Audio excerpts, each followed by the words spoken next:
Let me ask you a question. Do you believe in the existence of a cheat like golden finger? Or rather, do you think such a golden finger would ever descend upon you? Yes, no. Staring at this string of words that had popped up on the computer, Lin An raised his brows, slightly, a trace of surprise stirring in his heart. Have personality test questions for interviews become this interesting now? He muttered a complaint under his breath, but without thinking for too long, Lin An moved the mouse and clicked no. As a bookworm of 10 years, he was naturally familiar with the term golden finger and would often imagine himself one day obtaining some game-breaking cheat and soaring straight to the heavens. Yet imagination was one thing. In Lin An's view, such things were about as likely as the fabled love at first sight. He would not completely deny the possibility of their existence, but he likewise did not believe that such astronomically low odds would ever fall on him. Since you do not believe in the descent of a golden finger, would you then hope for a cataclysmic change capable of reshaping the entire world? Do you yearn for revolution? Yes, no. Gazing at the stark black and white text on the screen this time, Lin An could not help sinking into thought. This question in the personality test was truly rather intriguing. With questions like this, could it be that this company hoped to recruit some docile conservative wage slave? Grumbling inwardly, Lin An nevertheless chose not to act against his own conscience and selected yes. Life was dull and flavorless. After being a beast of burden for too long, one naturally wished to alter that future whose end could be seen at a glance. But a rational person would never believe in pies dropping from the sky, so he could only pin his hopes on the great tides of the era shifting someday. Test complete. Congratulations, you have passed this round of trial. The next round of trial will begin at an unspecified time. Players, please make adequate mental preparations. Player. Watching the letters gradually fade from the computer, Lin An lifted his brows again. He was interviewing for a position as a test engineer at a game company. Since it was a game company calling interviewees players, should not really be that strange. Fine, it still felt pretty strange. Before Lin An could ponder further, his phone on the desk vibrated lightly the next moment, and a text message popped up before his eyes. Linjiang City Center for Disease Control and Prevention reminds you recently several cases of a new epidemic have appeared in our city. For the safety and health of the public, a 3-day citywide sanitation campaign will soon be carried out. If you experience symptoms such as fever, dizziness, or heart pain, please promptly visit a designated medical institution nearby and take proper precautions against mosquitoes. Tisk troubled times. Reading the message from the CDC, Lin An could not help recalling the recent succession of disasters, blood-red moons, typhoons, and floods that had been appearing across Blue Star. He then swept his gaze over the meager stockpile of supplies left in his rented room and decisively put on a mask, preparing to head out and stock up on goods. After all, it was better to be safe than sorry. Since even the CDC had issued such a warning, and given that he had yet to find his next job after finishing his internship, he could very well spend the coming days at home, minimizing any unnecessary outings as long as he prepared ample supplies. Night descended quietly and unnoticed. The streets were now sparsely populated, and the masked young man hurried along, soon arriving at a nearby large supermarket. After deliberately choosing 2 large bags of non-perishable high-calorie foods, he passed by the sports equipment section and casually picked up a solid baseball bat, intending to take it to the front counter and pay for it together. The supermarket, usually bustling with business, now had only a handful of customers. The 2 cashiers at the front were chatting idly, their conversation intermittent. Come to think of it, we haven't seen the boss for half a month now, have we? Isn't that great? With the boss gone, it's been so much easier to slack off. It is nice. The slightly younger cashier nodded, then hesitated a little. But he was only scratched by a cat. That shouldn't be enough to put him in the hospital for half a month, right? Strange, isn't it? The boss actually managed to get scratched by a stray cat at home. At that point, the 2 fell silent as the customer had already approached the counter, and they quickly scanned his items and processed the payment. Take care, come again. As the sensor at the entrance chimed mechanically, Lin An, laden with large bags, walked along the dim street. The ghastly white streetlights cast a pallid glow on the ground, making everything seem even more eerie. Hasn't it been getting dark a bit too fast lately? The thought flickered through his mind, but his steps did not slow in the least. Instead, he quickened his pace. Just then, a faint, intermittent meowing drifted from somewhere behind. Remembering the conversation between the 2 clerks, a tightness gripped Lin An's chest, but he did not look back. Instead, he broke into a run. Fortunately, his rental place was not far. He sprinted all the way to the base of his apartment building without encountering anything out of the ordinary. So, it was just me scaring myself, he exhaled. Confirming that nothing was behind him, Lin An let out a slow breath, then stepped into the elevator and pressed the button for the 23rd floor. As a staunch materialist warrior, it seems my cultivation still needs some work, he reflected, watching the elevator doors slide shut. Just then, a hoarse yet shrill voice suddenly sounded behind him. It's very good for a young man to think that way. Someone's there. The words sent a jolt through Lin An. He turned only to find that in the corner of the elevator, an old woman with a hunched frame was somehow standing there, her back to him, though he had no idea when she had appeared. As though sensing his gaze, the old woman slowly began to turn. Only then did Lin An finally see her face clear. A face, wrinkled and black, yet unmistakably that of a cat. A cat's face on a human body. Lin An. What the? He did not even have time to be fully shocked. Faced with something so clearly inhuman, he shouted and swung the newly bought baseball bat with all his strength. Yet the expected impact never came. The bat simply passed through the cat-faced old woman's body as though smashing into empty air, and Lin An himself stumbled forward from the force of the swing. The cat-faced old woman, presented with such a perfect opportunity to attack, did nothing at all. Instead, a bizarre smile gradually spread across her face. Snapping back to his senses, Lin An took in the sight, and then glanced at the sealed confines of the elevator, a chill running through his heart. Immune to physical attacks, how am I supposed to fight this? Drawing a deep breath and seeing that the creature still did not move, Lin An gritted his teeth and swung the baseball, but no miracle occurred. The bat could not touch the cat-faced monster at all. Even when he tried punching it with his bare fists, the result was the same.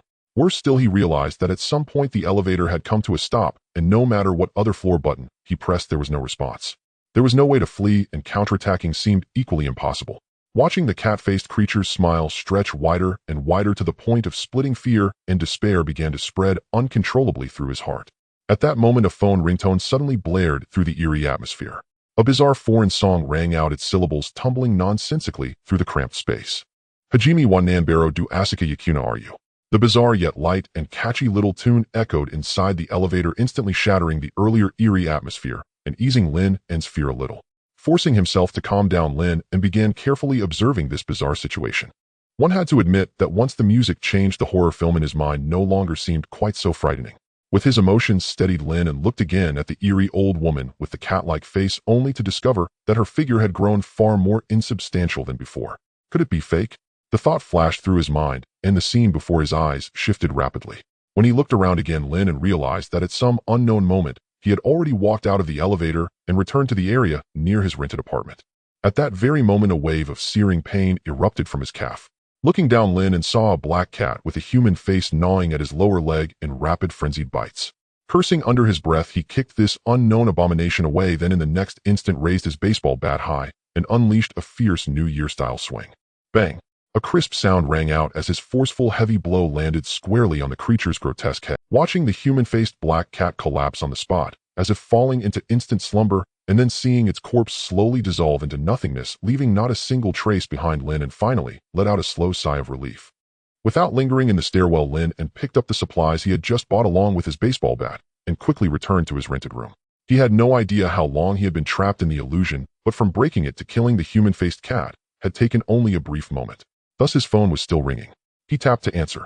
Hello, is this Student Lin? I'm the HR from Yuanming Game Company in Linjiang City. Our system shows you were absent from the scheduled written personality test. Did you perhaps forget it? Absent. At those words, Lin An froze slightly. If he had skipped the game company's written exam, then what on earth had he passed before? Before he could think deeper, a line of pale blue text suddenly appeared before his eyes. Game, countdown 500. What was happening? Could this still be an illusion, and that human-faced cat, not yet truly dead? His doubts grew even stronger, but as he watched the countdown tick away second by second, a powerful sense of urgency rose within him. Sorry, something urgent came up just now. After casually brushing off the call with a few words and hanging up, Lin An quickly took disinfectant to clean and sterilize the bleeding, darkened wound on his calf, then rapidly wrapped it several times with bandages. Game countdown 2302.5 minutes. What could he possibly do in that time? Without pondering for long, Lin An swiftly grabbed anything he thought might prove useful. A lighter, a baseball bat, a knife, chocolate. The smaller items he stuffed directly into his pockets while he swallowed a few pieces of candy and gripped the baseball bat tightly in his right hand. Game countdown 059. The countdown now had less than a minute remaining, and this mysterious anomaly seemed best left to beings just as extraordinary to settle. After thinking it over for a moment, Lin An began to pray silently in his heart. Heavenly Three Pure Ones above, Buddha bless ancestors, manifest prosperity, democracy, civility, and as he did so, the countdown slowly approached its end. 3, 2, 1.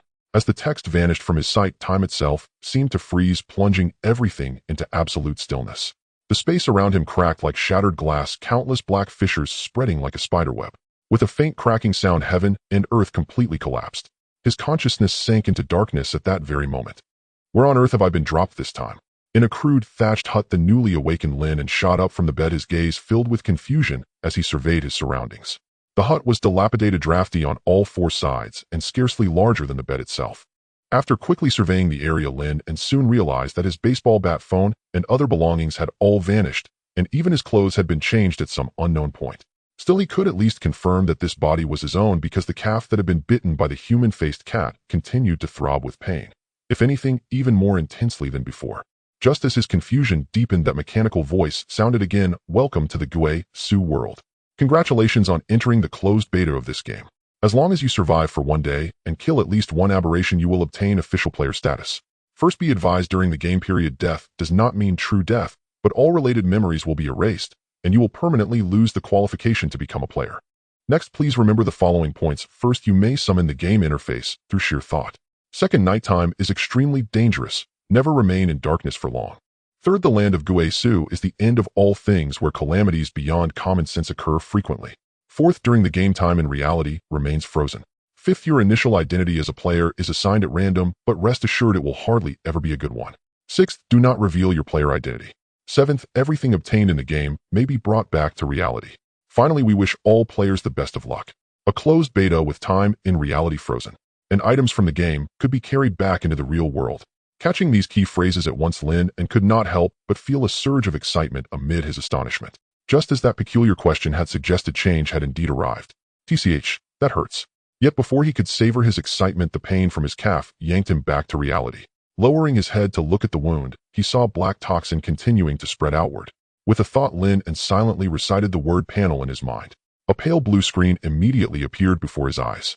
Perhaps because this was still a closed beta, the number of functions displayed on the panel was not particularly large. It was mainly divided into 4 major sections: player inventory, friends, and forum, with friends and forum grayed out and temporarily inaccessible. In addition, there was a line of text in the upper right corner that kept flashing. Return countdown 235555. The countdown was decreasing second by second. If his guess was correct, once it reached 0, he would be able to return to reality, matching precisely the task requirement of surviving for one day. He tapped open the player module, and a new interface immediately unfolded before him. Player Lin An, level 1 experience 50, cross-level kill of level 2 human-faced cat experience increased by 50, Jing constitution 5, normal humans 46, Chi energy 0, Shin spirit 8, normal humans 46, current status lightly injured, poisoned. Studying his panel, Lin An fell into thought. The human body's Jing, Qi, and Shin clearly corresponded to the 3 major categories of constitution, energy, and spirit, among which constitution and spirit were easy enough to understand. As for energy, he speculated that it might be something akin to internal force in wuxia novels, mana in cultivation tales, or battle chi in fantasy stories. Without paying much attention to the potentially supernatural energy attributes involved, Lin An focused on the word poisoned in his current state. Lin An wasn't too surprised by the fact that the cat-faced person was toxic. After all, it was evident from the black wound on his calf, and the cashier at the supermarket had mentioned that their boss had been hospitalized for half a month. If it were just a scratch, it shouldn't have led to such an exaggerated hospitalization for half a month. Of course, it was also possible that the boss had already died, but the matter had been covered up. Thinking of this, Lin An shook his head slightly. It was evident that Blue Star was becoming increasingly strange, and the Guixu game was undoubtedly a rare opportunity that he must seize. Otherwise, even if he deleted his memories and returned to reality, it might not be possible to live a peaceful life as before. Not to mention, if he encountered another level 2 monster like the cat-faced person, it would likely be a life-or-death situation given his current strength. With a thought, he opened his backpack. To Lin An's surprise, there was already something in one of the 5 compartments. Cat-faced monster gift pack. Description: monsters in Blue Star drop treasure chests 100% of the time, from which some rare items might be obtained. Evaluation: you killed a monster before even becoming a player. Although there was some luck involved, your performance is still commendable. A treasure chest. Moreover, it was a treasure chest obtained from killing monsters earlier, and without hesitation, Lin An opened it. Congratulations on obtaining Basic Healing Potion 3. Congratulations on obtaining Cat Face Mask 1. As the gift pack opened, the 2 items appeared in Lin An's hands. Looking at the 2 items, the corresponding information immediately floated before his eyes. Basic Healing Potion 1 bottle can heal 99% of a mortal's injuries and diseases. Cat Face Mask. Level First Transition. Levels 1-10 are First Transition. Quality: excellent. Quality is divided into ordinary, good, excellent, superior, perfect. Effect 1: passive: wearing the mask increases the player's agility by 3. Effect 2: active illusion, when used, can make the enemy fall into an illusion. The greater the difference in mental strength between the target and the player, and the more emotional fluctuations, the more real the illusion becomes. Once the enemy realizes they are in an illusion, the effect disappears. No cooldown, can only be used on one person at a time. No wonder that cat-faced person created such a bizarre scene. They intended to manipulate people's emotions. Seeing the effect of the mask, Lin An was somewhat astonished. However, the next second the corners of his mouth slightly curled up. Your skill is quite useful, but now it's mine. Of course, the priority now is to treat the injuries. With this in mind, Lin An picked up a bottle of basic healing potion and drank it in one go. At that moment, the injury on his leg rapidly healed, returning to its original state, and even the unknown toxin was completely cleared away in an instant. Current status healthy. In that moment, Lin An felt utterly comfortable. The basic healing potion not only cleared his injuries and toxins, but also resolved other minor issues within his body, allowing him to transition from a sub-healthy state to being truly healthy. I wonder if terminal illnesses like cancer can be cured. If so, just this bottle of basic healing potion could probably sell for a fortune in Blue Star. Lin An pondered, then shook his head in his mind. Before the situation is clear, he absolutely cannot easily expose his identity as a player, let alone sell a life-saving item for money. However, it was astonishing how in the previous moment he was just a graduate worrying about finding a job, but now with the healing potion and cat-face mask, he could already be considered wealthy or even extraordinary. The benefits brought by this transformative era were truly surreal. Everyone gather and continue on the road. A powerful and resonant voice suddenly rang out not far away, and then Lin An saw many emaciated people gradually coming out of the nearby thatched huts. Moreover, Lin An noticed that the clothing of those people outside was not much different from his own, so after hesitating for 2.5 seconds, he also walked out. Silently blending into the crowd, Lin An began to observe the surroundings with his peripheral vision while walking on the stone path with them. This place looked somewhat like an ancient village, but the houses were all damaged, appearing as if they had been plundered. While Lin An was pondering, a voice of complaint suddenly came from next door. I didn't expect that Xiaozhu village also relocated and fled. I don't know when the lives of these refugees will come to an end. In response, another older-looking man shook his head slightly, saying, in these times it's already quite good to survive amidst disaster. Besides, the extraordinary Xiaoshirpan village is not far from here, or perhaps there is still hope there. Refugees, Xiaoshirpan village. If he's not mistaken, this should be his initial identity and the name of the beginner village he is about to go to. As for Xiaozhu village, it probably refers to the area of that thatched hut just now, but it has either been relocated or destroyed. This game really is fraught with disasters. Following the crowd, they arrived at a forest path. At this moment, Lin An discovered that this group of refugees consisted of only about 30 people, and at the forefront was a robust man leading the way. Imposter Lu Cheng. Level 3. Strength Physical 10. Chi False Energy 4. Spirit Mental 8. Talent Disguise. Lin An. Seeing the term imposter, Lin An couldn't help but type out 3 question marks. An imposter leading the way. Is this how dark the start is? Moreover, this level 3 monster's physical strength is already double his own. What is false energy? Lin An's pupils trembled slightly, realizing something was amiss. He quickly scanned the information of the surrounding NPCs. Fortunately, there was only Lu Cheng as the imposter in the team. The bad news was that besides the imposter, all the others were level 1 weaklings, with most of them having physical strength even inferior to his. Everyone, we should still have several dozen kilometers to Xiaoshirpan village. The imposter Lu Cheng looked at the crowd and shouted, the next stretch of road has no rest stations or resting areas. In other words, we must reach the village before nightfall, or otherwise we won't survive the night's attack. So let's move at full speed. As soon as he finished speaking, Lu Cheng took the lead and quickly walked ahead. Seeing this, the other refugees were understandably anxious. After all, if the only level 3 cultivator had left, they would only be left waiting for death if they didn't keep up. Lin An raised his eyebrows at this. If he was not mistaken, the imposter likely intended to exhaust everyone's stamina in this way, so he could take them down one by one later. Although the opponent's stats were high, they shouldn't be able to take on 30 individuals single-handedly. While the refugees might not be that united, being able to scatter would make it unlikely for the opponent to catch them all. With this in mind, Lin An couldn't help but hesitate. Should I look for an opportunity to leave the group or seek an... The problem is, if I leave the group, how will I reach the beginner village? If I don't go to the beginner village, how will I survive? After all, judging by both the game hints and the refugees' previous reactions, the nights in the Guixu world are undoubtedly fraught with terror. The longer one remains in the darkness, the greater the danger may become. With this thought, Lin An looked at the figure of the imposter in the distance, his eyes turning cold. Perhaps killing him might be the true path to survival. In the world of Guixu, after hours of travel, the time unknowingly reached noon.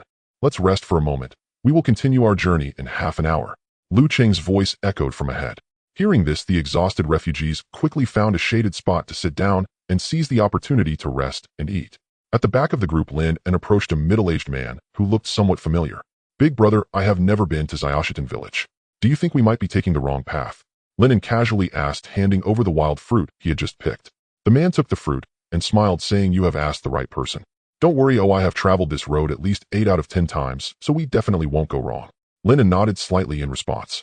It seemed that the locals were still familiar with the route, and the imposters probably knew this, which was why they did not choose to lead them elsewhere. From the looks of you, it seems you fled from a more distant village, right? The older brother was quite talkative, chattering away, but don't worry, unless something unexpected happens, we should reach Xiaoshitan village before dark with our speed. And from what I know on this section of the road, there are usually only 1 or 2 levels of Iron Fist rabbits active. With Lu to hear, these rabbits won't dare to act recklessly. Iron Fist rabbits. Lin An's heart stirred. If he could level up by taking down these rabbits, perhaps he would have. Big brother, do you know how to spot the tracks of these rabbits? That way I can avoid them more easily. That's simple. Generally, if you walk around in the forest, you can see small holes in the ground that look like fists. Usually just follow. As he spoke, the chatty older brother continued, and half an hour quickly passed. However, this also allowed Lin An to gather a lot of information. As Lu Cheng called for everyone to set off again, he had a preliminary plan in mind. The survival team started moving forward again, but half an hour of rest was clearly not enough for everyone to regain their full strength, so some began to fall behind the group. Lu Cheng, however, ignored this and continued to stride forward, as if he truly yearned to return to Xiaoshitan. This surprised Lin An, but he decided to stick to his plan and continued forward. Finally, upon seeing small holes in the ground resembling fists at the forest's edge, Lin An began to act theatrically, pretending to be exhausted, gradually moving to the back of the group. This caught the older brother, who had been chatting with him earlier, a bit off guard, but after thinking it over, he said nothing and continued walking ahead. After all, it was just a fleeting encounter. In comparison, his own life was far more important. Okay, get ready to grind some monsters. Once the figures of the others disappeared from sight, Lin An concentrated, and a vividly lifelike cat mask appeared in his hands. Wearing the mask granted him 3 agility. At that moment, Lin An looked quite peculiar, but he felt great. With the mask on, he felt as if he could fly. At that instant, his body felt incredibly light, and Lin An quickly followed the footprints on the ground heading into the forest. By the way, agility, strength, stamina, and resistance all belong to the larger category of physique. The physique displayed in the player panel is the result of these various attributes combined, but the panel does not further break it down, it simply shows it as vitality. As he walked through the forest, Lin An truly seemed to have transformed into a feline creature, moving lightly and silently, while curiously and cautiously surveying this incredibly realistic game world. The trees here seemed to be of a type that did not exist on Blue Star. Any single one could require 2 or 3 people to wrap their arms around, and their heights shot up to the sky. As the footprints on the ground became fresher, it wasn't long before a rabbit large enough to rival a medium-sized dog appeared before his eyes. Seeing its appearance, Lin An finally understood why this creature was called the Iron Fist Rabbit. Because the rabbit's forelimbs truly resembled iron fists, not only extraordinarily robust, but also shining with a metallic luster. A single punch could likely fracture the bones of a weaker person. Opening the panel, he began to investigate. Iron Fist Rabbit. Level 1. Vitality Physique 6. Energy Spiritual 0. Spirit Mental 3. Talent none. Skill Iron Fist Strike Charge and Unleash a Punch for higher damage. In the same level, clearly he could detect more information. Unlike that level 3 imposter earlier, he couldn't ascertain what kind of skills it had, and if it were a higher level player, he could probably only see 3 question marks. But how does even a rabbit have skills, and its physique is higher than mine? Lin An complained inwardly. If it were any other player, they would probably find it difficult to complete this monster-killing task. However, such a low spirit and high physique creature was no challenge for Lin An. Illusion activate. With a thought, the cat eyes on the mask flashed with a cold light. The next moment, the Iron Fist Rabbit seemed to have encountered some great terror, panicking and crashing into a nearby tree. Bang! The clear sound rang out, and the Iron Fist Rabbit tilted its head and then lay motionless on the ground. This scene gave Lin An an inexplicable sense of déjà vu, like waiting for a rabbit to come along. Killed 1 level. Iron Fist Rabbit experience points increased by 10. Would you like to dismantle? Yes. Congratulations, you have obtained Rabbit Skin 1, Edible Rabbit Meat 5. This monster kill did not yield a treasure chest. He wondered if it was due to the low probability in the game, or if treasure chests simply did not drop. But if that's the case, monsters appearing on Blue Star will probably be quite popular. Lin An pondered, as the previous package from killing the face cat stated that treasure chests would definitely drop when killing monsters on Blue Star. He stored the rabbit skin and rabbit meat. Since identical items could stack in the inventory, even with 2 bottles of basic recovery potions, his bag still had room. Killing monsters of the same level grants 10 experience, defeating 1 level higher grants 50 experience. If I take down that level 3 imposter, can I level up directly? Lin An speculated inwardly, but after some thought he decided to proceed steadily according to his plan. After all, that imposter had a mental strength comparable to his own, and relying solely on the cat mask might not yield much effect. Besides, he was still unsure of what skills the opponent possessed. He swiftly navigated the outskirts of the forest and soon spotted another Iron Fist rabbit. However, this time it wasn't just one, but a whole nest. The largest Iron Fist rabbit had already reached level 2. Iron Fist rabbit. Level 2. Vitality Physique 8. Energy Beast Power 1. Spirit Mental 4. Talent none. Skill Iron Fist Strike Charge and Unleash a Punch for higher damage. Did this Iron Fist rabbit allocate all its attributes to physique? Looking at the opponent's attributes, Lin An thought to himself. However, as long as their spirit was low, it was a good thing. Without hesitation, he activated the illusion skill again. Puff, puff. The Iron Fist rabbits drawn into the illusion seemed to see a mortal enemy, instantly becoming incredibly furious, their eyes glowing with a crimson light. In the next moment, it raised its fist the size of a sandbag and smashed it down on its little brother. Bang. Killed. 1 level Iron Fist rabbit experience points increased by 10.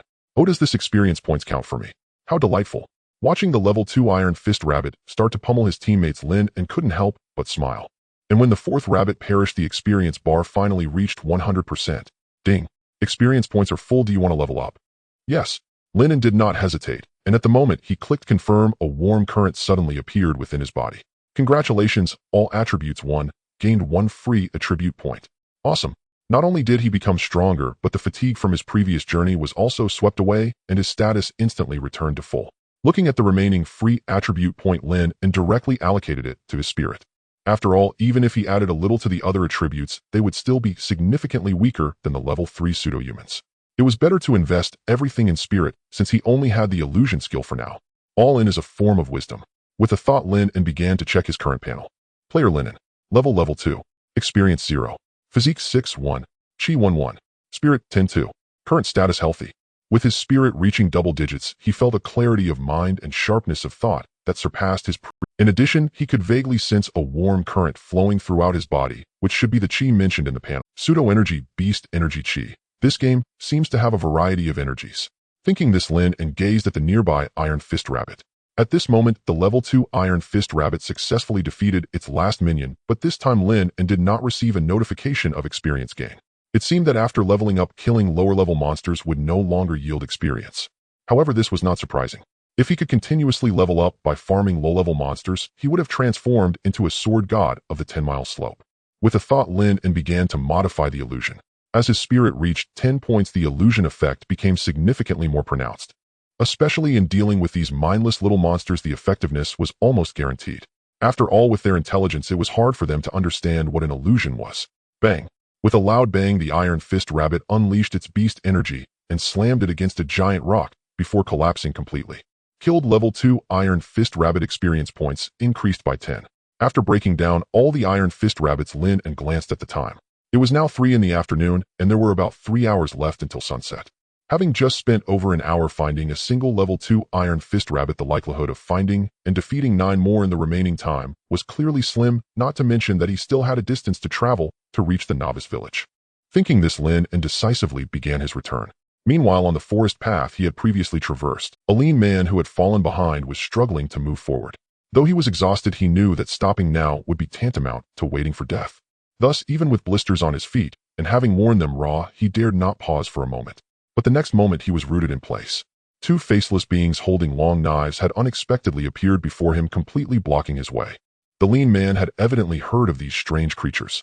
After a loud shout, he turned to flee, but the nearly exhausted strength from his earlier march clearly did not allow him to do so. Luda's strategy is indeed effective. Watching the human struggle to escape, one of the pseudo-humans chuckled, and in the next moment, the faceless being's entire face transformed into a huge bloody mouth, quickly devouring the fallen man. Until the man was completely consumed, the pseudo-human also transformed into the appearance of the thin man, even mimicking his voice perfectly. Not bad, not bad. Talent has improved a bit. If we gather a few more batches of refugees, it feels like leveling up is not far off. But before this pseudo-human could finish speaking, a long knife suddenly slashed down. Swish! The sharp, long knife cleanly struck his legs, directly cutting him in two. The pseudo-human, with its legs severed, let out a cry of agony, turning to look at the partner who had just swung the knife at it, its pupils widening in disbelief. "Are you insane?" The injured pseudo-human shouted, unable to comprehend why its ally would do such a thing. Until the next moment, it saw a strange man with a black cat face stepping towards it. What the hell is this? Strange, there's actually something strange. Lin An. Seeing the pseudo-human's terrified expression, he couldn't help but feel speechless. Inverted heavenly gang, he had been called strange by a strange being. Shaking his head inwardly, Lin An casually picked up the long knife dropped by the pseudo-human and pointed it at its forehead. Pseudo-human Chen Wei. Level 2. Physique 6. Pseudo-energy 2. Spirit 6. Talent disguise. Skill rapid recovery. Resilient life can quickly recover energy in any part except fatal weaknesses. As Lin An returned to the previous path, he saw the pseudo-human devouring a human. This also made him understand why Lu Cheng had been indifferent to the lagging refugees. That turned out he had other accomplices responsible for handling these exhausted individuals. Swish. Without further ado, Lin An wielded the long knife and directly pierced the pseudo-human's forehead. The pseudo-human's body structure was completely different from that of a human. Lin An didn't feel any bones or similar structures, and it seemed there was even no blood, making it easier to cut than he had anticipated. In an instant, this creature reverted to its original form, returning to a faceless state. However, even with its head pierced, the kill notification did not appear on the panel. The head is not a weakness, what about the neck? Admiring the pseudo-human's tenacious vitality, Lin An swung again. After all, since the panel did not specify the opponent's weaknesses, he could only try them one by one. Not the neck, either. What about here? The already severed pseudo-human trembled at Lin An's words, as if listening to the whisper of a demon. It swore it had never seen such a terrifying anomaly before. At that moment, it even wished that the opponent would quickly grant it an end. Shoo! With another slash, this time Lin An aimed for the heart, and the trembling pseudo-human's body finally fell motionless. Killed. Level 2 pseudo-human experience points increased by 10. It seems the heart is a weakness, and it appears to be even more fragile than that of a normal human. Analyzing this, Lin An then directly swung the knife towards the heart of the second pseudo-human, who was still struggling against the illusion, gaining another 10 experience. With a thought, he summoned the panel to begin dismantling. Ding! Congratulations, you have obtained 2 pseudo-fake core. Lin An looked at the 2 diamond-shaped transparent crystals and opened the panel for inspection. Fake core, a one-time item that can disguise oneself as another person for 1 hour after use. It seems pretty good. It might be very useful in special situations. Perhaps it will come in handy soon. Lin An's eyes lit up as if he thought of something. However, he did not make an immediate decision, but instead turned his gaze to the long knife he had just obtained. Long knife, a normal quality item of the first tier, sharp, but otherwise ordinary. The long knife was just an ordinary weapon. Although it was also of the first tier, its quality was 2 grades lower than the cat-faced mask.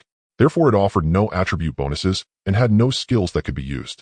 However, this wasn't necessarily a bad thing, as Lin An remembered that the level 3 fake person only used a long knife of this style. Moreover, given that the most commonly used weapon was of ordinary quality, it indicated that the opponent should have limited financial resources and likely not many items or trump cards. Additionally, with his current physique, Lin An would definitely be at a disadvantage if he engaged in a heating clash with this level 3 strange being wielding a knife. Therefore, his strategy was to maximize his strengths and avoid weaknesses, attempting to control the opponent from behind using the cat-faced mask. Unfortunately, this creature had a mental strength of 8, not comparable to those level 2 fakes, who were only at 5 or 6 points. Furthermore, the species of fakes clearly possessed a significant degree of intelligence. If the illusion was not realistic enough, there was a real possibility of being seen through by the opponent. However, if all else fails, he could still retreat, tactically choosing to endure and avoid the spotlight for the time being. After all, having inquired with that older brother previously, he already knew how to get to Little Stone Pond Village. Moreover, with the agility bonus from the cat-faced mask, escaping amid chaos should not be too difficult. With a well-thought-out plan, Lin An put away all his items except for the cat-faced mask. At this moment, his backpack contained 5 types of items: a beginner recovery potion, rabbit skin rabbit, meat of fake core, and a long knife, perfectly filling all available slots. Tisk, is this the trouble of the wealthy? At least I got to experience it. Looking at his fully packed backpack, Lin An self-deprecatingly remarked before speeding off toward Little Stone Pond Village. Meanwhile, on the other side, the once 30-strong group of refugees had dwindled to fewer than 20. Leading the group, Lu Cheng gazed at the exhausted refugees, silently calculating the distance. If they walked a bit further, they would enter the territory of Little Stone Pond Village. If they encountered a cleaning team from the village, his plan would be completely ruined. Where are those 2 Chen Wei and that guy? Slightly irritated, Lu Cheng muttered under his breath. After a moment of thought, he decided he couldn't wait any longer. After all, most of these refugees were already at their last gasp and had no ability to resist in front of him. More importantly, even if they wanted to run, they couldn't get far. Thinking of this, Lu Cheng shouted loudly to the back, "It seems there's a problem ahead. Everyone stay here and rest while I go investigate. You 3 come with me." As he spoke, Lu Cheng pointed to 3 refugees who seemed to be in decent condition, signaling them to follow him into the forest. The 3 who were called exchanged glances, although they felt helpless, they had no choice but to follow. After all, a level 3 cultivator's physique was nearly double that of an ordinary person, especially those who specialized in physique who could exceed that. Moreover, the increase in combat power was not as simple as adding 1 and 1 in a real fight. It was a matter of one punch per opponent. Stepping deeper into the forest, the sun was setting and the sky was gradually darkening, while the tall and dense trees blocked most of the sunlight from the outside, plunging the area into darkness. The three refugees looked at this scene and couldn't help but feel a bit scared. One of them looked at Lu Cheng and bravely asked Sir Lu what happened on the road just now. What happened? You'll find out soon enough. Lu Cheng turned to the three, letting out a strange laugh. In the next moment, Lu Cheng's face began to change rapidly, finally transforming into a massive blood-red mouth that could cover his entire head.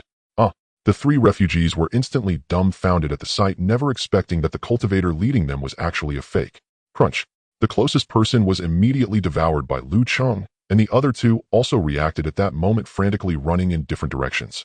However, in front of Lu Cheng, whose physique was in the double digits, this was clearly just a warm-up before a meal. Before long, another person was swallowed whole. Watching the direction in which the other fled, the fake curled the corner of its mouth into a strange smile. Running was the right choice. It loved seeing the expressions of food struggling in despair, which often made their flesh taste much better. Walking leisurely toward the last person, Lu Cheng did not notice that the sky had completely darkened at this moment. A gentle breeze blew and the trees swayed. In the forest, countless shadows of objects intertwined and overlapped, forming strange and eerie shapes. The forest, which had once been alive with the sounds of insects and birds, had fallen into an inexplicable silence, with only the occasional rustle breaking the stillness. Treasure, don't struggle. I once said in front of a fake like me, you're nothing but a steak. Returning to its faceless state, Lu Cheng walked forward, but as it did, it gradually sensed something was off. Where is everyone? Looking back, Lu Cheng suddenly felt that this familiar forest had become particularly strange. Could it be that night came early today? As if thinking of some great horror, Lu Cheng couldn't help but feel a jolt in its heart. At this moment, it was too preoccupied to think about the fleeing refugee, instinctively wanting to return to the previous path. 1 step, 10 steps, 100 steps. Lu Cheng's speed increased, and just when it thought it could escape the forest, its expression suddenly turned to one of terror. Am I back again? Looking at the identical environment, Lu Cheng couldn't help but feel its pupils tremble. A ghost wall. Am I seeing ghosts? Before it could react, a voice suddenly came from afar. Rustle, rustle, rustle. It sounded as if something was crawling, and the speed was increasing with the sound growing clear. Lu Cheng couldn't help but swallow hard. Its heartbeat was so loud at this moment that it was almost audible, and the roles of hunter and prey had smoothly transitioned. As it turned to run, something hanging from a tree caught its attention. A spider web, an enormous spider web. But the focus wasn't on the web, it was on the corpse that had long since lost its vitality, stuck in the web. Chinwei, Lu Cheng shouted, finally understanding why its little brother hadn't caught up for so long. It turned out that he had already died at the mouth of a monster. At that moment, a shadow as large as a small mountain completely overshadowed Lu Cheng. Seeing this scene, Lu Cheng's body stiffened. Turning around, it found a huge, ghostly spider as tall as a house staring down at it, with its countless eyes letting out a chilling roar. Huh. As the ghost-faced demon spider exhaled, Lu Cheng felt his legs weaken. However, having experienced numerous battles, his body quickly reacted, unleashing the pseudo-energy within him and dashing away like a rocket. Counterattack. Ridiculous. This ghost spider looked powerful enough to terrify anyone. Even 10 of me would be insufficient to fill its teeth. Meanwhile, a young man with a cat mask stood quietly behind a tree observing the scene. The illusion emphasized the blend of reality and fantasy. Due to the not so great disparity in mental strength, Lin An initially employed some peculiar yet subtle elements, such as the weather and shadows, to create a terrifying atmosphere. To avoid raising any suspicion, Lin An even stuffed Chen Wei's corpse with rabbit skins and meat, using pseudo-nuclei for disguise before hanging it up. It was not merely an illusion. This tactic proved remarkably effective, as Lu Cheng's psychological defenses were shattered upon seeing the familiar corpse, his emotional upheaval reaching a peak. After all, the effectiveness of the cat face mask increased with the intensity of the opponent's emotional turbulence. Watching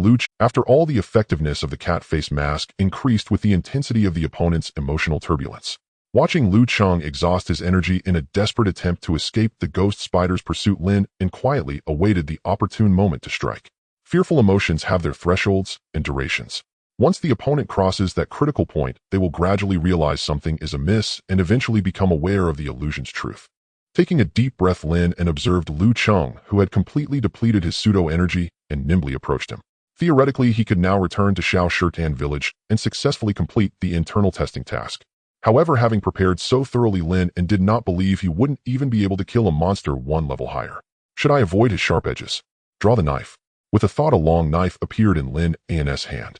He swiftly tapped into the last bit of his primordial energy, injecting it into the long knife. At the same time, Lu Cheng in the illusion finally began to sense something was off. This ghost spider had been chasing him, yet now that he was out of energy and unable to run, why did it stop pursuing? Could it be? A strong sense of crisis surged within him at that moment, and a fleeting thought crossed Lu Cheng's mind. The next instant, the illusion shattered, revealing a man with a black cat face swinging a knife towards his heart. Lu Cheng. Although this pseudo-figure desperately tried to evade, it was evidently too late to react. The long knife, infused with all of Lin An's primordial energy, pierced through Lu Cheng's heart with a swift and decisive momentum. Level up by killing a 3 retire pseudo-being experience points increased by 50. With the kill notification sounding, it signified the complete death of the pseudo-being. Seeing this, Lin An slowly exhaled, glancing at the pseudo-being's corpse. This time he chose not to disassemble it, but instead dragged it out of the forest. Meanwhile, at the forest's edge, a figure stumbled and hurriedly ran out. It was none other than the chatty older brother who had previously conversed with Lin An. Upon seeing the group again, this older brother shouted loudly, "Everyone, Lu Cheng is a pseudo-being in disguise. Hurry, let's run to the village. If we don't leave now, it will be too late." The remaining 10 or so refugees were startled by his words, momentarily at a loss for what to do. After all, compared to the Lu Cheng who had led them all the way, this ragged fellow appeared far more suspicious. What if they foolishly followed him into a trap? Seeing this, the chatty older brother became both angry and helpless, deciding to ignore them and prepare to flee alone. At that moment, Lin An, having removed his mask, stepped out from the forest. What Brother Meng said is correct. Everyone should hurry along. With that, a corpse was casually tossed out by Lin An. The features of the faceless man were quickly recognized by the refugees who had experienced numerous disasters, and the crowd was instantly shaken. The Lu Cheng who had been leading them was actually a pseudo-being. Does that mean they had been teetering on the edge of death all along? Lin, brother, did you kill the pseudo-being? The chatty older brother looked on in disbelief. Earlier, he thought this young man might fall behind and not survive the night, yet now he learned that the other was capable of single-handedly killing a 3 retire pseudo-being. Lin An nodded slightly in response. I always felt he was off, so I hid among the crowd to observe Lu Cheng's. I didn't expect him to indeed be a pseudo-being. Lin An did not elaborate further, dragging the pseudo-being's corpse as he quickly headed towards Xiaoshirtan village. In this world, the strong are revered. Every village and town strives to recruit talents and strong individuals. After all, without the protection of the strong, it is not uncommon for places like Xiaozhu village to be forced to relocate or even face annihilation. After chatting with the chatty older brother, Lin An learned a lot about the village's rules. If he joined Xiaoshirtan village as an ordinary refugee, he would likely only perform menial tasks for a long time before having the chance to become a formal villager. Moreover, if he leveled up too quickly later on, it might raise suspicions. But what if he joined the village as a genius? Doing so would not only allow him to become a formal villager right away, but also grant him certain privileges, enjoying treatment far beyond the ordinary. Even later, leveling up and grinding monsters would seem more reasonable. Of course, he couldn't expose everything.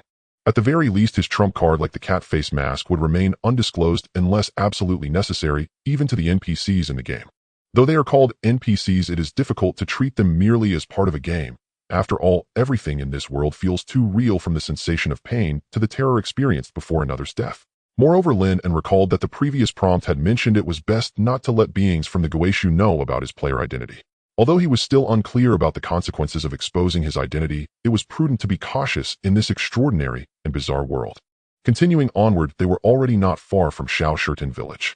As the remnants of the sunset slowly faded, the group hurried along, finally spotting bright flames before dark. Quickening their pace, the first sight that greeted them was the tall and sturdy city walls, which instilled a strong sense of safety. Just ahead was a bronze gate constructed by unknown mechanisms. What caught Lin An's attention the most was the fierce and lifelike tiger head sculpture at the center of the city gate. Merely gazing at it evoked an indescribable sense of intimidation. The weary travelers looked at this scene, their hearts filled with excitement. Xiaoshirtan village, they've arrived. In the world of Guixu, in the village of Xiaoshitan, a militia responsible for delivering information hurriedly ran to the village chief's home. Report, village chief, a small group of refugees has arrived from outside Human, totaling 15 people. More refugees have arrived. An elderly man, slightly graying and perusing documents, sighed lightly upon hearing this. I didn't expect that the tide of calamity would just be beginning, and already so many of our kin are displaced. The old village chief did not hesitate for long, and quickly said, for the 15, just inform Captain Tian to arrange them according to the usual procedures. By the way, don't forget to take them to the original furnace for inspection, first, to prevent any evil beings from mixing in. In a world rife with strangeness and frequent calamities, human life might seem cheap, but labor is still quite precious. Those refugees who managed to traverse unknown distances and evade numerous disasters to arrive at Xiaoshidan were mostly either young or experienced elders in their prime. Thus, even without the intention of helping their kin, any managing force would have no reason to refuse such valuable manpower unless that force was on the brink of collapse themselves. Village Chief, this batch of refugees is a bit different. The reporting militia spoke. Among them is a cultivator not very high in level, but still quite young, and he is carrying a corpse of a puppet. A puppet? The old village chief was somewhat surprised. He remembered that since the sweeping operation against puppets conducted by Wuling City over a decade ago, such things had rarely been seen. Now with the tide of calamity appearing, even puppets have resurfaced. The old village chief couldn't help but frown, feeling that he needed to prepare more for the impending calamities. A young cultivator? Then we can have Captain Tian pay a bit more attention to him. The old village chief nodded slightly, and then said, by the way, you should inform Master Zhang Fu about the puppet issue as well. Understood. The militia took his orders and promptly relayed the news to others. Meanwhile, outside Human in Xiaoshitan village, a man of unremarkable appearance but possessing a friendly demeanor led a team toward Lin An and the others. Everyone, I am Tian Sheng, the captain of the hunting team from Xiaoshitan village. Tian Sheng looked at the group of refugees and spoke in a gentle tone. First of all, on behalf of the entire village, I welcome your joining. I am also very aware of the hardships and dangers you have faced along the way. But now you are safe. Safety, this word was quite a luxury for the natives of the Guixu world. After all, in this world, no one knows if calamity or strangeness might strike them or their family in the next moment. Many things are beyond the capabilities of even extraordinary cultivators. Thus, many refugees, upon hearing Tian Sheng's words, could no longer suppress their emotions and began to cry uncontrollably. Perhaps they were mourning their own hardships, or perhaps they were weeping for lost or deceased family and friends. After all, no one starts out as a refugee. They were once members of some village. Of course, Lin An, who does not belong to this world, is an exception. However, watching this scene, he couldn't help but feel a bit moved. I wonder if the future Blue Star will also become like Recalling the recently prevalent viruses and frequent natural disasters, Lin An felt a growing sense of urgency within. Meanwhile, Tian Sheng, observing the scene, had grown somewhat accustomed to it, merely waiting for everyone to finish expressing their emotions. After all, during the days when they lived in constant fear, their spirits were always tense. Now, suddenly feeling safe and relaxed, any emotional response seemed unsurprising to Tian Sheng. In fact, those who cried might be better off. It was the ones whose expressions changed little that were truly a bit. As he pondered this, Tian Sheng discreetly began to observe Lin An, whose expression remained calm. Little did he know Lin An was also checking his own information. Tian Sheng level. Looks like a real big shot. I can't even detect his level this time. Lin An felt a shiver. After all, the level 3 puppet he had fought before had been quite a challenge, and he suspected he would not be able to pull someone like Tian Sheng into the illusion. After all, the difference in values was just too great. Fortunately, this time, he was truly an ally. If it were still a puppet, Lin An would really have to question the game designers. Alright, everyone, night has fallen, and it is not safe outside the village. Tian Sheng glanced at the time and quickly spoke. Your houses have already been cleaned and arranged, so please follow me to the vicinity of the original furnace to sit for a while and have something to eat to fill your stomachs. Hearing this, everyone recalled that they were not yet completely safe and thus nodded in agreement. Lin An felt a bit confused. He was curious about what Tian Sheng had just referred to as the original furnace. However, the people around seemed quite accustomed to it, and Lin An understood that this must be common knowledge in the Guixu world, and asking recklessly would only raise suspicion. I wonder if anyone will expose the identity of the players because of this, or what would the next scenario be? Lin An couldn't help but feel curious about this point. However, he speculated that the next scenario would not be any better. After all, the people in this world deeply despised calamity, and players were known as the fourth calamity. Following Tian Sheng into the village, the group proceeded until they reached a massive furnace located in the center of the village, towering 3 stories high. Original furnace. Type: special building. Realm: first transformation. Function: continuously emits heat and light, dispelling darkness, intimidating evil beings and strangeness, and mitigating the impact of extreme calamities such as extreme cold. Description: an essential item for any stronghold or force and the first line of defense against this endless night. What a powerful structure. Upon seeing that this single furnace nearly illuminated the entire village, Lin An couldn't help but be astonished.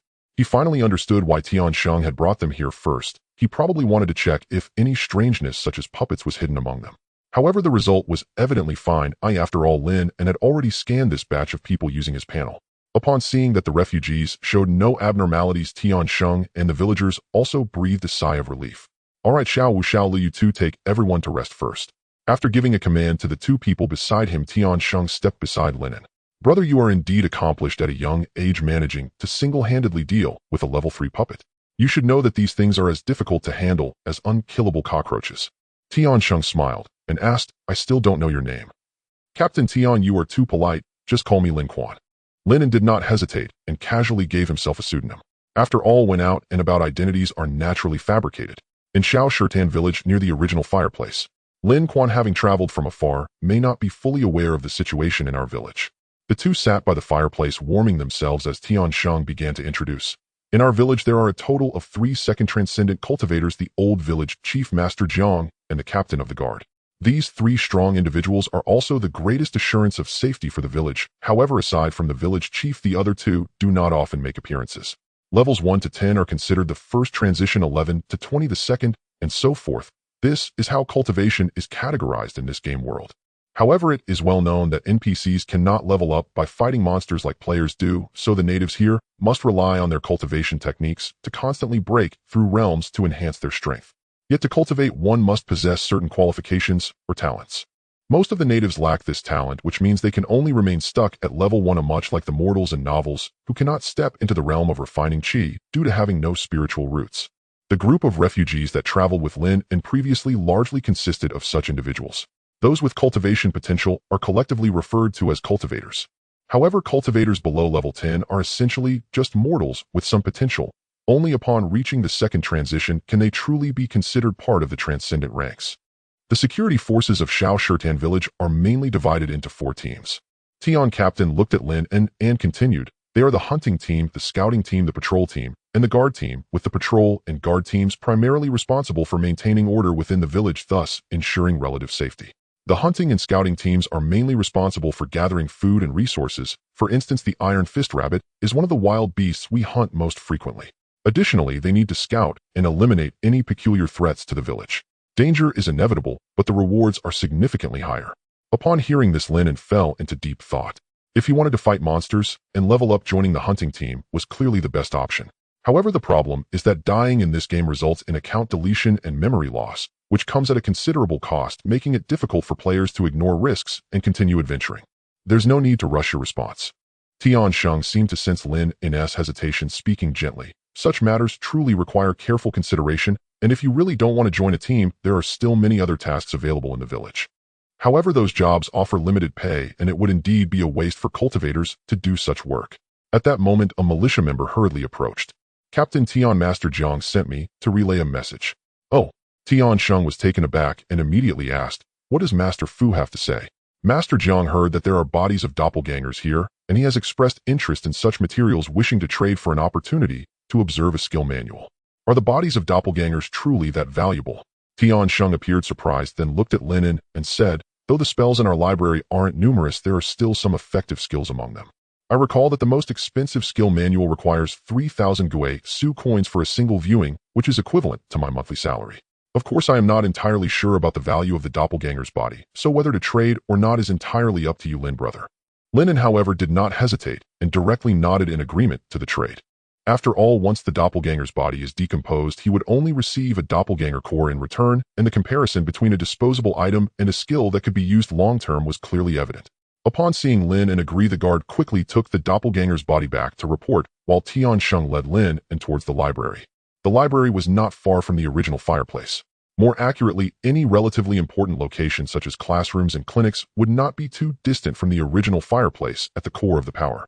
Thus, it was not long before Lin An and the others arrived at a place resembling a library. The books on the first floor can be browsed for free. The teacher often brings the children here to learn. The materials mainly cover history, arithmetic, and various topics related to cultivation and strange demons. From the second floor onward, certain permissions are required, and most people need to apply for approval in advance to enter. As Tian Sheng spoke, he smiled. But I do have some influence, so Lin brother, you can come in directly this time. Lin An nodded slightly in thanks upon hearing this. However, his gaze could not help but sweep across the books on the first floor. He felt quite lacking in knowledge about this world, and the content available on the panel was limited, so he hoped to come here more often to read. Not only could he further understand this transcendent world, but he could also avoid inadvertently exposing his identity as a player in the future. Upon reaching the second floor, the number of books here was noticeably less than on the first floor, and each book was protected by a transparent cover made of an unknown material. Skill manuals differ from ordinary books. They contain the essence left by their creators. Each time you browse them, the essence diminishes, which is the fundamental reason for their rarity. Tian Sheng looked at Lin An and then said, Lin brother, although higher quality manuals yield better effects, the difficulty of comprehension also increases correspondingly. So it is still important to act within your capabilities, as there is only one opportunity. Many of the skills here I have actually viewed more than once, but the number I can truly master is not many. Alright, thank you for the reminder, Captain Tian. Lin An nodded slightly, indicating his understanding. However, in his mind, he silently considered opening the panel to search for the conditions for players to learn skills. After a player browses a skill manual, once they can quickly enter the basics by consuming part of the essence within the book. Subsequent improvements in proficiency can rely on self-practice or further consumption of the essence from the manual. That's reassuring, truly worthy of being the fourth catastrophe. Lin An suppressed the corners of his mouth that wanted to rise and scanned the descriptions above these spells. Ordinary quality can temporarily increase one's speed after use. Berserk, good quality after use, mental state decreases, but physical strength and elemental power increase significantly. However, one will fall into weakness after the skill ends. Burning gun technique, good quality. Skills and weapon items are categorized into 5 qualities: ordinary, good, excellent, outstanding, and perfect. However, the difference lies in the fact that these manuals are only divided by quality, unlike equipment, which also has a division of first and second transitions. Most of the manuals in the library are of ordinary and good quality. After viewing all the skill introductions, Lin An finally stopped in front of one book.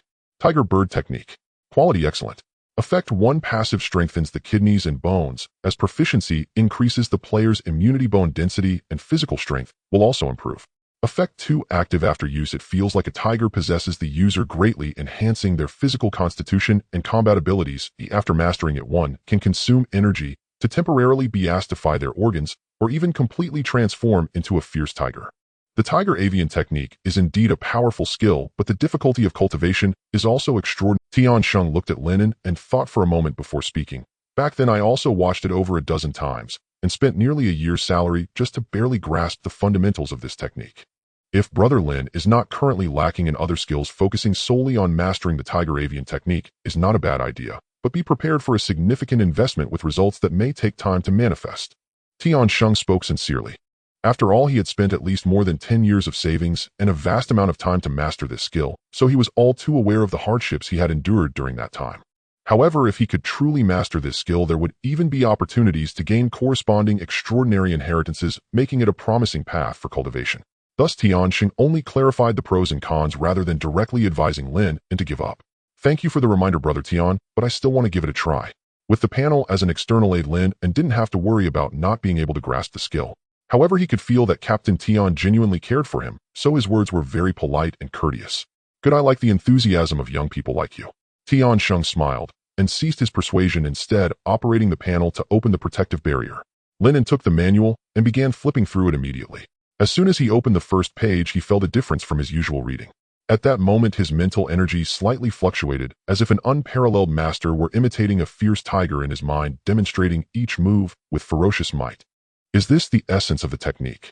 Truly marvelous. Lin An was shocked, but completely immersed in the manual, his flipping speed increasing rapidly. Tian Sheng, watching this scene, was secretly amazed. To enter a state of comprehension after just one glance, this young brother Lin's spirit and perception were likely even higher than he had anticipated.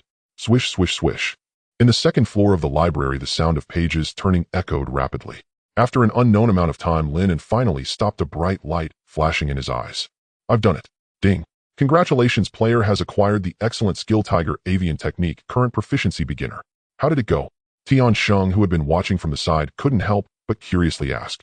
Hearing this, Lin An immediately attempted to activate the skill. As if possessed by a fierce tiger, a soul-stirring roar burst forth from his mouth. Holy crap, I've done it. I actually mastered it in one go. Seeing this, Tian Sheng's pupils couldn't help but tremble. Naturally, Lin An's tiger roar had no intimidating power over him, but he had never seen anyone grasp an excellent manual so quickly. In Tian Sheng's impression, only the geniuses from the large city-states could achieve such a feat. This is just absurd. Brother Lin, tell me honestly, have you seen the Tiger Avian Technique somewhere else before? Tian Sheng's tone trembled, clearly unable to believe such a thing for a moment. No. Lin An shook his head slightly.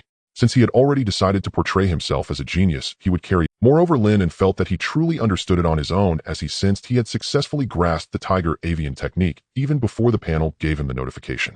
Could it be that I really am a genius? Hiss, Tian Sheng gasped in astonishment.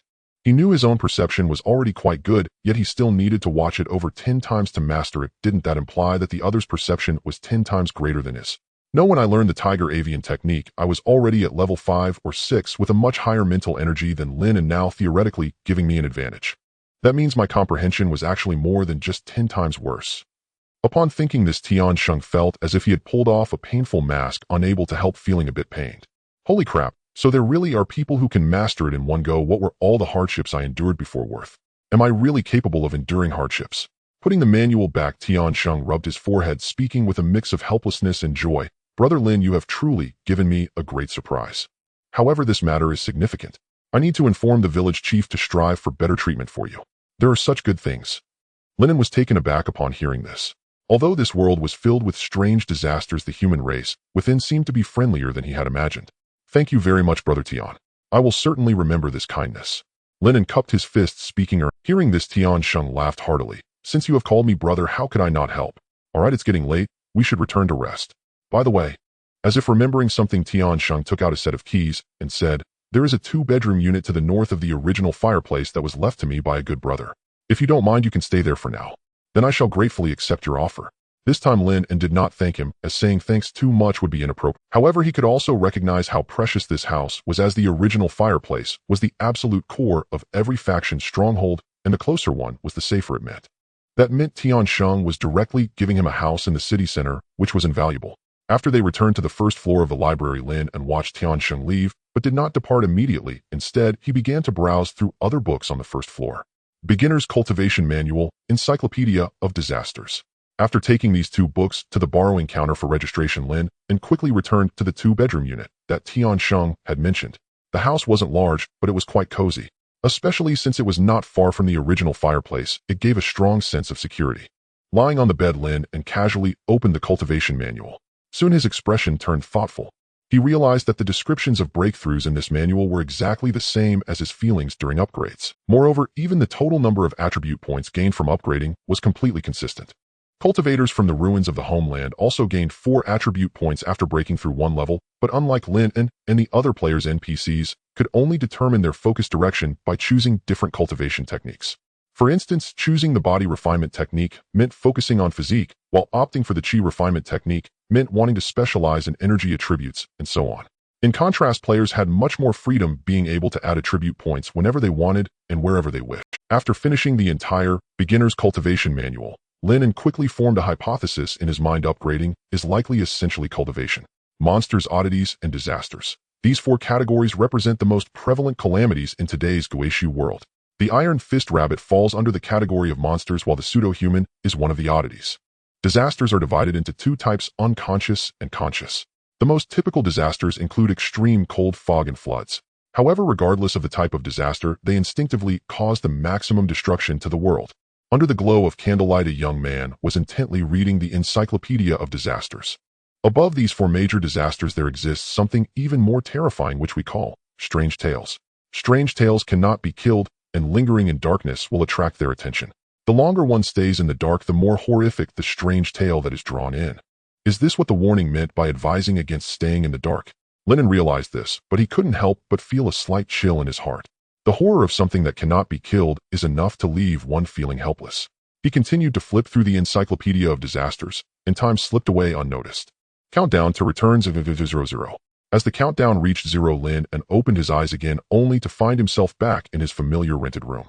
Even his clothing and posture remained as they were during his prayer before the crossover. Everything seemed unchanged, yet internally he had undergone a transformation that could be described as earth-shattering. Not only had his energy levels increased, but he had also mastered new skills. His combat power vastly exceeded what it had been before entering the game. If he were to encounter the cat-faced man again, Lin An was confident he could take him down with a single punch. Ding! Congratulations, player, you have passed the trial, and now hold the official player qualification. The Friends function has been unlocked. The Forum function has been unlocked. The number of slots in your backpack has increased by 5, by defeating the pseudo-human and gaining a preliminary understanding of the world. Due to your near-perfect performance, we are granting you a top-tier beginner gift pack, which has been placed in your backpack. Another gift pack, and it's a top-tier one. How delightful. In the panel, the previously grayed-out Friends and Forum sections were now finally accessible. Opening the Friends section, it was no surprise to find it empty. Seeing this, Lin An immediately clicked on the Forum. A series of posts appeared before him with the top post titled Newcomer Guide. With a thought, he opened it. The following information has been gathered after multiple verifications and is shared for everyone's benefit. The recent anomalies in reality can be traced back to early June of this year. It was from this point that players began to participate in the internal testing trials. However, the qualifications for internal testing have been issued irregularly and without any pattern. Of course, anyone reading this forum has clearly obtained player qualifications, so let's address the issues everyone is likely more concerned about. First, not only does time freeze in reality during gameplay, but even during the time players are in reality and game time also remains still. All players travel back and forth at the same time, and the specific travel time can only be confirmed through the count. Second, items from Blue Star can be placed in the backpack, but cannot be brought into the game. Also, do not attempt to hold items in your mouth or stuff them inside, as it will also be ineffective. However, food currently being digested is unaffected, so it is recommended to have a hearty meal before the crossover. Third, the Guixu world is larger than one can imagine, and currently only one player should be deployed in each region, so the likelihood of players encountering each other in-game is low.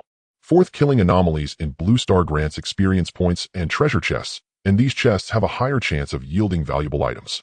However, currently there is no team mode, so whether it's treasure chests or experience points, they can only be obtained by the player who delivers the final blow.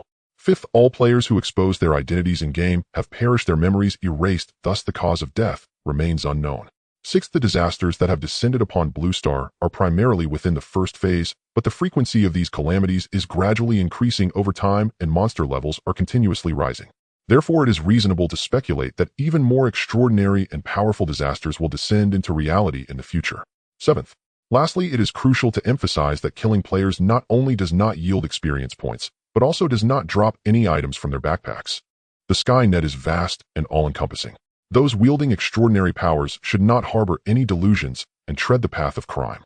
At this moment, humanity, and indeed the entire Blue Star, is undergoing a monumental change unprecedented in 1,000 years. The Anomaly Management Bureau looks forward to your joining and will provide generous rewards to every insightful individual. If there are any special requests, whether it's to join, report, collaborate, or if you encounter any troubles, please contact the following number. Signed, Director of the Anomaly Management Bureau, Chinchio. Early June, so it has only just begun. Lin An glanced at the time. It was June 21st, 2030, the summer solstice. Yet despite it being midsummer, there was little sense of heat, and there was even a hint of coolness, with nightfall arriving seemingly earlier than usual. Lin An suspected that what had descended upon Blue Star was more than just oddities and anomalies. Even disasters might be gradually invading. Recalling the terrifying monsters and oddities described in the Encyclopedia of Disasters, the extreme calamities that far exceed most historical natural disasters, and the strange tales that cannot be killed, Lin An couldn't help but frown. Shaking his head slightly, Lin An opened his backpack. After becoming a formal player, the number of slots had expanded to 10, and at this moment his backpack already contained 6 types of items. They included a cat-faced mask, a pseudo-core, 2 bottles of primary recovery potions, 3 long knives obtained from defeating the pseudo-human, and some rabbit meat. As for the rabbit skins, they were all used in the earlier illusion that intimidated Lu Cheng. Coupled with limited slots at that time, Lin An didn't retrieve them. Now the 6th item in his backpack was naturally the gift pack obtained for completing this mission. Top-tier beginner gift pack. Description: only players who perform exceptionally well in the beginner trial can acquire this, and it contains rewards best suited for you. Rating: limited quantity. First come, first served. Seeing this description, Lin An felt a surge of anticipation in his heart. Without hesitation, he focused and opened it directly. Ding. Congratulations, you have obtained Awakening Stone of Talent 1. Ding. Congratulations, you have obtained Substitute Talisman Manual 1. Ding. Congratulations, you have obtained Skill Incarnation Talisman 1. 3 items, each bearing a name that alone hinted at extraordinary significance. Talent: Awakening Stone. Realm: unique. Quality: unique. Effect: upon use, it unlocks the user's latent potential to its utmost extent and awakens a singular innate talent. Description: your potential exceeds even your own imagination in Talent Awakening. At this revelation, Lin An's expression flickered with unmistakable excitement. The beginner's cultivation manual had indeed mentioned talents, stating explicitly that only a rare few among humanity possessed the innate capacity to awaken one, and that the conditions for awakening were exceedingly stringent. Yet those who succeeded would unquestionably be deemed prodigies, destined to surpass their peers effortlessly, whether in combat or in any other vocational discipline. The specific domain of mastery depended entirely on the nature of the awakened talent, but regardless, Awakening 1 was undeniably auspicious. Even the pseudo-humans had risen to become dreaded adversaries across countless human realms, solely due to their racial talent, flawless disguise. Now Lin An required no arduous trials. only the simple act of using the awakening stone. He could not help but marvel, truly this is a peerless starter package. Magnificent. Is this what they mean by a single step ahead ensures every step thereafter? In recalling the package's limited quantity and first served nature, Lin An drew a deep, steadying breath. Without hesitation, he activated it. And instantly the awakening stone dissolved into a cascade of iridescent light, swiftly merging into his very being. These luminous currents surged as pure refined force, streaming into his meridians and marrow, bestowing upon him a sensation of profound comfort, as if stepping from biting frost into a steaming hot spring. Crack, crack. As though invisible shackles were shattering in rapid succession, sharp, resonant sounds echoed from deep within his body. Once the energy fully integrated, Lin An intuitively grasped the nature of his newly awakened talent. Tridimensional equilibrium. When the three core attributes, essence, chi, and spirit, fall out of balance, the lagging attribute surges forward autonomously until equilibrium is restored. Your Dantian, sensing that its energy lags far behind your spirit, feels profound shame, and thus begins cultivating itself without instruction. Enchi 0, 0, 1, 0, 0, 1, 0, 0, 1. Your body, recognizing that its constitution trails significantly behind your spirit, resolves to strive harder and begins cultivating itself. In Constitution 0, 0, 1, 0, 0, 1, 0, 0, 1. Lin An, after awakening a talent, had his own body simply begun self-optimizing. Yet as he felt his constitution and chi steadily rise, he thought, excellent, let the self-optimization intensify. This talent appears astonishingly potent. Lin An stroked his chin, pondered for a moment, and nodded in quiet satisfaction. True, its name sounded unassuming at first glance, but in truth each point he invested into spirit would automatically trigger proportional growth in essence and chi under the influence of tridimensional equilibrium. It merely required time. In essence, a single free attribute point functioned as 3. And over time his total attributes would inevitably surge far beyond those of his peers. Moreover, the advantage extended further. Lin An knew that ascending to the second transcendence, the realm of the transcendent, required acquiring a unique legacy known as the transcendent inheritance. The most elite inheritances imposed rigorous thresholds across all three attributes, meaning this talent conferred strength not only early on, but increasingly so with every stage of advancement. At last, I truly feel like I'm cheating. A faint smile curved Lin An's lips, yet inwardly he cautioned himself against overconfidence. After all, heroes across this world swarmed like fish crossing a river. He had no way of knowing what formidable artifacts or talents others who'd also received the peerless starter package might possess. A sudden memory surfaced, the paranormal administration he'd glimpsed earlier. It now seemed plausible they'd already neutralized numerous disasters wielding official authority. And on planet launching, every disaster yielded a treasure chest without fail, meaning the administration's hoard of artifacts must be staggering beyond imagination. Though he reflected thus, Lin An viewed it as a welcome development. For launching stood on the cusp of cataclysm. Only a strong, centralized organization could preserve order, preventing its utter collapse. Furthermore, killing players granted no experience nor loot, while slaying monsters on launching guaranteed treasure chests. And the atmosphere in Xiashitan village, though tense, remained relatively amicable among kin. Lin An boldly hypothesized the system discouraged interspecies strife, instead urging humanity to unite against external threats.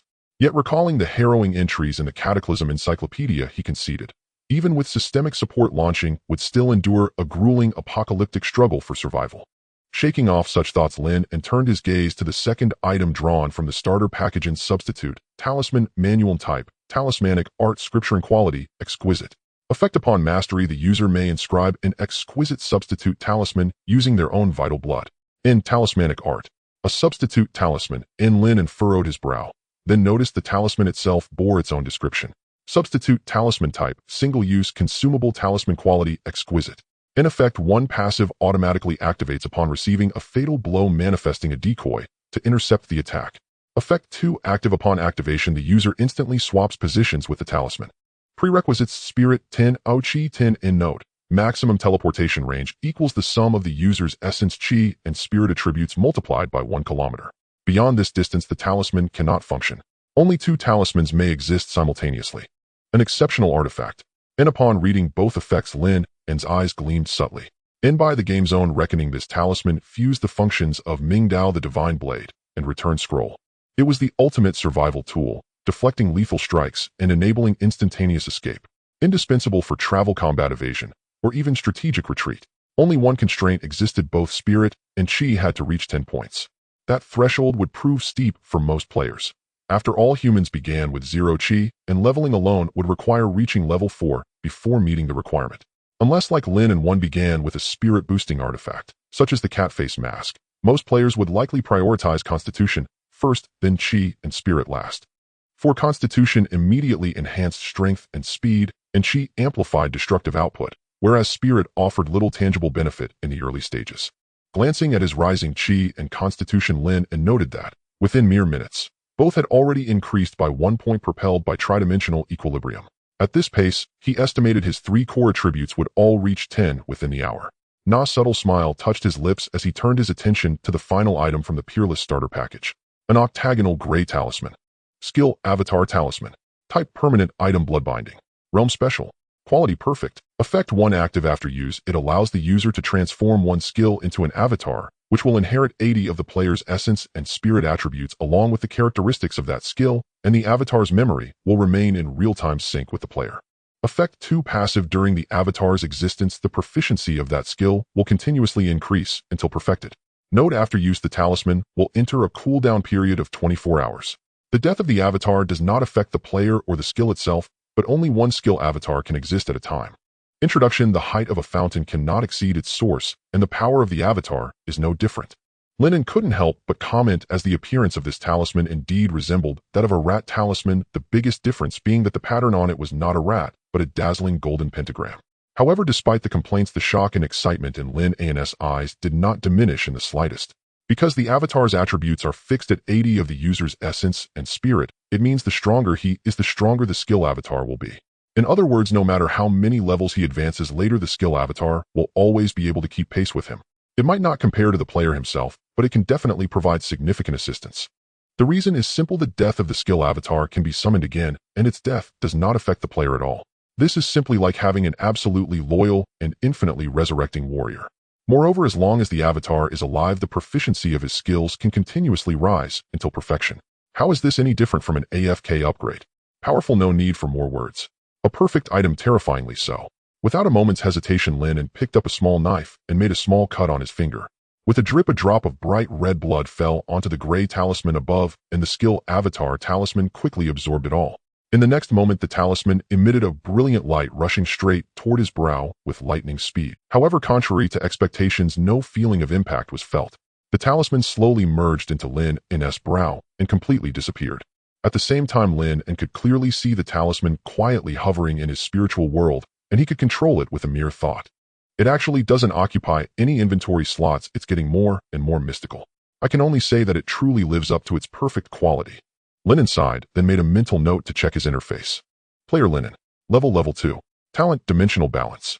Experience 80 level skipping kills of level 3 pseudo people increase by 50 kills of 2 level 2 pseudo people, and 1 level 2 Iron Fist Rabbit increase by 30. Essence Constitution 8, 2, continuously increasing.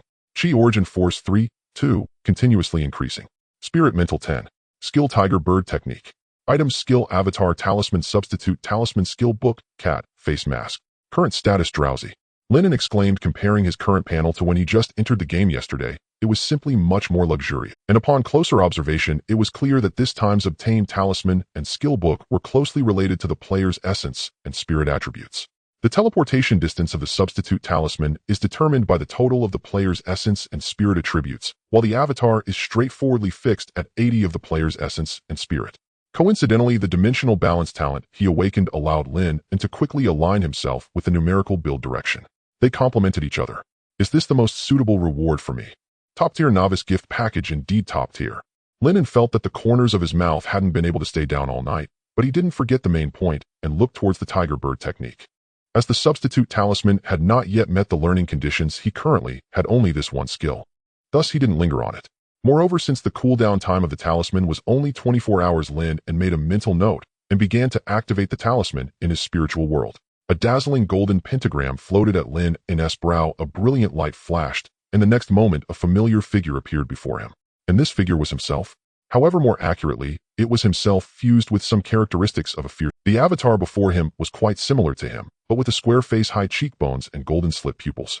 Making eye contact gave one a heart-pounding feeling, as if being stared at by a fierce tiger. Though still a yellow-haired version, it gave off no impression of a delinquent, or rather it exuded an inexplicable aura of dominance and majesty. However, Lin An felt nothing of the sort. Due to memory synchronization, the avatar in a sense was just another version of himself, so there was naturally no reason for him to intimidate himself. The actions of the avatar were completely under his control, and with just a thought, Lin An could make this avatar disappear on the spot. He opened the panel to check the avatar's information. Tiger Bird Technique Avatar. Level 2. Essence Constitution 6. 4. Chi Origin Force 2. 4. Spirit Mental 8. Characteristics Tiger. The panel was very simple, and the skill avatar could not learn other skills. But at the same time, the avatar would reach a peak level in mastering its own skills, surpassing even the skills created. As expected, with a thought from Lin An, the avatar before him instantly transformed into a beastly form, becoming a mighty tiger, standing 1 meters tall and measuring 5 meters in length. Stop. This form not only takes up space, but also consumes energy. Shrink a bit first. Ow. As the words fell, the majestic big cat quickly shrank down to its juvenile form, looking almost like a plump adult cat. Not bad. Seeing this scene, Lin An nodded in satisfaction. After all, a normal human could only transform into a fully grown big cat for a short time, even if they perfected the tiger bird technique. Turning into a juvenile tiger form was practically impossible. But for the skill avatar, this was a piece of cake. From now on, I shall call you Hockey Tiger. Lin An thought for a moment before speaking. Due to memory synchronization, he could command the avatar to do anything with just a thought, yet Lin An felt it was more convenient to have a name. However, as someone who struggles with naming, Lin An found he couldn't come up with a good name at the moment. At this moment, the Hockey Tiger in its juvenile state nodded slightly, maintaining a cool demeanor. Though synchronized in memory, the avatar would still be influenced by the characteristics of its skill, and the fierce tiger's nature made this little tiger avatar appear even more aloof and majestic. Lin An didn't mind any of this. After yawning, he instructed Hockey Tiger to keep watch tonight. Having gone nearly 2 days and nights without sleep, Lin An's state had already fallen into drowsiness. Now, with a reliable helper, he could finally rest assured and get a good night's sleep. Your Dantian has successfully increased by 7 points of primordial power after a night of diligent cultivation, catching up with your mental attributes. Ding! Your 3-dimensional attributes have reached equilibrium. Upon awakening, the first thing that caught your eye were 3 pleasant notifications. Lin An smiled and quickly got up to wash up, giving a pat to the diligent Hockey Tiger along the way. After finishing, Lin An sat down at the dining table eating breakfast while browsing the forum. Title: I'm so eager to level up, I really don't want to go back to being a vagrant doing odd jobs. Is there any expert willing to assist me? Below this forum post were replies from a group of players. Aren't there vagrants starting out? Don't they all appear as guards suffering from strange invasions? No way, buddy, I'm not a beggar. I'm a little better than the one above. I'm a lost traveling merchant. Chewing on his bread at a leisurely pace, Lin An looked at everyone's bizarre identities and couldn't help but feel amused. However, he noticed that these starting identities had a common trait: either they were born in the novice village but were currently under strange invasion, or they were a certain distance from the novice village but could make it back before nightfall. Yet he had not seen anyone whose start involved being led by a fake person. Of course, it could also be a case of survivor bias. Players encountering monsters might not survive at all, hence they couldn't post on the forum. Moreover, most players currently seemed to be at level 1, and even a rare level 2 player was enough for others to call them an expert. Lin An found this quite normal. If he hadn't started with the cat face mask, even if he had miraculously escaped the fake person's pursuit, it wouldn't have been possible to level up so quickly to level 2, or even close to level 3. Having no thoughts of speaking up for now, Lin An transformed into an onlooker scrolling through the forum. A group of cockroaches mutated. The biggest one is a level 3 cockroach, nearly a meter long. Ability Management Bureau, please help. Everyone, I've recently discovered that the female ghosts in the Guixu world are still charming. What the heck, bro? I woke up to find a red embroidered shoe outside, urgently waiting online. Blue Star is getting more dangerous. It seems necessary to let my avatar keep watch. Lin An pondered his... At that moment, most of the forum posts were various cries for help and questions, with a few expressing a desire to... However, there weren't many responses to those team invitation posts, since the Ability Management Bureau had already clearly stated that only players who dealt the final blow would gain experience and treasure. This situation easily led to issues of uneven distribution of loot and mutual suspicion. Moreover, rather than teaming up with a stranger, it was much more reliable to join the Ability Management Bureau directly. Continuing to browse the forum, a headline soon caught Lin An's attention. Friends in Linjiang City, please note the recently popular virus is extremely suspicious, initially suspected to be a disaster invasion. After all, he was currently in Linjiang City, and the reason he had chosen to go out to buy supplies was due to a reminder from the Disease Control Center thinking about stocking up on resources. At the time, he felt something was off about the virus, and now it seemed to be true. According to current intelligence, it is initially suspected that the virus is caused by a disaster mutation infection. Mutation infection, a conscious disaster. Early symptoms in infected individuals include fever, dizziness, and body aches, In the mid-stage, some organs will begin to gradually mutate, with a significantly increased mortality rate during this period. If the infected can endure to the late stage of the virus, they will transform into bizarre mutated beings. Most mutated beings are unable to retain their sanity. Their strength largely depends on whether the direction of mutation is reasonable, but every mutated being has the ability to infect others. Attention besides humans, plants, and animals can also be infected by disasters. Currently, the source of the disaster infection is unknown, but eliminating the source can effectively curb the spread of mutation infection. If anyone has any information regarding the source of infection and the mutated beings, please inform us, and the Ability Management Bureau will offer generous rewards. Signed, Director of Linjiang City Branch Lin An had previously seen in the Disaster Encyclopedia that disasters can generally be divided into conscious and unconscious types. Conscious disasters usually have a core known as the source of disaster. If this core is eliminated, the harm caused by such disasters will be greatly reduced. If it's natural disasters like extreme cold, high temperatures, or floods which are more akin to unconscious disasters, then one can only resist silently. The initial hearth is important as it becomes the core of every stronghold's power. Not only can it deter strange and evil beings, but more importantly, this peculiar structure has a strong ability to mitigate natural disasters, establishing a relatively safe zone. Mutation infection. It feels like we're about to enter a biochemical apocalypse upon waking up. However, this should be quite different from a zombie crisis. Lin An thought to himself, in a typical zombie apocalypse, even a dog bitten would turn into a zombie dog. But this mutation virus only becomes contagious at the final mutated being stage, and most people actually can't survive to that stage, which in turn reduces the speed of infection. Looking out the window, everything seemed normal on the street. Yet Lin An did not forget that many people had actually contracted the pandemic even before his arrival in this world, and they should still be in the early stages of infection. Thinking of the countless people who might die in this city, Lin An's expression gradually grew serious. Then he glanced at his skill panel. Tiger Bird Technique, current proficiency, minor success. After a night of offline cultivation, his Tiger Bird Technique successfully upgraded from basic to minor success, and the speed was so fast that even Tian Sheng and others would probably shed tears. However, the familiar game countdown had yet to appear until now. According to the explanations from the Ability Management Bureau on the forum, the entry time for the Guixu game has always been unpredictable, the only certainty being that it can be entered at least once within 3 days. And even after becoming a formal player, the game only starts the countdown half an hour before focusing on unpredictability. Glancing at his experience bar, which was already at 80, Lin An's eyes flickered. 3 days. Staying stagnant is not an option. In this great contention era, if one does not progress, they regress. After all, the apocalypse won't wait for him to slowly enhance his strength. So, I choose you, Hockey Tiger.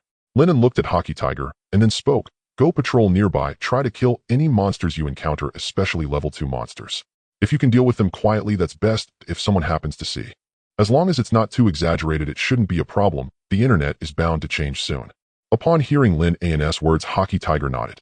As a wild tiger incarnation, he clearly preferred to go out and engage in bloody battles rather than dozing off in the bedroom. After all, dying only meant he could activate the talisman once more and resurrect with nothing more than a cooldown. Hockey Tiger, bold and skilled, leaped directly out of the window, swiftly disappearing from Lin An's sight as he hopped over the air conditioning units. Lin An nodded slightly, acknowledging Hockey Tiger's combat prowess. After all, Hockey Tiger's attributes had all reached 8 points, which while only 80 of Lin An's far exceeded that of an average level 2 player. Even a level 3 player would hardly match Hockey Tiger's overall attributes. At least the deceased pseudo-human Lu Cheng did not compare. Moreover, Hockey Tiger was the embodiment of the exceptional skill Tiger Beast technique, representing the pinnacle of that skill, making him a top-tier combatant at this stage. Synchronously observing the situation of his incarnation, Lin An focused his thoughts and took out the substitution talisman manual. Now that his spirit and energy had both reached 10 points, he could finally begin to research this powerful life-saving artifact. As he opened the manual, profound meanings flowed forth. Lin An felt as if a white-haired elder was explaining the art of talismans to him, and he immediately entered a state of comprehension. Meanwhile, on the other side, at this moment, Hockey Tiger, still the size of a kitten, was silently traversing the streets. Yet with the instincts and senses of the king of beasts, he could keenly detect an unusual aura in the distance.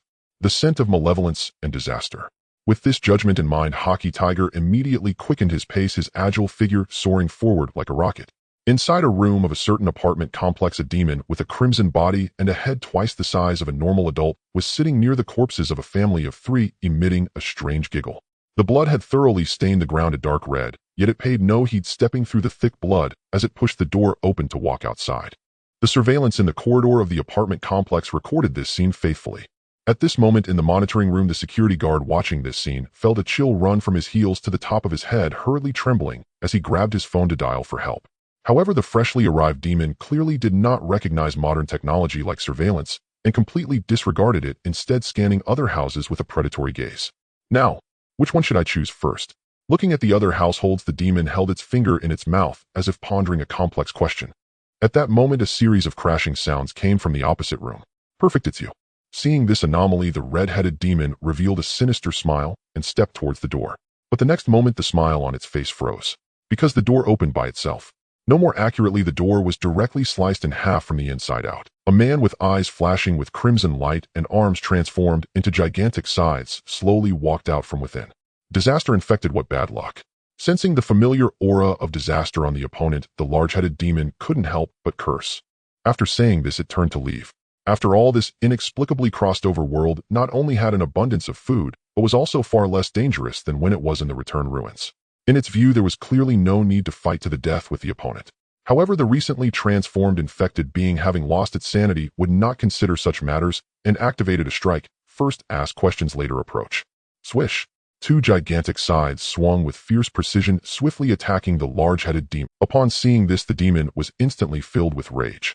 The next moment, its entire head ignited in a blaze as it charged headlong into the infected being's scythes. Clang! The crisp sound of metal clashing echoed through the apartment as a fierce battle erupted in the corridor. The security guard in the monitoring room was left utterly stunned by this scene. Realizing the gravity of the situation, he quickly issued a warning in the community chat advising everyone to lock their doors and wait for rescue. To avoid anyone disbelieving and coming out to meet their doom, the security guard also started a live stream and shared the link. As the broadcast began, the chat room exploded. What the hell, you tell me these terrifying creatures are just above us? Doesn't anyone think this is some new special effect? My ass, the whole building is shaking, and you tell me it's a special effect. Speaking of which, don't you all think there have been a lot of weird monster videos online recently? I used to think it was some new trend, but now it seems it's not that simple.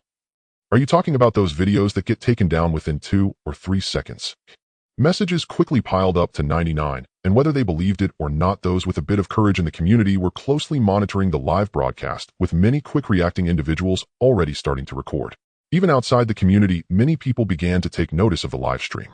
While the demon and the infected being were locked in a fierce battle, Hockey Tiger swiftly arrived at the community. Hockey Tiger took an unconventional route, leaping and vaulting up several floors before finally entering the house where the tragedy had occurred through the window. The demon and disaster he had been tracking finally appeared in Hockey Tiger's golden vertical pupils. Red-headed demon. Level 2. Vitality Constitution 3. Chi Demonic Power 8. Spirit Mental 3. Skill Flame Coverage. Infected being. Level 2. Vitality Constitution 12. Chi Disaster Energy 1. Spirit Mental 1. Skill Altered Scythe. 2 weaklings. Concluding in his mind, Hockey Tiger even felt too lazy to switch forms, simply channeling energy into it. In the next moment, Hockey Tiger flashed forward and severed the red-headed demon's neck before it could unleash its fire skill again. Kill Level 2 Red-headed demon experience points increased by 10. Ding! Congratulations, you have obtained a normal treasure chest 1. As Hockey Tiger defeated the demon, 2 pieces of information popped up on Lin An's panel. The suddenly unopposed infected being was momentarily stunned, but with a spirit level of only 1, the concept of escape clearly did not register in its mind, and it swung its scythe forward again. Clang! Although its constitution was inferior to the opponent's, its energy allowed it to unleash a more powerful force in a short time. Moreover, the infected being had already been severely injured by the red-headed demon's flames, so Hockey Tiger's explosive energy, with 1 claw, easily severed the infected being's scythe before swiftly piercing through its head with his claws. Kill Level 2 infected being experience points increased by 10. Ding! Congratulations, you have obtained a good treasure chest 1. In the corridor of the apartment complex, Hockey Tiger curiously gazed at the 2 corpses of the disaster before him. One of the corpses, that of the red-headed demon, was slowly vanishing, just like the cat-faced figure that Lin An had sent away with a baseball bat. However, the mutated infectors, which were derived from Blue Star humans, showed no signs of disappearing. The lifeless body lay quietly on the ground, and from the already mutated face one could faintly perceive a sense of liberation. At that moment, a sharp and urgent siren rapidly approached from afar. Hockey Tiger, seeing this, decided not to linger any longer and prepared to jump out of the window. Before leaving, his golden glowing pupils casually swept over the camera, pointing at him, and then he vanished in a... This scene instantly caused a violent stir in the live stream, But before the viewers could start typing the screen, the live stream has been banned. From start to finish, did this live stream even last 5 minutes? Many viewers seeing the banned stream couldn't help but start cursing and complaining. Some viewers who initially thought they were watching a movie couldn't help but feel a twinge of doubt at that moment. Meanwhile, as the group chat in the apartment complex heated up, the Ability Management Bureau quickly sealed off the scene. A man in a black trench coat rushed over to begin investigating the surrounding clues. Besides the demons and mutated infectors, there is a third presence. "Captain Chi, have you found anything?" a liaison officer in the precinct asked through the earpiece. A red-headed demon has descended on this apartment complex, and it happened to encounter an infector who had just completed mutation. The man in the black trench coat, referred to as Captain Chi, quickly replied, "This can be easily seen from the surveillance, but the tiger that subsequently came to kill both did not give off a normal aura. It resembles a spirit beast, yet also somewhat like a player." Captain Chi paused for a moment before continuing. "However, judging by its explosive power, speed, and energy, this tiger is at least level 3 very powerful. Position. We can initially treat it as neutral, but leaning towards friendly when establishing the file. A level 3 being." Hearing this, the recorder felt a chill in their heart. After all, the strongest disaster currently appearing in Linjiang City was only level 3, which had already caused the Bureau considerable headaches. Now suddenly adding one more was truly something that couldn't be ignored. Fortunately, this one seemed to have no intention of attacking humans. Otherwise, with the entire Bureau currently busy searching for and managing mutated disasters, they would hardly have the manpower to respond to this situation. After all, compared to ordinary demons and anomalies, the infinitely contagious mutated disasters were clearly the top priority moving forward. A slight misstep, and the entire city could plunge into an apocalypse. While the Ability Management Bureau was conducting investigations, Lin An looked at the information popping up on his panel. Ding. Current experience points are full. Would you like to level up? Hockey Tiger did brilliantly. Lin An couldn't help but praise. After all, being able to level up while lying at home was something very few could achieve at this stage. However, Lin An did not immediately click to level up, but looked at the skill he had just mastered. Substitution Talisman, current proficiency beginner.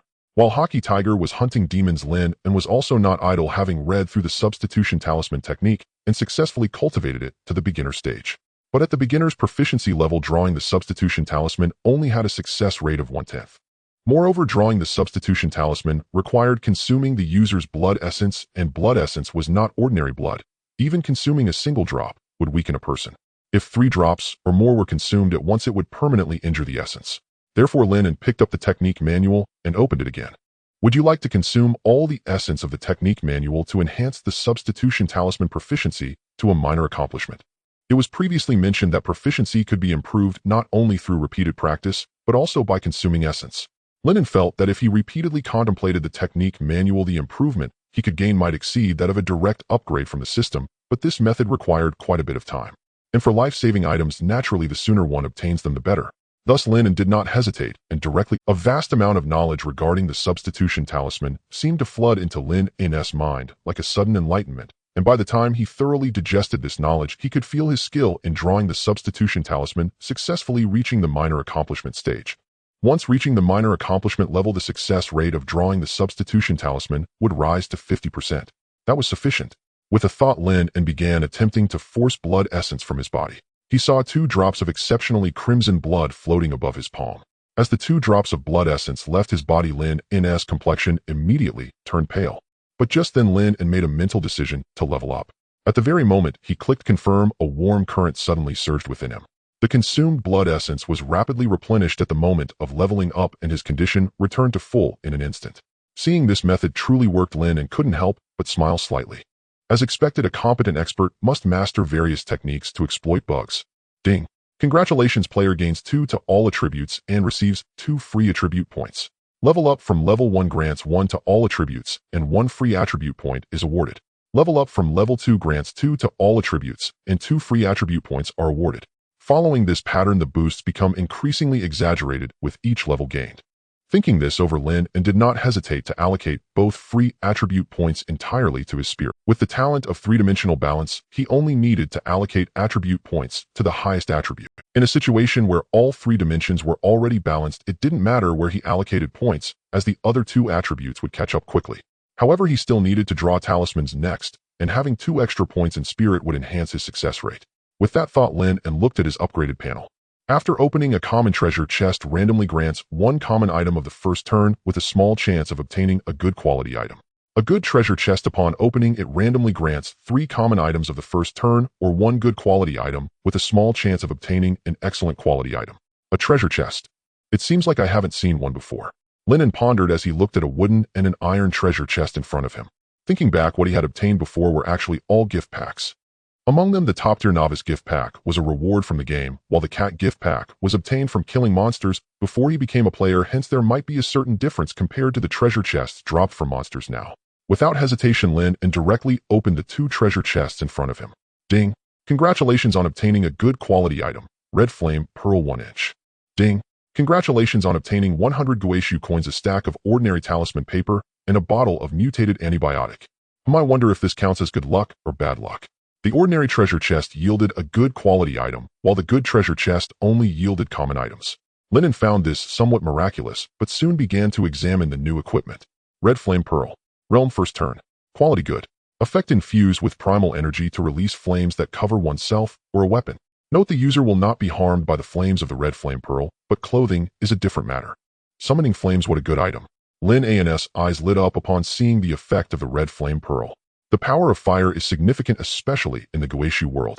Not to mention, if one day he found himself in darkness, perhaps this Red Flame Pearl could buy him some time. He just didn't know how much primal energy it would consume. Satisfied, Lin An turned his gaze to the remaining items. Guixu coins, the universal currency of the Guixu world, inherently containing a certain amount of energy and value. Talisman paper, commonly used material for talismans, can slightly increase the success rate of talisman crafting when used. Mutated antibiotics, specifically used to treat mutated viruses, but cannot completely eradicate the virus and is ineffective for fully mutated infected individuals. Lin An picked up a Guixu coin and began to observe it closely. This Guixu coin resembled a 1 yuan coin from the real world, albeit with an unknown material, and he could faintly sense a hint of energy contained within. Clearly, this currency itself contains a certain value not comparable to paper currency that relies solely on official credibility. If he had to describe it, the Guixu coin seemed more like a spirit stone from cultivation novels, or perhaps the mora from a certain game. Moreover, 100 Guixu coins is not a small amount. Lin An remembered that the typical income for common folk in Little Shirtan Village was around 100 Guixu coins for a month, which was enough to ensure basic living needs. However, it could not be considered much, since even for ordinary quality skills in the library, one would need 1,000 Guixu coins for a single viewing. As for someone like Captain Tian Sheng, his basic salary alone reached 3,000 Guixu coins a month, and Lin An speculated that he likely had many additional sources of income. It was evident that in the Guixu world, cultivators and ordinary mortals existed in 2 separate realms, at least in terms of income and consumption capacity. Thinking to himself, Lin An glanced at the remaining 2 items.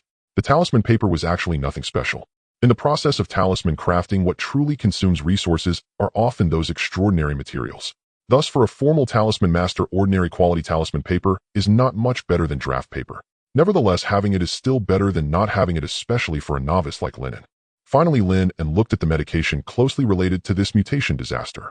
A bottle of mutated antibiotic contains 50 pills, and 1 pill can help an ordinary person resist the mutated virus for a month, significantly reducing pain during that period.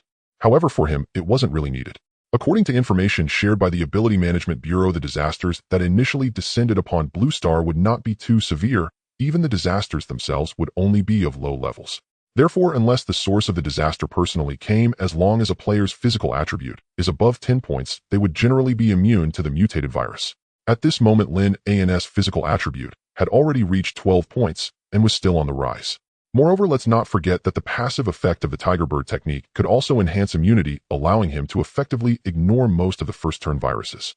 Of course, if this mutated infection disaster escalated to the second turn, the situation would likely be dire. After all, these disasters can continue to upgrade and grow stronger, just like those NPCs in the Guixu game that can cultivate. It seems the Ability Management Bureau has dealt with quite a number of mutants. They should have also produced items similar to the mutated antibiotics.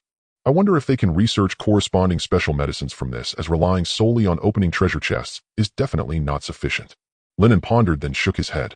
Specialties exist in every field. Worrying about such matters is futile, especially since he didn't even choose biology during high school. However, if there are other clues, Lin An would still be very willing to provide them to the Ability Management Bureau, as long as it doesn't harm his own interests. After all, he definitely doesn't want this place, which has borne his and his parents' memories since childhood, to become a dark, dead city. Let alone the fact that the Ability Management Bureau has indeed shared a lot of useful information, working hard to maintain the peace before the storm. Out of the corner of his eye, Lin An noticed the now empty treasure chest and suddenly thought of something. The treasure chest hasn't disappeared. Does that mean there's still room for operation? Lin An placed the red flame pearl and the antibiotics into the treasure chest. Then with a thought, he stored it in his backpack.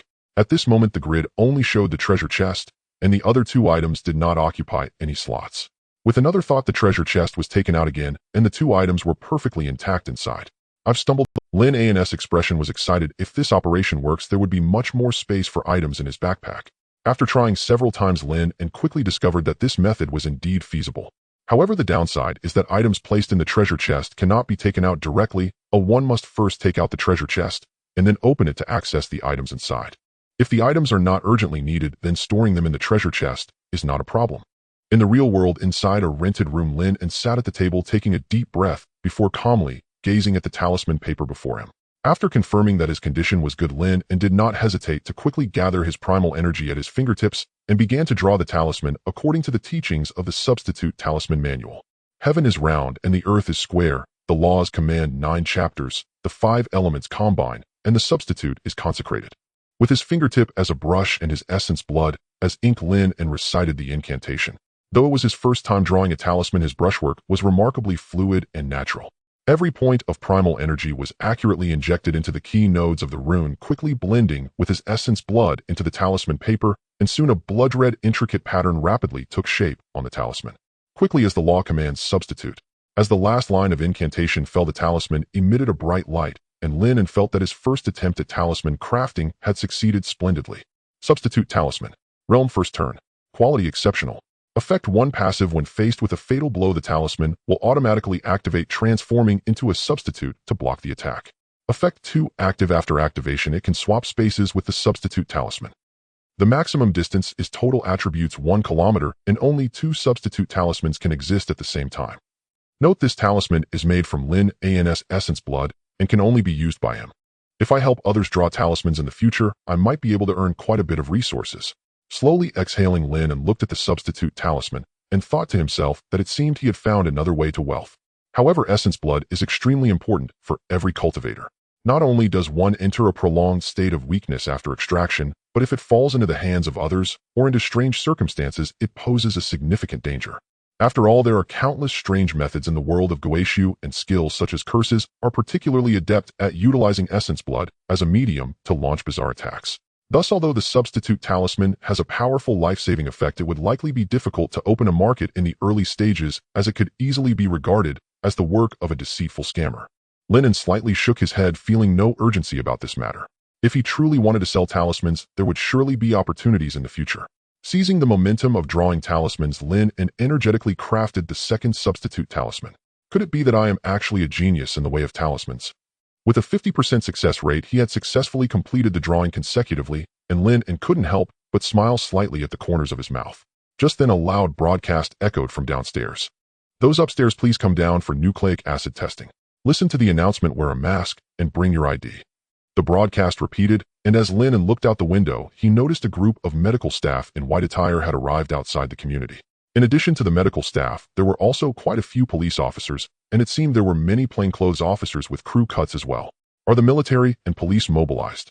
Realizing that the authorities were conducting checks for infected individuals, Lin An nodded slightly. Having action is a good thing. Otherwise, if an infected person were lying at home completing their final transformation unnoticed, it would likely spell disaster for those around. Like the community where Haji who had gone this morning, the residents there could be considered fortunate. They happened to encounter an invading monster and fought against an aberrant, holding out until Haji who arrived. Otherwise, the casualties and infection numbers would probably have been even higher. Having 2 disasters arrive at the same time and engaging in combat could also be considered a case of negative multiplied by negative yielding a positive. Leaving a substitute talisman at home for convenient escape, Lin An donned a mask and grabbed his ID before hurrying to the community entrance. At this moment, the elevator was already filled with people, and familiar neighbors greeted each other, beginning to chat. I didn't expect there to be an outbreak so soon again, or it feels like the last COVID wave was not long ago at all. Yeah, this world is becoming increasingly unstable. I've recently heard of several unexpected deaths. My cousin who works at the crematorium said that his workload has increased significantly lately. Lin An listened quietly, not speaking. The signs of chaos, or rather the apocalypse, were already beginning to manifest, and many people could subtly sense that something was amiss. However, when things have not yet occurred right in front of oneself, it is indeed difficult to make people believe. Lin An felt that if he had not truly encountered the cat-faced man and entered the Guixu game as a beta player, he would probably still be busy looking for a job with no time to ponder those hearsay matters. Moreover, against the backdrop of the apocalypse, the power of ordinary people is quite limited. At most, they can only hoard some supplies. The elevator door slowly opened, and everyone streamed out, quickly forming a long line in the community. And everyone was quite familiar with the nucleic acid testing process, so the entire procedure was orderly. As it was almost Lin An's turn, he noticed a man in a black trench coat, wearing a special headset, not far away, softly speaking into the device. The voice was not loud, but with his physique currently exceeding that of an ordinary person by more than double, Lin An could hear it quite clearly. Health activities must be conducted more quickly, and every location must be thoroughly checked. In the East District, nearly 1/10 of the population has become infected. We must focus on those who are in the later stages of infection and those who have not undergone nucleic acid testing. How much antibiotic diluent is left? Is there any new progress from the Research Institute? The trace of the cat tiger has completely vanished. Forget it, we can temporarily set this matter aside. Players, people from the Ability Management Bureau. Hearing this conversation, Lin An made a judgment in his heart. Players cannot probe each other unless the other party willingly shares their information. Moreover, considering that everyone is currently at a low level, even if they brush past each other, it would be difficult to know that there is a player next door. Especially since many players are still at level 1 without any upgrades, their strength is essentially no different from that of ordinary people. Listening to the conversation of the man in the black trench coat, Lin An soon found himself at the front of the queue. "I'll open your mouth." As the cotton swab moved up and down in his mouth, Lin An successfully completed this nucleic acid test. At this moment, a message suddenly popped up on his panel. Game countdown 3000. Is the game finally indeed a player? Confirming his guess, Lin An stepped back to his rented room. First, he stored the substitute talisman safely, then quickly checked his items.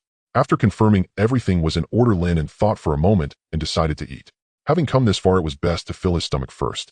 As for the patrolling Haji, who Lin An simply made it disappear with a thought. Now that the cooldown time for the talisman was over, he could summon it anytime he needed.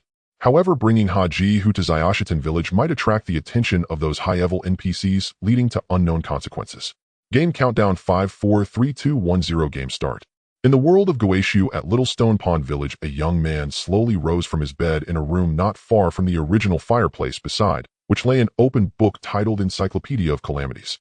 Seeing the book still open to the page he had previously read, Lin An nodded slightly in his heart. As expected, it was just as the Ability Management Bureau had said. Wherever the player was, time in the other world would be frozen. Truly a method beyond the grasp of gods and demons. Feeling contemplative, Lin An turned his gaze towards the window. At this moment, the sky outside was faintly brightening, and the original protection that had burned all night began to enter low-power mode as dawn broke. Next, it's time to join the hunting team. Lin An pondered internally and soon made a decision. For players who had mostly arrived at the novice village, the immediate priority was simply one thing: to level up by defeating monsters and enhancing their strength. However, the punishment of account deletion and memory erasure upon death made one hesitate to take risks lightly. Thinking this way was not unreasonable. After all, it was well known that one must survive to have output. If one wasted themselves away, everything obtained before would be mere talk. However, having two substitute talismans made all the difference. One for life preservation and the other for teleportation. Unless a disaster dared to directly strike Little Stone Pond Village, one would essentially be invincible. But if they encountered a demon or evil that could not be dealt with even in Little Stone Pond Village, then even if one hid in the novice village and trained slowly, it would be of no use. Ultimately, one could not escape death. Opening the panel, Lin An first glanced at the upper right corner. Return countdown 715730. This time, I actually have to stay for 3 days. Somewhat surprised, Lin An did not dwell on it too much. After all, during the internal testing phase, this game had already been known for its unpredictability. With a thought, he opened his player interface. Player Lin An, level 3, talent balance dimensions, experience 0, vitality constitution 14-2, chi elemental force 14-2, spirit mental 14, skills tiger bird technique minor accomplishment substitute, talisman minor accomplishment items, skill transformation talisman cat, face, mask crimson flame, pearl basic recovery potion 2. Current status good. Under the effect of the balance dimensions, talent, his vitality, chi, and spirit all reached 14 points, with a total attribute soaring to 42 points. This meant that he could now achieve rapid return within 42 kilometers using the substitute talisman. And this distance was certainly more than enough. After all, the main task of the hunting team was to conduct hunts near the village rather than explore far afield. Moreover, even without considering the time consumed by hunting itself, it was not an easy feat for low-level cultivators to complete a round trip of nearly 100 kilometers in the brief daylight. It should be noted that ordinary members of the hunting team typically range from levels 2 to 4. In terms of constitution, most were actually inferior to him, let alone in spirit and energy. As Lin An concealed one of the substitute talismans, he was just stepping out of the door when he saw Tian Sheng walk. "Good morning, Brother Tian." "Morning." Tian Sheng smiled brightly, and then said to Lin An, "Brother Lin, I bring you some good news this time." Without any pretense, Tian Sheng continued, "The village chief was astonished to learn that you could grasp the tiger bird technique after observing it just once, and has decided to personally sponsor you with 1,000 Guixu coins each month. The village chief also said that once you reach minor accomplishment in the tiger bird technique, he would reward you with 10,000 Guixu coins." Minor accomplishment. Lin An blinked. He wondered how Tian Sheng and the old village chief would react if they knew that his tiger bird technique was already at minor accomplishment. However, after some thought, he decided to hold off on revealing it for now, giving them a little time to adjust. After all, being a step ahead is genius, but being 10 steps ahead is madness. Of course, the village chief hasn't disclosed this to outsiders. We just need to know it ourselves. Secretly take the benefits, don't flaunt them.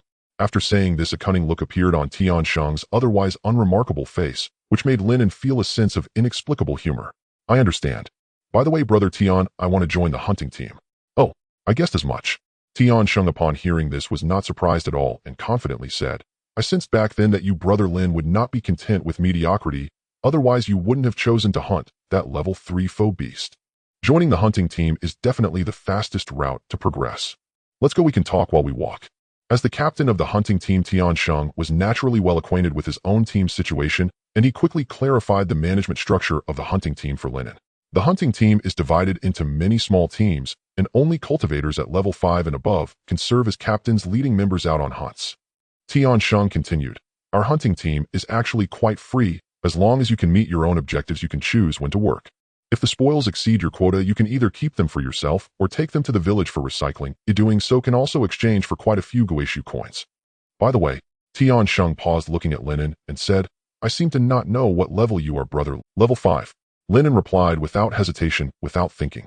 Thus it was actually the best choice for him to be a small team leader who could act independently. "Really?" Tian Sheng responded, somewhat incredulous.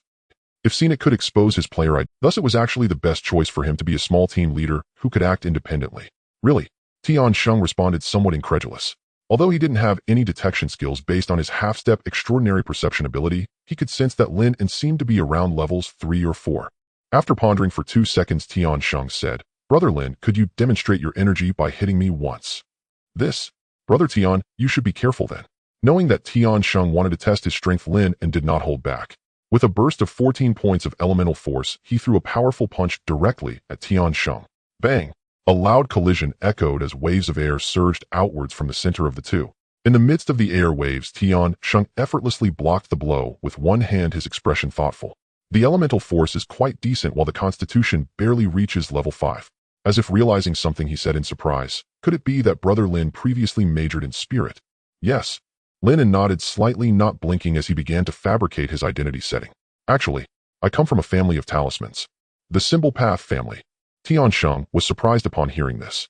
After all, professions like alchemists, formation masters, and symbol masters are not roles just anyone can take on. They require both talent and inheritance. However, anyone who can become a formal practitioner of the myriad arts is generally a revered and respected. According to Tian Sheng's understanding, the Jiang symbol master in their village not only held an extraordinary status, but also earned an income that far exceeded that of the old village chief and the captain of the team, both of whom were second transformation extraordinary practitioners. They say they are a symbol path family, but in reality, they only possess some basic methods for drawing symbols. Lin An slightly shook his head, and then spoke in a low voice. "Originally, the family intended for me to pursue the path of a symbol master, so my training had primarily focused on enhancing my spiritual strength.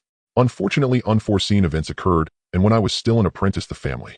Lin An did not continue, but Tian Sheng's mind began to imagine the scene of the symbol path family tragically perishing in disaster.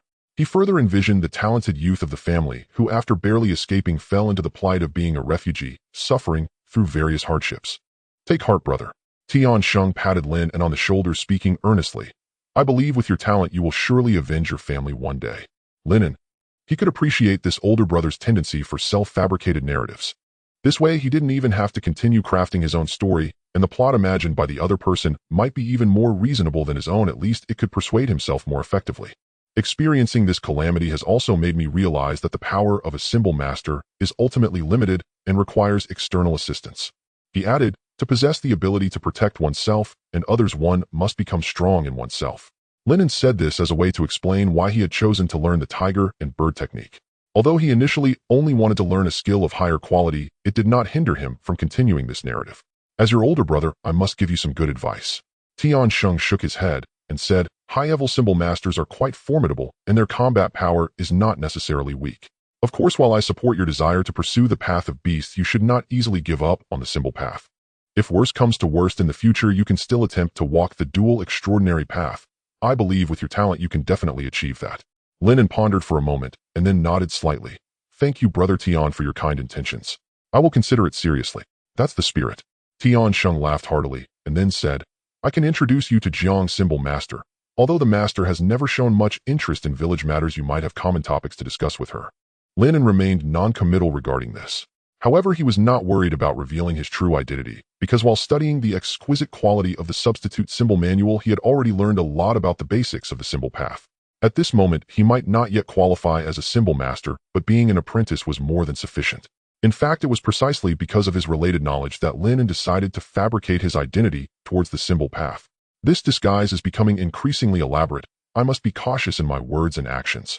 Lin An thought to himself while the two chatted and walked. They soon arrived at the village's administrative hall. Please help register little brother Lin Quan. Today he officially joins our hunting team and assumes the role of team leader. Tian Sheng spoke to the young clerk responsible for recording at the front desk. The clerk, who was pure and beautiful, looked at Lin An with surprise in her eyes. After all, only high-level figures, those above level 5, could become team leaders. It was the first time she had seen such a young level 5 practitioner.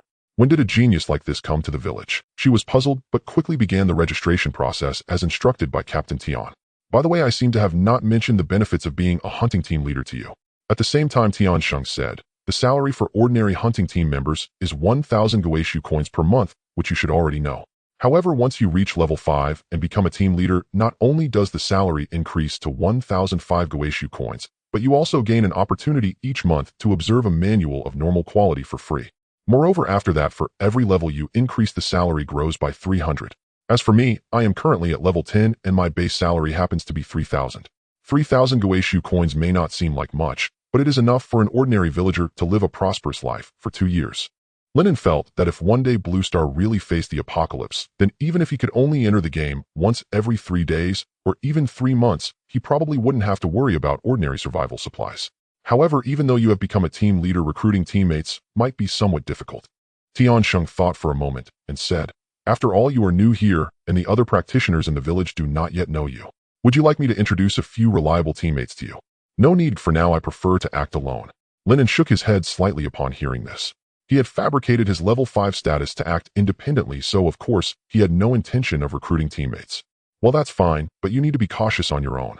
Tian Sheng did not insist, but reminded him, the 30-kilometer patrol team around the village conducts regular checks, and monsters above level 5 will generally be cleared out by someone. With your experience, as long as you don't stray too far, there shouldn't be any issues, but nothing is absolute. So in Tian Sheng's view, Lin An was not a sheltered prodigy, but rather a true survivor who had endured countless disasters. Though he was very young, his survival experience was undeniably significant, otherwise he wouldn't have been able to withstand one night after another outside. Thus, acting in such a relatively safe place near the village shouldn't pose too much of a problem. Once the clerk completed the registration, a token was handed to Lin An which had hunting team engraved on the front and team leader on the back. Lin An had officially become one of the team leaders of the hunting group, even though he did not have a single subordinate yet. A calamity is approaching, and in the next 2 days I might need to go out with the village chief to confirm some information. Suddenly recalling something, Tian Sheng said, if anything comes up, you can find the administrator in the library. He should be able to resolve most issues. Calamity. Lin An was somewhat curious. He had not yet seen any related materials. However, since even the village chief needed to take action and was even willing to spend the night outside to investigate, it must be quite important. In the world of Guixu at Xiaoshitan village, after bidding farewell to Tian Sheng, Lin An did not immediately venture out to hunt monsters and level up. Instead, he first went to the village shop to buy several sets of clothes and some daily necessities. After all, he was still wearing the ragged clothes of a refugee provided at the start of the game. Although they were not too shabby, it would be impossible to wear them for 3 days while living in the wild. After changing into new clothes, Lin An first went to the library to apply for permission to observe the manuals on the second floor tomorrow, then he headed straight out of the village. The journey was smooth. He merely displayed his hunting squad leader's token, and the guards respectfully let him pass, their eyes filled with admiration. Lin An looked at the map and walked north. To the south of Xiaoshidan village was the already relocated and destroyed Xiaozhu village from where he and many refugees had come. However, the stretch of road between the two villages was primarily populated by level 1 and 2 Iron Fist rabbits, which held little significance for Lin An, who was already level 3.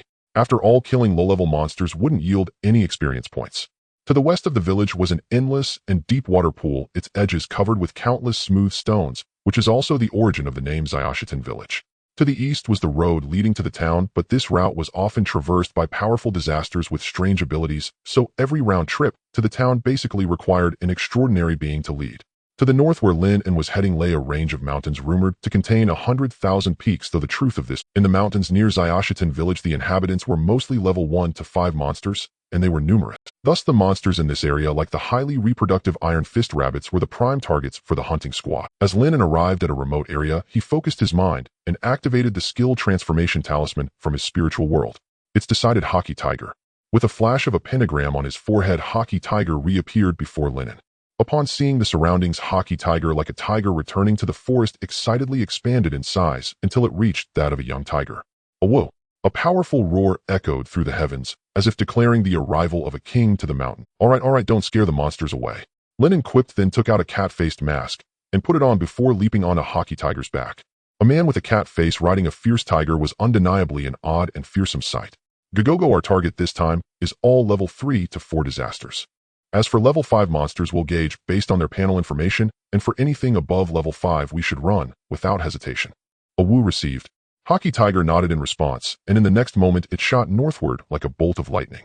Although Hockey Tiger's physique was only 80 of Lin An's, which is 11. 2, the sensation of running at full speed was unparalleled. The speed seemed significantly faster than that of humans with the same physique. This might be due to the tiger's attributes emphasizing speed and strength, while its endurance was relatively weak. However, when combined, they matched in physique, resulting in noticeable differences in performance. With a mount, Lin An quickly delved deep into the mountains. Dismounting from the tiger, Lin An set his sights on a group of wild boars on a nearby hillside. Swordtooth Pig. Level 3. Physique 11. Beast Energy 6. Spirit 6. Skills: Wild Boar Charge, Sharp Tooth Spray. A pair of level 3 swordtooth pigs were grunting affectionately, while nearby several level 1 piglets basked in the sun. If all goes as expected, this should be a family. 1 pig, 2 bears, 3 tigers. Hockey Tiger, do you think this ranking is fair? Oomph. Hearing Lin An's words, Hockey Tiger snorted disdainfully. Seeing this, Lin An smiled slightly, and then said, "Wait, I'll use the cat-faced mask to control one, and you deal with another level 3 swordtooth pig." The little pigs also shouldn't be taken lightly, especially be cautious of their sharp tooth spray skill. Hockey Tiger nodded, locking its gaze on the 2 level 3 prey, and gracefully began to approach. As Lin An saw Hockey Tiger ready, he focused his mind, and a cold glimmer flashed from the cat's eyes on the map. The spirit of the level 3 swordtooth pig was far less than half of Lin An's, so it was quickly trapped in it. The once happy female pig suddenly went into a frenzied state, slamming down on the male pig with a powerful blow. This strike stunned the male pig, clearly bewildered by his wife's sudden behavior. Was she dissatisfied with? Just as the swordtooth pig pondered its life's choices, Hockey Tiger, the top predator, seized the opportunity and swiftly leaped onto the hillside. Whoa! A roar reverberated through the heavens. Hockey Tiger pounced, its sharp claws unsheathed, unleashing energy that viciously slashed through the swordtoothed pig's body. The pig let out a blood-curdling scream, but the tough-skinned swordtoothed pig did not fall immediately. It quickly reacted and turned to face the sudden foe. In the next instant, the enraged swordtoothed pig kicked the ground and activated its wild boar charge. The fierce momentum of this attack made Hockey Tiger's expression grow serious. Just as it prepared to dodge, the previously frenzied female swordtoothed pig charged at full speed. Bang! Both swordtoothed pigs launched their wild boar charge, simultaneously colliding head-on. The tremendous force caused them to topple over, shaking the ground as if a truck had flipped. Seeing this, Hockey Tiger wasted no time and charged in for a follow-up attack. At this moment, the previously startled piglets finally reacted, gritting their teeth and collectively launching their sharp tooth spray skill. Dozens of sharp teeth unleashed a barrage of arrows aimed at Hockey Tiger. Clang! Just then, a figure wearing a cat-faced mask suddenly appeared in front of the rain of arrows. Without any pretense, Tian Sheng continued, the village chief was astonished to learn that you could grasp the tiger bird technique after observing it just once and has decided. Thus, the speed of these sharp teeth seemed rather slow in Lin An's eyes. Even though he was not proficient in swordsmanship, he effortlessly deflected all the sharp teeth one by one. At the same time, Hockey Tiger, who had not worried about Lin An's safety, swiftly slashed with its claws. Killed level 3 Swordtoothed Pig experience increased by 10. Killed level 3 Swordtoothed Pig experience increased by 10. Two identical notifications echoed in Lin An's mind, and seeing the remaining piglets scurrying away, Lin An and Hockey Tiger decided to show mercy. A group of first-level piglets naturally could not escape the clutches of Hockey Tiger and Lin An. Thus, they quickly met their glorious demise and were placed into storage by Lin An, becoming part of the supplies for the villagers to cope with the impending tide of disasters. Hockey Tiger, let's go.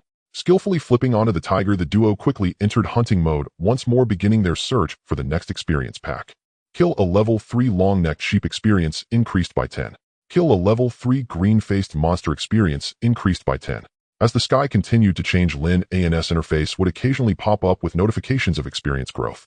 A cat-faced person paired with a fierce tiger seemed to transform into the most terrifying anomaly atop the mountain, causing many calamities to flee in fear, not wanting to become souls under the blade by a second too late. By the time the sun began to set, Lin An glanced at his experience bar and found it had already risen to 70.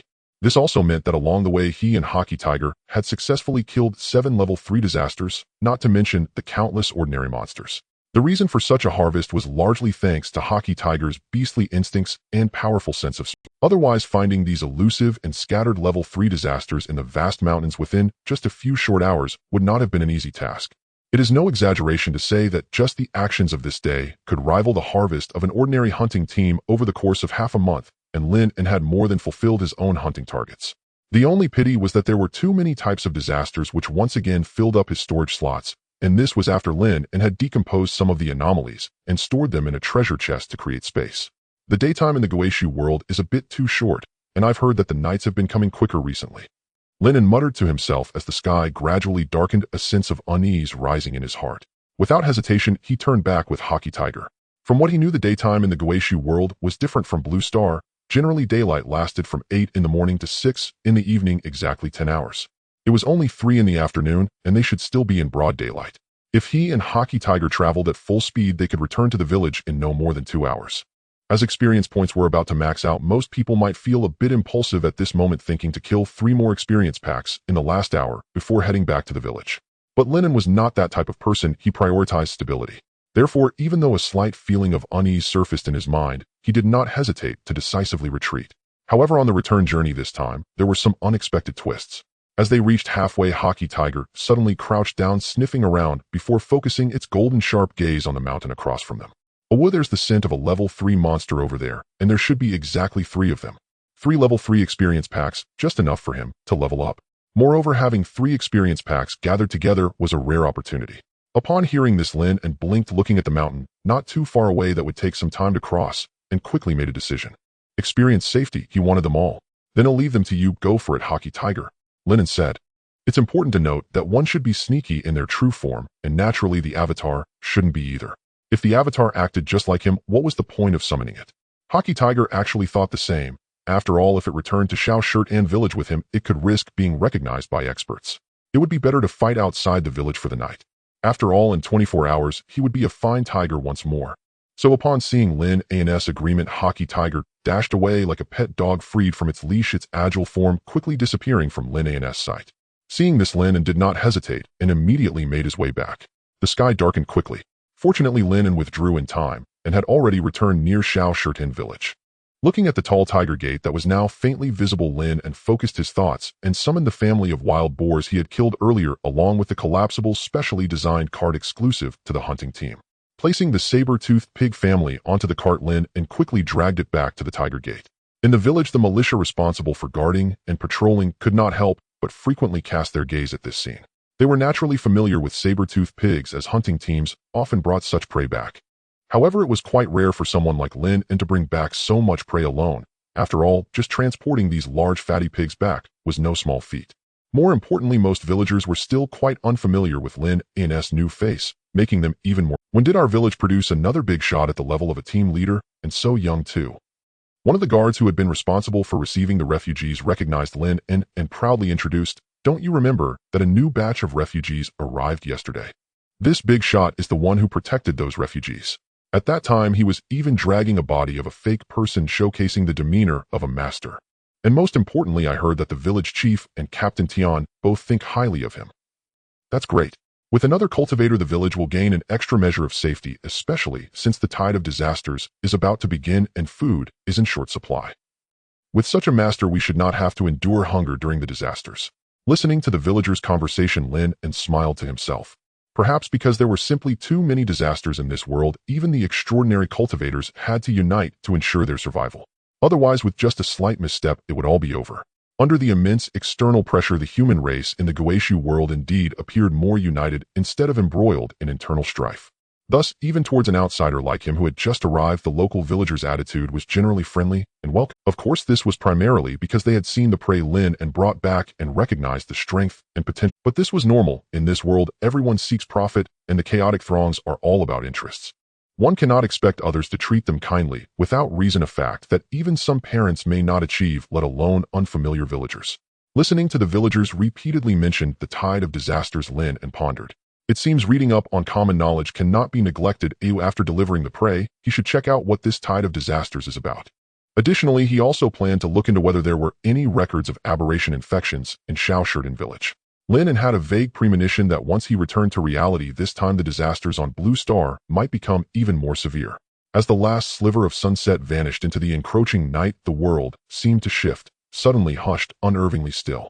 Humans, Yaoshi, monstrous beasts, and uncanny entities alike curtailed their movements, dramatically seeking shelter in safe havens to rest. For from this hour onward, the abyssal ruins entered the hour of tales, when legends stirred and reality frayed. At that very moment, numerous hunting teams hastened back towards Xiaoshitan village. Damn it! Why did it go dark at 5 o'clock today? Don't even talk about it. I barely escaped with my life, the prey I'd just slain. Left behind. Lucky I made it back without incident. A squad leader returning empty-handed sighed bitterly. We should have been calm, composed, effortless in our mastery. Instead, we're scrambling like panicked fools, tripping over our own feet. Enough. Just being alive is victory enough? What's with the sighing? Pathetic. His neighbor retorted, rolling his eyes. Still, it was fortune amid misfortune, though the premature descent of night cost many squads dearly. Their seasoned leaders, veteran hunters all, had sensed the anomaly in the sky well in advance. They swiftly rallied their members and raced home at full speed, averting casualties entirely. Meanwhile, Lin An had already delivered the saber-toothed boar family to the village's registration and storage staff. After savoring a local specialty, spicy iron fist rabbit leg at a village eatery, he strode directly toward the archive pavilion. Far to the north, deep within the 10,000 mountain range, Haji, who tracked 3 Yaoshi by scent, scaling 2 minor peaks before finally laying eyes upon his quarry. One was a pseudo-human, a creature Lin An vaguely recognized. Yet now it wore no disguise, its faceless primal form stood bare and exposed. The other 2 resembled legendary fish folk, but not the graceful merfolk known in myth. These were grotesque hybrids, human torsos crowned with leering piscine heads. Yet even by legend's measure, these 2 were stranger still. For beyond their slender, pallid legs, their upper bodies bore multiple mouths, gaping, pulsing, opening, and closing in eerie unison, far more unsettling than mere scales. Fishfolk. Rank Tier 3. Vitality Physique 8. Qi Yao Energy 8. Spirit Mental Acuity 8. Innate Trait Affinity for Water Element. Skill Corrupting Water Spout unleashes a black toxin-laced water jet. Upon impact, venom corrodes the target relentlessly. As the juvenile Haji who observed, a voice suddenly rang out. Fish 1, Fish 2. Have you reached your decision yet? The faceless pseudo-human spoke. A calamity tide of this magnitude doesn't come often. If our clans unite now, we could eradicate the nearby human villages, once and for all.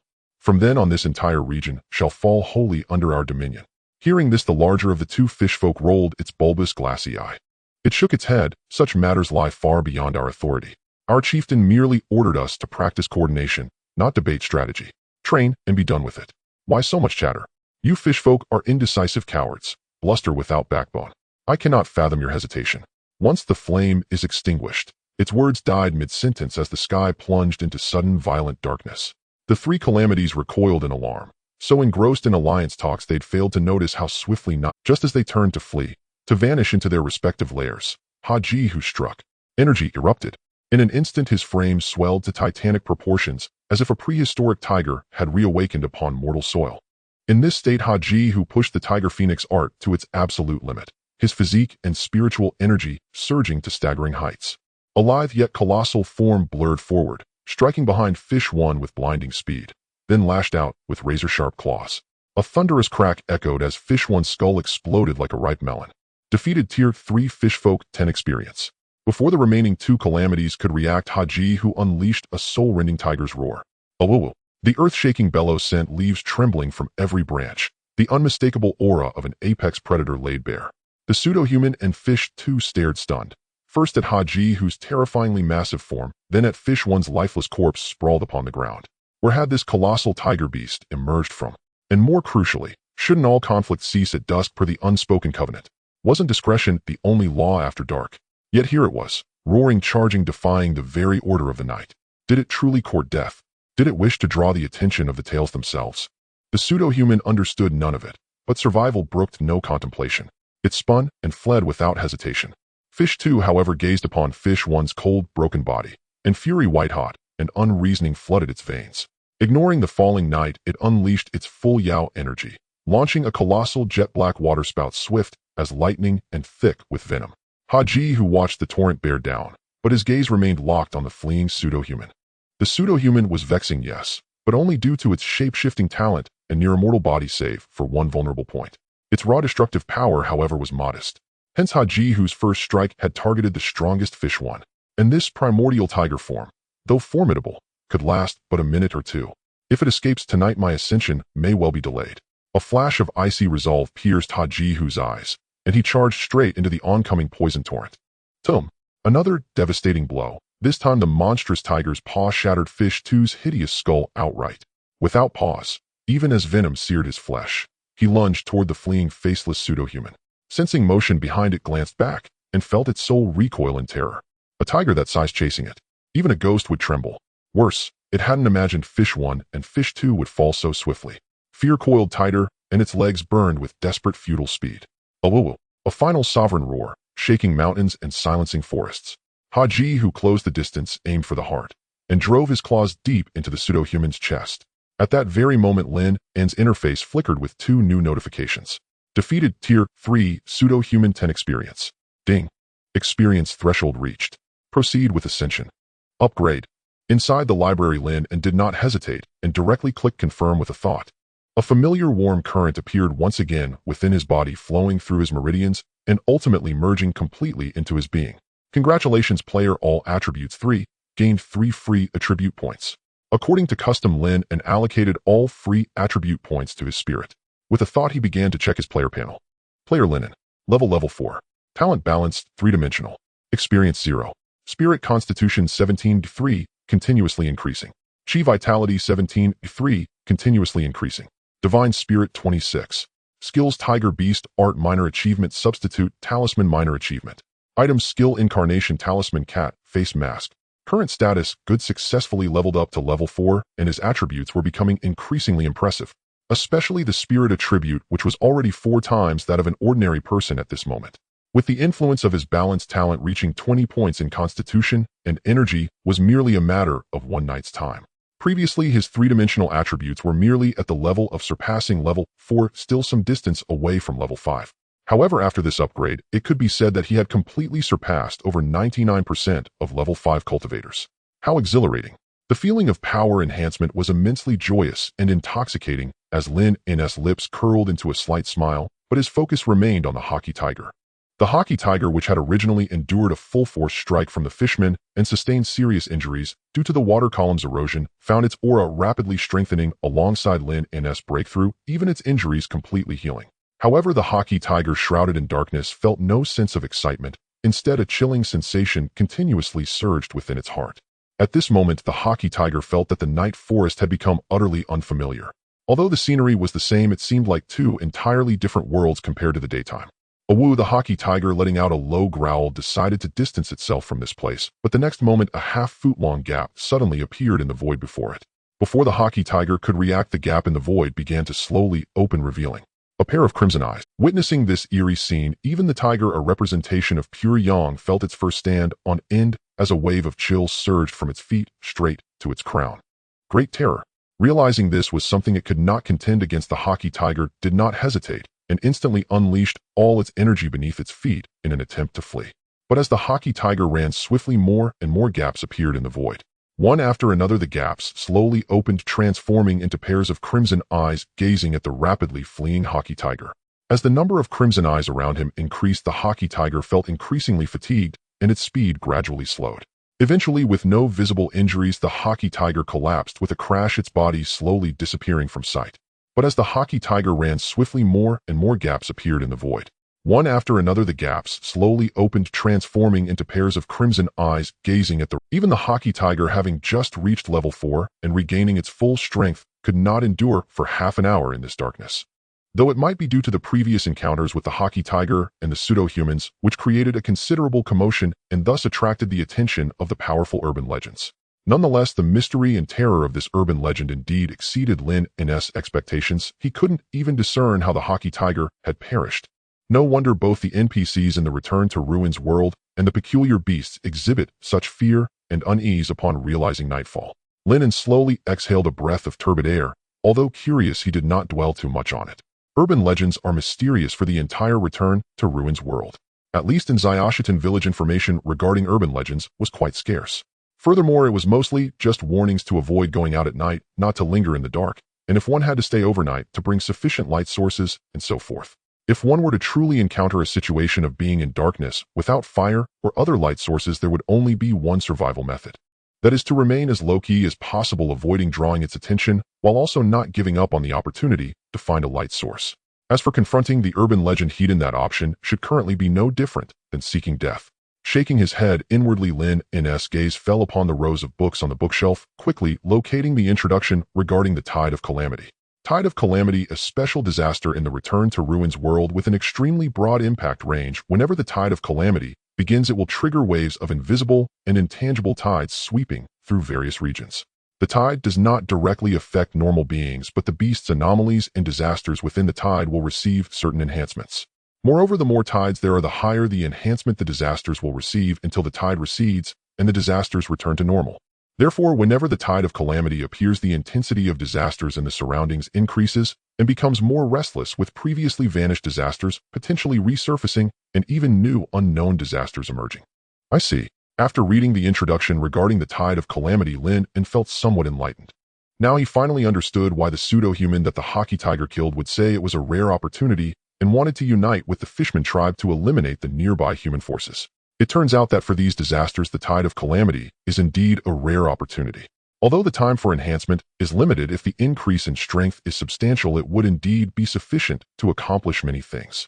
However, this also indicates that the Tide of Calamity and the early arrival of tonight's darkness are unrelated.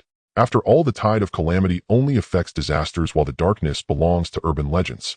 No wonder many members of the hunting team were surprised by how early it became dark tonight. After all, most people actually wanted to resolve a few more disasters before the Tide of Calamity arrived.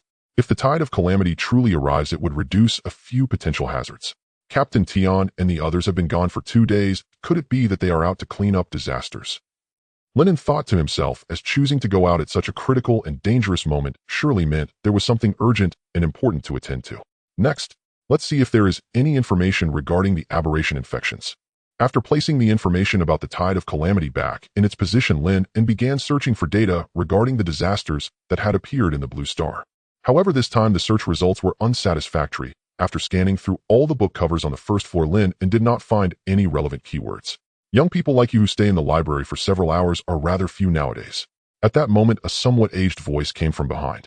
Hearing a sound coming from behind, Lin An immediately turned around to look. He saw an elderly man, at least in his 80s or 90s, leaning on a cane and walking towards him. Opening the panel, Lin An instinctively performed a scan. Wangbu, librarian of the bookstore level. Is there a master here? Seeing the 3 question marks behind the level, Lin An couldn't help but feel a pang of surprise. After all, only those who are 5 levels higher than oneself can make the panel unable to display their level, which means the other party is at least a level 9 powerhouse. However, upon realizing the other party was the librarian of the bookstore, Lin An felt relieved. After all, Tian Sheng had specifically mentioned before leaving that if there were any questions, one could find this librarian at the bookstore, and clearly the other party should be on their side and relatively easy to talk to. Otherwise, there were many of Tian Sheng's subordinates in the hunting team, and there would be no need for him to look for someone else. Greetings, senior. Lin An politely spoke, but felt a bit curious in his heart. After all, the last time he visited the bookstore, he hadn't seen this librarian and didn't know where they had come from. I saw you were a bit troubled earlier. Were you unable to find the book you wanted? Wangbu looked at Lin An and then spoke. If you have any questions, feel free to ask. Perhaps I can explain a thing or two for you. Lin An was moved by his words. After pondering for 2 seconds, he chose to speak honestly.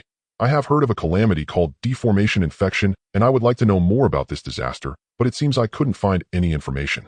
Deformation infection?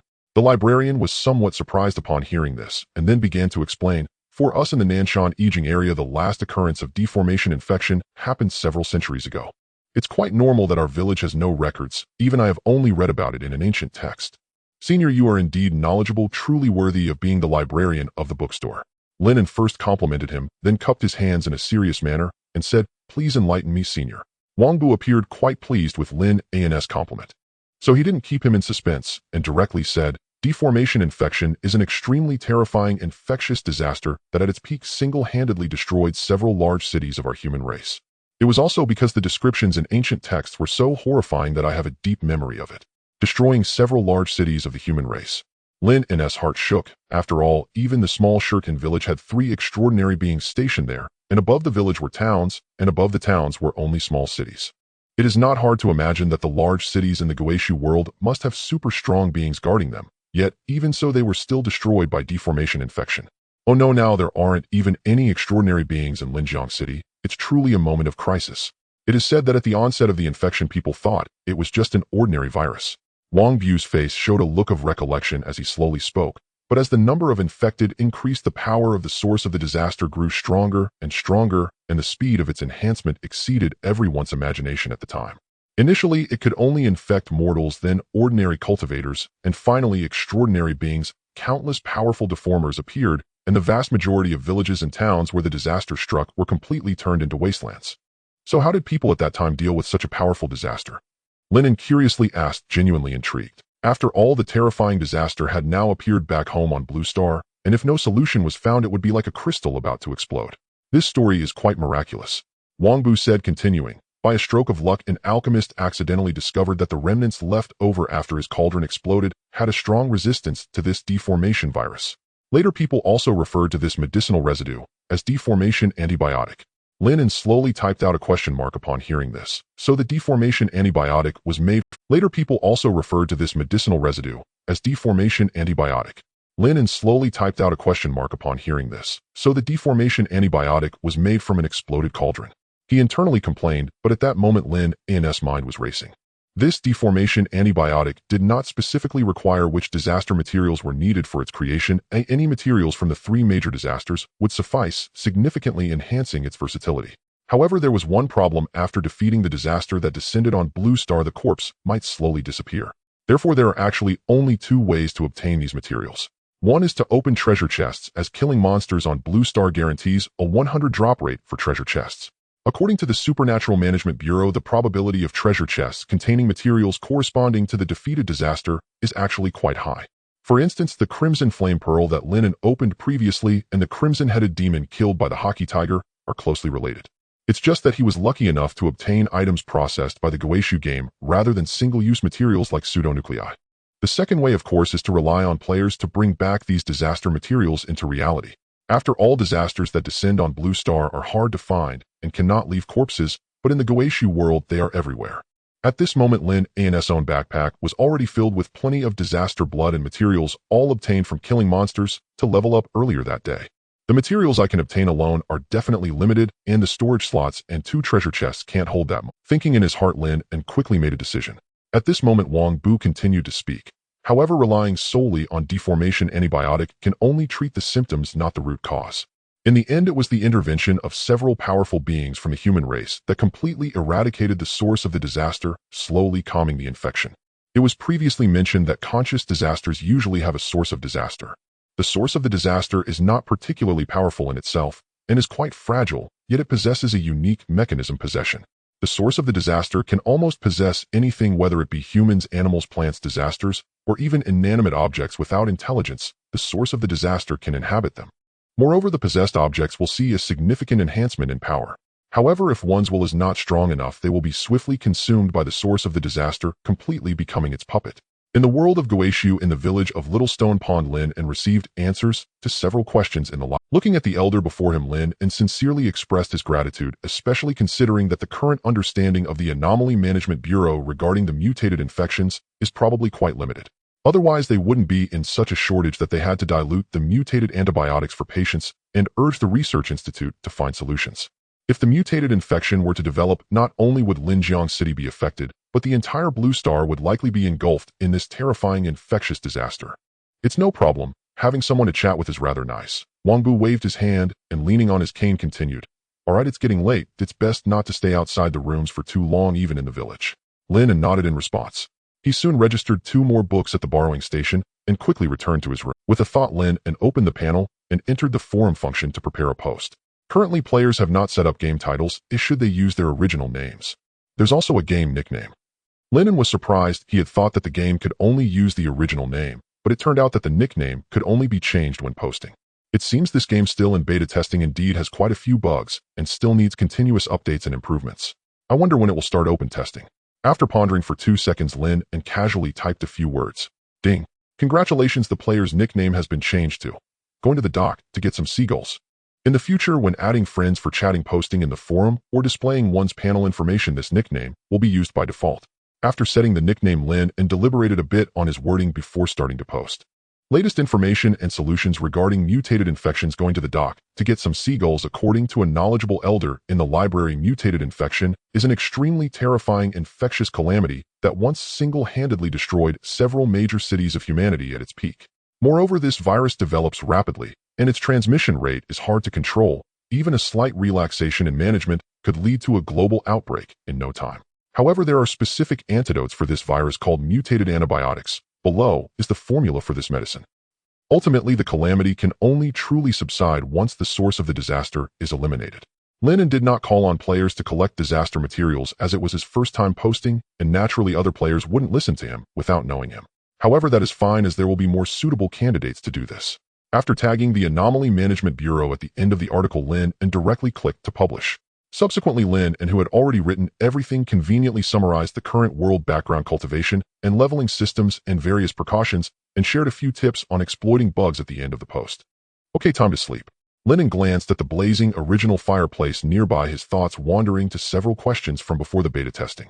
The desire for change fundamentally stems from the hope of profiting during times of transformation, and is also a reflection of the dream of immortality ingrained deep within everyone's genes. Now the transformation has come even more violently than imagined, accompanied by unimaginable disasters. At this point, Blue Star is in some respects even more dangerous than Little Stone Pond Village. After all, no one knows when a disaster might suddenly strike nearby on Blue Star, while Little Stone Pond Village, sheltered by the original fireplace, essentially does not face this problem. However, the trend is irreversible. At least the current players cannot achieve this. On the eve of this apocalyptic era, although Lin An did not have the lofty ambition of being a savior, he still did not mind helping the collective as long as it did not harm his own interests.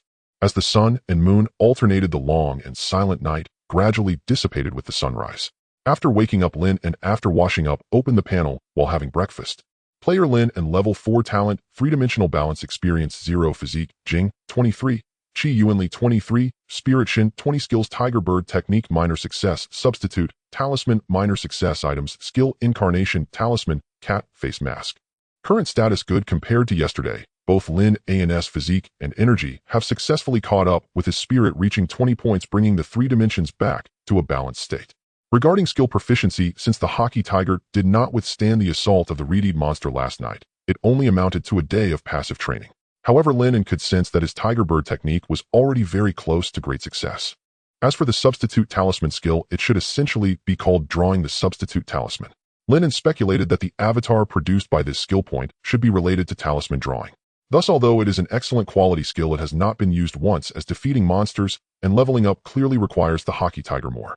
After all, besides having strong combat capabilities, the Hockey Tiger also possesses formidable tracking abilities, which are crucial for finding and hunting monsters. After all, if they couldn't even find monsters, how could they speak of killing monsters to level up? With a thought, Lin An, messages popped up continuously at this moment, and looking at the red notification showing 99, Lin An's mouth twitched. Do these guys not need to rest to fight monsters, or work? In the Guixu world, where there are clearly no mobile phones, how can they still choose to stay up late browsing the forum and even be able to follow? With a mental complaint, Lin An clicked on his post to check the comments. Damn, I'm still doing odd jobs in the village, and the big shots are already exploring the world. Thanks to the seagull for sharing the bug. Ooh, I'll go back and find that lost treasure chest right away. Not bro, can you really use working in the kitchen as an excuse to find opportunities to slay monsters and level up? What was the hardship I endured before? The one above can endure hardship. I'm going to use the methods of the big shot to level up now. Expert, this is definitely a true expert. I suspect the seagull's level has probably reached level 3. In the post sharing the world background and bug tricks, players were mostly joking and expressing shock and admiration, creating a relatively light and cheerful atmosphere. However, in the post regarding information about the mutated infection, the comments below were much more serious. The top comment was from the Anomaly Management Bureau expressing their receipt and gratitude and requesting to add Lin An as a friend, while others were mostly discussing how to cope with this terrifying infection disaster. Clearly within the game, everyone remained relatively calm and relaxed, as even if they died, it would only result in memory clearance.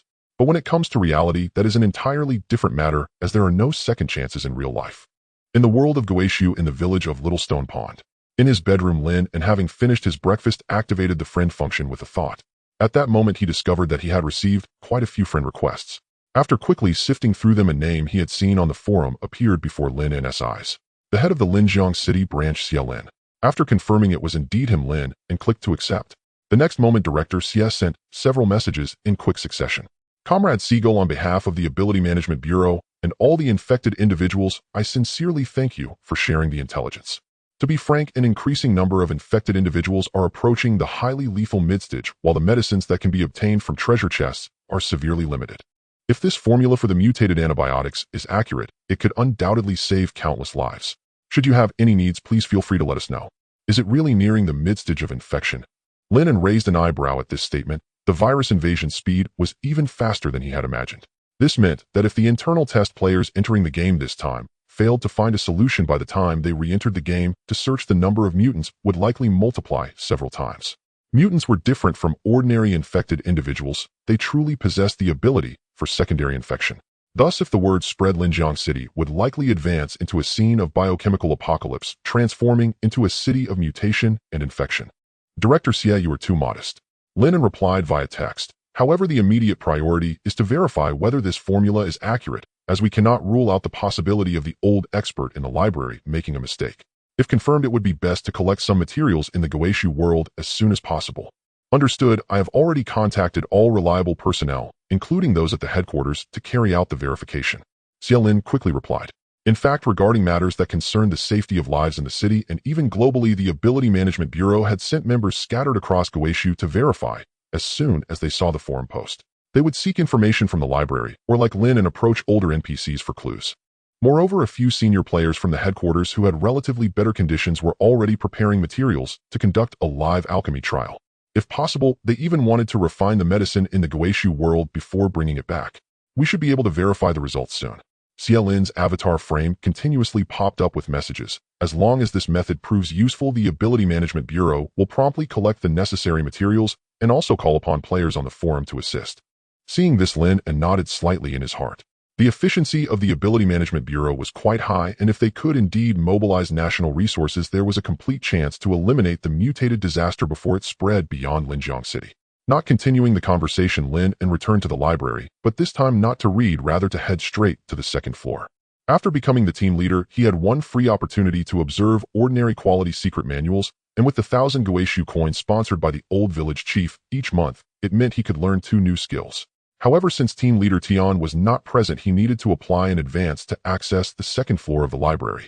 Thus, even though Lin An had applied shortly after entering the game yesterday, he still had to wait until today according to the rules. Old Wang, good morning. You've arrived, just let me know what skills you want to learn. On the second floor, the administrator Wang Bu, sitting in a reclining chair, was evidently not surprised by Lin An's arrival. After giving a slight nod, he continued reading the book in his hand. Lin An walked around the second floor, but did not hesitate this time. He quickly selected the skills he wished to learn. Basic swordsmanship, ordinary quality. Upon mastering, one can grasp various techniques of sword use. Ordinary quality can temporarily increase one's speed after use. Though yesterday's hunt had gone smoothly, it was primarily because he possessed significantly superior stats, high-quality skills and items. However, when it came to combat skills, Lin An, being an ordinary person just graduated, was clearly not that strong. Thus, he decided to first learn 2 ordinary skills to enhance his combat capability. After all, in this game there were no skill slots, or anything like that. It was more akin to reality where one could use as many skills as they learned, making it naturally beneficial to have more skills. Contacting Elder Wong for help in retrieving these two manuals, Lin An observed on the spot the sound of pages flipping echoed continuously. The meanings of sword techniques and footwork quickly surfaced in his mind. Ding. Congratulations, player has acquired the ordinary skill basic swordsmanship, current proficiency beginner. Ding.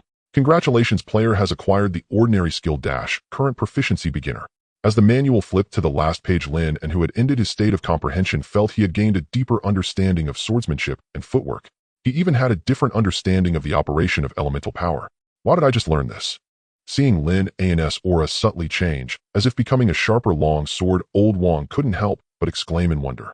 Although the difficulty of learning ordinary quality skills is far less than that of excellent skills like Tiger Bird technique, which involves extraordinary inheritance, it is still quite rare for someone to learn it just by looking at it once. Moreover, considering that Lin An learned two skills at once, that made it even more exceptional. However, recalling that Lin An had also grasped the Tiger Bird technique after just one observation, he felt it was quite normal. After all, for a genius this should just be basic operation. A lucky entry. Lin An smiled slightly while handing over the 1,000 Guixu coins to old Wong. Observing the excellent quality Tiger Bird technique once requires a full 3,000 Guixu coins, while ordinary skills only need 1,000. However, this does not mean that the value of excellent skills is merely 3 times that of ordinary skills. In fact, it could be more than 10 times less. Because an ordinary person can usually learn an ordinary quality secret manual after 2 or 3 observations. But for excellent level skills, many people might not comprehend even after 50 observations, and there are those who may never grasp it in their lifetime. Take Tian Sheng, who is among the strongest in Little Stone Pond Village below the extraordinary level, reaching level 10, truly a half-step extraordinary existence. His talent is already quite remarkable compared to ordinary people. However, even so, he only barely grasped the Tiger Bird technique after observing it more than 10 times. Compared to this, players are truly in a league of their own. After all, as long as they observe it once, they will surely grasp it, and subsequently, they can directly consume the essence to rapidly improve their skill proficiency, causing NPCs in Guixu to likely shed tears. As the sky just began to brighten, a young man wearing a cat-faced mask was seen riding a fierce tiger swiftly heading deep into the depths of the 10,000 Great Mountains. Return countdown 24000. Player Lin An. Level 4. Talent balance dimensions. Experience 50. Strength, physique, 20. Energy, vitality, 20. Spirit, mentality, 20. Skills, Tiger transformation, great success. Substitute, talisman, minor success.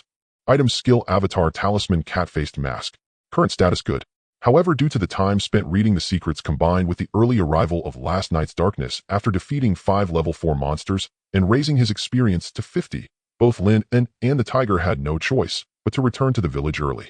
Although he did not level up, Lin An's Tiger transformation skill had successfully progressed to great success. At this moment, Lin An could not only partially transform his body into a beast, but could even briefly change into a tiger form, and with the Haji tiger, it was essentially 2 tigers charging into battle.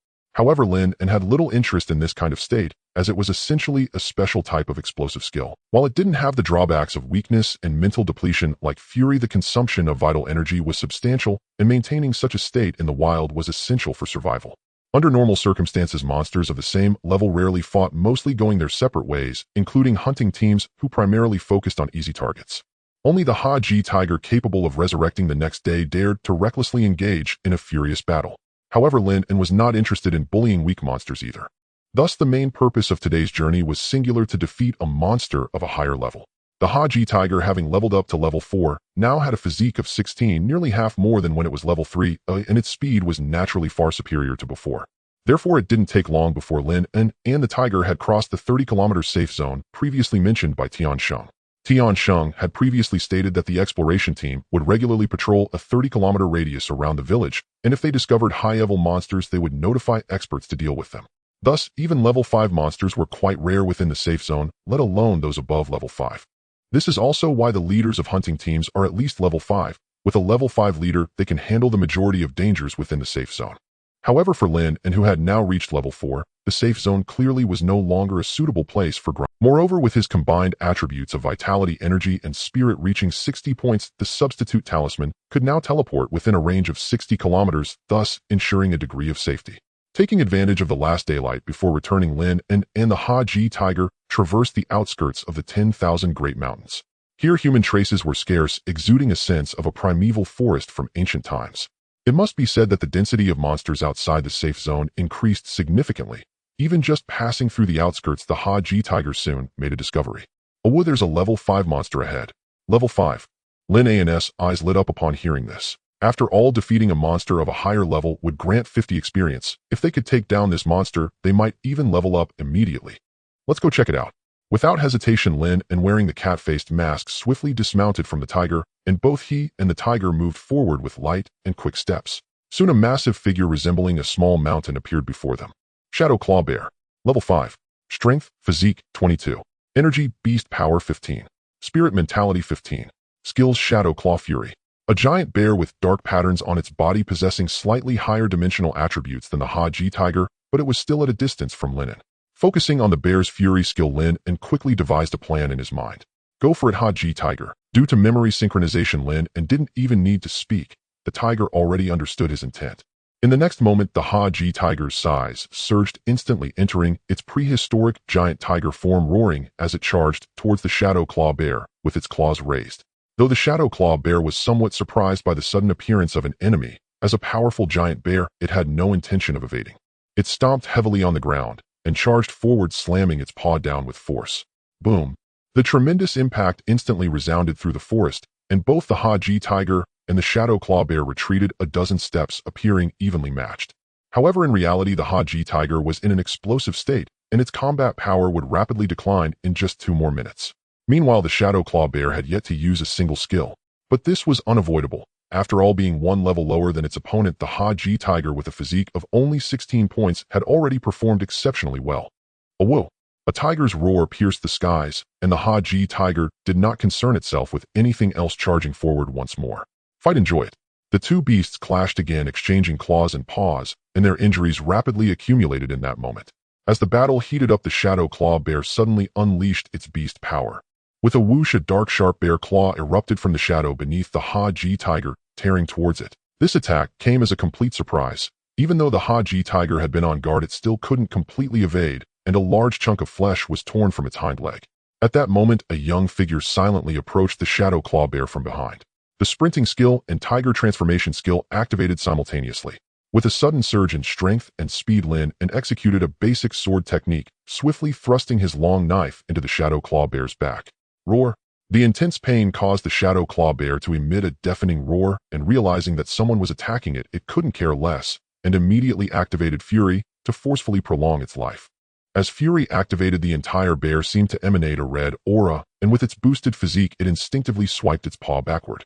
Yet with the sprinting skill activated and the cat-faced mask granting 3 agility, Lin An's speed was clearly unmatched by the Shadow Claw Bear. Pulling out the long knife with a swift motion, Lin An retreated to a distance, and with a thought, the cat eyes on the mask gleamed with a cold light. Activating Fury would enhance both physique and energy, but drastically lower mental acuity. The performance was meant to complement you, yet it was met with indifference. Observing the Shadow Claw Bear, which was frantically striking the surrounding trees, Lin An and Haki, who remained unperturbed, quietly watching its display. Only after the Shadow Claw Bear was utterly exhausted and unable to move did Haki, who stepped forward to deliver the final blow. Ding! Current experience is full. Would you like to level up? Level up. Without hesitation, Lin An confirmed. A more powerful warm current appeared throughout his meridians, and with the aid of this wondrous energy, his vitality surged rapidly, restoring him to peak condition in an instant. Ding! Congratulations, player attributes 4, gained 4 free attribute points. As previously speculated, breaking through to level 4 also grants a total of 4 attribute points and corresponding free points.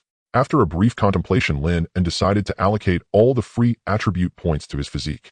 After all, he still needed to continue hunting, and for both himself and Haki, whose physique had a greater impact on combat power at this stage. With a thought, Lin An opened his player interface. Player Lin An. Level 5. Talent balanced dimensions. Experience 0.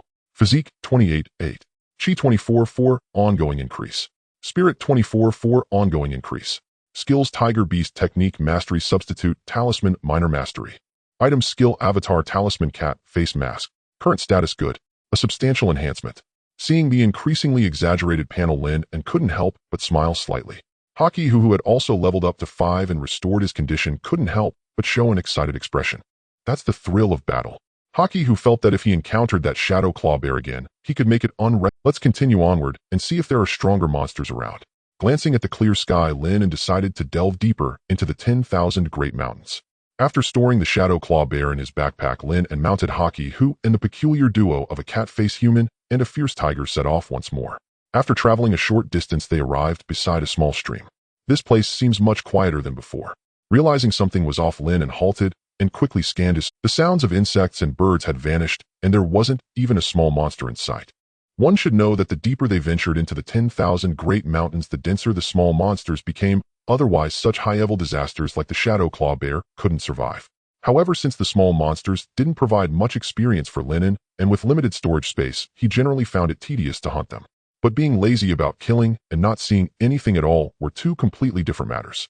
Something's wrong, Lin An muttered, then glanced at Haki, who. Strangely, even Haki, who sensed no trace of disaster this time. Just as the pair was puzzled, an anomaly, suddenly the seemingly motionless tree trunk beneath them sprang up like a serpent, rushing toward Lin An and Haki, who to bind them. However, the vigilant duo quickly noticed the strange movements. Their long sword and sharp claws immediately struck, slicing the attacking tree trunk in half. With the ambush failed, the remaining trunk seemed to abandon its attack and began to retreat swiftly. Following the direction of the retracting trunk, a towering tree that even 10 people couldn't encircle appeared before them. Man-eating tree. Level 7. Physique 32. Chi 32. Spirit 30. Skills: Vine Bind, Rapid Recovery, Falling Leaf, Throwing Knives. A disaster of level 7. Not only did all 3 dimensions exceed 30, but it also had a total of 3 skills. Lin An and Haki, who felt a chill in their hearts. After all, this was the first time they had encountered such a high-level monster, let alone a plant-based disaster they had never faced before. The surrounding disasters were likely consumed by this man-eating tree. No wonder it is so quiet here. Looking at the vines that had returned to a motionless state, Lin An began to analyze. Although this tree has high attributes, it has a fatal weakness: it cannot move. Moreover, its attack range for both the trunk and the vines should also be limited, otherwise it wouldn't have immediately given up on hunting us after failing its ambush. "You?" Haki, who questioned, and Lin An nodded slightly in response. "It's worth a try." As he spoke, he took out the crimson flame pearl he had obtained from the previous treasure chest. He always carried potentially useful items like this, while materials such as furs and blood were typically stored in the village or sold for some Guixu coins. After all, for them, the materials from these ordinary disasters were simply too abundant, but just one outing for hunting could easily fill their storage backpacks. Seeing the crimson flame pearl, Haki, who nodded in agreement. It is well known that most plants are weak to fire, and the crimson flame pearl could cover his body or weapon with flames. However, to set such a large tree ablaze would require some maneuvering. Haki, who held the crimson flame pearl in his mouth and swiftly dashed toward the man-eating tree. The man-eating tree was momentarily taken aback. Surprisingly, instead of fleeing, they are approaching me. The man-eating tree, with a spirit level of 30, evidently possessed considerable intelligence. Initially, it had planned to give up on these 2 prey after the failed ambush, but unexpectedly they came right to it. In that case, it certainly couldn't miss this gift. With a thought, the leaves of the man-eating tree began to sway slightly, and the next moment countless blades shot toward Haki, who. The agile Haki, who quickly dodged, but the significant attribute difference still allowed some leaves to pierce his body. However, he paid no mind to the pain and continued charging toward the man-eating tree. Simultaneously, the man-eating tree activated its skill Vine Bind. Countless vines transformed into a web, instantly entangling the massive Haki, who and pulling him before it. Now's the time. Despite being ensnared, Haki, who remained unfazed. With a thought, he poured all his energy into the crimson flame pearl. An intensely blazing flame erupted around him, and the flames quickly spread along the branches toward the very core of the man-eating tree. As the flame-shaped Haki tiger made its entrance, the man-eating tree was filled with terror. Realizing it could not allow the tiger to approach, it quickly summoned more trunks and vines, attempting to firmly bind the Haki tiger in place. But in the next moment, the Haki tiger's size rapidly shrank, and in a brief moment it reverted to its kitten-sized juvenile form. With its size diminished, the Haki tiger easily broke free from its restraints and swiftly darted along the vines towards the man-eating tree. With each step it took, the raging flames surged even higher. Until the agile Haki tiger leaped onto the treetop, the flames instantaneously spread across the top of the man-eating tree. Alt. The man-eating tree could not help but emit a piercing scream of pain, realizing that it would surely perish if this continued. It decisively chose to sever its own tail to escape. With a thought, the man-eating tree's body swayed violently at that moment. The burning parts were swiftly severed and discarded far away. Just when the severely injured man-eating tree aimed to seize its culprit, the energy-depleted Haki tiger suddenly raised its head, and the crimson flame orb was immediately spewed from its mouth. Smack! A slender hand securely caught the crimson flame orb. Lin An, with a thought, then poured all his energy into the orb. stronger flames than before instantly ignited on the long knife in his hand. Without a moment's hesitation, with a swift strike, the blazing long knife shot rapidly towards the man-eating tree. Sizzle. The long knife plunged straight into the trunk of the man-eating tree, consuming over 40 points of energy from both Lin An and the hockey tiger, reigniting the flames within the man-eating tree. But at this moment, the man-eating tree, now burning even at its trunk, could no longer abandon its tail to escape. It frantically waved its branches in an attempt to extinguish the flames, but instead caused the fire to grow even fiercer. Seizing the opportunity, the hockey tiger quickly slipped away and returned to Lin An's side. Under the watchful eyes of the man and tiger, the man-eating tree was soon reduced to ashes. Successfully defeating a level 7 man-eating tree resulted in a 100 experience increase. Ding. Current experience is full. Would you like to level up? Just as expected, defeating 2 levels resulted in a direct 100 increase in experience. At this moment, even Lin An couldn't help but feel exhilarated and immediately clicked to level up without hesitation. At the moment he clicked to level up, Lin An felt his vitality surge rapidly. Not only was all the energy he had just consumed fully restored, but his aura also grew stronger. Ding. Congratulations, player gains 5 to all attributes and receives 5 free attribute points. Looking at the prompt that popped up on the panel, both Lin An and the hockey tiger couldn't help but smile. After all, leveling up twice in a single day was truly a remarkable achievement. Adding the free attribute points to his currently highest constitution, Lin An focused and began to review his upgraded panel. Player Lin An. Level 6. Talent Balanced Dimension. Experience 0. Vitality Constitution 38, 10. Chi Energy 30, I6, steadily increasing. Spirit Mental 36, steadily increasing. Skills Tiger Beast Technique Major Completion Substitute Talisman Minor Completion. Items Skill Incarnation Talisman Cat Face Mask. Current status good. Due to the short interval between upgrades, the lagging 2 attributes could only be slightly improved with the help of the balanced talent, and he was once again faced with leveling up. Carefully storing away the crimson flame orb, Lin An slowly exhaled. It must be said that battling across 2 levels was indeed quite strenuous and perilous. With a small misstep, he himself would be fine, but the hockey tiger would have to wait for revival at the spring. However, this was also thanks to the fact that the encountered adversary was an immobile plant-type threat with a clear weakness. Had it been a level 7 Shadow Claw Bear, he and the hockey tiger would have likely turned to flee. After all, as one progresses, the gap between each level only widens. Besides a few local prodigies and high-level players from the Return to the Ruins world, the rest would likely be beaten mercilessly in battles across levels. Stepping up to the fallen man-eating tree, the panel popped up with information. Detected 1 man-eating tree carcass. Would you like to decompose it? Can it still be decomposed when it's turned to ash? Lin An muttered, but then immediately clicked to confirm. Ding. Congratulations, you have obtained Tree Heart 1. Tree Heart, a one-time item that when merged with any tree allows it to rapidly evolve into a level 5 plant beast, which will be absolutely loyal to you. Seems quite decent. Upon reading this description, Lin An nodded slightly in his heart. A level 5 plant beast wouldn't have much use in the small stone pool village with its original hearth and extraordinary beings present. However, if he were to bring it back to Blue Star, it would serve well for night watch, and keeping an eye on the home, considering that the current Blue Star might not be as safe as the small stone pool village. Thinking of this, Lin An couldn't help but reminisce about his hometown. His home was actually in Linjiang City, but he had initially chosen his current rental place to be closer to the internship company. However, now that he had already resigned from the internship and considering that he would naturally not return to work after becoming a player, he could start preparing to move back home for a long stay after this trip. Stockpiling supplies could also officially be put on the agenda. Although with the game, he shouldn't lack for food, he still needed to stock up on modern living supplies that were unique to Blue Star. Without pondering for too long, Lin An glanced at the sky after securing the tree heart. At this moment, the sun was gradually slanting westward. Considering the recent abnormal timing of nightfall, Lin An decided against lingering and prepared to return with the hockey tiger. Mounting the hockey tiger, having just broken through 2 levels, was now moving at least twice as fast like a gust of wind, quickly bringing Lin An back within the safety zone.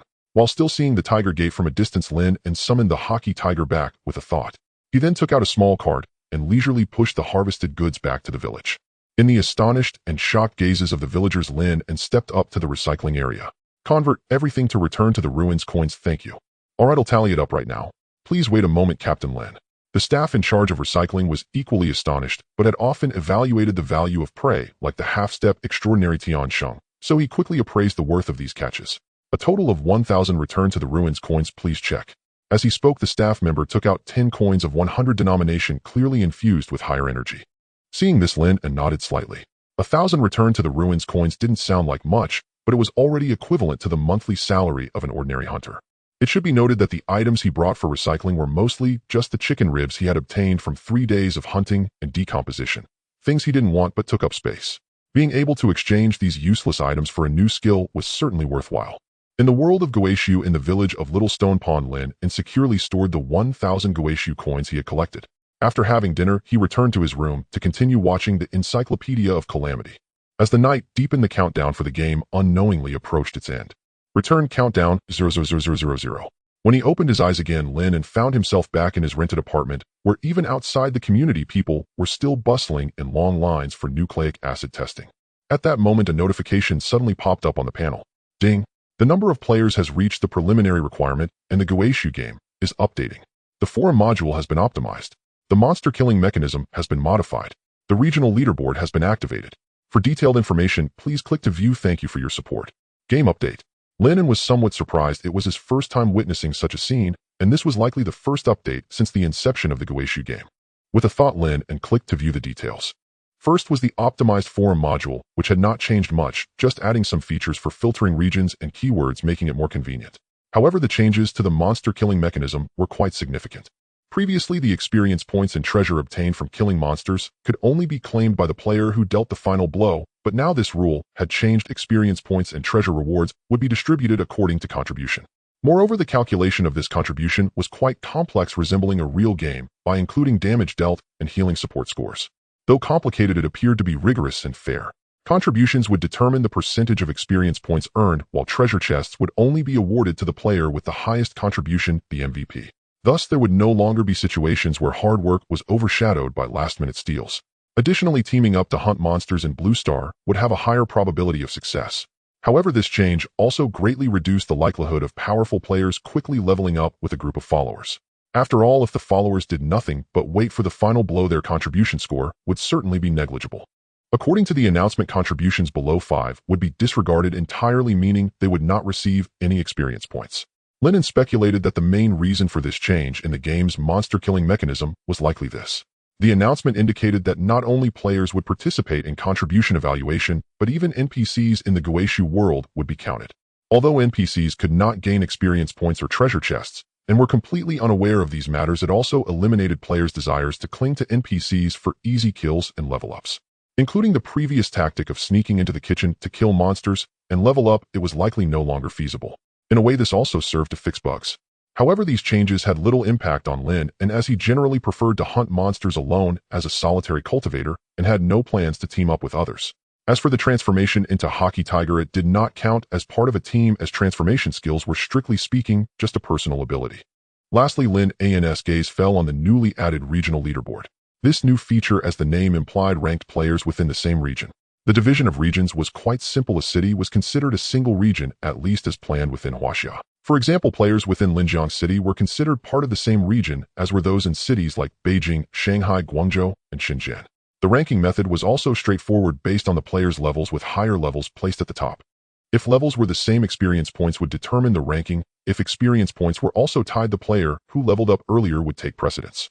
The top 100 players in each region would be listed, with the 1st to 10th places receiving a silver badge in-game, while the 11th to 100 places would receive a bronze badge. These badges could also be referred to as city marks. Holding a city mark indicated that one was a top player among the elite 100 in that region. Is this turning into Guixu glory? Lin An scoffed, noting that this ranking method was quite similar to a certain forward game. He had once been a gold standard player of a humorous Tai Chi game, so he was quite familiar with this form of ranking. Of course, setting aside the flashy aspects, Lin An found this leaderboard quite useful. The reason was simple. This leaderboard would be settled once a week, and players who made the list would receive treasure chests as game rewards. Moreover, the quality of the treasure chests would correlate with the player's ranking level and combat power. In other words, stronger players would receive better treasure chests. I should still be able to make the list right. Lin An pondered, then with a thought opened this new module. Calculating the results will be revealed in 5 minutes. Please wait patiently.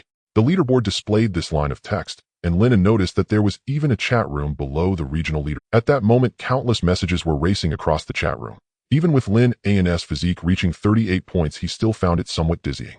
It seems there are quite a lot of new players after this game ended, Lin An analyzed. After all, when he previously checked the forum, the messages had not surged nearly as fast as in this chat room. He knew that the forum was used by players worldwide, while this regional chat room only included players from Linjiang City. With a thought, Lin An let the screen pause and began to watch with great interest. Wow, I thought I was the protagonist, but there are so many players. Are all you brothers entering the game today? Is there a big shot in Gugu Village willing to help me? I am a level 2 expert who dares to kill me. Who can kill me? The Supernatural Management Bureau reminds everyone to beware of online scams, do not trust strangers, and protect your personal information.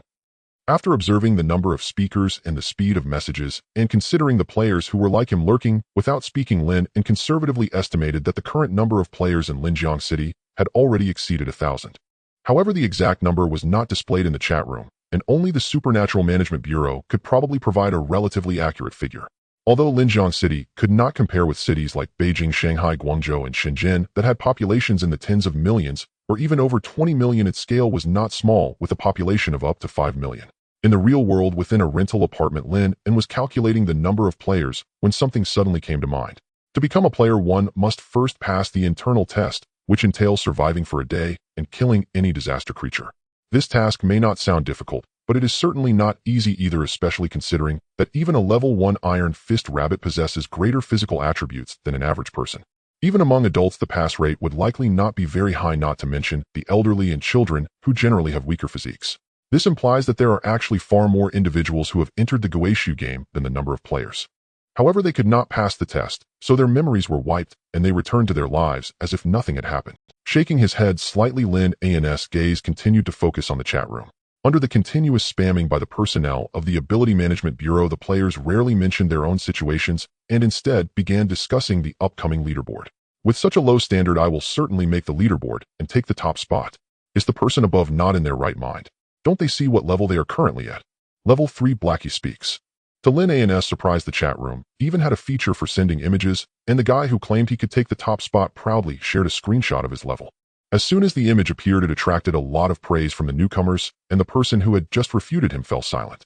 However, at this moment, another player disdainfully began to counter. You, a mere level 3, are boasting here. I think you are underestimating the Ability Management Bureau.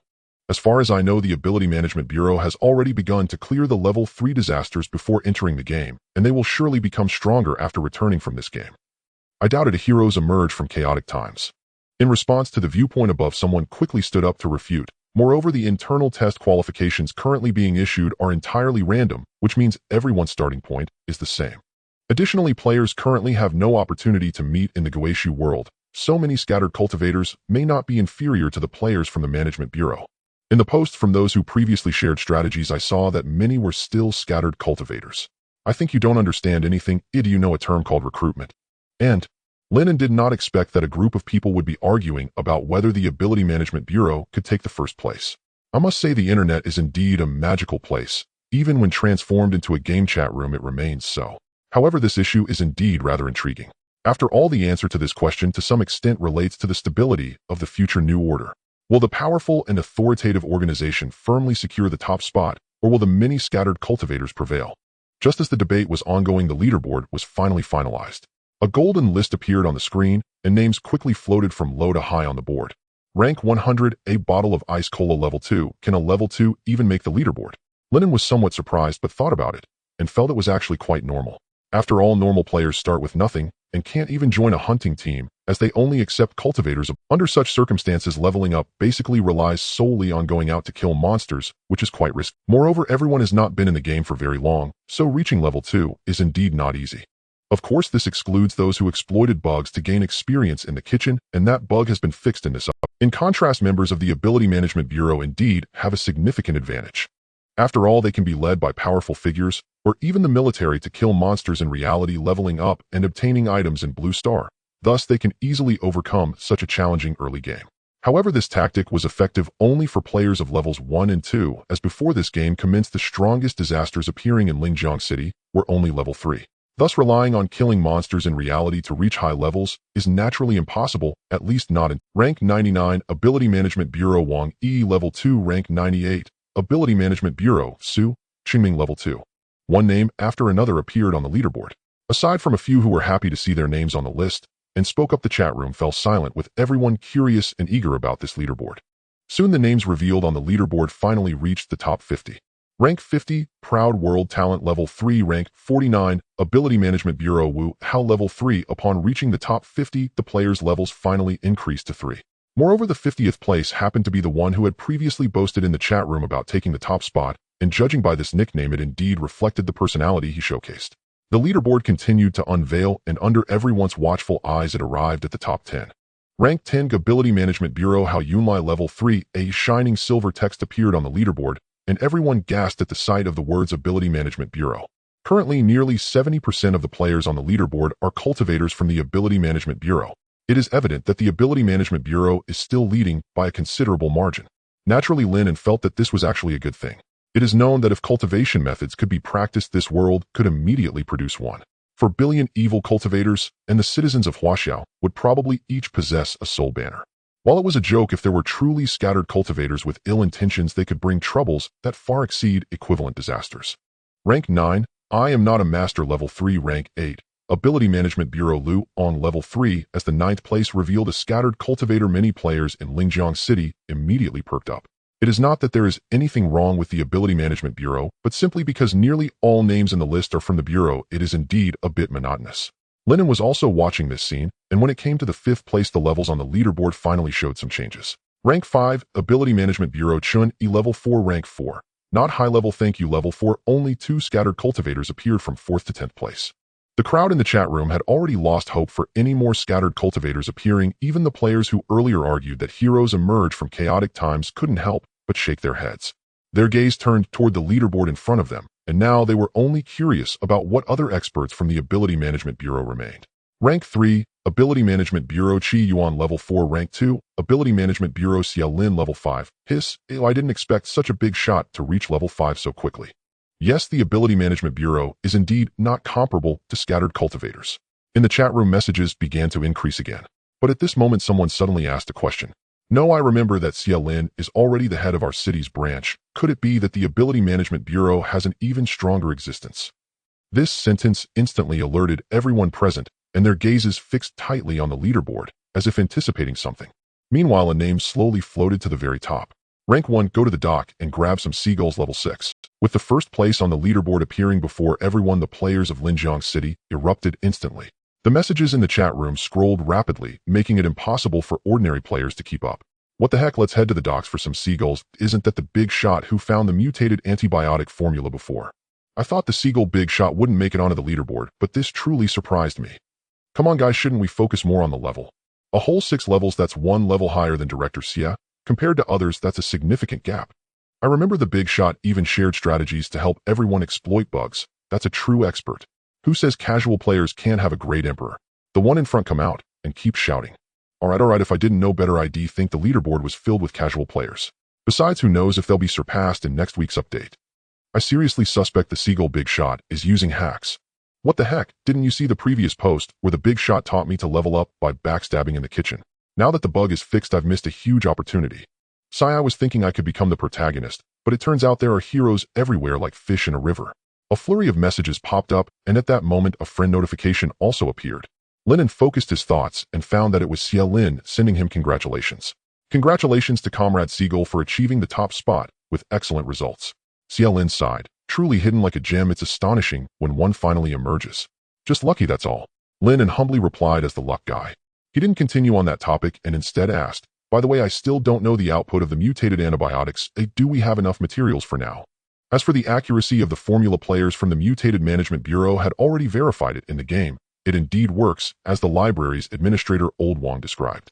Immediately after verification, Xia Lin also posted and called on players to gather more materials whenever. However, regarding other details, Lin An had been too busy leveling up by grinding monsters to ask. He quickly typed back, the output is decent. Each batch can refine about 3 to 5 bottles of mutated. As for the materials, relying solely on Linjiang City is far from sufficient, but now the headquarters has instructed all local branches to refine antibiotics and send them over, so preliminary statistics should be enough for the current infected for a considerable time. In times of trouble, support comes from all sides. Seeing this, Lin An nodded slightly in agreement. If so, there is indeed hope to suppress this virus in its infancy. With fewer mutants, the speed of the catastrophe's escalation will surely decrease significantly. As long as the mutated antibiotics are sufficient, Linjiang City has a preliminary hope of weathering this disaster. After all, even the natives of the ruins world turn the tide with ample mutated antibiotics. However, to truly resolve this catastrophe, one must find a way to eliminate the source of the disaster. With that in mind, Lin An thought to reply, "If you find the source of the disaster, I hope Director Xie can inform me. Additionally, if any particularly tricky disasters arise, feel free to contact me." He had never encountered the source of the disaster, and he was quite curious about what rewards would come after eliminating it. And disasters that even the Mutated Management Bureau deemed tricky surely wouldn't be low level. If he could learn about the locations of these disasters, perhaps he could level up again in reality, and most importantly, he could obtain more treasure chests to open for items. "All right, with your word, I can rest easy," Xie Lin replied immediately. He clearly understood that Seagull's actions likely also stemmed from the desire to gain more experience in treasure chests, but that was only natural. Who would work without any benefits? Despite the players from the Mutated Management Bureau occupying a staggering 70% of the leaderboard, they were still in desperate need of manpower. After all, in such a large Linjiang city, coupled with many disasters having unpredictable methods, players often had to step in to resolve the issues. Thus, previously people from the Mutated Management Bureau had been running around like headless chickens, yet they still couldn't manage everything. Especially with high-level disasters, few could step up to solve them. Fortunately, a significant influx of new players had occurred this time, allowing them to continue trying to recruit more personnel. Otherwise, with the increasing number of disasters, the Mutated Management Bureau would truly be at a loss. After pondering for 2 seconds, Xie Lin still chose to ask, "Comrade Seagull, how about considering joining our Mutated Management Bureau? I can promise you equal treatment to mine, and I will recommend you to the headquarters. If you wish to develop in a better city later, it won't be a problem." Director Xie typed this out, seeing that Seagull was undoubtedly a person with good intentions, at least showing some affection for Linjiang City. Otherwise, he wouldn't have shared the mutated antibiotic formula for free before not even mentioning any returns. However, from their previous chat, it was clear that the other party likely did not have any intention of joining the Mutated Management Bureau. Otherwise, they wouldn't have merely offered to collaborate and assist. Yet even so, Xie Lin still wanted to give it a try. Lin An, considering the olive branch extended by Director Xie, took a moment to ponder his words before starting to reply. "Thank you for your kindness, Director, but I'm used to being a lone wolf and prefer to be alone for now." Lin An did not refuse outright, but politely expressed his reluctance. After all, based on his current experience, he felt that the Mutated Management Bureau was relatively reliable and responsible, thus, he naturally held a certain degree of goodwill. Moreover, if things truly became unmanageable in the future, having a fallback option to work at the Mutated Management Bureau wouldn't be a bad idea. However, Xie Lin had one point wrong. The reason Lin An hadn't mentioned any rewards to the Mutated Management Bureau was mainly that he felt they probably didn't have many high-quality items. At least the Linjiang City branch was unlikely to have any, given that the highest level disaster that had previously occurred here was only level 3. Even if treasure chests dropped, their quality wouldn't be very high. Even if there were 1 or 2 good items, it was unlikely they would be given to him. Additionally, there was another reason: this game didn't have a trading function, and if he wanted something, he would have to retrieve it himself. Thus, even if he sent Haki, who there still existed the risk of exposing his identity. With satellites and surveillance so advanced now, one still needed to be cautious. Your Dantian has diligently cultivated successfully, increasing 8 points of Yuanli, catching up with your physical attributes. Ding. Your 3-dimensional attributes have reached equilibrium. Ding. Your leaderboard treasure chest has been sent to your backpack. With a thought, Lin An, who had just exited the friend chat and chat room, received several system notifications. Upon discovering the reward for ranking first, Lin An, curious, immediately opened his backpack. There lay a bronze treasure chest quietly sitting in the storage compartment. Excellent treasure chest. Upon opening, you randomly receive 3 items of good quality or 1 item of excellent quality, with a small chance to obtain extraordinary quality items. Wood, black, iron, bronze. Are there silver and gold above these? It seems the material of the chest corresponds to its quality, and I must say this classification method is indeed very game-like. Lin An complained, but his movements did not slow down as he effortlessly took out the bronze chest. He was genuinely looking forward to the excellent items. After all, the cat-faced mask is indeed an excellent quality item, and its practicality and strength are undoubtedly commendable, capable of providing good assistance even now. With a thought, he opened the chest. Ding. Congratulations on obtaining an excellent quality item. Transformation Garment 1. Transformation Garment Realm, first transition, quality excellent. Effect 1 passive after wearing the Transformation Garment, defense 10-0, and this equipment possesses insulation, breathability, automatic cleaning, and self-repair functions. Effect 2 active after using it, it can transform your items into any appearance you remember, and you can hide your presence and appearance at any time. Note the hiding and transformation effects are only effective against cultivators with spiritual power lower than yours. This is actually a functional defensive equipment. Lin An was somewhat surprised, not to mention, just the defense 10 alone is already quite impressive. Not to mention the insulation, breathability, and automatic cleaning functions. If he encounters extreme cold or high temperature disasters in the future, this equipment alone could ensure he can act normally. However, the most powerful feature should be this active effect. Wearing the transformation garment, Lin An took out the cat-faced mask and put it on. Under Lin An's manipulation, the cat-faced mask slowly transformed into a monocle resting in front of his eyes. His clothes also changed rapidly, whether it was common styles in reality or outfits from anime. In just a few moments, he had already changed into 7 or 8 sets. Moreover, more importantly, Lin An discovered that as long as he wished, the mirror would not reflect his appearance at all. What a marvelous item. If he were at a comic convention, wouldn't it allow him to change size at will? Lin An was quite satisfied after acquiring the transformation garment. Not only did his life-preserving and disguise abilities get further enhanced, but even some uniquely styled items could be used openly in Blue Star.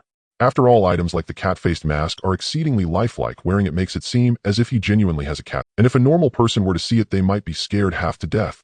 Thus, Lin An had never worn it in front of others. But now with the transformation garment, he could directly transform the mask into the appearance of glasses, or even make it disappear altogether. This way, he naturally wouldn't attract others' attention, while enjoying a passive boost of agility 3 in his everyday state, and he could also use the mask's illusion effect anytime. However, this operation is limited to Blue Star. After all, the experts of the Return to Ruins world are numerous, and his disguise could easily be seen through. After his clothes quickly changed back to his most frequently worn casual outfit, Lin An nodded in satisfaction. Then he opened his panel to check his latest status. Player Lin An going to the dock to catch seagulls. Level 6 talent, 3-dimensional equilibrium, experience 0, vitality, physical 38, chi yuanli 38, 8, spirit mental 38, 8, skills tiger bird technique, great accomplishment substitute, talisman minor accomplishment. Item skill avatar talisman substitute talisman cat-faced mask transformation garment. Current status good. His total attributes have exceeded 100 points, with all 3-dimensional attributes nearing 40. One could say that even 7th level cultivators are far inferior to him. Coupled with various high-quality skills and items, anyone would be amazed by how luxurious this panel is. If he encounters that carnivorous tree again, Lin An wouldn't even need to use the Crimson Flame Pearl and could directly chop it down on the spot. Next, it's time to go home. After glancing around his rented apartment, Lin An said a word to the landlord and immediately began packing his luggage. The rental contract just happened to expire this month, so the process of moving out went fairly smoothly. After restoring the apartment to its original state, Lin An took one last glance at the place where he had lived for a few months.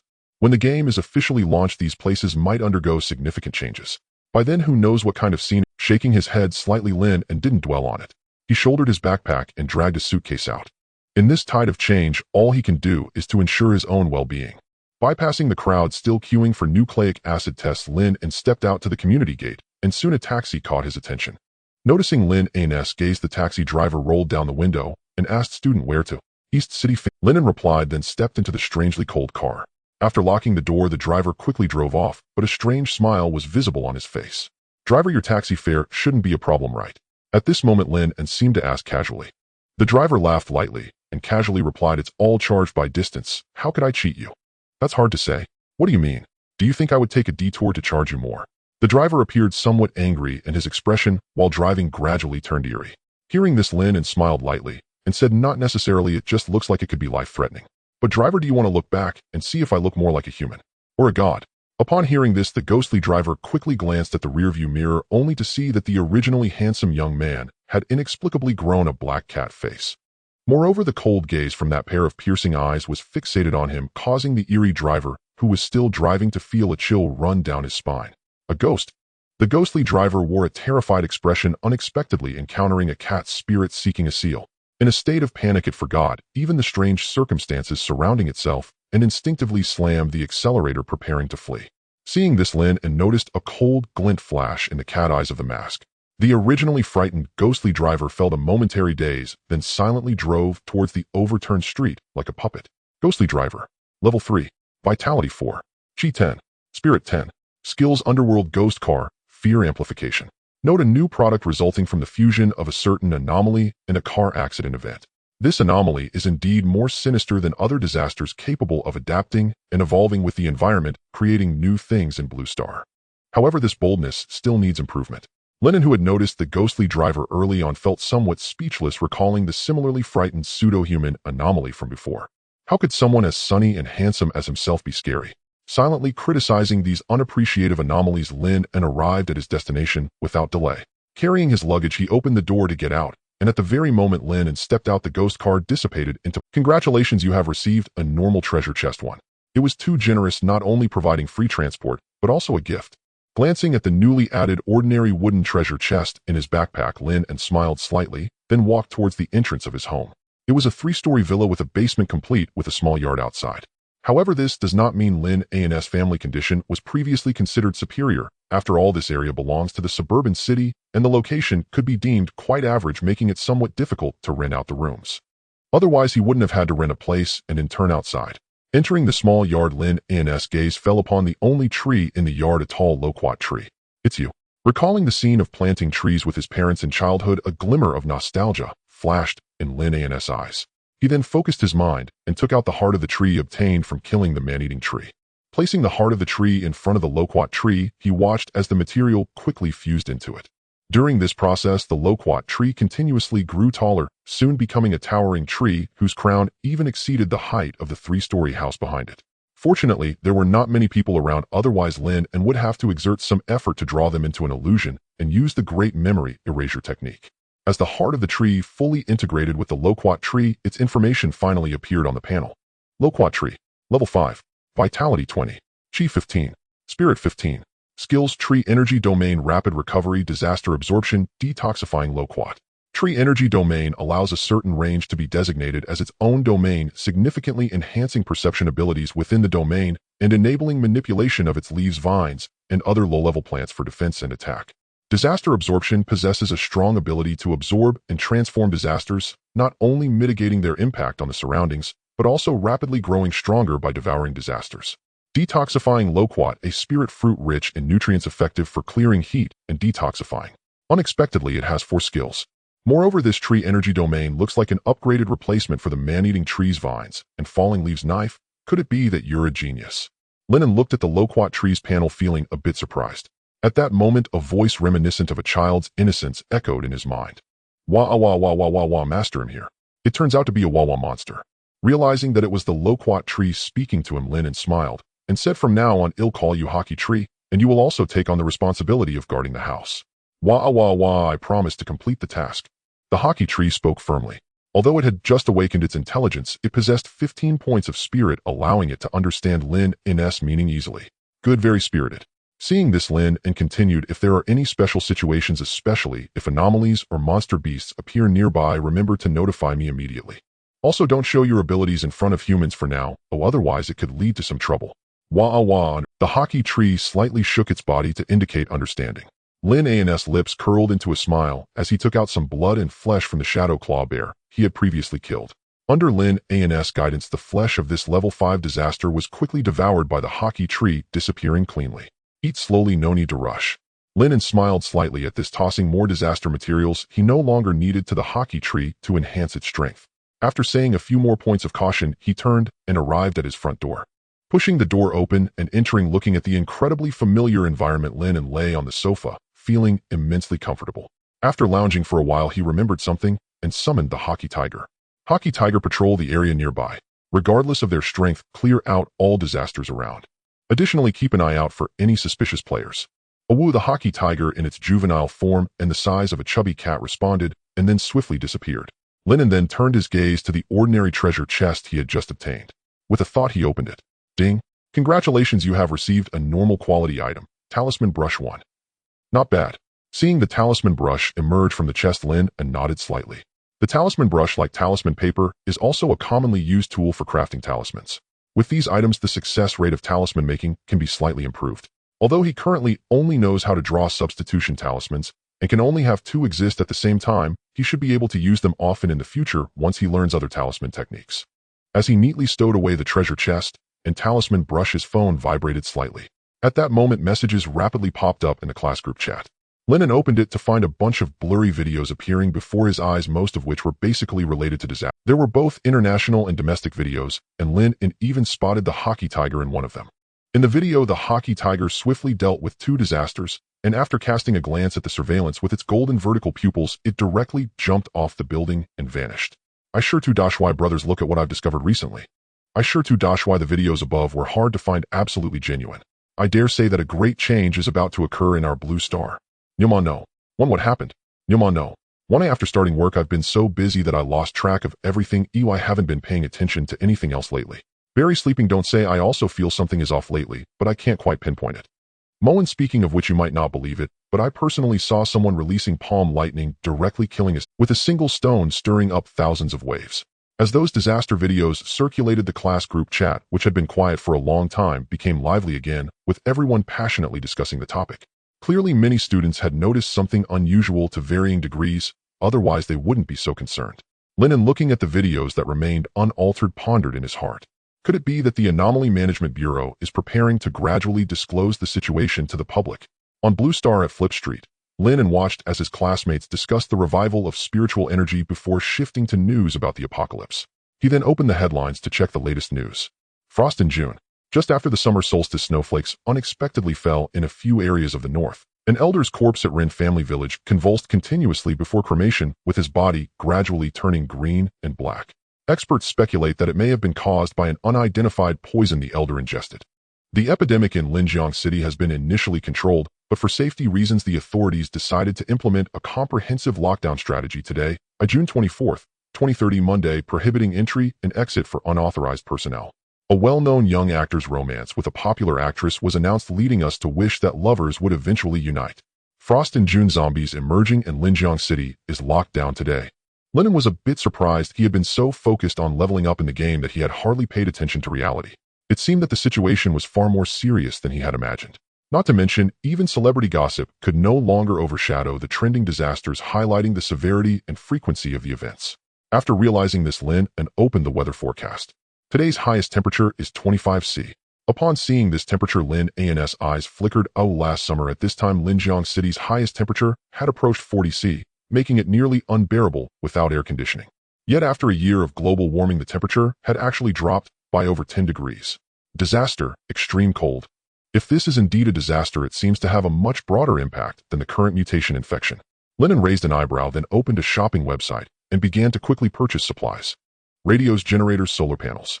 More medicine, salt, seasonings, and snacks would be good. Oh, water and food can't be missed, but if it really is the end of the world, I should primarily rely on the game to acquire resources. As for cigarettes and alcohol, although I need them, they might become a high and hard currency. While Lin An was stocking up based on the worst-case scenario, a figure the size of a fat cat swiftly dashed through the streets, patrolling its territory like a fierce tiger. With a twitch of its nose, Hockey Tiger seemed to suddenly catch a whiff of something and quickly turned south. Meanwhile, in the office of a small company, a pale man with black bat wings dressed in a black and red suit cast a sharp gaze out the window at the crew of armed men outside. His eyes then swept over the dozen hostages trembling on the ground, his mind racing to devise an escape plan. At that moment, the sound of footsteps approached from afar. Looking up again, he saw two figures appear at the door. One of them was wearing a black trench coat, the very captain of the Ability Management Bureau that Lin An had previously seen at the entrance of the community. Chi Yuan ranked third in the Linjiang City leaderboard. The other person was clad in a full suit of red and white armor. They both grew serious as they examined the data on this humanoid disaster. Blood Clan, level 5. Physique, 22. Chi, 17. Spirit, 17. Skills, Blood Manipulation, Super Recovery, Bat Summoning. A disaster of level 5, and it is a legendary vampire. This was the first time such a high-level disaster had appeared in Linjiang City. Moreover, with both Chi Yuan and his companion only at level 4, seeing the opponent made their hearts sink. This is going to be troublesome. After glancing at Chi Yuan and his companion, the vampire calmly said, "Let the humans surrounding us withdraw, especially those aiming at me with unknown weapons. Otherwise, I will drain the blood of everyone here within 5 minutes." The Blood Clan didn't know what human firearms were, but its powerful perception allowed it to easily detect threats, especially when it sensed sniper rifles aimed at it from several floors up. Hearing this, Chi Yuan frowned. This disaster, which had intelligence and took hostages, was indeed tricky. Just as he was about to attempt negotiation to ease the vampire's alertness, the red-armored player beside him snorted disdainfully. "You kidnapped them, why should I back down?" As soon as he finished speaking, flames erupted from his fist, and he dashed towards the vampire. Chi Yuan, Blood Clan. This move left both allies and enemies baffled, and those monitoring the scene from afar were equally stunned. Wow, is this red-armored player really that fierce? The vampire was surprised but quickly reacted, effortlessly dodging the fiery punch from the armor. Then with a powerful kick, the armored player was sent flying back at an even faster speed, crashing hard against the wall not far away. Oomph. With a cold grunt, a swarm of black bats appeared behind the vampire, a vast dark mass immediately charging towards the armored player. Seeing this, Chi Yuan quickly took action. With a thought, a long sword appeared in his hand. The sword danced swiftly, and with each thrust a bat fell to the ground. However, the sheer number of bats caused their energy to deplete rapidly at that moment. Bang! At that moment, a gunshot suddenly rang out. Seeing the captain in a disadvantageous position, the sniper made a decisive choice to fire. The 8.6mm specialized sniper round sped towards the vampire's heart at nearly 1,000 meters per second. Yet the Blood Clan's physique was already at a superhuman level. Its reaction speed and perception were even stronger than anticipated. At the critical moment, the vampire slightly shifted its body, causing the bullet, which could have hit its heart, to strike its shoulder instead. To the Blood Clan, with its super recovery ability, this wound was not fatal and hardly effective. However, this act completely enraged it. The vampire flashed forward and sent Qi Yuan flying with a punch, then reached out and grabbed the armored player's neck, lifting him up. Showing off comes with a price. Blood manipulation. Under the influence of the vampire's skill, the bright red blood quickly seeped from the armor absorbed by it, and the wound from the sniper bullet vanished in that moment. Ugh! The armored player let out a cry of pain, and at that moment both the already injured Qi Yuan, the members of the Ability Management Bureau monitoring this scene in real time, and the trembling hostages could not help but feel a surge of despair.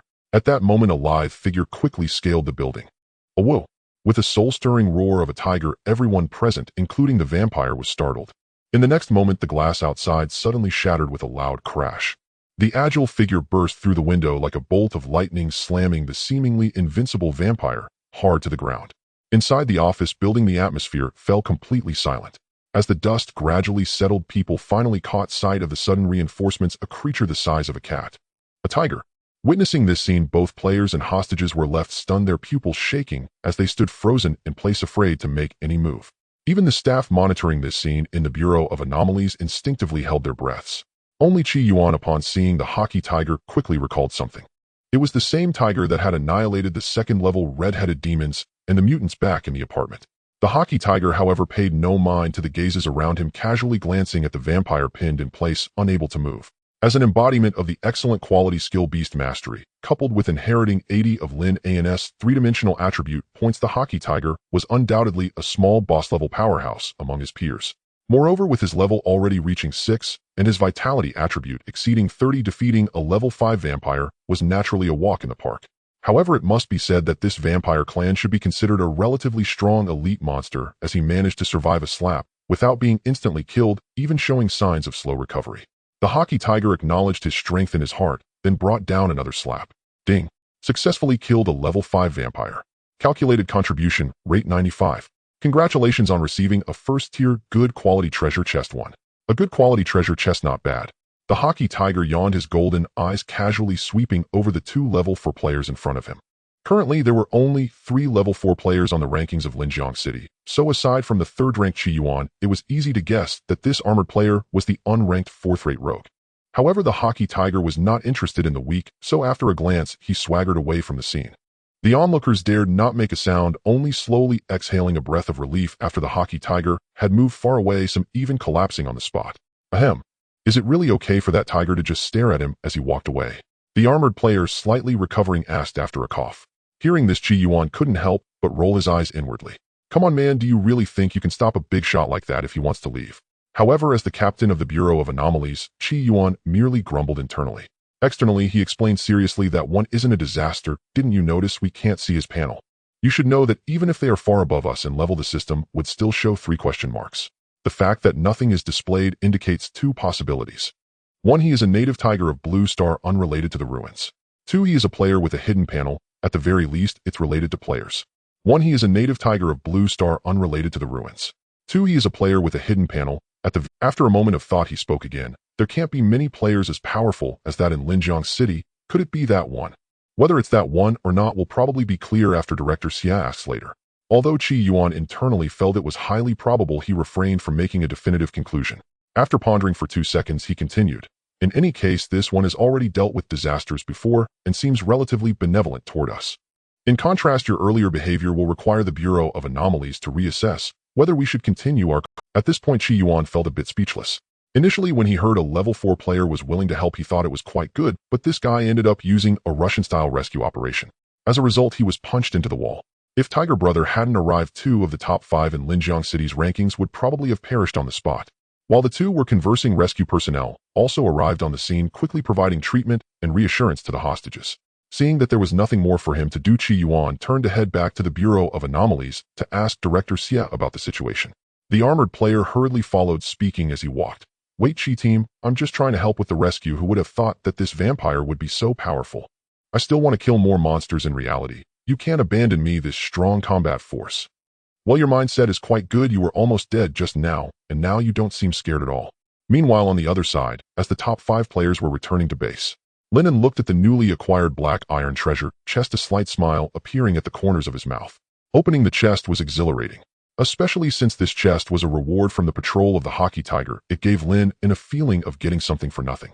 With a thought, he opened it. Ding! Congratulations on obtaining an excellent quality skill manual, Thunderstrike. Thunderstrike quality excellent. Effect after use, it allows the user's vitality to transform into lightning elemental force, making every move infused with the power of lightning. When cultivated to perfection, it can even attract the elemental forces of lightning from the heavens. Note: a must-learn skill for lightning cultivators. Only by mastering it can one hope to pass the trials of the Thunder Path inheritance. Wow, what great luck! Lin An couldn't help but be a bit surprised that a good quality black iron treasure chest yielded an excellent level skill. Upon seeing the words about the Thunder Path inheritance in the note, his eyes moved even more. It had been previously stated that levels 1 to 10 belong to the first-tier realm, and beings within this realm are essentially still mortals. Only by breaking through level 10 and entering the second tier can one be considered to have stepped into the extraordinary stage. Furthermore, to ascend to the second tier, besides meeting the experience requirements, there is another crucial factor: extraordinary inheritance. There wasn't much information about the extraordinary realm in Xiaoshitan village, but some basic concepts could still be found. In the ruins world, it divides into many extraordinary paths after reaching the second tier. For example, the body path, chi path, and spirit path, corresponding to the Buddha's spiritual energy. Or perhaps the more common elemental paths representing the natural forces of heaven and earth, such as the 5 elements path: gold, wood, water, fire, earth, wind path, thunder path, and the light dark path, among others. Then there are also the popular weapon path or tool path, like swords, spears, and halberds. In contrast, paths like symbol path, formation path, and alchemy path are considered more challenging, so there are far fewer practitioners, but they are still quite popular. As for paths such as painting path, dream path, goo path, and curse path, they can be regarded as relatively niche extraordinary paths. Despite fewer practitioners, niche paths actually have far more types than popular paths. It's similar to university majors. Popular majors come and go, but the number of non-popular majors is counted. Thus, even extraordinary beings find it hard to specify exactly how many paths exist. The path of the extraordinary is intricately linked to the extraordinary inheritance. Only by passing the trials of the extraordinary inheritance can one hope to embark on the corresponding path. According to Lin An, if one wishes to break through to level 10 and reach the extraordinary realm, it can be roughly divided into 3 steps. The first step is naturally to elevate one's level to 10 and achieve 100% of the experience points. For local cultivators of the Guixu, it can be phrased differently. They must first reach the perfected state of foundation establishment, but essentially there is no difference from the experience points of players. The second step is to obtain any form of extraordinary inheritance. The extraordinary inheritance in the Guixu world is actually not as complex as imagined, as each extraordinary inheritance fundamentally relates to the essence of this path, or one could say, intention. For example, if a cultivator wishes to pursue the sword path, what they need is a sufficiently powerful and pure sword intent to refine themselves and break through. The medium of this sword intent is not important. It could be inscribed in a tome, engraved on a stone tablet, or even just a single leaf. Any object that carries sufficient and pure intent can be considered an extraordinary inheritance.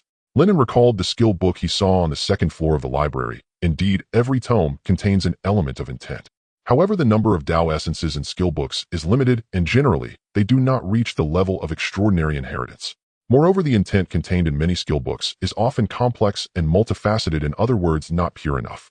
Thus, extraordinary inheritance is far more precious than the vast majority of skill books. Typically, one must possess either fortune or financial means to have a chance to obtain the inheritance they desire. However, cultivators who have reached level 10 are already considered outstanding among the human race. Whether in terms of earning speed or total wealth, they are generally not accessible to ordinary people. It is said that in some major cities of the Guixu world, they are even willing to offer a post-use payment loan model for such cultivators. If one can break through to the extraordinary, repaying the loan afterwards will be effortless. However, if the breakthrough fails, one can only work there honestly for several years until the debt is cleared. In simple terms, the vast majority of level 10 cultivators actually have opportunities to obtain extraordinary inheritance, often more than once. But whether this inheritance is suitable for oneself and whether one can pass the trials often can only be determined through experience. Although failure in the breakthrough generally is not fatal most of the time, it merely results in some injuries that require a few months of healing. The problem is that extraordinary inheritance is a one-time item. Thus, failure for ordinary cultivators like Tian Sheng, who come from humble villages, would mean years or even decades of savings down the drain. So although the Guixu world does not practice cultivation, it still emphasizes wealth companions, law, and land. If one has sufficient financial resources, there is no need to worry about the consumption of extraordinary inheritance, naturally allowing for infinite trial and error. Conversely, for ordinary level 10 cultivators, each extraordinary inheritance must be treated as if it were their last. After all, each inheritance can consume years or even decades of savings. Continuous failure would be unbearable for anyone. How many decades can an ordinary person have in their life? And as age increases, the probability of breakthrough only diminishes. Moreover, in this Guixu world plagued by disasters and ominous tales, no one knows if misfortune will arrive sooner than tomorrow. Even for extraordinary beings, not many can live to the end of their natural lifespan. By the way, breaking through to the second transformation and reaching the extraordinary realm will double one's lifespan, extending it to a staggering 200 years. Thus, this is one of the main reasons why nearly all cultivators are obsessed with cultivation and breakthroughs. After all, the allure of immortality is something even Qin Shi Huang could not resist. Returning to the main topic, after obtaining extraordinary inheritance, one arrives at the last and most crucial step, which is to invoke and pass the trial. There are prerequisites for utilizing extraordinary inheritance. The conditions for each extraordinary path's inheritance vary. Generally speaking, they are related to the three attributes of spirit energy and spirit, as well as whether the cultivator possesses the talent to walk this path. For instance, the path of the talisman master typically has high requirements for mental and energy attributes. Usually only those who specialize in these two attributes can meet the qualifications to invoke the inheritance. If one wishes to become a lightning cultivator, not only are the requirements for elemental energy high, but one must also cultivate the thunder strike skill to great perfection, otherwise they cannot invoke the lightning path inheritance. Additionally, the beast taming skill like thunder strike is a prerequisite for a certain extraordinary path. Otherwise, Captain Tian would not have discussed so much with him or even advised Lin An to consider pursuing a dual extraordinary path. In fact, the vast majority of cultivators in Xiaoshitan village, and indeed most cultivators within the realm of Wuling City, would generally attempt to walk the path of beast taming or the path of the five elements. Once the inheritance is invoked, the next step is naturally to face the trials brought by the extraordinary inheritance. However, each extraordinary path's trial differs, so there is no need to enumerate them all here. But one thing must be particularly understood. The extraordinary inheritance is fundamentally not a simple passing of the Tao essence, but rather a form of tempering. This may sound somewhat abstract. However, this is because cultivators cannot achieve the extraordinary position merely by receiving the Tao essence from the inheritance. They must truly grasp their own unique intention. Only by realizing their own intention can they be considered to have initially stepped onto their own path. Relying solely on copying and imitating the intent within the inheritance will forever prevent one from breaking through to the extraordinary. In short, extraordinary inheritance does not genuinely pass on its Tao essence. Rather, it guides cultivators to carve out a path that belongs uniquely to them. Sitting on the sofa, Lin An looked at the thunder strike tome before him, feeling a surge of excitement in his heart. After all, he already had the beast taming skill and the talisman path. Now adding the lightning path means he has already ventured into 3 extraordinary paths. As for needing to first cultivate thunder strike to great perfection, this might indeed be quite challenging for other NPCs and players, but for Lin An it was not a problem at all. With the skill avatar talisman, he could easily improve the proficiency of these skills, even while idling. Although the time Hockey Tiger actually appeared was probably only a few dozen hours, his beast taming skill had already reached great perfection and was continuously approaching its highest level of completeness. Next, he estimated that it wouldn't take long to cultivate his beast taming skill to perfection. At this moment, Lin An felt a deeper appreciation for the value of the skill avatar talisman, a high-quality item. In the real world within the city of Linjiang, a young man was intently focused on the manual in his hands. As he turned to the last page of the thunder strike technique, Lin An concluded his state of comprehension, his eyes seeming to flicker with the radiance of thunder. Ding! Congratulations, player, you have acquired the excellent skill thunder strike. Current proficiency beginner. The panel information popped up, and with a thought, Lin An felt electric sparks dancing at his fingertips, ready to be wielded at will. He quickly gathered the primordial energy from his dantian into the palm of his hand, and a sphere emanating a blazing aura resembling a ball of pure lightning soon appeared in Lin An's grasp. Classic lightning skill, palm thunder. The lethality of thunder techniques indeed feels extraordinary. Lin An began to analyze, feeling that this strike would force even the Hockey Tiger in its berserk state to dodge, or it would surely suffer serious injury. However, the energy consumption was also significant. To condense a single palm thunder required at least 10 points of primordial energy, meaning even Lin An could only unleash 3 or 4 at most.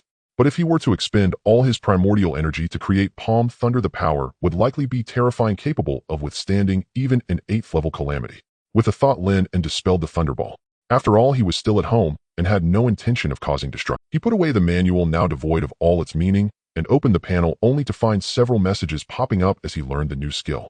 Ding. Successfully killed a level 3 mutated infectee. Congratulations, you have received a first-class good treasure chest 1. Ding. Successfully killed a level 2 undead skeleton. Congratulations, you have received a first-class ordinary treasure chest 1. During the time Lin An was studying the manual, the diligent working tiger was evidently not idle, having slain 3 more monsters that had descended upon Blue Star.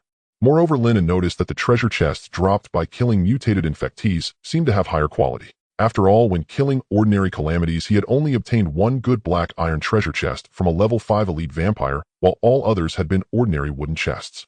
Yet the 2 mutated infectees he had recently slain, 1 level 2 and 1 level 3, had both yielded good treasure chests. Is it that the drop rate of calamities is inherently high, or is the game encouraging players to deal with infections? Lin An pondered, not overly fixating on this question, which clearly could not be answered in a short time. With a thought, he opened all 3 treasure chests before him. Ding. Congratulations, you have obtained 100 Guixu coins. Ding. Congratulations, you have obtained a basic combat manual 1. Ding.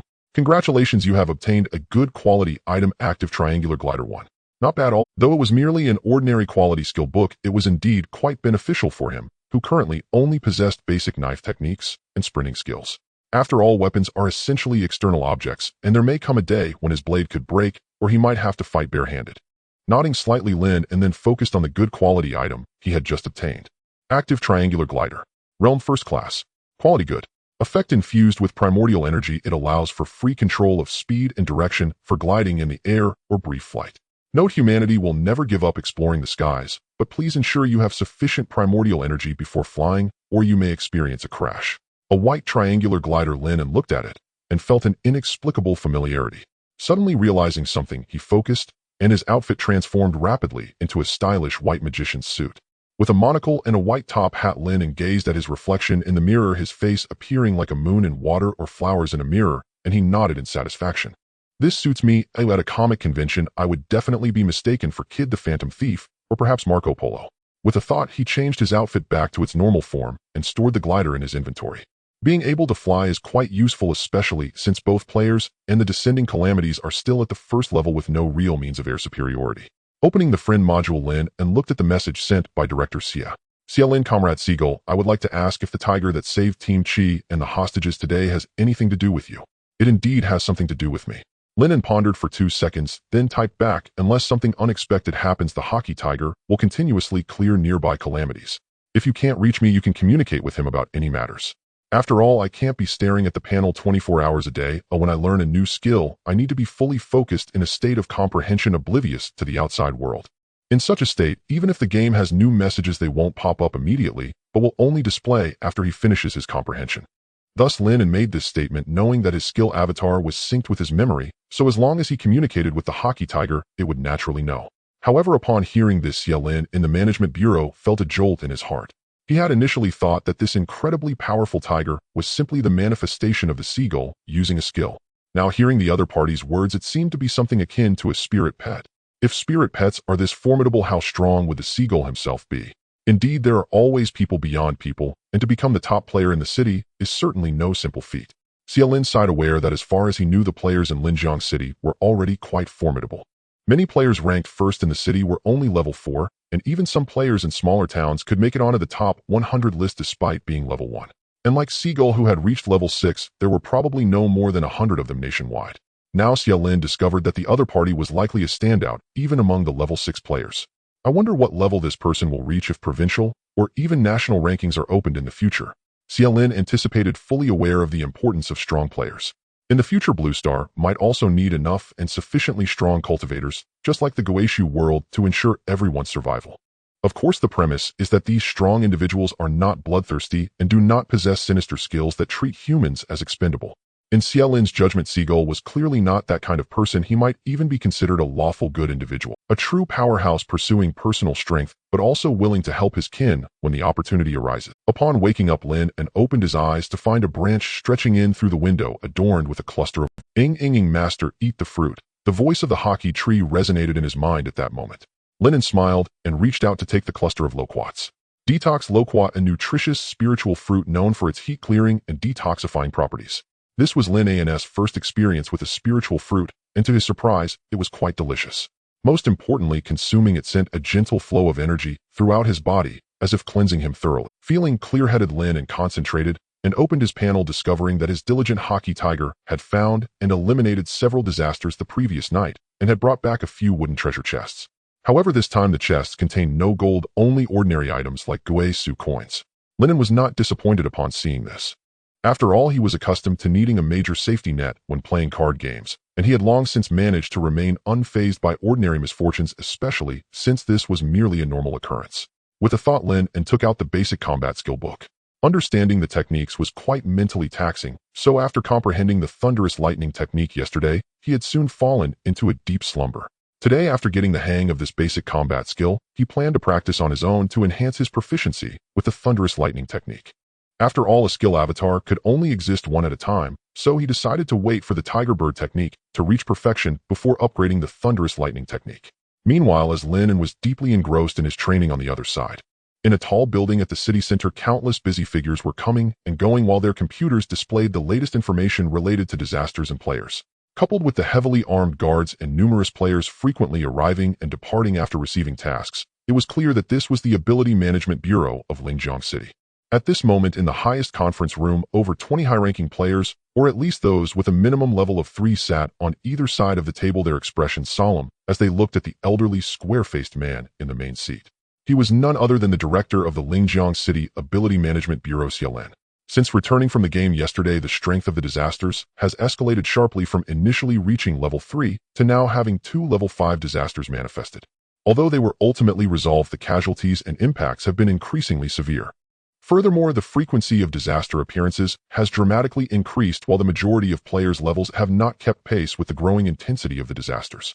However, today's meeting is not focused on this. For us in Linjiang City, the most crucial matter at present is to address the aberrant infection disaster.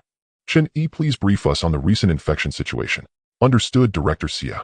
Chen Yi, the level 4 player ranked 5th, stood up and spoke. With the cooperation of the military, police, and medical staff, most of the infected in our city have taken the aberrant antibiotics, controlling the virus in its early infection stage. Other branches have also been sending new batches of refined aberrant antibiotics, so as long as patients are not in the late infection stage, they can generally receive treatment. However, after conducting nucleic acid screening, we discovered a significant issue. As he spoke, Chen Yi pushed a document beside him, accurately delivering it to those present. The crowd immediately began to review the document before them. As the sound of pages turning echoed, he continued, according to previous calculations by the experts, the number of aberrants in the late infection stage in our city is not less than 100. However, the number of confirmed deceased aberrants is only 60. In other words, at least 40 aberrants are hidden in places we do not know. Upon hearing this, the crowd gasped in shock. After all, 40 was not a small number, especially since these were aberrants with powerful secondary infection capabilities. If this were to occur in other cities, they would certainly start lockdowns, just like Linjiang City. Wait, that's not right. Someone raised a doubt. Although aberrants are dangerous, they typically lack the sentience to kill on sight, so they can usually be detected at the first sign of their presence. With over 40 aberrants, is it possible they were eliminated by other players? That possibility cannot be ruled out, but... Director Xia shook his head and began to explain. We need to understand that aberrants are different from ordinary disasters. Their bodies do not disappear after death, but remain in place. Unless players take the bodies away, there's no way we wouldn't find them, and the likelihood of all 40 bodies being removed is evidently low. Qi Yuan, what do you think? Qi Yuan, being addressed, pondered for a couple of seconds before replying. Unless our previously calculated infection probabilities are erroneous, the numbers cannot be misleading. Thus, the only possibility left for the remaining 40 or so aberrants is that they have hidden away. The problem lies in who could make these mindless aberrants hide obediently. Upon hearing this, the crowd quickly understood Qi Yuan's implication. You mean the source of the disaster? Qi Yuan nodded slightly, saying, if only a few aberrants had vanished, there could be countless reasons. But to make 40 or even more aberrants hide discreetly, I can only think of the source of the disaster as the source of the disaster being the ultimate boss of this aberrant infection calamity would easily command these. Thus, Qi Yuan made this statement. Captain Qi makes a valid point. Director Xia acknowledged this speculation, but then furrowed his brows, saying, to be able to make the aberrants hide this source of the disaster is likely much more difficult to deal with than we previously imagined. Director Xia acknowledged this speculation, but then furrowed his brows, saying, to be able to make the aberrants hide this source of the disaster is likely much more difficult. After a moment of silence, someone spoke up. I feel that this matter cannot be handled by our branch alone. Can the main bureau send support? It's hard to say. Director Xia shook his head slightly, saying, currently, every local ability management bureau is overwhelmed. The disasters in other cities are no less than ours. To my knowledge, the situation is becoming increasingly uncontrollable. The main bureau is already considering making this public and has been collecting cultivation techniques from the Guixu world to gradually distribute online. Is this day really upon us? The higher-ups present felt a chill in their hearts, although they had predicted this possibility. It seemed to be happening far quicker than they had imagined. In Linjiang City, within the Bureau of Anomalies Management. Next, gather as many clues about the source of calamities as possible. We must know where the remaining aberrants are hiding. I recall there is an outstanding quality detection tool at the headquarters. Director Xia rubbed his temples and then spoke. Regardless of whether the headquarters can send support, I will borrow this tool within the next couple of days. Currently, time is not on our side. We cannot afford to delay any longer. Everyone must prepare for Xia Lin said solemnly, as they had discovered that every time players return to reality after finishing a game, the intensity and number of newly arrived disasters on Blue Star surged sharply. Moreover, many of the disasters that remained on Blue Star and had not yet been captured were upgrading even faster than most players. This was evidently extremely bad news. For this meant that soon not just ordinary residents, but even players would find it hard to contend with these disasters. Upon hearing this, everyone present, including the top 5 players Qi Yuan and Chun, felt a shiver run. It was known that the levels of aberrant infected individuals were generally above level 2, with many having already reached level 3 or even higher. Even if calculated uniformly at level 3, it meant that there were at least over 40 level 3 disasters lurking in an organized and premeditated manner. And corresponding to the level 3 disasters were level 3 players who were already among the top 50 on the list. However, these aberrants were not even the most crucial. The truly lethal and pressure-inducing factor was the mysteriously formidable source of calamity. No one knew what level this source of aberrant infection had reached. All they knew was that it was among the first batch of disasters to arrive and had already successfully infected countless citizens. The more people infected and the higher the quality of the infection, the stronger the source of calamity would become. The immense pressure even left some of the senior officials gasping for breath, and the conference room fell into a suffocating silence. After a moment, it seemed someone suddenly remembered something. Speaking of which, will the player Seagull from City 1 make a move? Someone asked, and the others looked at Xia Lin with some anticipation. After all, they had learned that the player Tiger who had previously annihilated a level 5 vampire was indeed related to the Seagull incident at the docks. Some players from the Bureau of Anomalies had witnessed Tiger slaughtering disasters during a mission yesterday. If such a strong ally could assist, the situation would undoubtedly improve significantly. He should. Looking at the eager gazes, Director Xia nodded slightly. Previously, Lin An had indeed mentioned that if there were any disasters related to or unresolved by the source of calamity, he could be notified immediately, but it was not guaranteed he would lend assistance. Therefore, Xia Lin could not easily make a guarantee. I will maintain real-time contact with Comrade Seagull on this matter, but everyone must also place their hopes on themselves. Now, while there is still some time, upgrade as much as possible, if not at least adjust your state. The military and police will also deploy firearms for support if necessary. Additionally, the forum can update a few more posts calling on players on the leaderboard. While the high-ranking officials of the Bureau of Anomalies were engaged in intense discussions on how to save the city on the other side, Lin An, who had been practicing skills for an afternoon, focused his mind and then took out a 1 yuan Guixu coin from his backpack. He performed the thunder strike technique, and the lightning elemental force immediately surged into the Guixu coin. The surging thunder and the energy contained within the Guixu coin quickly fused, causing the coin to emit flashes of thunder light. In the next moment, the Guixu coin burst forth with dazzling lightning, precisely hitting a mosquito that was flying 100 meters away from the window. After successfully executing this move, Lin An immediately glanced at his status panel. Player Lin An Seagull from the docks, level 6 talent, 3-dimensional balance, experience 0, physique 38, chi 38, spirit 38, skills Tiger Bird technique, great accomplishment, thunder strike minor accomplishment, substitute, charm minor accomplishment. Item skill, avatar charm, substitute, talisman cat, face mask transformation outfit. Current status good. Seeing the information displayed on the panel, Lin An's lips curled slightly. Among the high-quality skills, Thunder Strike was actually relatively single in effect compared to the Tiger Bird technique. After all, the Tiger Bird technique not only had passive effects that could permanently enhance his immunity and bone density, but also active effects that increased his combat power, even allowing for brief beast transformation. In contrast, the effect of Thunder Strike was essentially just one to convert his chi into lightning elemental force. Yet in Lin An's eyes, this singular ability had limitless potential for development. Basic operations like lightning palm and weapon enchantment could only be considered fundamentals. Combining lightning elemental force with other energies for explosive effects, as he had just done, also yielded many wondrous results. For instance, combining the lightning elemental force with the energy within the Guixu coin could make it more violent and surging. Lin An had a sudden inspiration earlier this morning, recalling that the Guixu coin, as the universal currency of the Guixu world, not only had a special material, but also inherently contained energy. Upon trying it out, he discovered that using the Guixu coin as a weapon had astonishing effects. The power of the move he just executed might only be half that of an ordinary lightning palm, but it consumed merely 1/10 of the energy and had a much faster attack speed than a normal lightning palm. Simply put, it caused considerable and rapid damage with just a small amount of chi. Lin An thought for a moment and decided to straightforwardly name this move Lightning Coin. With his current chi nearing 40 points in the future, the Lightning Coin could likely match the power of ordinary attack. The only drawback was that each use required consuming a Guixu coin, which in a sense was akin to throwing money. However, one could get 100 Guixu coins from opening a regular treasure chest, not to mention that he had previously collected some materials he didn't need, which could be sold for 1,000 Guixu coins at the village recycling center. Therefore, Lin An thought having money means being willful. I still need to see if the thrown Guixu coins have any chance of being recovered. Speaking of, the appearance of throwing a Guixu coin is quite cool, but will it look somewhat embarrassing when picked up again? Maybe I should think of a skill that lets the coin curve back. Lin An, who had become accustomed to being poor, thought this way in his heart. After all, he wanted to save more Guixu coins to exchange for new skills, even the extraordinary inheritance after reaching level 10. Including weapons, it seemed that the only decent one he had was the ordinary long knife he had confiscated from a fake person before. It was said that weapons of the same quality would be significantly more expensive than items. Thinking this way, it seemed that there were quite a few places in the future where he would need to spend Guixu coins. It was enough to give one a headache. In the real world on Flip Street, time unwittingly slipped into Wednesday, precisely 2 days since the last return from the game. While Lin An was having lunch, his gaze swept across the chat room below the regional leaderboard.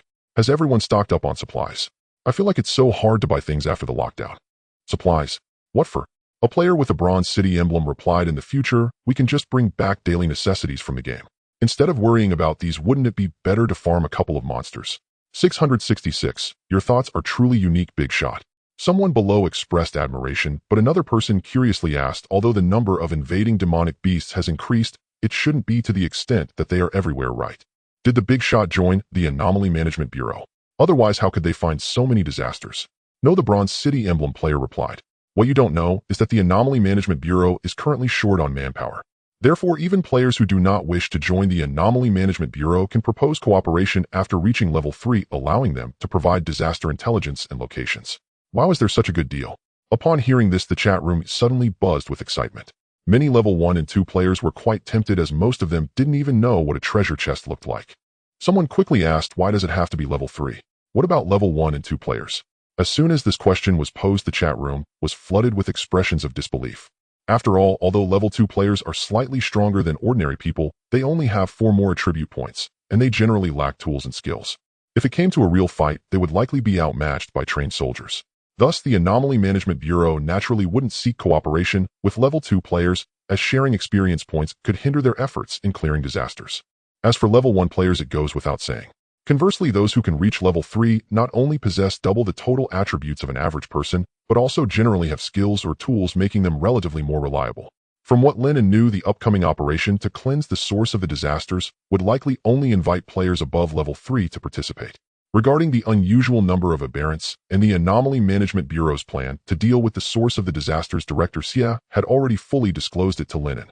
It was said that several level 5 experts would also be sent from the headquarters, clearly showing that they took such infectious disasters very seriously. This news also relieved many high-level officials in Linjiang City, believing that with the experts from the headquarters, the disaster could be completely resolved. However, Lin An felt that things would not go as smoothly as expected. Just as he was pondering, a message from Xiaoling, Comrade Seagull, I have obtained the exceptional item for detection from the headquarters, the disaster scrying mirror, and the personnel sent by the headquarters are also here. If you have time, could you come to the Anomaly Management Bureau? It would be good to look at the intelligence on the source of the disasters together. Sure, I will send Hajihu over. Upon hearing this, Lin An pondered for 2 seconds before replying. At the same time, Hajihu, who was patrolling, received the message from Lin An and swiftly ran towards the Anomaly Management Bureau. At this moment, in the top floor of the Anomaly Management Bureau, 3 men and 1 woman were gazing at the azure bronze mirror before them. Besides Xie Ling, the other 3 were newly sent level 5 experts from the headquarters. One muscular man with glasses spoke up. Director Xie, we shouldn't have to wait for an external rogue, right? I want to resolve this quickly so I can return home. There are still many disasters waiting for me to handle. The big guy makes a valid point. Delays can lead to changes. It's best to locate the source and act as soon as possible. A slender young man with a long sword on his back said calmly. The last girl holding a gun said nothing, merely staring silently at the disaster scrying mirror. Just as Xie Ling was about to say something, a figure pushed open the door and lightly leaped in front of everyone. Wow, such a handsome tiger. The muscular man was filled with wonder upon seeing this, and then reached out to touch Haji. A loud bang resonated throughout the meeting room as Haji, who casually swung his tail, sending the muscular man stumbling backward. The other 2 instinctively tensed up, narrowing their pupils and taking defensive postures. Everyone please remember. At this moment, Xie Ling hurriedly said, this is the level 6 spirit pet of our city's top-ranked player, and he will represent Seagull in this operation. Level 6 spirit pet. The 3 were taken aback, realizing that they could not see Hajihu's information on their. Hajihu, however, was not concerned about their probing.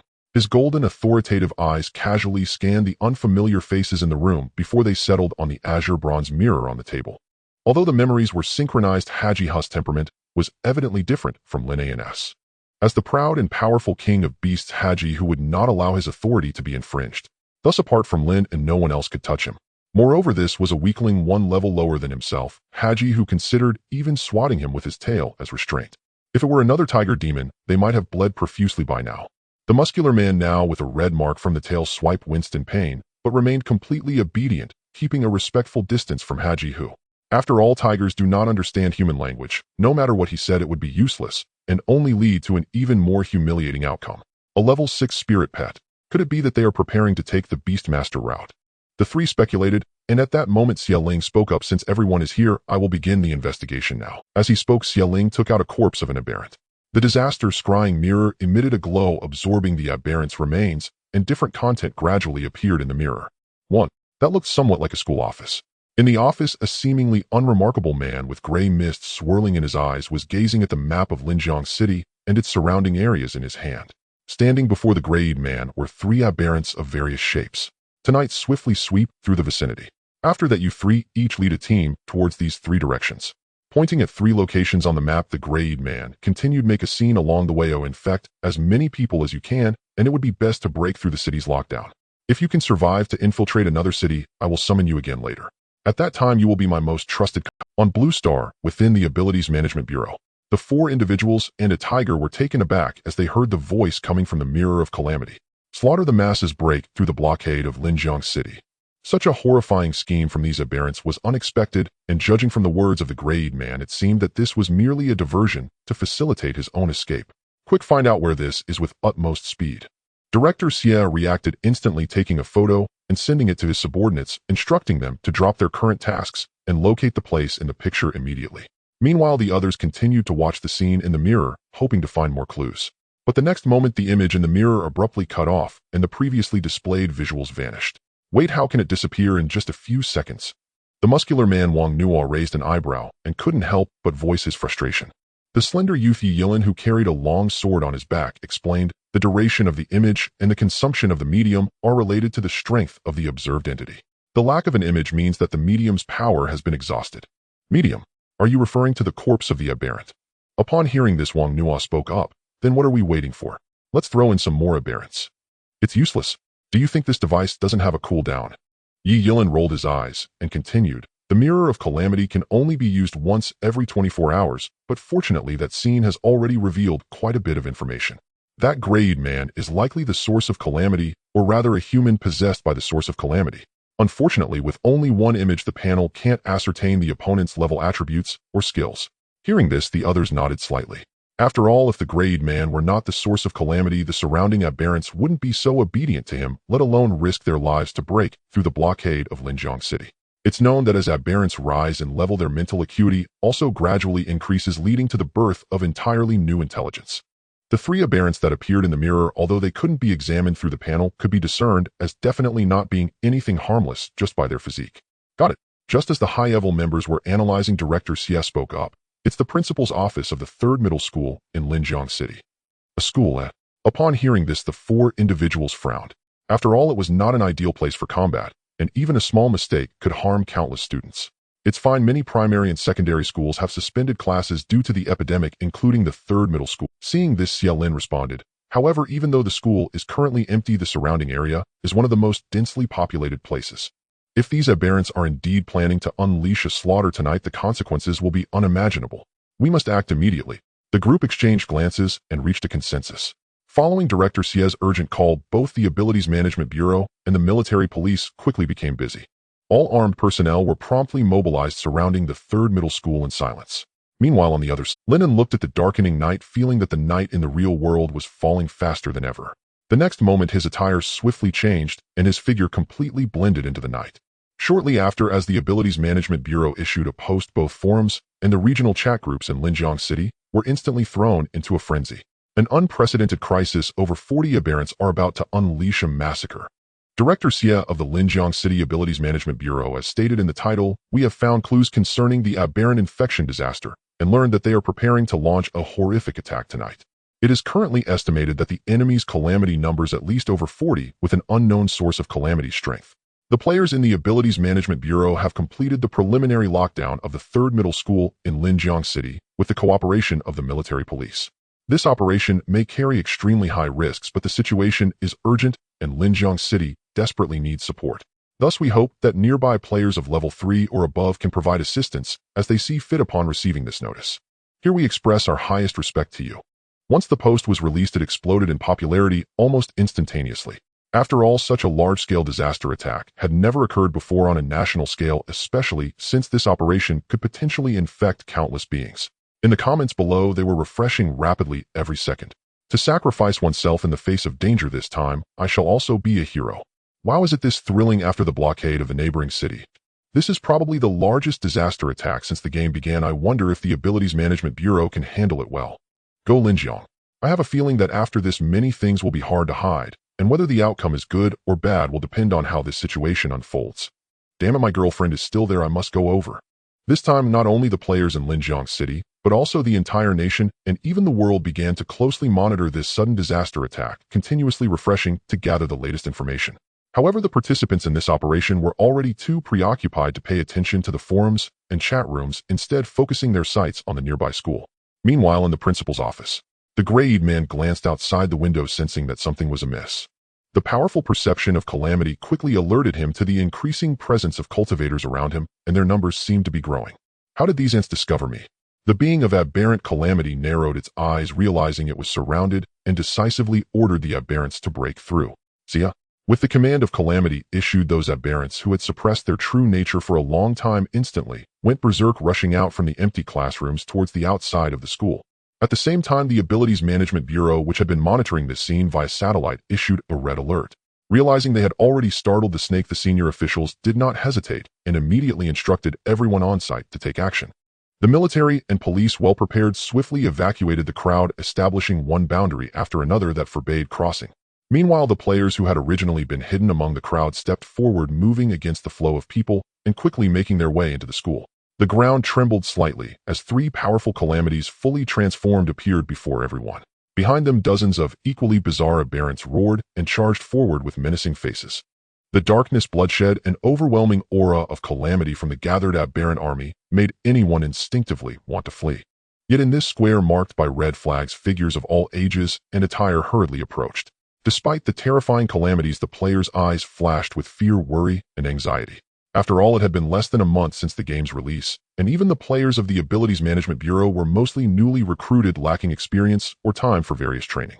However, the warriors brave enough to reach the battlefield have never lacked the courage to draw their swords. No one stepped back, and thus an unprecedented calamity battle was about to erupt under the witness of the red flags. Clang!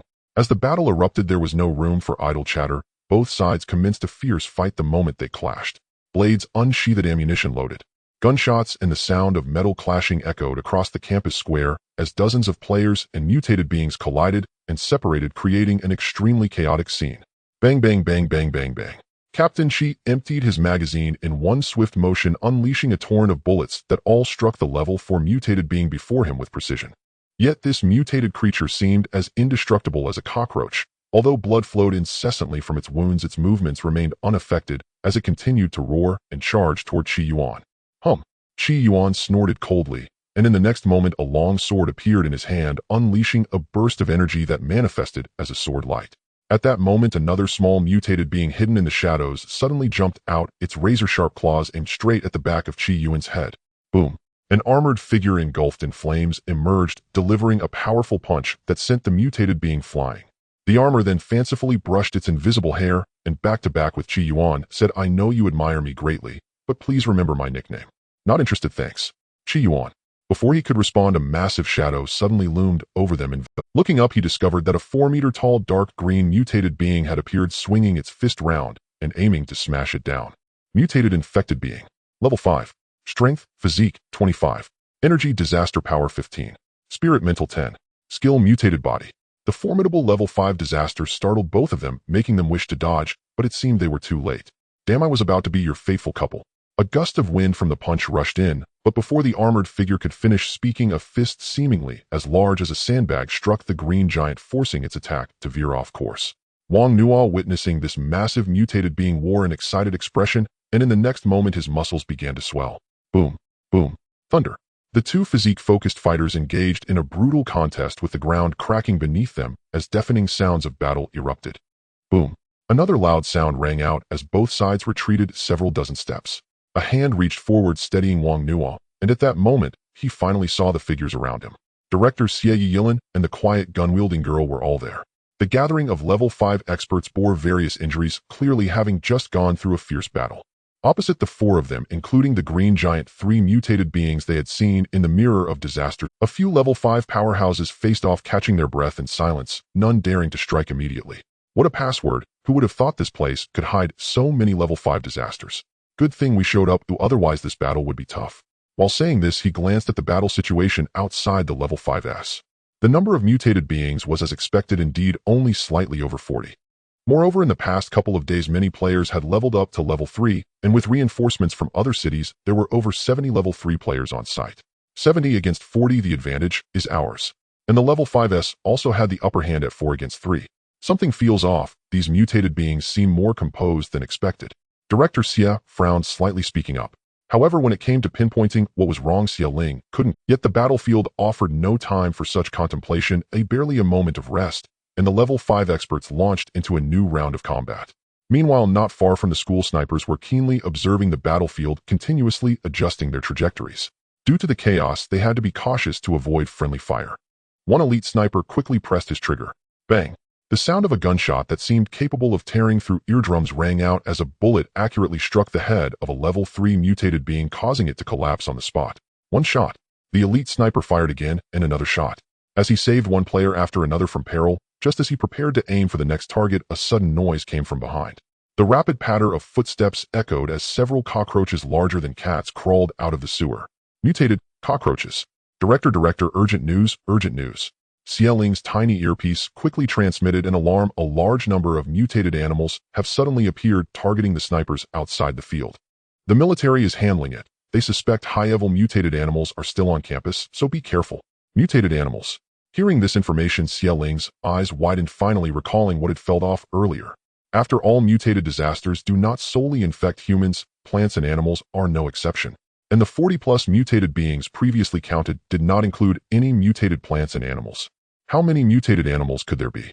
Director Xie quickly learned the answer, as in the very next moment numerous mutated animals emerged from various parts of the school.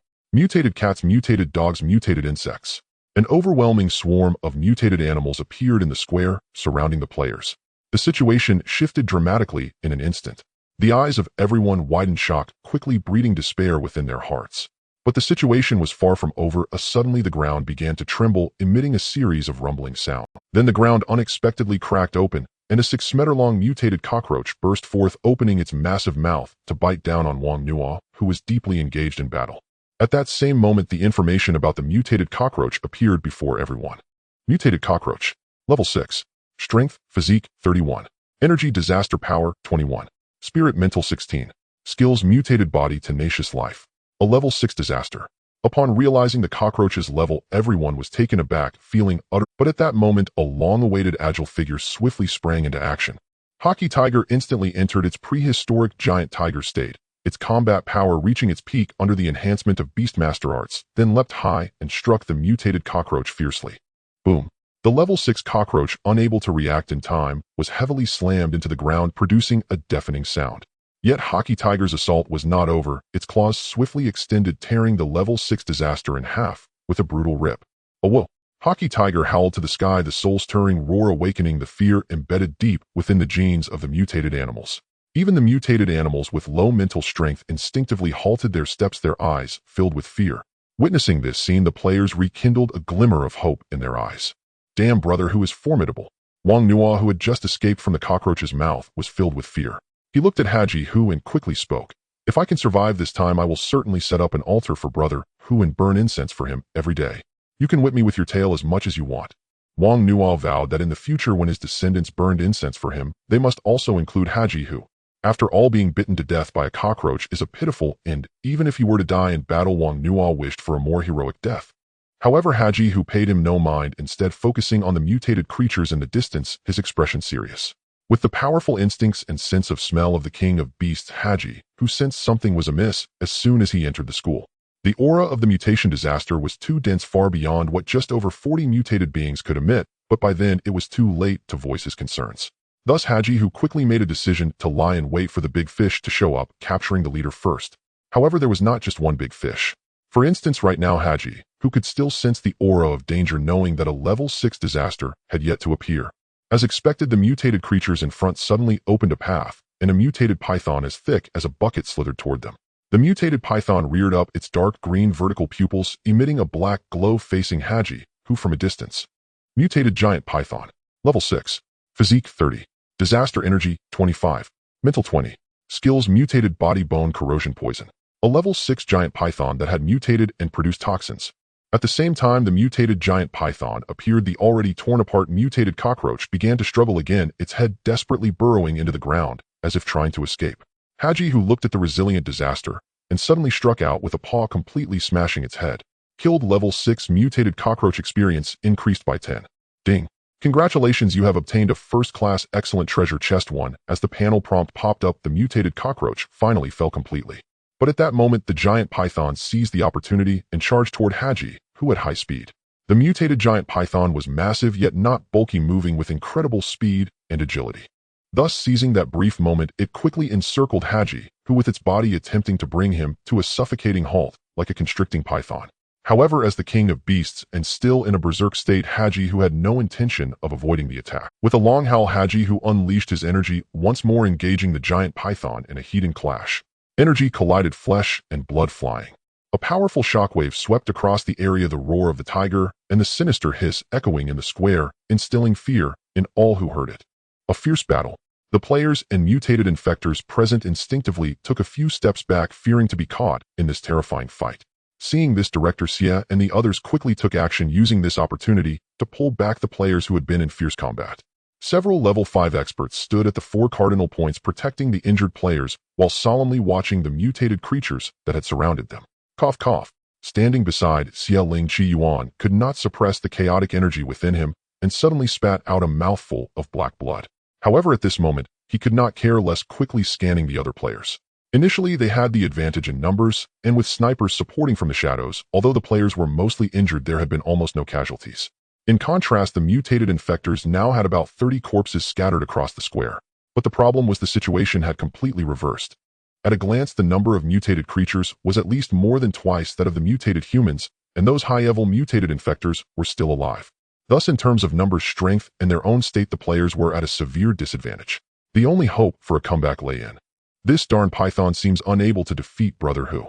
A player in armor approached Qi Yuan's side, analyzing the mutated creature across from them. Strange, could it be that these mutated creatures have some special rule that their leader cannot be interfered with during battle? After all, our boss is clearly at a disadvantage. Why are they just watching instead of helping? Not to mention those 3 mutated infectors from before, as well as the 3 level 5 mutated creatures that appeared alongside the mutated cockroach, could have provided some assistance. At this moment, even if they did not attack, they should seize the opportunity to fight against us. Are they really planning to wait until the level 6 giant python dies, and then have brother who slap each of them down one by one? The armored player did not understand, but his words reminded Director Xie and the others. If these were ordinary beasts, they might possibly follow the rule that battles between kings can only be unknown. But the problem was these beings infected by the mutation virus were no longer ordinary animals, but rather a special derivative of disaster. Thus, this level 6 giant python was not their leader at all. Their king had always been one. The source of disaster. In other words, was it the source of disaster, this final boss, that had them watching the show without intervening, merely surrounding the rest of them? What was the intention behind such actions? Director Xie and the others were puzzled, but at the same time, they felt a tightening in their hearts.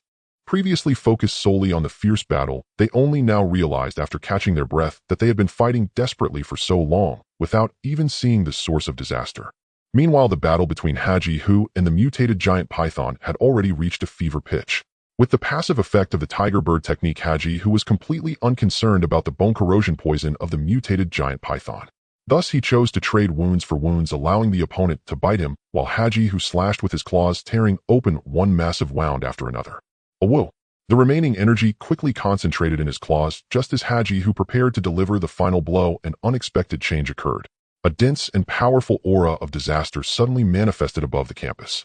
A long spear, completely black and resembling one made of bone, suddenly shot down from the heavens, piercing directly into the sight of everyone. This spear, imbued with a powerful aura of disaster, accelerated toward Guixu, who had a speed surpassing everyone's reaction. In that moment, Guixu felt an overwhelming sense of dread, a strong premonition of death surging through his mind. His powerful battle instincts prompted him to abandon his previous attack and dodge to the side. However, even Guixu's prideful speed seemed insufficient against such a formidable and fierce attack. Boom! With a loud bang, the bone-made black spear pierced through Guixu and the mutated giant python, nailing them both to the ground. Everything happened too suddenly. Just a moment ago, Guixu, who was on the verge of victory, yet in the next instant both of these powerful beings were pinned in place and unable to move. The rapid change left their minds momentarily unable to process, feeling a sense of bewilderment in their hearts. What happened? Many players witnessing this scene felt their pupils violently tremble, filled with shock and disbelief. Dead. Guixu and the mutated giant python, both level 6 elites, were taken down by a single move. How could this be possible? Players, gradually realizing what had transpired, felt their bodies weaken at that moment, their gazes instinctively turning to the remaining core members. At this moment, Lin and the others were also stunned, their gazes following the direction from which the pitch blacks. On the rooftop of the teaching building, a man with gray pupils, seemingly surrounded by mist, appeared without anyone noticing. The grayed man looked down at the players below, his gaze indifferent, as if he were observing inconspicuous ants by the roadside. As the grayed man came into view, information about him finally emerged on the panel. Source of mutated infection. Level 8. Vitality 45. Disaster energy 45. Mental strength 40. Skills mutation technique possession of all things. Level 8 disaster.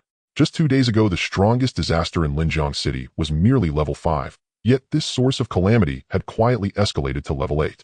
All attributes exceeded 40 points, nearly double that of these level 5 players. Gazing at this terrifying panel, Director Xie and the others felt as if they couldn't breathe, their minds left with a "it's over." Not only would they fall here, but the entire Linjiang City might also face unprecedented. In just a moment, several level 5 experts who had barely stabilized their emotions were suddenly filled with unprecedented despair. The remaining players felt a jolt in their hearts upon witnessing this. Following Director Xie's gaze, they finally saw the grayed man possessed by the source of calamity. Source of mutated infection level. Due to the vast level gap, most players could only see 3 question marks. However, it was this unknown terror that caused everyone's psychological defenses to crumble rapidly, their eyes widening as their bodies froze in place. The player community fell into a deathly silence. But at this moment, it wasn't just the players on site who felt despair. Within the Mutant Ability Management Bureau, many felt their hearts chill as they watched Guixu being pinned down on the live broadcast. Upon receiving the news that the source of calamity had reached level 8, many high-ranking officials felt blackness engulf them and fainted instantly. Within the forum's, posts were rapidly updating one after another. Mutated disaster. Over 100 mutated animals suddenly appeared, surrounding Linjiang City players in a counter-encirclement. Divine power descends. Guixu valiantly slays the level 6 disaster, fiercely battling the mutated giant python. Spear ambush. The fate of level 6 Guixu, who hangs in the balance. The source of calamity appears. Level as high as level 8.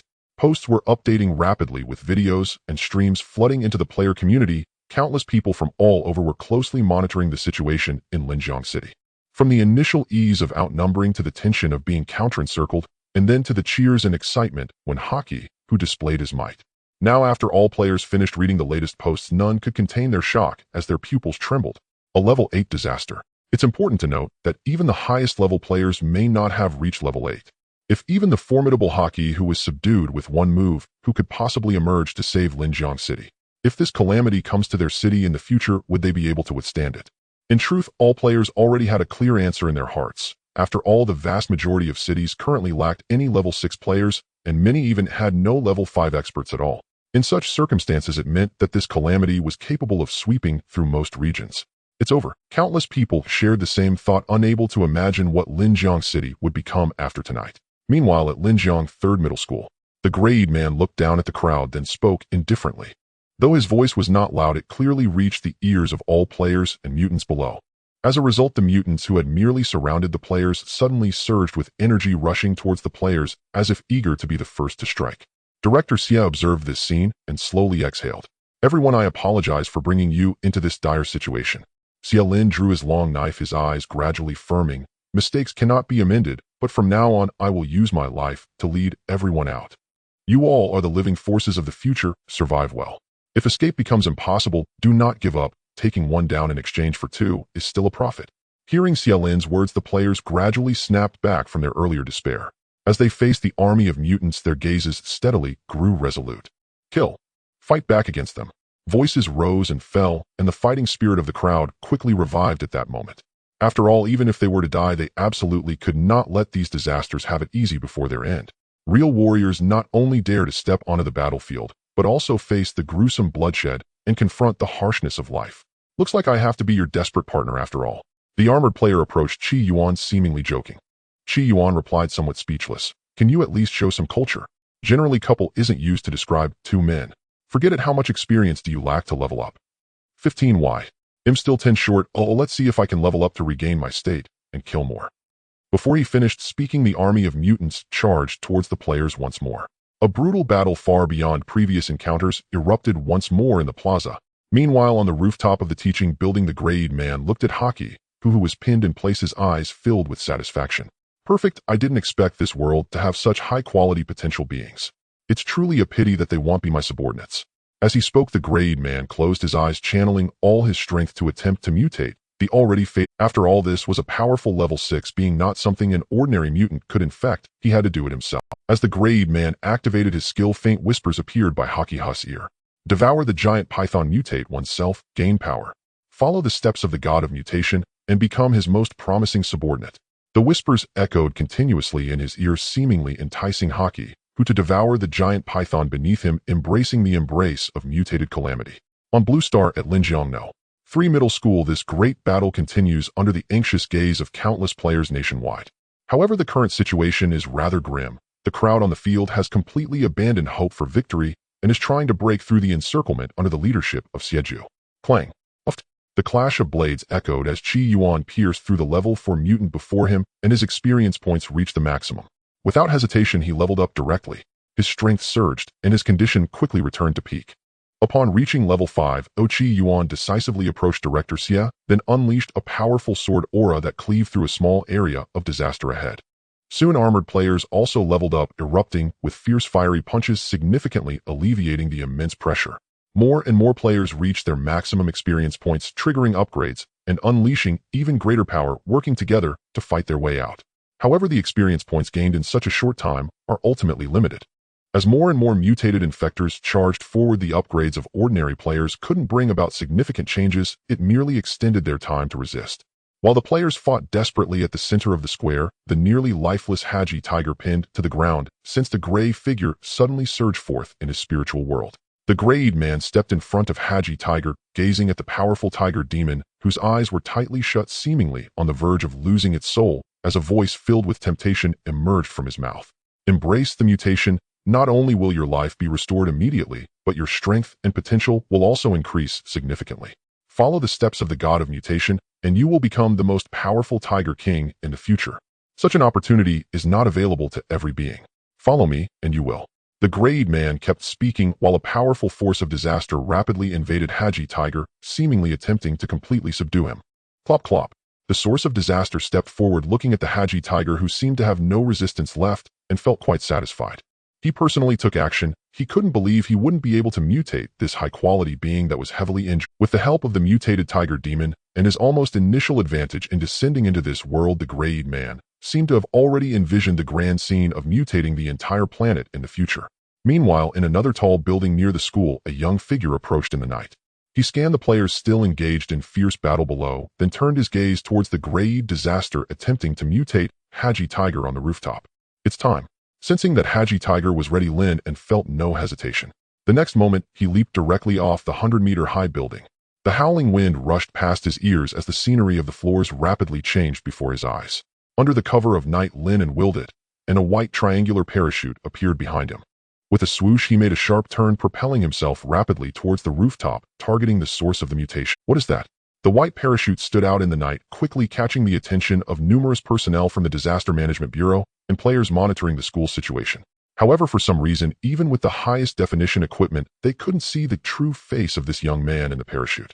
His face was shrouded in shadows, allowing only a vague outline of Lin An's calm expression to be seen.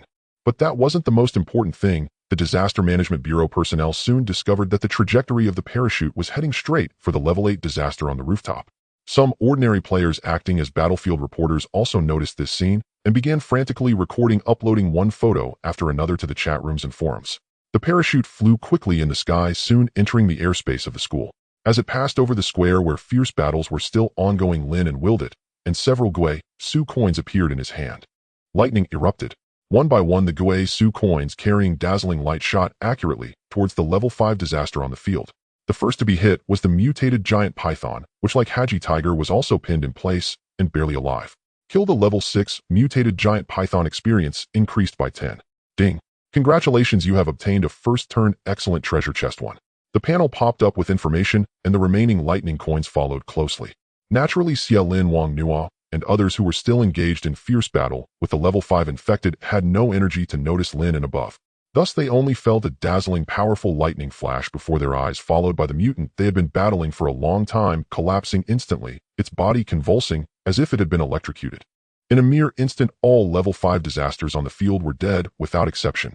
This sudden change shocked all players, and even the mutated beasts driven solely by their killing instincts were left dumbfounded, their expressions filled with terror.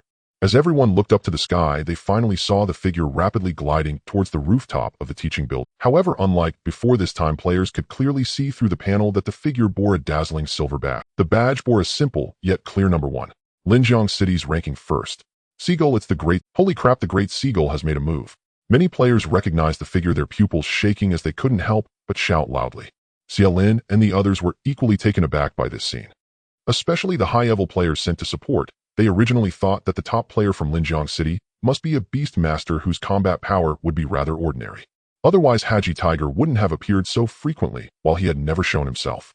But now this thought seemed utterly foolish. The disasters they were desperately resisting seemed like a mere task to the opponent with just one move. It was evident that the seagull had focused on the final boss, the source of the mutated infection. Ding. Congratulations, you have obtained a first turn excellent treasure chest 1. Ding. Congratulations, you have obtained a first turn excellent treasure chest 1. Ding. Congratulations. The panel continuously chimed with treasure chest notifications, and the players below were ecstatic, but Lin An had no time to pay attention. With all his vital energy rapidly summoned, Lin An accelerated his charging process, and a massive palm thunder radiating a brilliant aura took shape in his hand. Meanwhile, in the spiritual world, the grayed man seemed to sense something was off and instinctively wanted to retreat back to his own body. But at this moment, the previously motionless Haji Tiger suddenly opened its eyes. Within the spiritual realm, Haji, who suddenly opened his eyes. His golden, imposing pupils locked onto the grayed man before him, the gaze clear and untouched by any bewitching alienation. If he were a true tiger demon, it would indeed be unlikely to withstand the alienation personally unleashed by Zheji Yuan, especially when inferior in rank and grievously wounded. But the truth was that Haji, who was not an ordinary spirit pet, he was the incarnation of Lin An's top-tier skill, Huqin Shu Tigerbird technique. Moreover, the root of this skill embodiment lay in a flawless grade talisman, something nothing else could easily influence. A sudden feral roar burst forth. Haji, who unleashed a mighty roar, expended his last strength and leapt at the grayed man. Zhe Yuan was taken aback. At the same time, his instincts danced in his mind, and a lethal premonition surged up. That sense of danger did not come from the tiger apparition before him, but from the real world. Realizing that something might be wrong outside, the grayed man could no longer linger and blasted the weakened Haji Hu away with a single fist. Then with a thought, Zhe Yuan attempted to hasten his consciousness back into his body. Meanwhile, the thunder in Lin An's palms swelled to its apex. His paraglider streaked at top speed, and in an instant Lin An stood before the grayed man. At that moment, the Yihua Ganran Ji Yuan, returning to consciousness, also opened its eyes, only to be met by a blazing thunder suffused with the purest yang force. Lin An and Zhe Yuan crossed paths, and the strike that had consumed all his primordial energy found the other's heart with deadly precision before it could react. A thunderous boom reverberated through heaven and earth as though a heaven-sent lightning had roared across the firmament. Bricks on the rooftop were blasted to dust, and smoke filled the air, and the entire terrace was shrouded. The extraordinary commotion drew everyone's attention. At that moment, whether the players at the scene or the executives in the Alien Control Bureau watching the stream, all eyes were fixed on the rooftop, nerves taut, yet quietly expectant. Can it be killed? The same thought rose in countless players' hearts, some trembling, so their bodies shook, yet their gazes remained glued to the smoke above the rooftop. Meanwhile, Lin An, having folded his paraglider, stood steadily on the rooftop, and in the next instant a long blade appeared in his hand. Staring at the smoke before him, Lin An's expression turned grave. After all, no kill notification had popped up on his status panel. Sure enough, a black arm, elastic like rubber, shot out of the dust and slammed directly toward his face.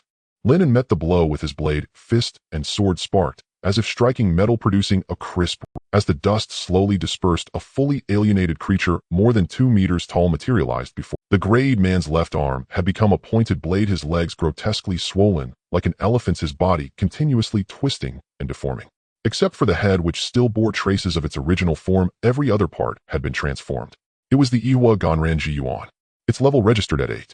Jing Constitution 45, Qi Disaster Energy 45, Shin Spirit 40. Skills included Yihua, Shu Alienation Art, and Wanwu Fushin, All Things Possession. Current condition: wholly alienated and gravely wounded. No wonder it's a true boss. Even entering a second phase, Lin An thought to himself, but his eyes remained fixed on the grievous wounds listed in the foe's status. The earlier efforts by him and Haji Hu had not been in vain. Though the enemy looked fearsome now, it would not hold out for long. Although Zhe Yuan's attributes exceeded his across the board, its constitution and energy were only 7 points higher, and its spirit only 2 points ahead. It can fight, he judged. At that moment, the grayed man drew back his right fist.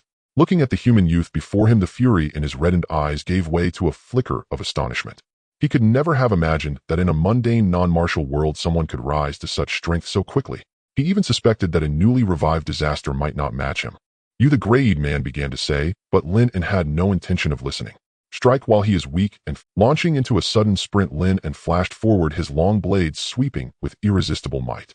The grayed man planted his foot and slammed his dagger-like left arm outward. Their weapons met with a ringing clash, and the force sent them both reeling apart. After stumbling back several steps, Lin An steadied himself and realized his long blade had been cleft, a jagged notch gouged into it. Then the grayed man surged forward on his massive legs. With every thunderous step, the rooftop cracked open, each impact gouging pits and spawning spidering fissures. The fight reached a white heat in an instant as they collided again and again, their movements so swift they left afterimages in the air. Lin An's long blade finally shattered into countless fragments after another brutal impact. The grayed man laughed triumphantly and taunted him to see how he would continue to fight. The grayed man's smug smile faltered as another intact long blade suddenly appeared in Lin An's. The Yihua Ganran Ji Yuan, feeling mocked, swung its fist fiercely, and the blow elongated rapidly toward Lin An, vanished in a flash, and the iron fist, carried by its inertia, crashed into the ground. The already overburdened rooftop utterly collapsed. Everything on it, man and disaster alike, plunged downwards under the force of gravity. During the fall, a pentagram flickered across Lin An's brow. At the same instant, he moved his will and activated a skill. Hu Qin Shu activated. His eyes shifted to the same golden hue as Haji Hu's, and his body became astonishingly agile. He kicked a falling brick and swiftly steadied himself. The entire school building trembled and shuddered. After smashing through several floors, the grayed man finally regained his footing. At that moment, Lin An rose with his blade and descended from the sky, striking precisely at the calamity. Zhe Yuan lifted its head, but Lin An saw no fear in its deep gray eyes. The grayed man intoned Yihua, and in the next instant the entire classroom dimmed. Everything around them from desks and books to the walls began to mutate, rapidly sprouting all manner of growth. Black rope-like tendrils flew out from the alienated objects and wrapped tightly around Lin and binding him, so he could not move. Zhe Yuan stepped forward and admitted, "You are perhaps the most outstanding non-transcendent cultivator I have seen, but in the end, I will be the victor." "Is that so?" Lin An looked up into its pupils and replied, "Then look behind you." The grayed man echoed in bewilderment. Behind. Puzzled, the disaster felt a surge of powerful lightning energy rapidly converging at its back. Turning, it discovered a tiny sprite flickering with electric light, hovering there. Though only a dozen centimeters tall, a careful look revealed the sprite was the spitting image of Lin An, a skill embodiment. Jun Lei Shu Thundershock technique. A true master can skillfully utilize the casting time of every skill and item. Although the transformation spell has a cooldown of 24 hours after use, the Hockey Tiger has already appeared for 2.5 days, so the cooldown of the spell has long since ended. In other words, although only one transformation can exist at a time, with proper application one can immediately summon a new one right after the previous one dissipates, achieving a seamless connection. What prompted Lin An to execute such a maneuver was this source of aberration infection, which was the first of its kind. Although it was his first time casting the Thunderbolt technique as a skill manifestation synchronized with his memory, it naturally understood Lin An's plan immediately.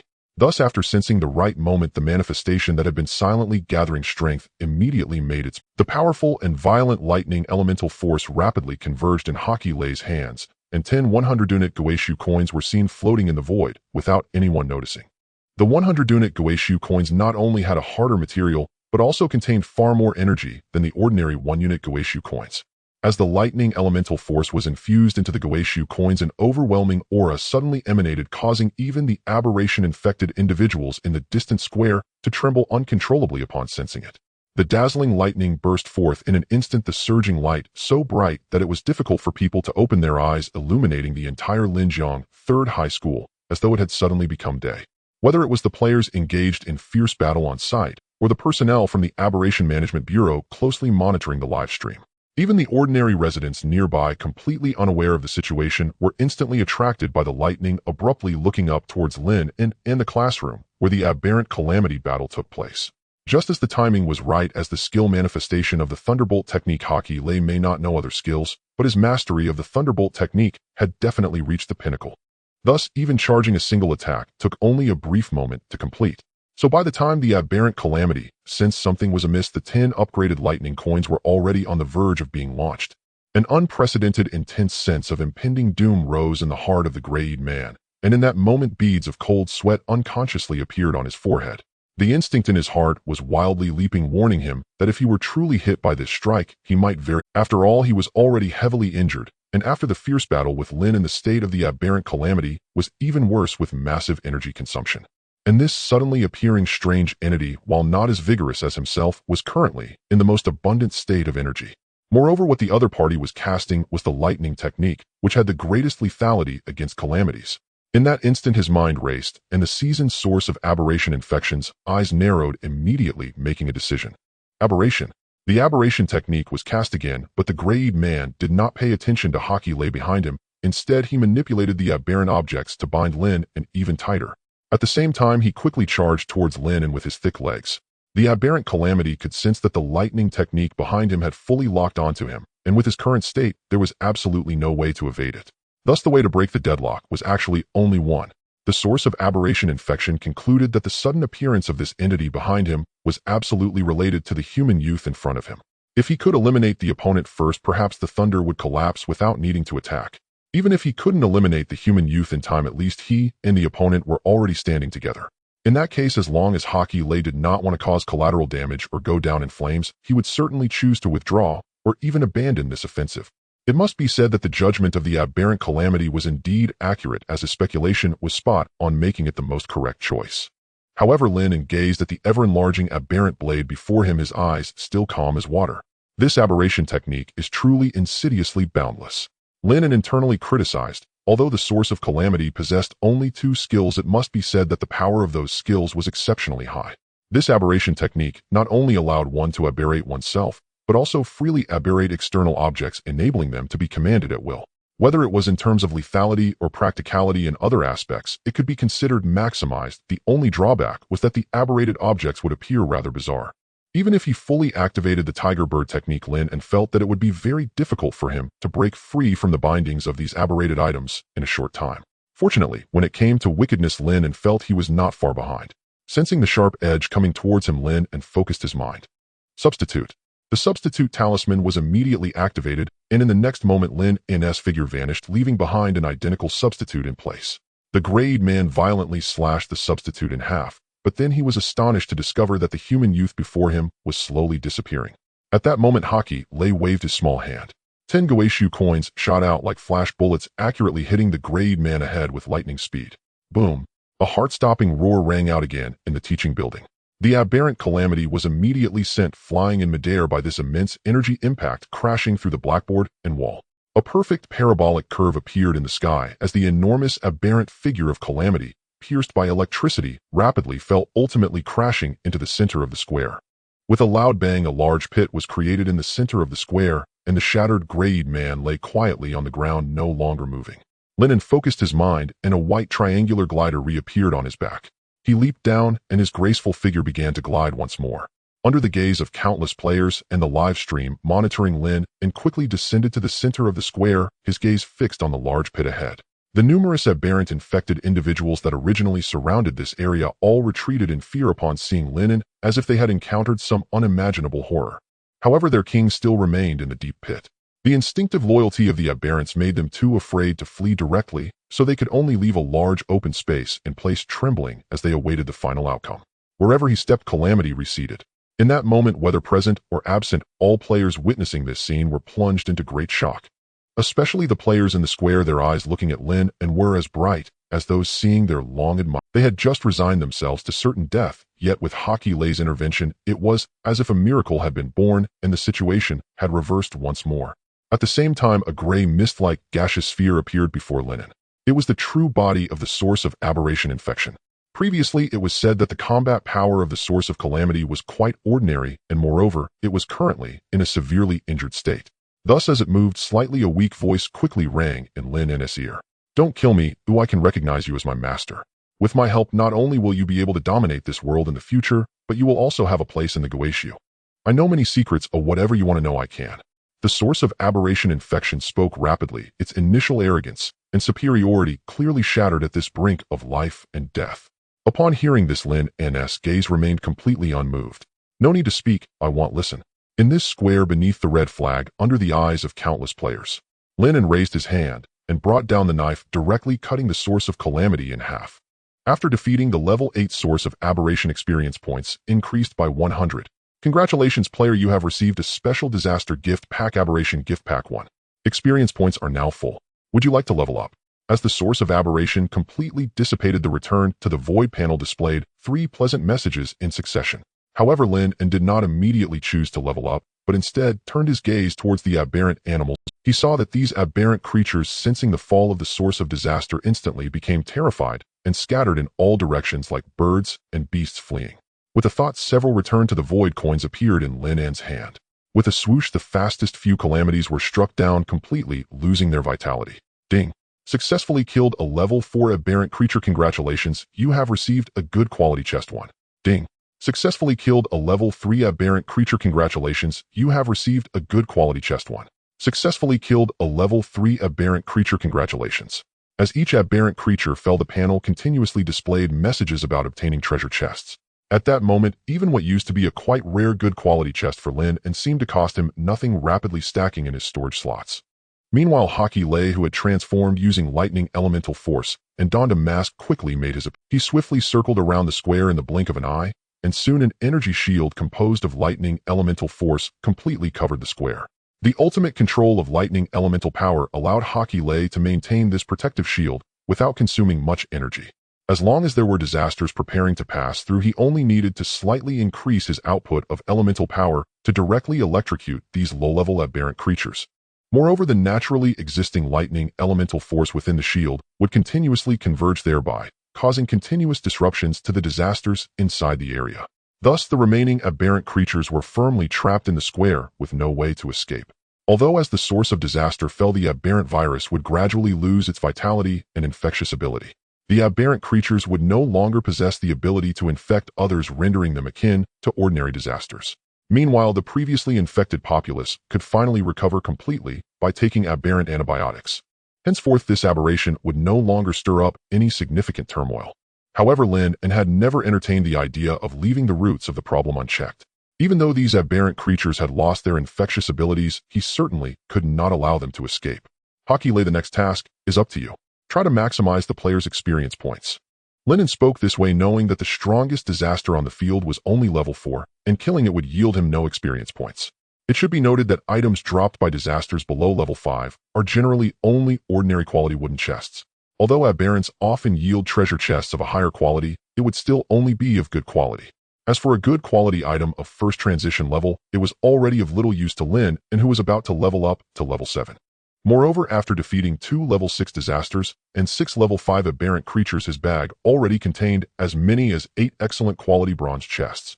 It was worth noting that before this battle he had only 2 excellent items in his possession, and now he could say he had become instantly wealthy after this fight. But most importantly, following the Human Face Cat gift pack and the Top Newbie gift pack, Lin An finally obtained his 3rd gift pack, the Aberration gift pack. The name alone indicates that it is definitely not simple. Contemplating this, Lin An looked towards a large group of players nearby who were intensely focused on him. At this moment, their gazes towards him were filled with extreme excitement. If it weren't for some aberrant creatures jumping around and desperately trying to escape in between, Lin An felt they were ready to rush over immediately. Have I gained a bunch of little fans, and they are all top-ranked players? Lin An smiled slightly, but the players across from him had spirits far lower than his, unable to see his face, let alone his expression. Amidst their eager gazes, Lin An's voice rang out. This is a rare opportunity. Everyone should focus on leveling up first. I will take my leave first, and we shall meet again next time.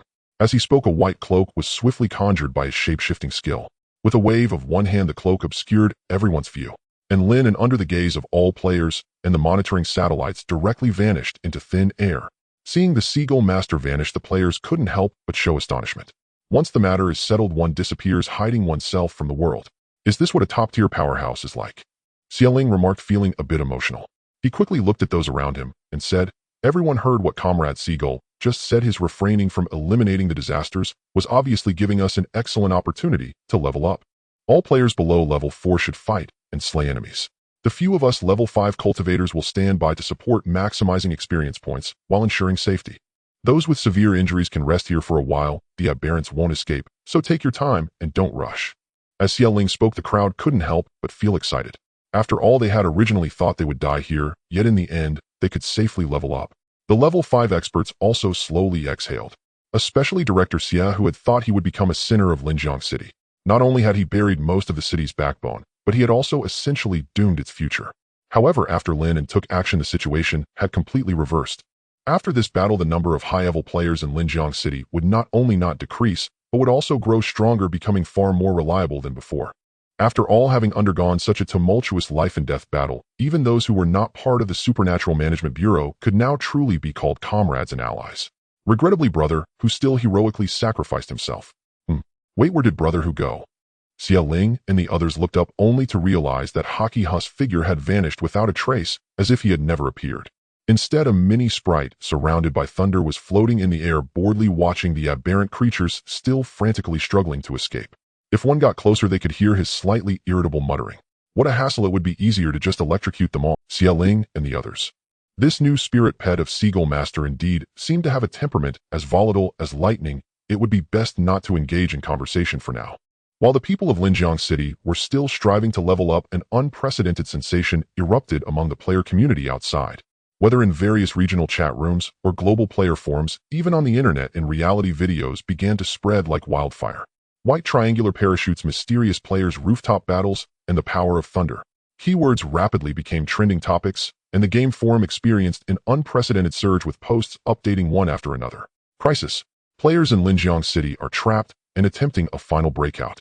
A white parachute appears in the night. A mysterious young man descends, instantly defeating all level 5 disasters. Hope has arrived. The top player of Linjiang City takes action, targeting the source of the mutated infection.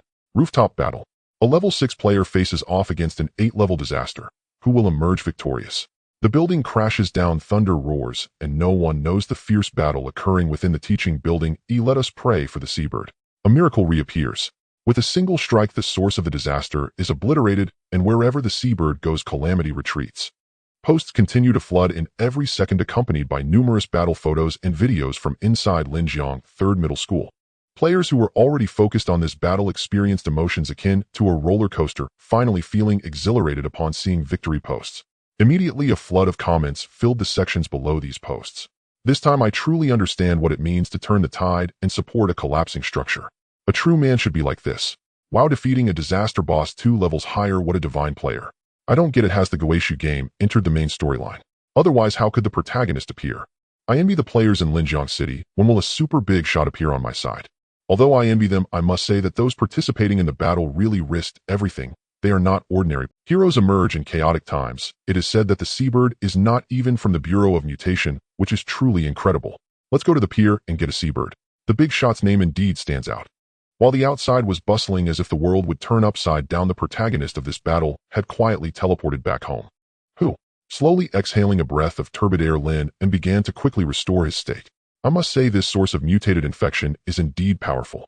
If it weren't for the sufficient preparations and the severe injuries dealt with Hockey Tiger's assistance early on along with Hockey, Lei unleashing a Peidoan strike at a crucial moment, the outcome would have truly been uncertain. Lin An felt that even a level 9 disaster might not compare to this source of calamity. After all, the opponent's mutation techniques were indeed somewhat beyond standard. Oh, I wonder what quality those skills are. While pondering, Hockey Tree brought over the peeled loquats. Inging Master, eat the fruit.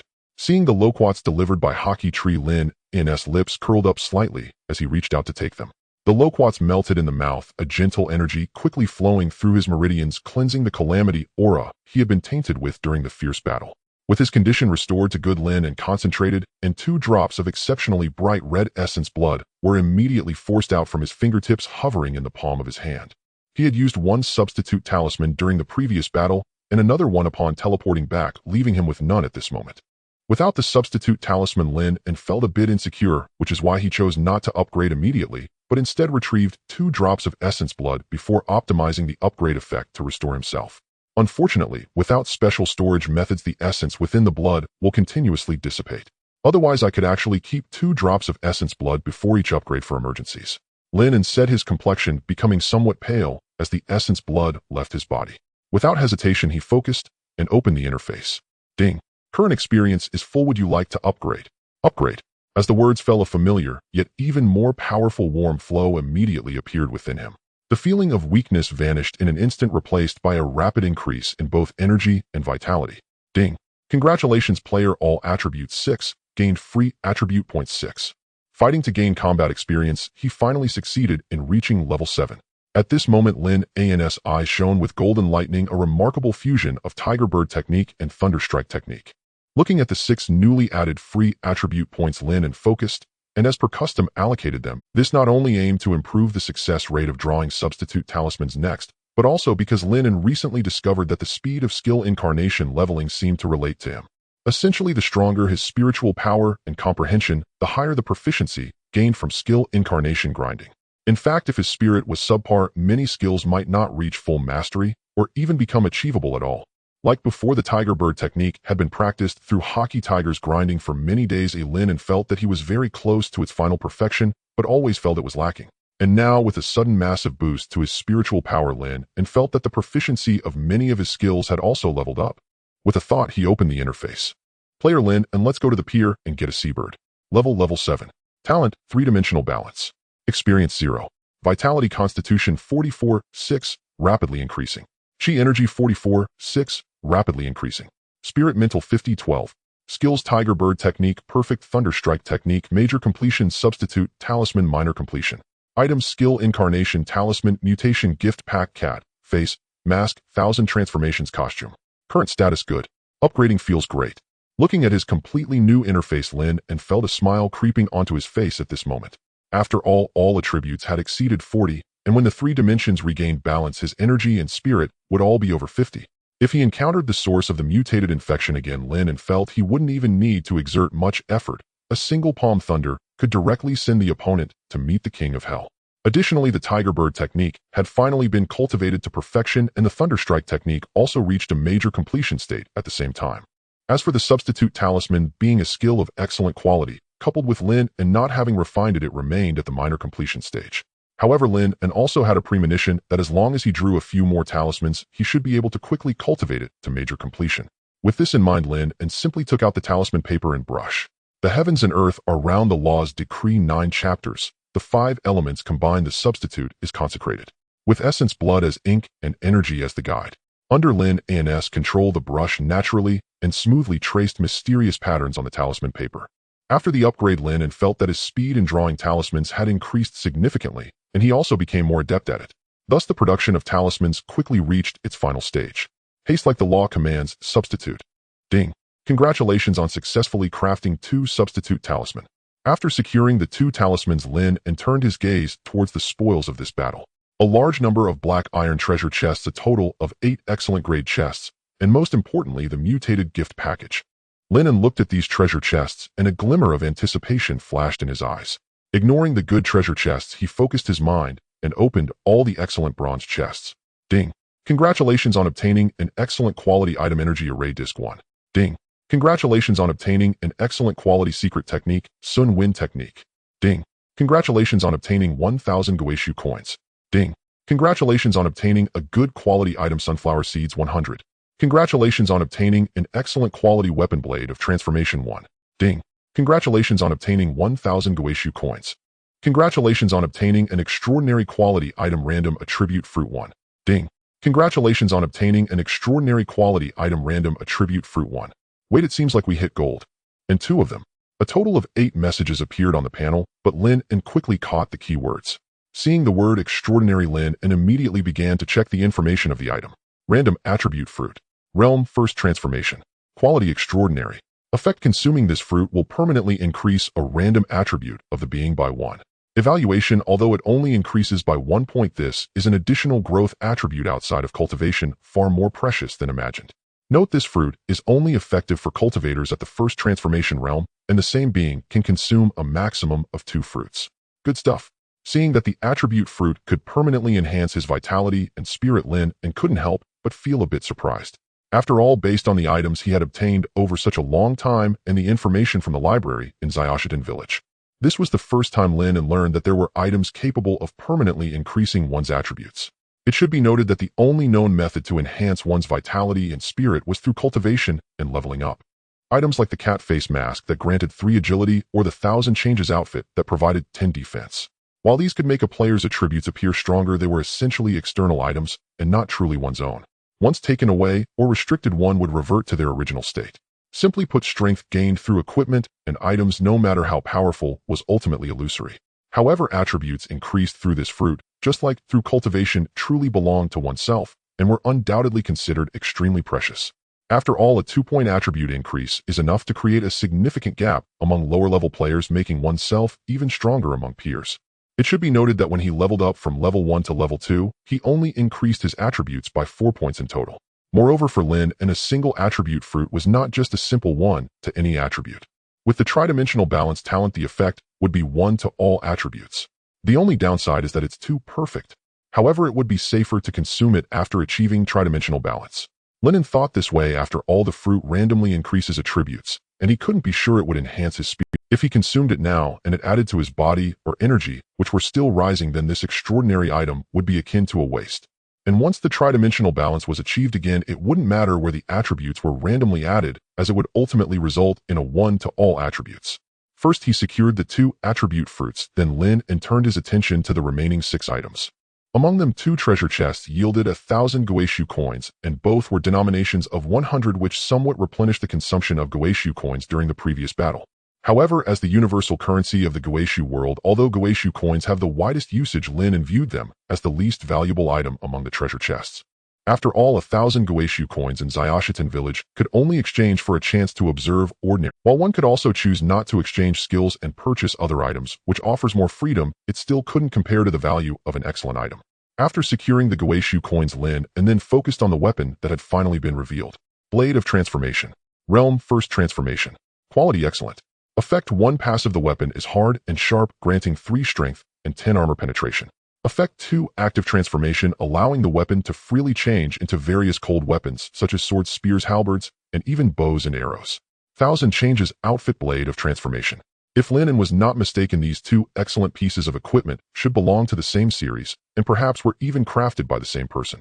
After all, both share the commonality of transformation, with the Thousand Changes outfit leaning towards defense and concealment, while the Blade of Transformation emphasizes offense. In comparison, Lin An felt that the passive effect of the Blade of Transformation was somewhat stronger, as it granted more attributes. However, in terms of active effects, it could not compare to the Thousand Changes outfit, which could also assist in hiding and concealing one's presence. Thus, both could be said to have their own strengths. Lin An couldn't help but recall the excellent quality cat face mask. The attribute bonus of the cat face mask is the lowest among these three, with only 3 agility, but the mask's illusion effect is indeed powerful. Not bad. Lin An commented. Then, after a slight trial, he stored it away and turned to look at the remaining Sun wind technique. Quality excellent. Effect: after use, it converts one's power into wind elemental force, enabling every movement to carry the power of a fierce wind, and upon reaching mastery, one can even summon the wind elemental force from the heavens. Note: a must-learn skill for wind elemental cultivators. Mastery of it is essential to pass the wind path inheritance test. Sun wind technique and thunder technique can be said to be identical. The only difference is simply changing the thunder element to the wind element. Lin An speculated that if one wished to become an extraordinary being of other elements like gold, wood, water, fire, and earth, they would also have to learn the corresponding skills first. And the skill secret technique should be considered among the best items that can be opened from the treasure chests. So upon seeing the Sun wind technique, Lin An nodded in satisfaction.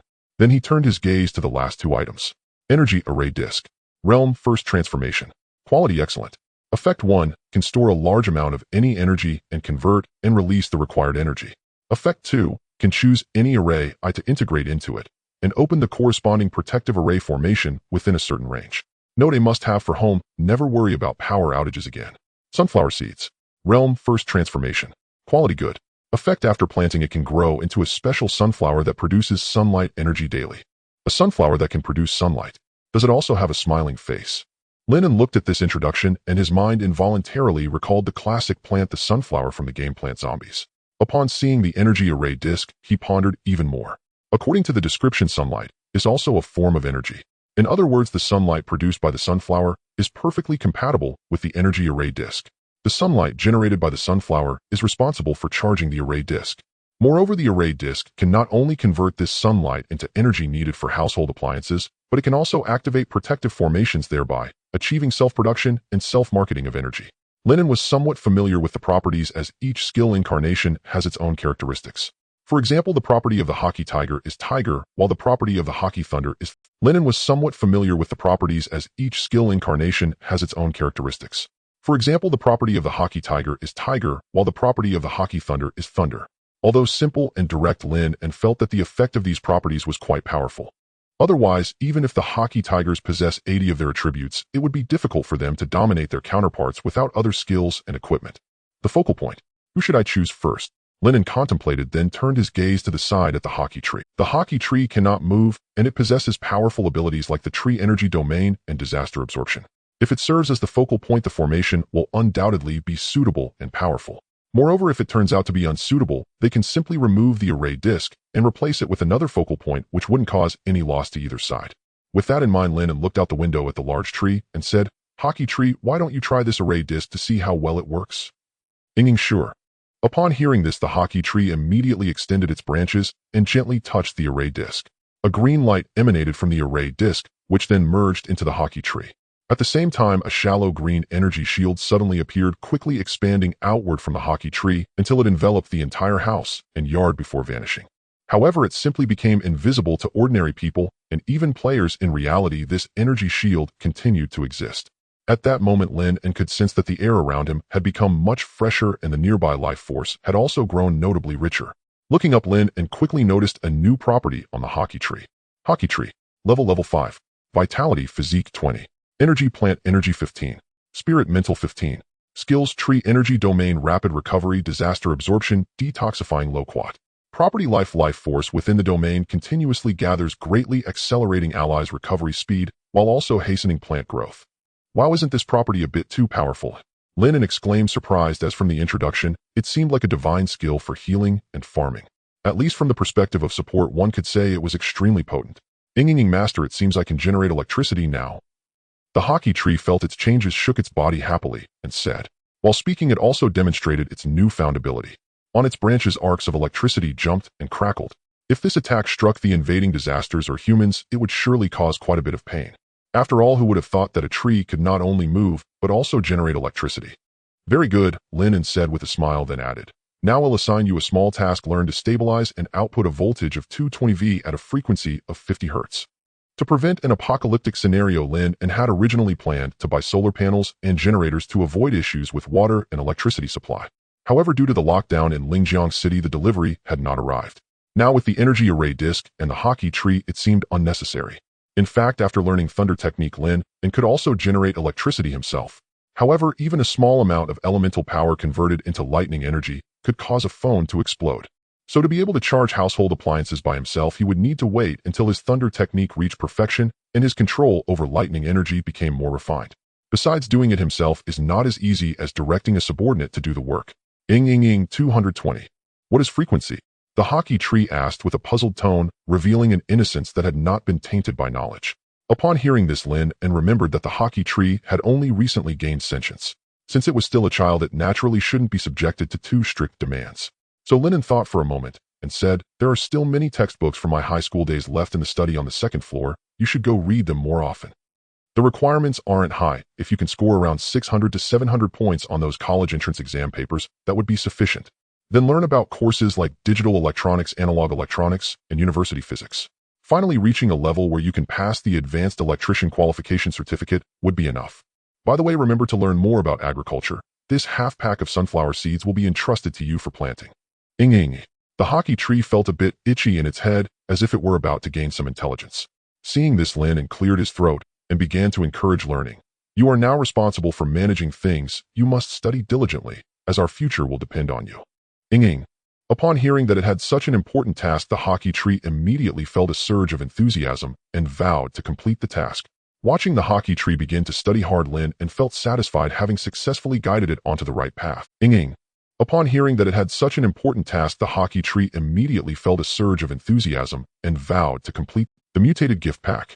Without hesitation, Lin An immediately opened it. Ding. Congratulations. You have obtained Mutation Technique Skill Manual 1. Ding. Congratulations. You have obtained the disaster-related inheritance mutation path crystal. Seeing the two pieces of information pop up on the panel, Lin An couldn't help but feel intrigued. Mutation technique. Disaster-related inheritance. One is a powerful skill that he has already experienced, while the other pertains to a special inheritance related to his extraordinary future. Without hesitation, Lin An immediately began to examine it. Mutation technique. Realm special. Quality special. Effect: after use, it can mutate any target for your use. The stronger the target, the higher the mutation difficulty. Description: mutation. Is it not also an exploration of the path of evolution? Note: a must-learn skill before stepping into the path of mutation. A 1 can pass the mutation test simply by entering the practice stage. Upon seeing this introduction, Lin An's eyes flickered slightly. The description of the transformation technique on the panel was rather brief, yet it conveyed an even more profound sense. Moreover, both the realm and quality were special. The last time he encountered such a situation was when he obtained the Talent Awakening Stone. In Lin An's impression, skills should only be classified by quality, without any realm distinction. After all, the secret manuals from Xiaoshitan village, including the Tiger Bird technique, Thunderstrike technique, and even the superior quality substitute talisman, merely listed their qualities without mentioning any realms. Special realm. Could it be that skills do indeed have realms, but there is simply too little extraordinary information in Xiaoshitan for one to know? Lin An pondered. In the Guixu world, most knowledge above the extraordinary level was not casually disclosed. Aside from the fact that extraordinary knowledge might require payment, there was also a legend circulating in the Guixu world. That is, the more one understands extraordinary beings, the more likely they are to encounter disasters. As for whether this legend was true or what kind of disasters might be faced, Lin An was also unaware.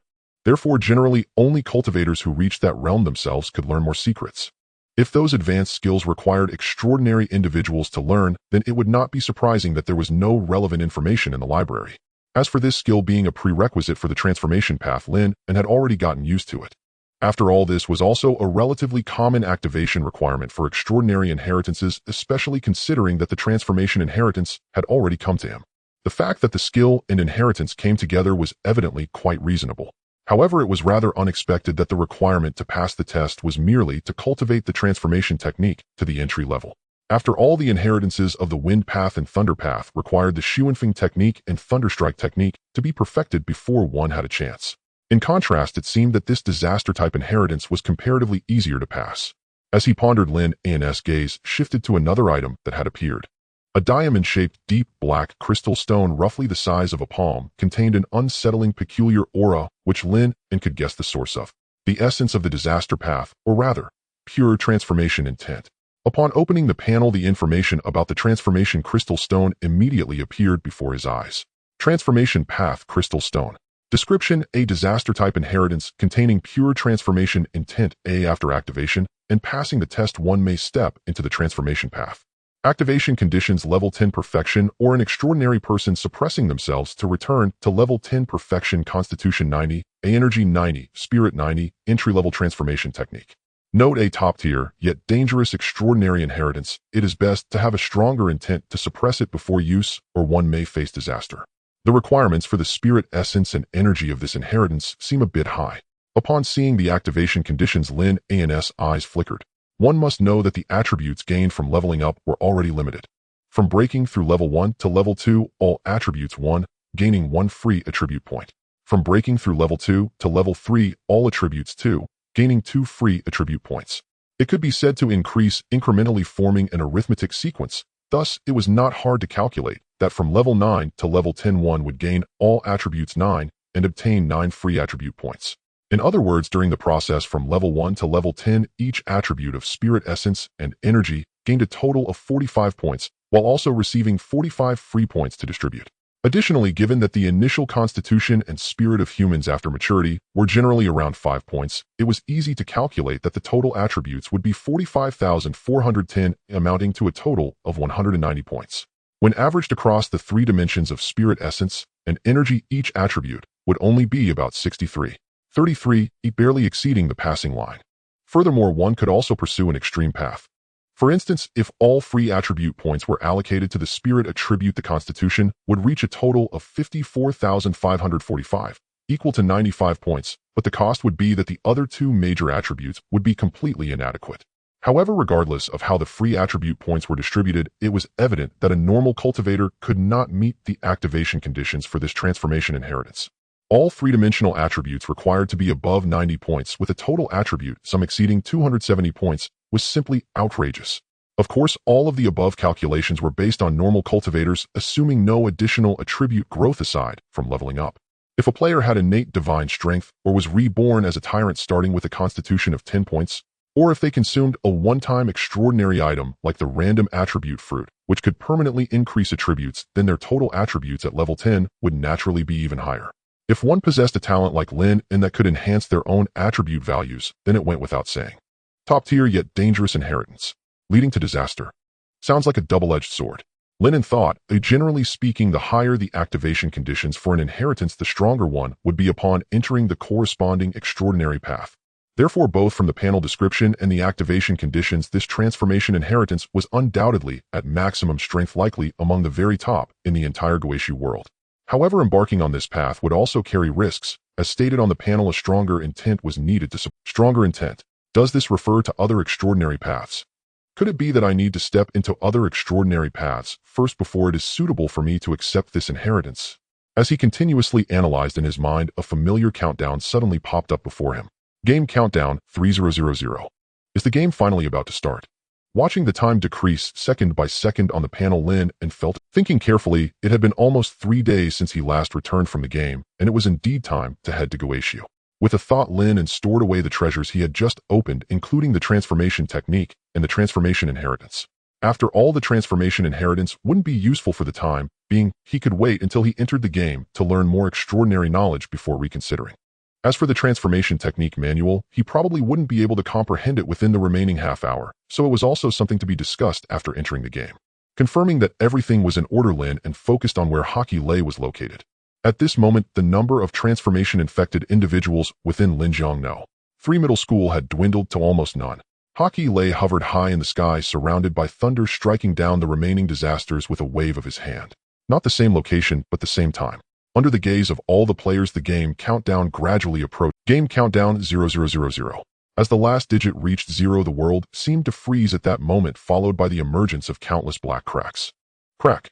With a soft sound, the heavens and earth shattered, and the consciousness of countless players immediately plunged into darkness. In the Guixu world at the small stone pond village.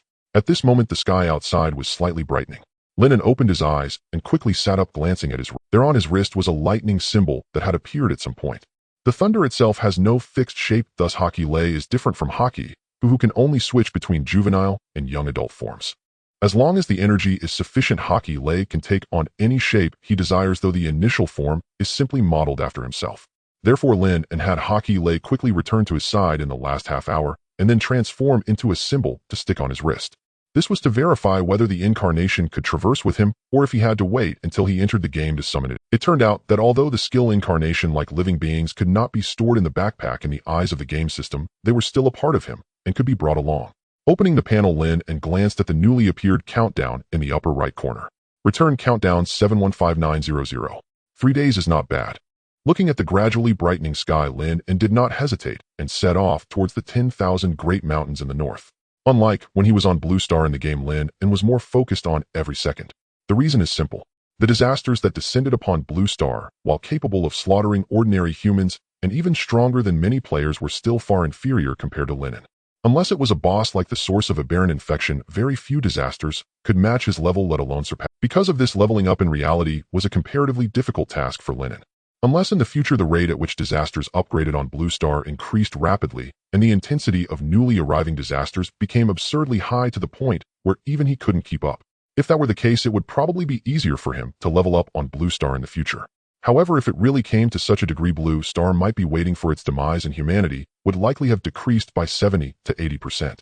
Arriving at human, Lin An looked at the somber-faced guards around him, suddenly stopping in his tracks. He directed his gaze towards a nearby soldier and raised an eyebrow, asking, "What happened?" "Captain Lin, are you asking me?" The soldier, suddenly being addressed, hesitated and then responded. He naturally recognized Lin An, as he was the most famous young genius in recent times. Not only had he just joined the small stone pond village and become a squad leader, but he could also hunt countless disasters alone, in return showcasing both strength and potential that was evident to all. Because of this, the guard had not expected to converse with Lin An. After all, while the human race in the Guixu world was relatively united, classes were still distinctly marked. Not only were there clear distinctions between cultivators and mortals, but those with extraordinary potential and ordinary cultivators belonged to two entirely different worlds. "Yes," Lin An nodded slightly, and then asked, "You all look worried. Did something happen last night?" "Yes." The soldier confirmed that Lin An was indeed speaking to him, and quickly explained, "You may not know, but last night the village chief and the general, both extraordinary beings, hurried back with Captain Tian and the others. The brothers on night watch told me that both extraordinary beings were seriously injured, bleeding profusely upon their return, and even the general lost an arm." As he spoke, the soldier couldn't help but look anxious. This incident would have been akin to the sky falling on ordinary days, let alone the increasingly turbulent tide of disasters now. Thus, the surrounding brothers were inevitably worried. Lin An furrowed his brow upon hearing this. He had not seen any of the three extraordinary beings in this novice village, and now he was being told that two of them had been gravely injured. Could it be that the high-level NPCs here were merely consumables existing in the background? Lin An couldn't help but recall the fishmen and pseudo-beings that Haki who had slain. Could it be that these two races had truly allied and launched a surprise attack on the old village chief? Or perhaps during the 3 days they had been gone they encountered other disasters, or even urban legends? Or could it be a baiting tactic? With various speculations flashing through his mind, Lin An simultaneously asked, "What about Captain Tian?" "Captain Tian should be fine," the soldier replied, and upon hearing this, Lin An nodded slightly. Tian Sheng had been quite good to him, and he could be considered the only person he was somewhat familiar with in the small stone pond village, so Lin An naturally hoped nothing would happen to him. However, with two extraordinary beings injured, it was puzzling that the half-step extraordinary Tian Sheng had come through unscathed. Did the village chief say anything upon their return, like whether it is suitable to go hunting today? They didn't mention that it should still be the same as before. With that, Lin An did not continue to question, nodding slightly before continuing towards the 10,000 Great Mountain. In the world of Guixu in the southern mountain region. At this moment, within the vast mountains, a young figure glided swiftly on a thunderous skateboard, quickly surpassing the 30-kilometer safety zone near Xiaoshitan village. Moreover, as he crossed the safety zone, the young man's pace showed no signs of slowing, continuing to push deeper into the mountains. "I missed the first day with Haki Tiger." Glancing at the thunderous skateboard beneath his feet, Lin An thought to himself. In terms of speed, Haki Lei was actually not slower than Haki Tiger, and might even be a bit faster. However, when it came to carrying capacity, Haki Lei fell significantly short. After all, although Haki Lei could change forms at will, the larger the form, the more energy it consumed. Additionally, elemental attacks like lightning magic were among the most energy-consuming. If he were to transform into a large vehicle type, he would likely exhaust his energy before even reaching the destination, losing a significant portion of his combat ability. In comparison, Haki Tiger could carry a person with almost no energy consumption. Although riding Haki Tiger was quite bumpy, his own constitution was superior to the incarnation, making it a minor issue. As Lin An pondered, the skateboard, transformed from Haki Lei, continuously leaped, ultimately coming to a stop before a rugged mountain path. The skateboard quickly morphed back into its original form, floating atop Lin An's shoulder. I've heard that when delving about 100 kilometers into these mountains, one can occasionally see traces of extraordinary disasters. Looking at the surrounding environment, Lin An spoke. The previous 7th-level man-eating tree was probably about 60 kilometers from Xiaoshidan village. That means within the range of 60 to 100 kilometers, there should be quite a few disasters above level 7, but not too overpowering. While speaking, Lin An activated the tiger bird technique with a thought. At that moment, his eyes emitted a regal golden light, significantly enhancing his ability to sense and discern the aura of disasters with the perfected level of the technique. To the northeast, there seems to be the aura of a 7th-level disaster. Haki Lei, fly up high to get a better view, especially keep an eye on disasters rated between levels 7 and 9. Okay. Haki Lei nodded in response and soared into the sky. The two of them moved quickly along the aura of disaster, and after a dozen minutes, a beast resembling a wolf with 2 horns and long fangs appeared before Haki Lei, standing as tall as an adult. Greedy Wolf, level 7, physical constitution 37, chi demonic power 32, spirit, mental 26, skills greeds, Fong, rapid recovery, wolf fury. At this moment, the Greedy Wolf was devouring an iron fist rabbit with no other disasters in sight. If Lin An's guess was correct, this area should be its territory. Higher-level disasters usually have a certain territorial awareness. Like the man-eating tree encountered earlier, the area reachable by its trunk could generally be considered its domain. With a mental power of only 26 points, it needs to experience the pain of specialization. After seeing the Greedy Wolf stats, Lin An quickly made a decision. Activating the cat face mask, relying on his now high mental attribute of 50, which was nearly double that of the opponent, the Greedy Wolf immediately fell deep into an illusion. Within the illusion, the Greedy Wolf saw a beautiful she-wolf suddenly appear before it. Just as it relaxed its guard and prepared to approach for a flirtation, a sharp long knife cleanly sliced it in half. Killed 7th-level Greedy Wolf, experience increased by 10. Casually shaking off the blood on the ever-changing blade, Lin An with a thought immediately completed the decomposition and corpse collection service. It really is the numerical monsters that are the most satisfying. Looking at the experience points increase on the panel, a slight smile appeared at the corner of Lin An's mouth. After all, in terms of attributes and skills, disasters are not significantly inferior to humans, and many disasters actually have higher attributes than humans. After all, in terms of attributes and skills, disasters are not significantly inferior to humans, and many disasters actually have higher attributes than humans. Thus, even with weapons and tools to assist, most cultivators would have to endure a fierce battle to ultimately achieve victory. For players, however, due to the assistance of the system, their combat power is usually higher than that of ordinary NPCs of the same level. Yet, even so, most players still face the possibility of being counterkilled, having their accounts deleted and memories erased when confronting disasters of the same level. Not to mention that one must kill 10 disasters of the same level to level up. Even if one wins 3 or 4 fierce battles a day, it would still take 3 days to advance one level. Furthermore, with the modification of the monster-killing mechanism, it is indeed not easy for ordinary players to level up, and the risks are not low. However, as long as one attribute, skill, or item is significantly superior to others, the situation will improve considerably. And for someone like Lin An, who possesses high-quality skills and items, he can be considered a numerical monster, maximizing all aspects. Thus, combat is hardly a concern for him.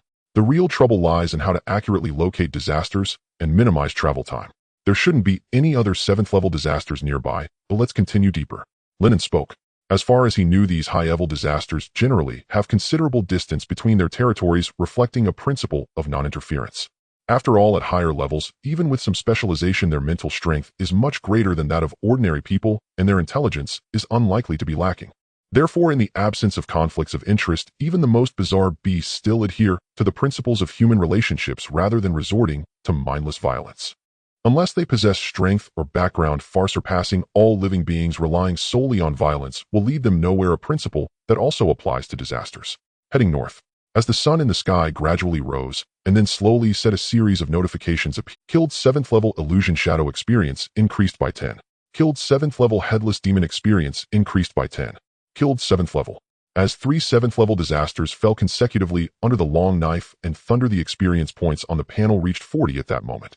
And as they ventured 80 kilometers deeper, the long-awaited 8th-level disaster finally appeared before them. Bone Beauty Level 8, Physical Constitution 36, Chi Demonic Power 36, Spirit Mental 50 Skills, Alluring Appearance, Soul Shock, Vitality, Absorption, Bone Replacement. To think it's a disaster specializing in mental power, truly rare. Lin An pondered. In his view, this bone spirit was exceptionally beautiful, with a graceful figure and flowing dress exuding an otherworldly elegance akin to a celestial being descending to earth. If it weren't for the panel display, it would indeed be difficult to discern the true nature of this creature. Of course, no matter how one looked at it, encountering an unparalleled beauty in such a scenario would raise suspicions in anyone with a sane mind. North of Xiaoshitan village, deep within the 10,000 mountain range. With a spiritual awareness rating of 50, the bone white beauty possessed extraordinary perception.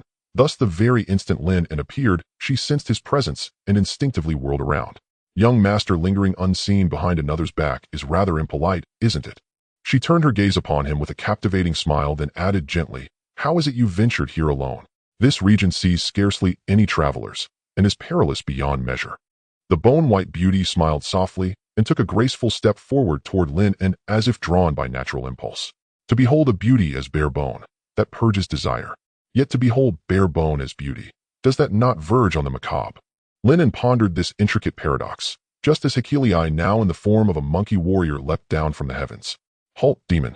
Taste the wrath of this monkey king's staff." In an instant, Hekili coalesced countless arcs of lightning into a thunderous rod, striking downward like a bolt of heaven, blazing straight toward the bone-white beauty. The bone-white demon recoiled in alarm. Though her cultivation rank surpassed his, she could unmistakably sense that this sudden simian warrior, though spiritually unrefined, possessed far greater physical resilience and raw energy than herself. Moreover, the sovereign aura radiating from that blazing thunder was overwhelming, as should she bear the full impact of that blow, she would surely perish, or at the very least be left grievously maimed. She willed her innate ability to activate, only for Lin An to interject, "Fear not, maiden. I shall—" "Oh, what fortuitous luck. My charm art has grown even more refined. Manipulating perpetually lustful humans is easier than teasing dogs." Though inwardly triumphant, she feigned urgency in her voice. "No, this demonic monkey is fierce. We cannot defeat him. Flee at once." "Cannot defeat him?" Lin An's brow furrowed. That ostensibly cautionary remark had instead stoked his ire. With a cold snort, he surged forward, full speed. Master and avatar moved in perfect synchrony, appearing poised for collision. Yet at the apex of their velocity, they abruptly pivoted, redirecting their assault toward the bone-white demon herself. Bone-white beauty. Have I just fallen victim to a celestial con? Realization struck her like ice. She had spent eons deceiving others, yet never in her existence had she been the one deceived, tricked into a celestial ambush. Her slender frame twisted to evade, but such belated reflexes were already too late. A crackling hum filled the air as blade and staff descended in blinding unison, slicing the radiant figure before them into fragmented pieces in a single decisive strike. At that moment, the bone-white demon reverted to her true form. A shattered skeleton lay before Lin An. Many of its bones had crumbled to ash, yet the demon herself dissolved into mist, vanishing without trace. Lin An's eyes narrowed slightly, recalling the skill description he'd glimpsed moments earlier. Bone substitution. Rarity excellent. Effect: upon receiving fatal damage, the user sacrifices part of their skeletal structure to teleport randomly to any location within 10 kilometers, while suffering a permanent 10% reduction in all attributes.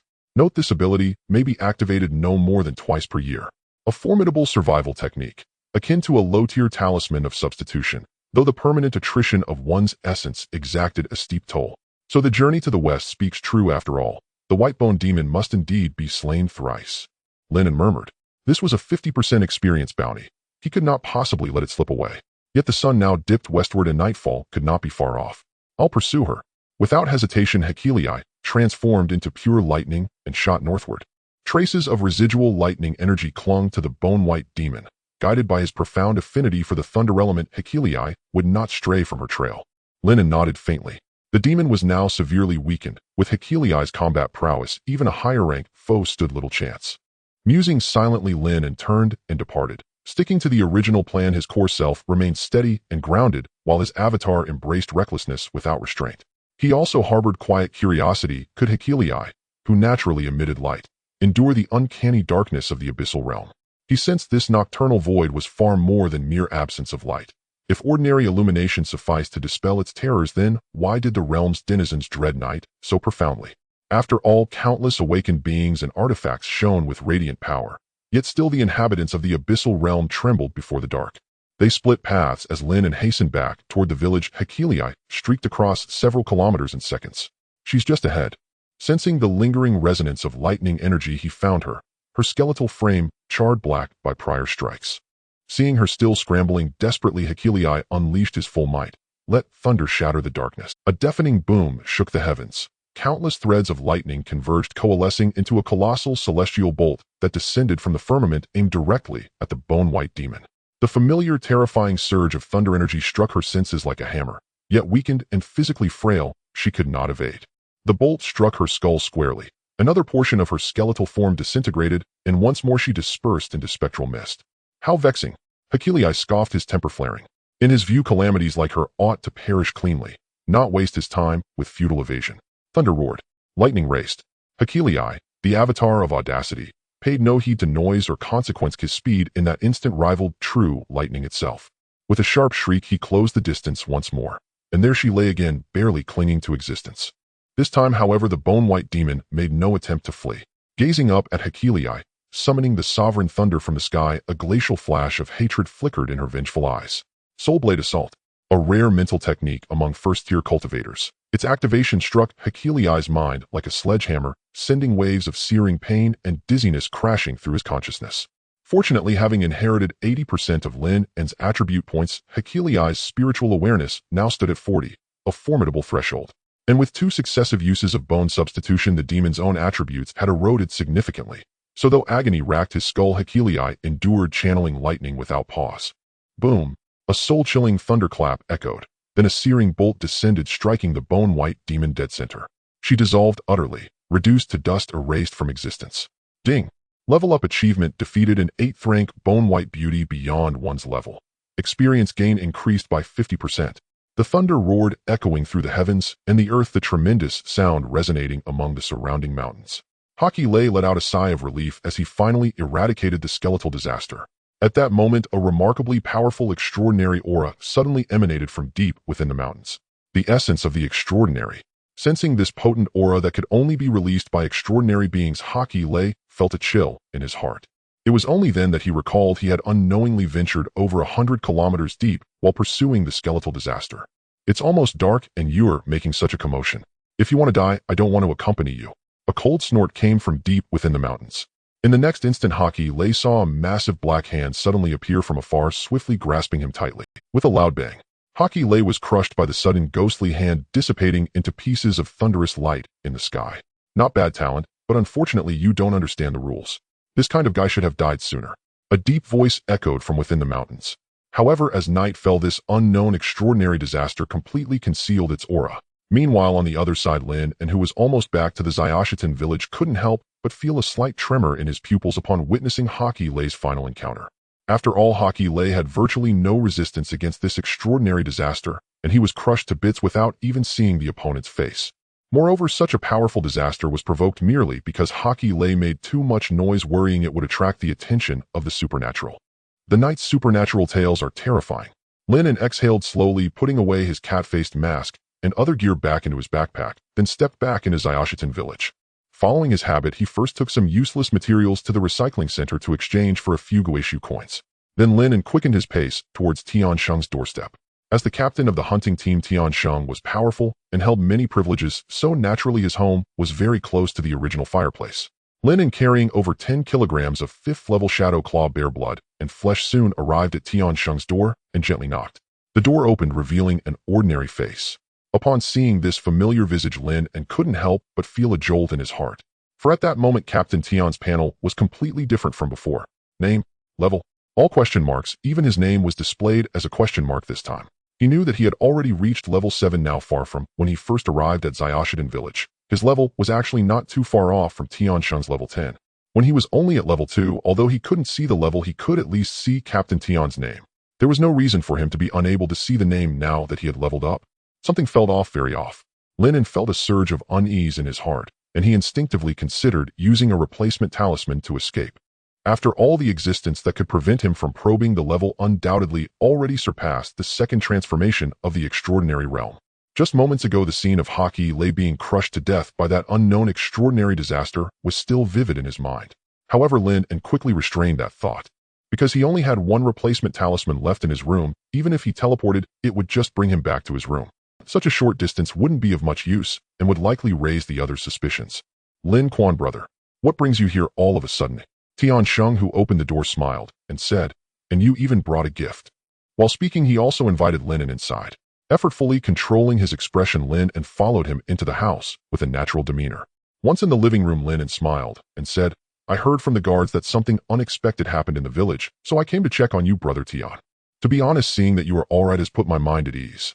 At this point, Lin An couldn't help but tremble slightly. If the person in front of him was not Tian Sheng, then the real Tian Sheng might have already met with misfortune.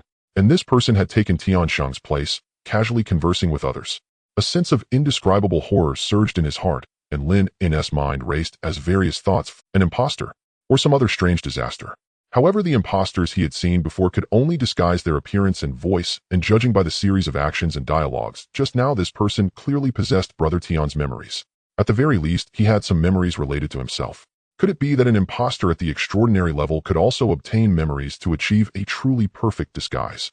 Or perhaps Tian Sheng had broken through to the second transformation of the extraordinary realm in the past few days, which is why he couldn't probe his panel. But the problem is he already knew the name. If it were still the same person, was there really a need for the panel to display 3 question marks? Moreover, a breakthrough to the second transformation, such a notable event, should not be something he would conceal from him. Lin An's mind was a whirlwind of thoughts, as he had never officially encountered an extraordinary being. At this moment, he was somewhat uncertain about the situation. Thank you for your concern.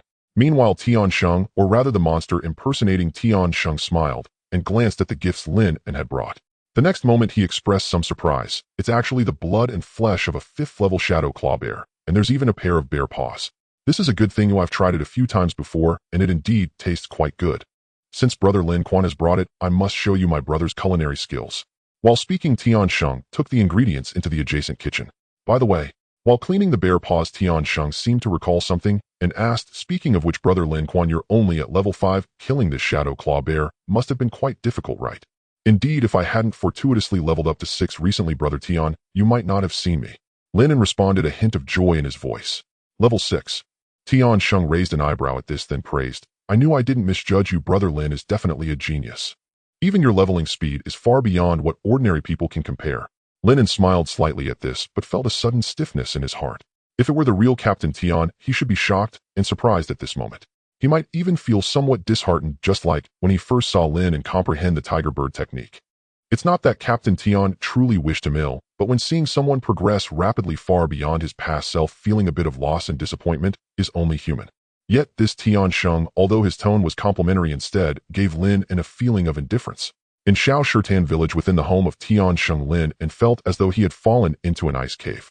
At this moment, he was 98% certain that the person before him was definitely not the Tian Sheng he knew. Based on the situation where a fake person must first devour the one they impersonate, it was highly likely that the real Captain Tian had already met with misfortune. How did this guy manage to silently impersonate Captain Tian and infiltrate here? Or is it possible that the group that went out with the old village had a few days ago has all been replaced? Lin An pondered deeply. This sudden change forced him to consider the worst-case scenario. If 2 extraordinary cultivators and several captains had indeed all been replaced, then Shao Shirtan village was no different from a den of wolves. Ahaha, bear soup is here. Brother Lin Quan, come and taste my cooking. Just as Lin An was contemplating the extraordinary disaster, impersonating Tian Sheng approached with a steaming bowl of bear soup. Lin An, upon hearing this, instinctively opened his panel for investigation. Bear soup made from the blood and flesh of a level 5 shadow claw bear, simmered with various supplementary ingredients. It contains a faint beneficial energy for cultivation, non-toxic and safe to consume. It seems he hasn't yet considered taking action against himself. The extraordinary disaster still needs to disguise itself, which suggests that the situation hasn't reached the worst point yet. Lin An smiled, reaching out to take the bowl and chopsticks handed over by Tian Sheng. If these invading disasters had an absolute advantage, there would be no need for such elaborate tricks. They could simply overpower everything directly. The necessity for disguise indicated that there were still things in Shao Shirtan village that the enemy feared. Who could it be? Lin An's mind flashed quickly, recalling the Master Jiang, who was said to seldom venture outside. The fact that he hadn't gone out with the old village head made the possibility of his replacement evidently the lowest. Meanwhile, after sipping some soup, Tian Sheng spoke up, speaking of which, Brother Lin, have you learned about the situation of the village head and the others? Yes, this morning when I went out hunting, the guards mentioned that both extraordinary beings had been injured. Lin An, in order to avoid revealing any abnormalities, replied, while eating, however, I'm not clear on the specifics. I wonder if Brother Tian would mind sharing some details. Lin An's expression was curious, while he also intended to gather intelligence. He wanted to see what kind of story this extraordinary disaster would fabricate and how much truth or lies it would contain. Tian Sheng, upon hearing this, couldn't help but sigh. After pondering for 2 seconds, he slowly began, naturally, there's nothing I can't disclose, but it really isn't good news. Speaking of which, Brother Lin should be unaware of the purpose of our trip a few days ago, right? Lin An, upon hearing this, slightly shook his head. Previously, Tian Sheng had only mentioned that they were going out for a few days to handle some matters in response to the tide of disasters, but he hadn't specified what those matters were. Actually, I went to a nearby town called Deerhorn with the village head to purchase some skills and equipment, as well as extraordinary inheritances. Extraordinary inheritances? Indeed.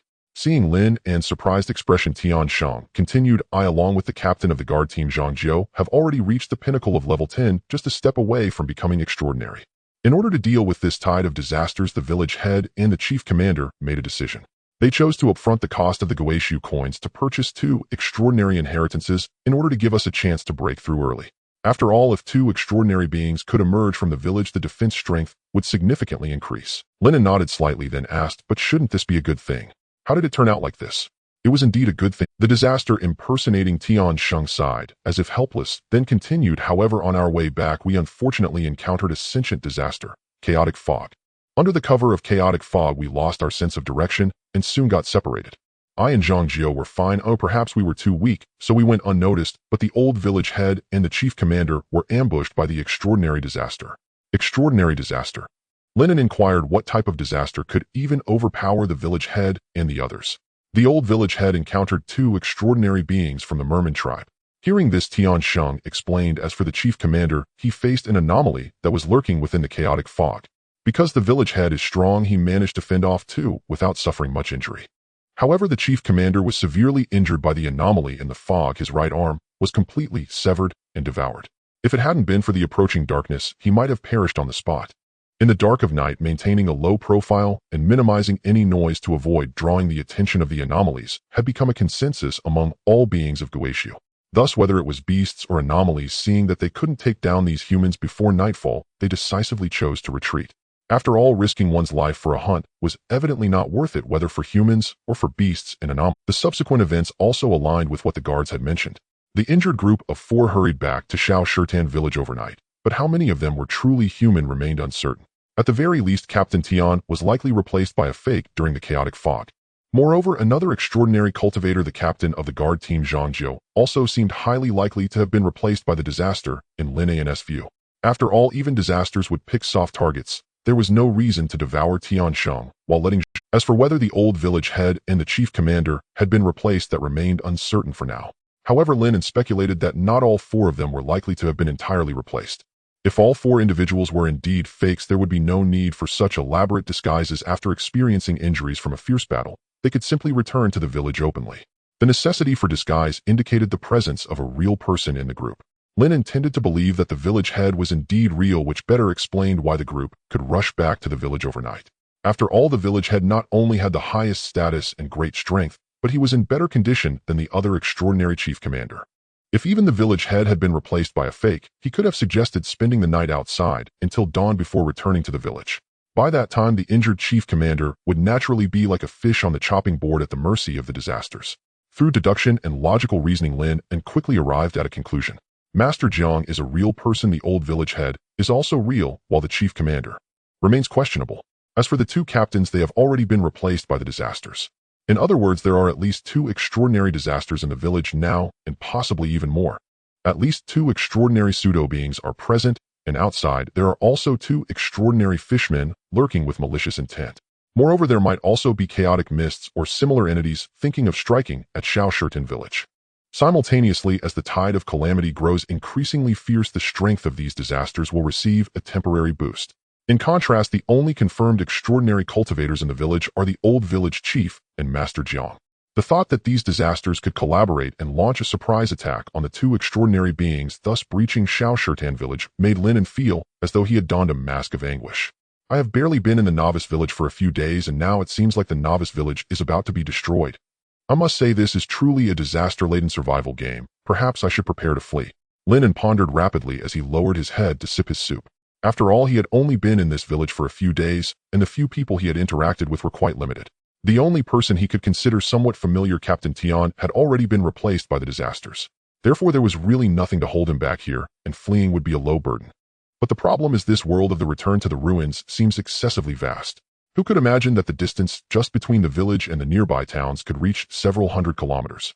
If this were on Blue Star, many provinces could practically walk from the southernmost point to the northernmost point, and crossing provinces wouldn't even be impossible. Even now, with Lin An's physique nearly 10 times that of an ordinary person coupled with the enhancement of elemental power skills and items, he felt it would be difficult to reach Lu Jiao Town in this increasingly fleeting daylight. I could first have my avatar deliver a substitute talisman to the maximum teleportation distance, perhaps that would provide some opportunity. Regardless of whether I end up fleeing or not, this substitute talisman cannot be left in the village for the time being. As his thoughts raced, Lin An also wore a fitting expression of concern on his face. Is the captain's injury truly that serious? However, returning alive can be considered a stroke of luck amidst misfortune. It's just that have I come at an inopportune time today? Lin An turned his gaze toward Tian Sheng and spoke. Since you have already purchased the extraordinary inheritance in Lu Jiao Town, Brother Tian should be preparing well for the breakthrough to the second transition rite. That's been the most unfortunate thing these past few days. Tian Sheng couldn't help but shake his head, saying, at that time my beast path inheritance, the tiger crystal, was placed in the captain's storage ring. As a result, with the captain's right arm severed, not only the beast path inheritance, but also many manuals and equipment purchased in Lu Jiao Town were all snatched away by the chaotic mist. Fortunately, most of the items were stored with the old village chief, including Zhang Jiu's water path inheritance. Otherwise, this outing would have been a huge loss. As he spoke, this disaster feigned a sigh, as if regretting the loss of the opportunity to break through to extraordinary. The village and towns lead up to the cities. Among them, Shao village and Lu Jiao Town are both within the sphere of influence of Five Spirit City. Moreover, Five Spirit City is known for its promotion of Beast Path and the Five Elements Path. Thus, most cultivators within its influence tend to choose these directions to embark on the extraordinary path. For example, the earlier Captain Tian primarily practiced the Tiger Bird technique and had reached great mastery, hoping to achieve extraordinary status through the Tiger Path inheritance within the Beast Path. As for the other Captain Zhang Jiu, it seems he has chosen the Water Path within the Five Elements Path. Speaking of which, Zhang Jiu should be nearly ready, likely attempting to break through tomorrow. At that time, the village chief and the others will also safeguard him. Best case scenario is 1 day, and worst case is 3 days, and results should emerge. Best case scenario is 1 day, worst case is 3 days. Hearing this, Lin An's heart stirred as he interpreted this to mean that the disasters would definitely take action within 3 days. After all, it is known that Zhang Jiu is also a pseudo-being. Thus, this pseudo-being cannot possibly have cultivated the water technique to great mastery and be preparing to embark on the dual extraordinary path right. From what Lin An knows, the pseudo-being race mostly follows the pseudo-path, with very few capable of stepping into other extraordinary paths. Even if there were such prodigies among them, they likely wouldn't appear near Shao village.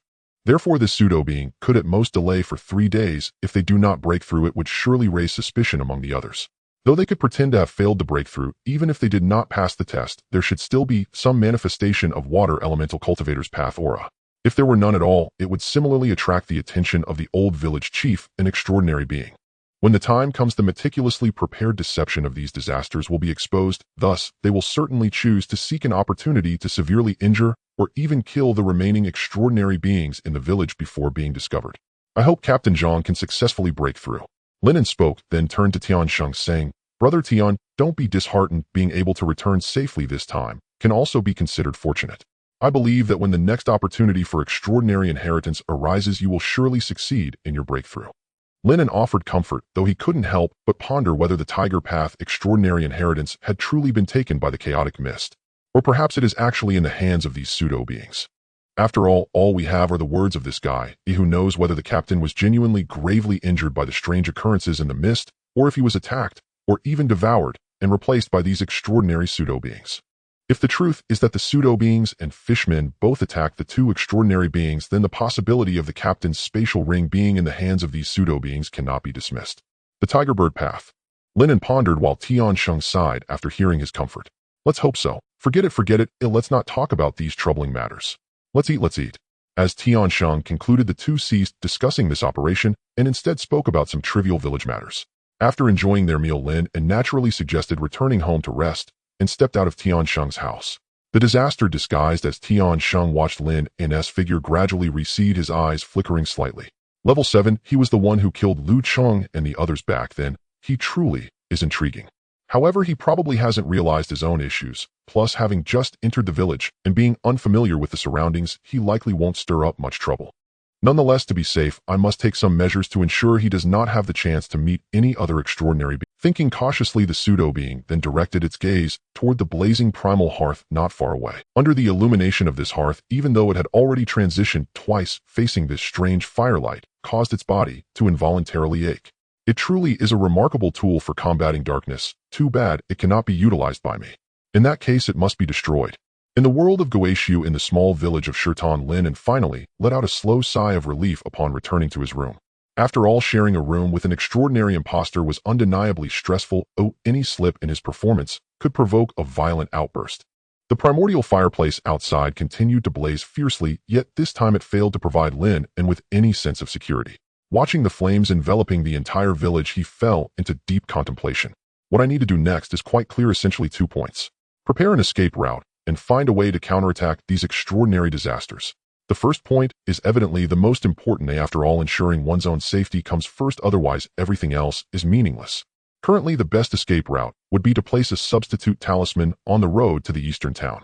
If the situation becomes precarious, a long-distance teleportation exceeding 100 kilometers would allow Lin An to escape. He did not believe these extraordinary disasters could catch up to him. However, this approach also carries certain risks. After all, no one could be certain whether they would encounter powerful beasts or strange phenomena along the way, or even special calamities like chaotic mists. Moreover, the journey is long, and whether he could reach the town during the brief daylight was uncertain. If he couldn't arrive at Deerhorn Town before nightfall, he would have to prepare to face the horrors of the night. Thus, the risk of this plan might not be lower than confronting extraordinary disasters in the small village of Shur. For Lin An, these two choices essentially present one as facing known power and the other as confronting unknown terrors. After all, even if these invading disasters are strong, they are certainly limited. If a direct confrontation with the village chief were to occur, even if they won, the losses would be severe. Otherwise, there would be no need to devise schemes to infiltrate the enemy and coordinate from within. On the other hand, choosing to head to the town means that the uncertainties on the road could be countless. If luck is on their side, an ordinary person might manage to reach Deerhorn Town safely. But if luck turns sour, even an extraordinary being might be struck down by passing disasters or targeted by strange tales. Nonetheless, having an escape route is certainly better than having none. If Shirtan truly fell into a situation of certain death, at least there would still be some hope in the unknown. Of course, if he could resolve the extraordinary disaster this time, that would be the best outcome, thus avoiding the gamble of unknown risks. Who should I send to place the substitute talisman? Lin An scanned his skills, and then remembered he still had 2 manuals he hadn't learned. The skills of abnormal transformation and Xuanfeng technique. With this in mind, Lin An decided to learn these 2 skills before making a decision. With a thought, a black manual appeared in his hand. Upon opening it, a unique and rich aura of abnormal calamity surged into his mind. Lin An quietly pondered this exceptional aura and quickly entered a state of comprehension. Time passed swiftly, and after what felt like an eternity, Lin An finally turned to the last page of the manual. The state of comprehension ended, and at the same time, the abnormal transformation manual in his hand unexpectedly transformed into black smoke, slowly dissipating. Ding! Congratulations, player has learned the special skill Abnormal Transformation, current proficiency beginner. Lin An looked at the manual that had turned into black smoke, unable to hide his surprise. After all, previously, even when he finished a manual, it would only consume the essence within, but the text and images would remain intact. According to legends, if a cultivator possesses enough talent, they might not even need the essence. Just the information alone could enable them to master the skills. However, the abnormal transformation is evidently quite unique. This method effectively eliminates the possibility for others to learn or even know about it. In terms of confidentiality measures, it is far beyond ordinary skills. Nevertheless, upon realizing the formidable power of the abnormal transformation technique, Lin An found it completely understandable. This skill was indeed powerful, encompassing fields of empowerment, awakening life, and reduction. If he were to use a fitting word to describe this skill, Lin An felt that it must be evolution, a type of evolution that appears quite twisted and bizarre. In fact, on some level, abnormal transformation might even surpass evolution. because evolution must develop in a favorable direction, whereas transformation does not necessarily. The abnormal transformation technique has a high upper and lower limit. It can enhance all things, but it can also weaken. Might not sound like a good thing. But what if it means strengthening oneself while weakening the enemy? Lin An's eyes lit up, although he had already experienced this powerful skill in the hands of the source of abnormal infection. However, when he truly mastered it, Lin An felt that he had previously underestimated and misjudged its potential. Originally, Lin An planned to have an avatar place the substitute talisman, but now with the abnormal transformation, he felt it unnecessary to complicate things. First, I need to find suitable materials. Contemplating, Lin An looked at the stack of high-quality black iron treasure chests in his storage compartment. With a thought, he opened them all. The sound of system prompts rang wildly, and soon Lin An found the material. Concealment stone. Realm first turn. Quality good. Effect: carrying this stone can conceal and suppress one's own aura, but is effective only against beings with lower mental strength than oneself. This concealment stone might be quite useful for ordinary players, whether for hunting or fleeing, as it greatly enhances the success rate by hiding their presence. Especially for cultivators specializing in mental strength, it is even more so. However, Lin An's 1000 transformations attire is a superior replacement for this concealment stone, thus he doesn't normally use it. But now, transformation. With a thought, Lin An activated the abnormal transformation technique in his hand. As a vast amount of primordial energy quickly infused into the concealment stone, a miraculous scene, the once inanimate concealment stone suddenly emanated a hint of life, with black tendrils rapidly sprouting from beneath it. Seeing this, Lin An opened the panel for inspection. Abnormal concealment stone. Level 5. Body Constitution 30. Disaster Energy 10. Spirit Mental 10. Skills: Aura Suppression, Low Presence, Rapid Rolling. Remarks: a special disaster product transformed from the concealment stone designed for delivery. It will reach its destination regardless of day or night, and will only obey its owner's commands. It worked. Seeing that the transformation aligned closely with his expectations, Lin An couldn't help but feel. A single transformation created a life form of level 5 with functions nearly identical to what he needed. Tisk, if humanity is further mutated, who will be able to distinguish me from the source of calamity in the future? Directly mutating into a disaster of the level of Director Xia is truly a bit too ominous.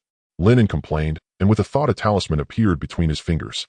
Looking at the mutated breath-stopping stone in front of him, Lin An spoke. You are responsible for delivering this talisman to the official road leading east towards the town. If there are any issues, remember to contact me immediately, or I will issue you commands. Remember, act quietly, and don't let any beings notice your anomaly. Ababa, honorable and great lord of mutation, it is an honor to serve you. Before he knew it, a fissure resembling a mouth opened in the center of the mutated breath-stopping stone, and after responding with an ababa, it inserted the substitute talisman into its own body. Then its tentacles vanished, and its presence suddenly diminished to the lowest level. It rolled eastward like an inconspicuous roadside stone, moving at an incredible speed. Seeing this, Lin An nodded slightly in his heart. There is a certain connection between the mutated beings and the Lord of Mutation. Otherwise the source of the mutation would not have gathered so many mutated beings around him. Although this connection is not as direct as memory synchronization through a skill avatar, it is still possible to convey messages within a certain range in the spiritual world. Thus, there is no need to worry about unexpected incidents during the delivery where he would be left unaware. I wonder what would happen if the substitute talisman were directly mutated. Lin An was curious, but after thinking for a moment, he decided not to try it immediately. After all, the substitute talisman is a high-quality item and is limited in quantity. Lin An felt that with his current attributes of spiritual power and his barely initiated proficiency in the mutation technique, he might indeed struggle to control the direction of the talisman's mutation. If something goes wrong and the original function of the substitute talisman is mutated away, it would be a significant loss. With the potential fallback issue resolved, Lin An began to contemplate how he could possibly counterattack these disasters. Tomorrow, Zhang Jiao will attempt to break through while the old village chief will be there to protect him. This means that if these disasters are anxious, they might even choose to act tomorrow. Upon thinking of this, Lin An couldn't help but furrow his brow. After all, if they were to act tomorrow, the only thing he could do now might be to find a way to notify the allied NPCs. Putting everything aside, at the very least, he needed to alert the old village chief and Master Jiang to be cautious. Furthermore, he wanted to find a way to launch a surprise attack on these extraordinary disasters, thereby taking the initiative. What kind of method should I use to inform them? Speak to them privately. As a mutated being, neither seems feasible. Lin An pondered, just as the extraordinary fake person had thought before. Although he now had some notoriety, he was still essentially a newcomer who had just joined Xiaoshitan village a few days ago, and he hadn't even seen any extraordinary beings in the village prior to this. It might be quite difficult to directly interact with these extraordinary beings, and Lin An felt that acting this way would easily deepen the fake person's suspicion of him. As for the mutated beings, there's no need to mention them. After all, they carry a calamity aura. It would be a miracle if the extraordinary beings didn't slap them dead upon seeing them, let alone believe what the mutated beings said, using an avatar to remind them. But what avatar could smoothly persuade these two extraordinary beings and also discreetly escape? Lin An thought, scanning through his skill list and quickly ruling out options. Without a doubt, the mutation technique is out of the question.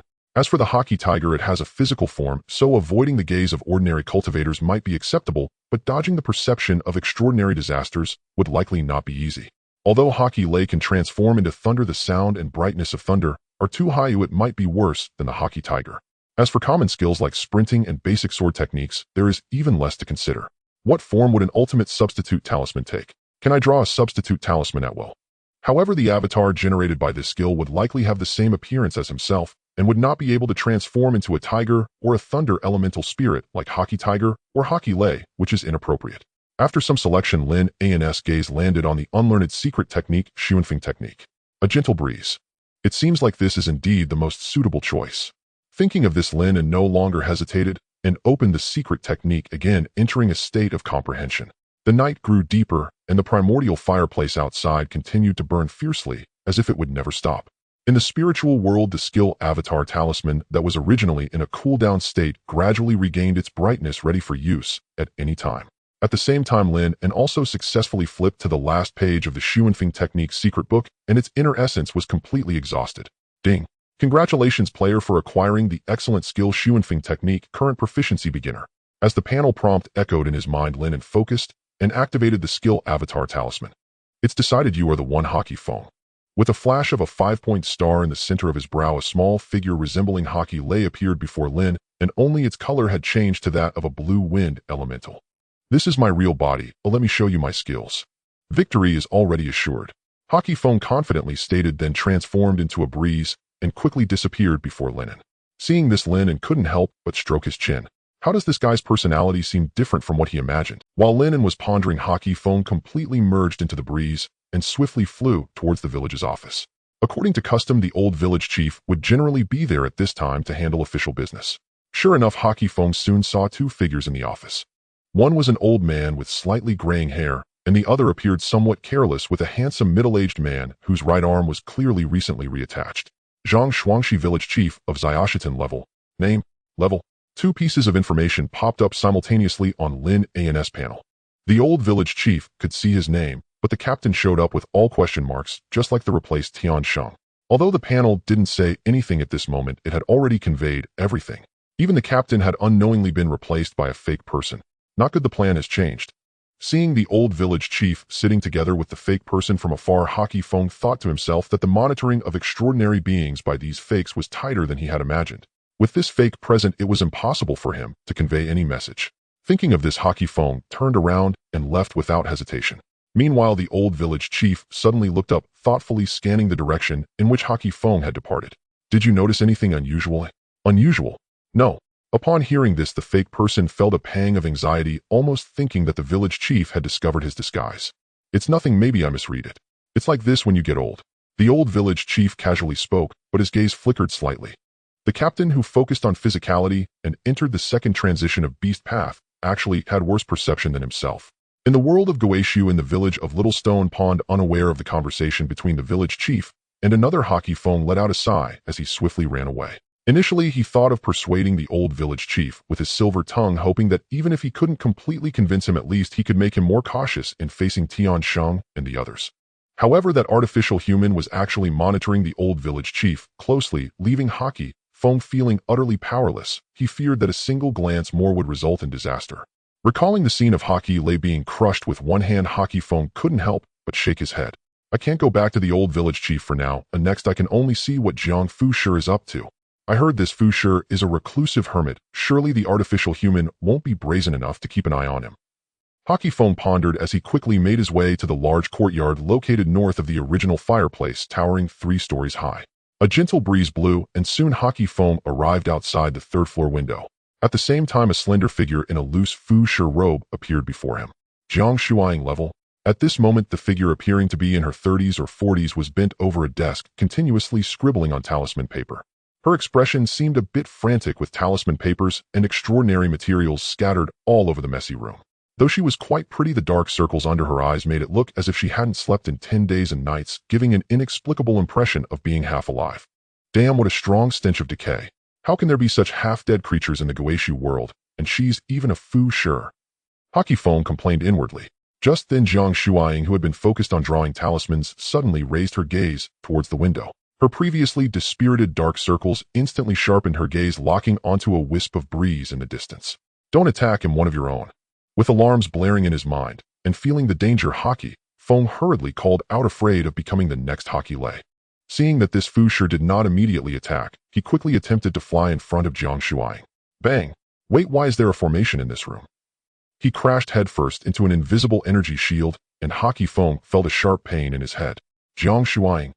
Confirming that this thing posed no threat to her, she deactivated the formation and allowed Hockey Phone to enter.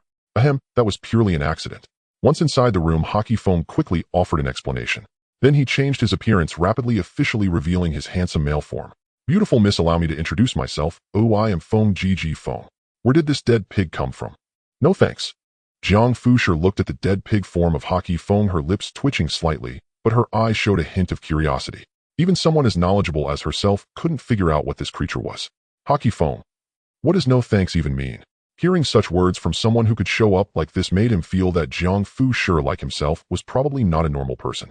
Ahem. Clearing his throat, the previously unserious Hockey Phone was now compelled to speak seriously. Little Stone Pond Village has been invaded by artificial humans. Now the Captain Zhang Jiu and Tian Sheng have all been replaced by extraordinary artificial beings.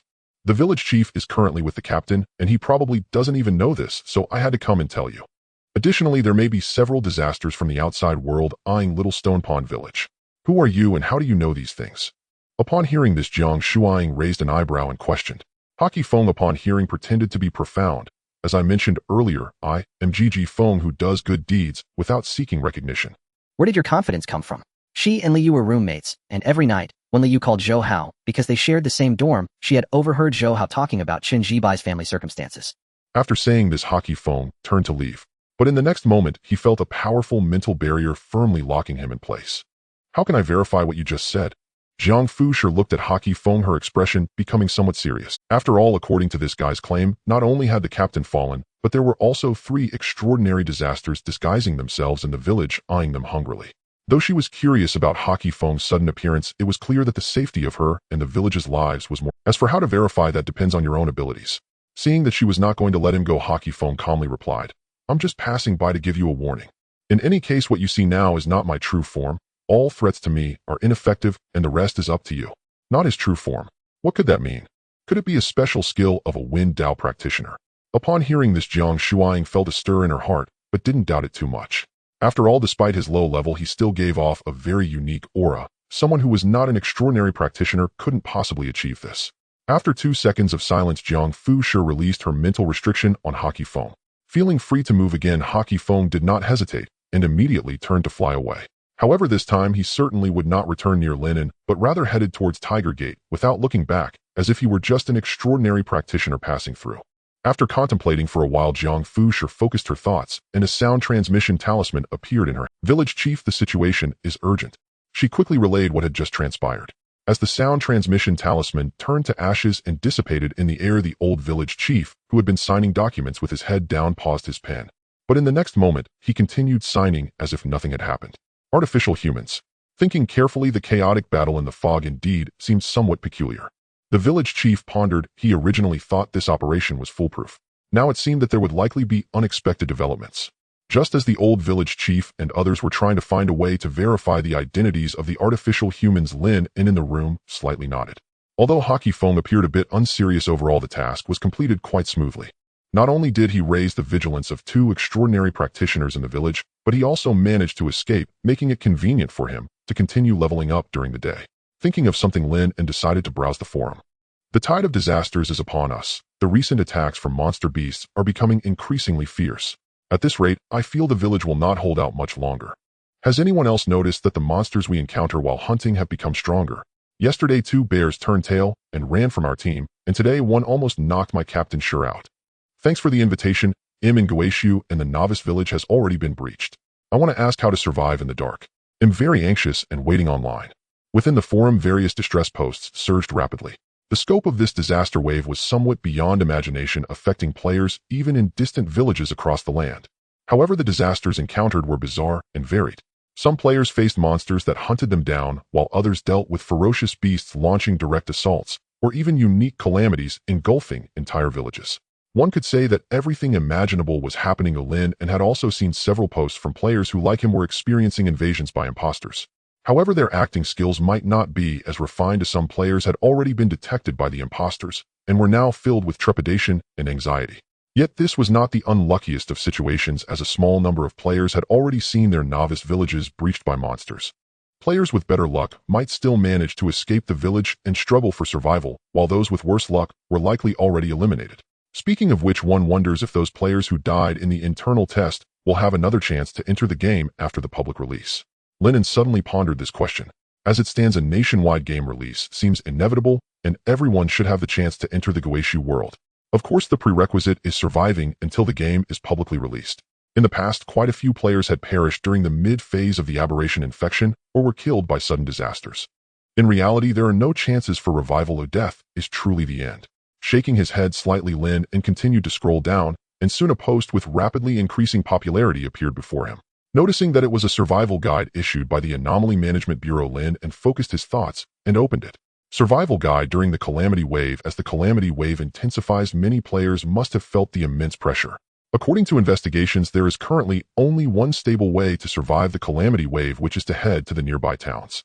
Almost all towns will have advanced experts, and the foundational sanctum within the town will be at a higher level, capable of sheltering humanity through this disaster.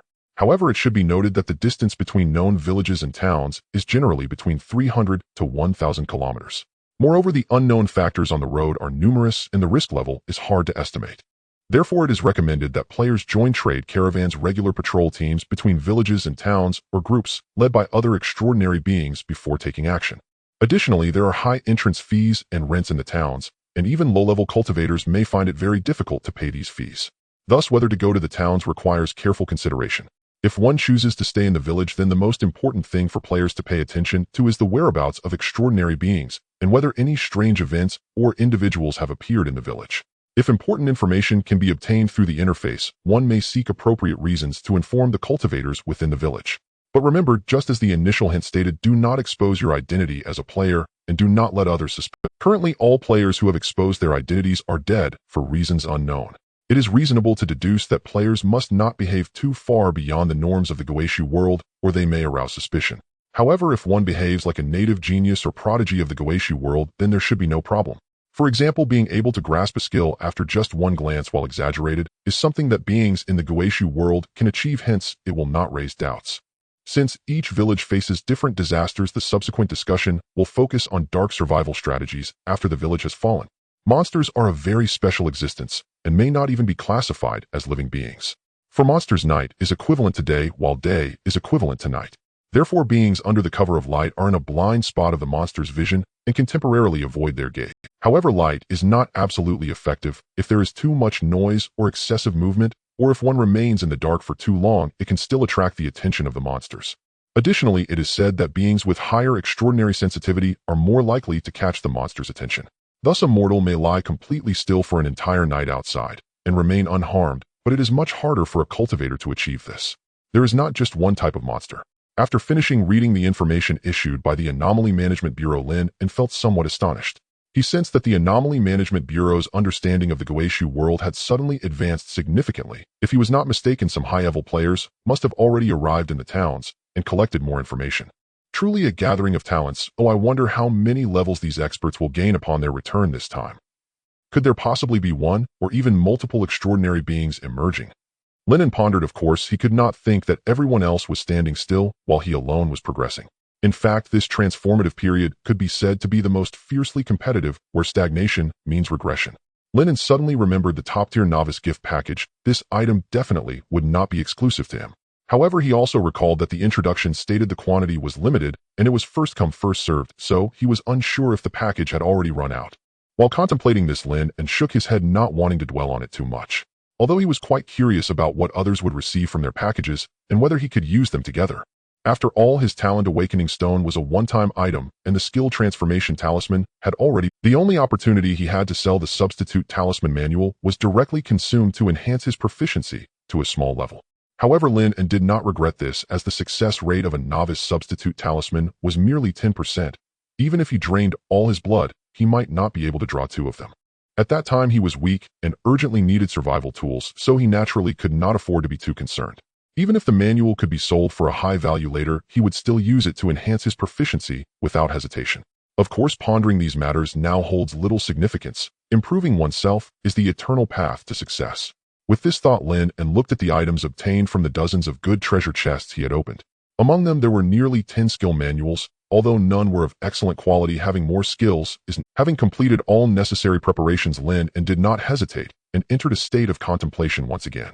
The night passed quickly amidst the sounds of flipping pages. Just as Lin An mastered a new skill, several notifications popped up on his interface. Your Dantian has successfully increased by 6 points of yuan power after a day of diligent cultivation, successfully catching up to your mental attribute. Your body has successfully increased by 6 points of physique after a day of diligent cultivation, successfully catching up to your mental attribute. Ding! Your 3-dimensional attributes have reached equilibrium. The 3-dimensional attributes have reached equilibrium.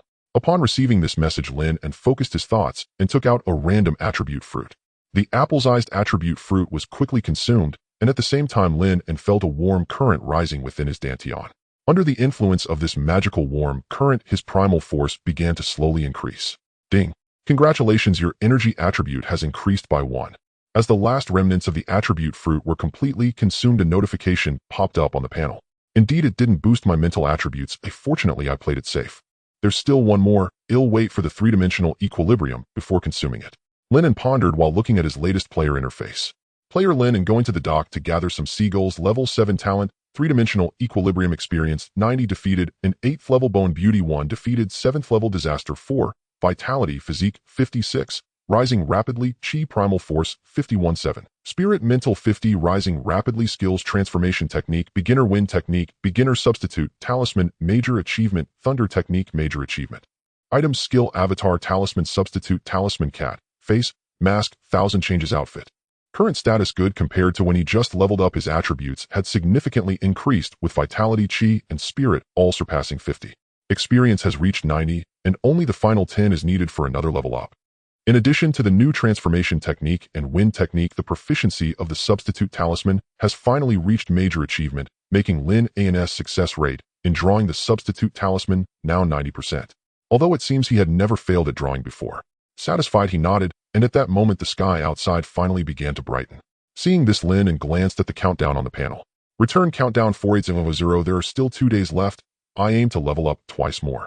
Lin An contemplated, then, without hesitation, stepped forward, continuing towards the 10,000 Great Mountain. As for the matters regarding the pseudo-humans and extraordinary invasions, staying in the village wouldn't help much. He had already given the necessary warnings, so it was natural to prioritize his own leveling.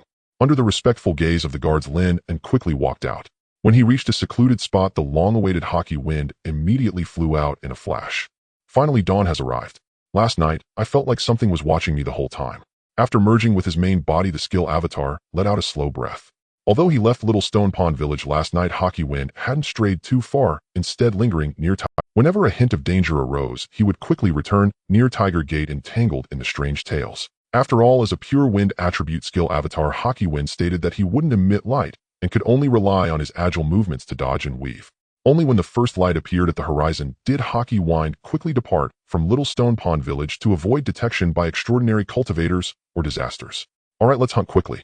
Lin An focused his thoughts, and a white triangular glider immediately appeared behind him. When it comes to the best and fastest way to travel, flying is undoubtedly the best. However, the glider essentially just glides, and entering flying mode consumes a significant amount of primal force. Previously, if this item were used for traveling, he might not have flown for even a few dozen kilometers before having to make an emergency landing or even crash.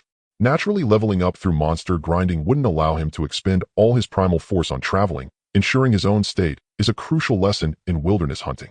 So even though he had this glider yesterday, Lin An had no intention of using it. However, with Hockey Wind, now the situation is entirely different. Thanks to the nature of the wind, hockey wind can summon the elemental force of wind from the world with extremely low energy consumption, allowing the glider to fly for extended periods even faster than usual. Take off. Focusing his thoughts this time, the glider soared into the air, quickly flying northwards towards the 10,000 Great Mountains with hockey wind's assistance.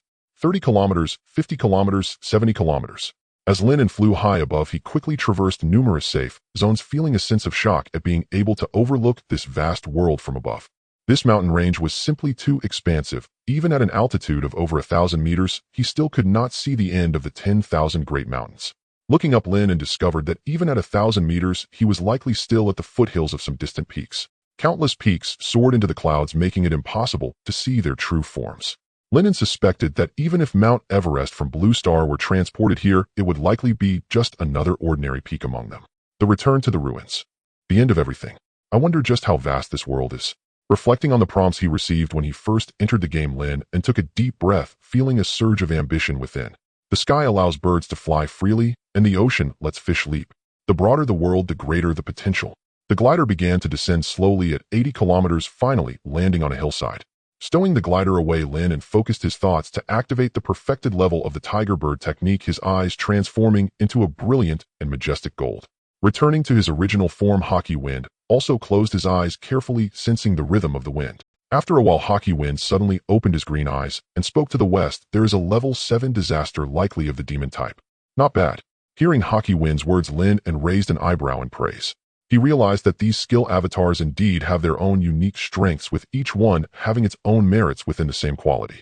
Currently, the most powerful in combat is likely Hockey Lei, while Hockey, who is the most balanced and comprehensive. In terms of agility and disaster detection, Hockey Wind may indeed be the best. The characteristics are indeed powerful. I wonder if humans can have characteristics. Additionally, I wonder what the avatar of the transformation technique will be like. Lin An thought to himself, but his footsteps showed no signs of stopping as he quickly walked westward. Soon a centipede over 10 meters long appeared before them.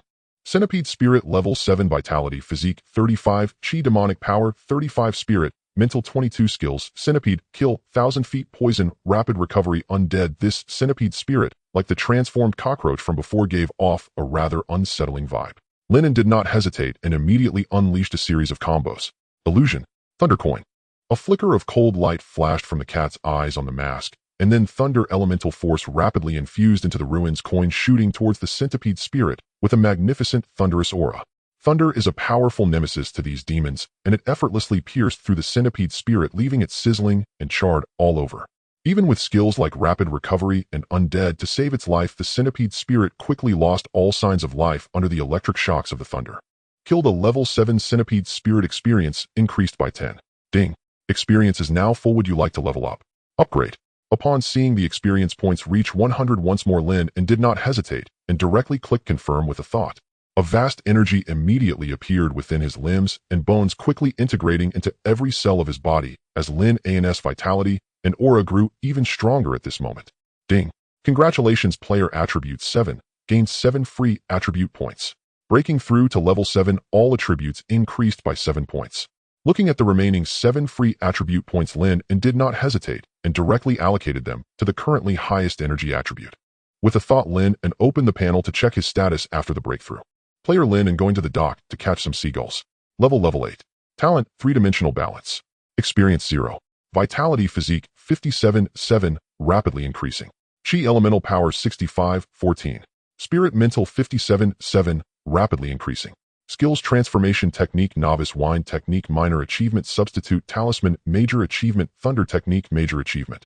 Items, Skill, Avatar, Talisman, Substitute, Talisman, Cat, Face, Mask, 1,000 Changes, Outfit. Current status good. Seeing the increasingly luxurious panel, Lin An couldn't help but smile. At this moment, his total 3-dimensional attributes had already approached 180 points, far surpassing in ordinary level 9 being, and he was not far from stepping into the extraordinary realm of level 10.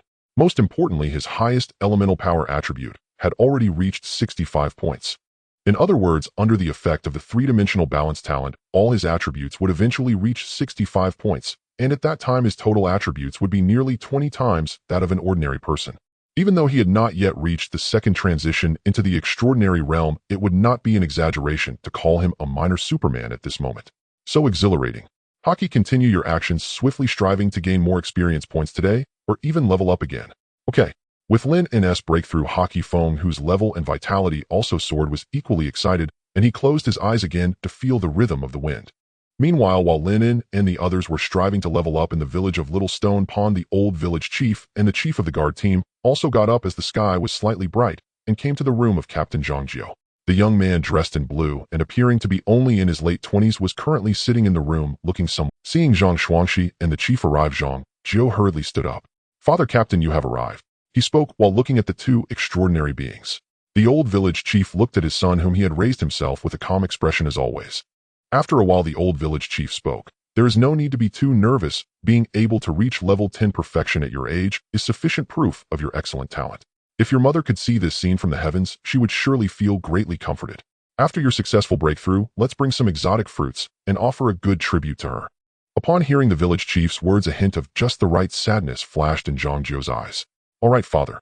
He nodded slightly and then said, "I will surely break through successfully and will not disappoint you, and mother. Good, go prepare well."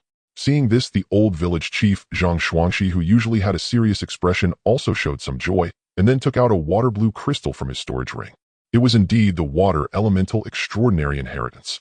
Watching Zhang Jiu turn and return to his room to prepare for the breakthrough, the old village chief suddenly took out a pipe and began to smoke. The tobacco quickly burned and the thick white smoke was inhaled into the old village chief's lungs before being slowly exhaled instantly, surrounding him completely in smoke. As an extraordinary cultivator, the reason he took on the task from Wuling City and became the village chief in this remote area was largely to secure a future for Zhang Jiu. After all, someone must cultivate the land and villages must exist. Otherwise, how could the prosperous cities obtain food, and where could the excess population be arranged?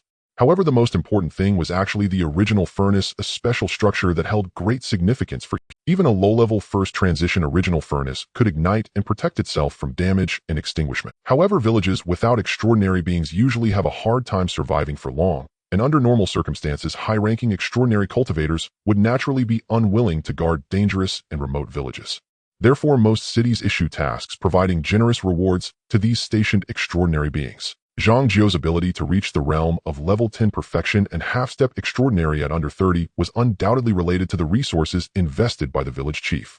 In fact, for safety reasons, the old village chief had even arranged for him to be the captain of the guard team, a top position that only required action within the village but was high enough in status. As a result, after guarding the village for 20 or 30 years, I couldn't even protect my own son. While smoking, the old village chief unconsciously tightened his grip on the pipe. Even a pseudo-being of extraordinary realm cannot obtain the complete memories of the impersonator. Moreover, since the one disguising was his own child whom he raised day and night, the old village chief could easily confirm whether this fellow was the real Zhang Jiu from subtle details.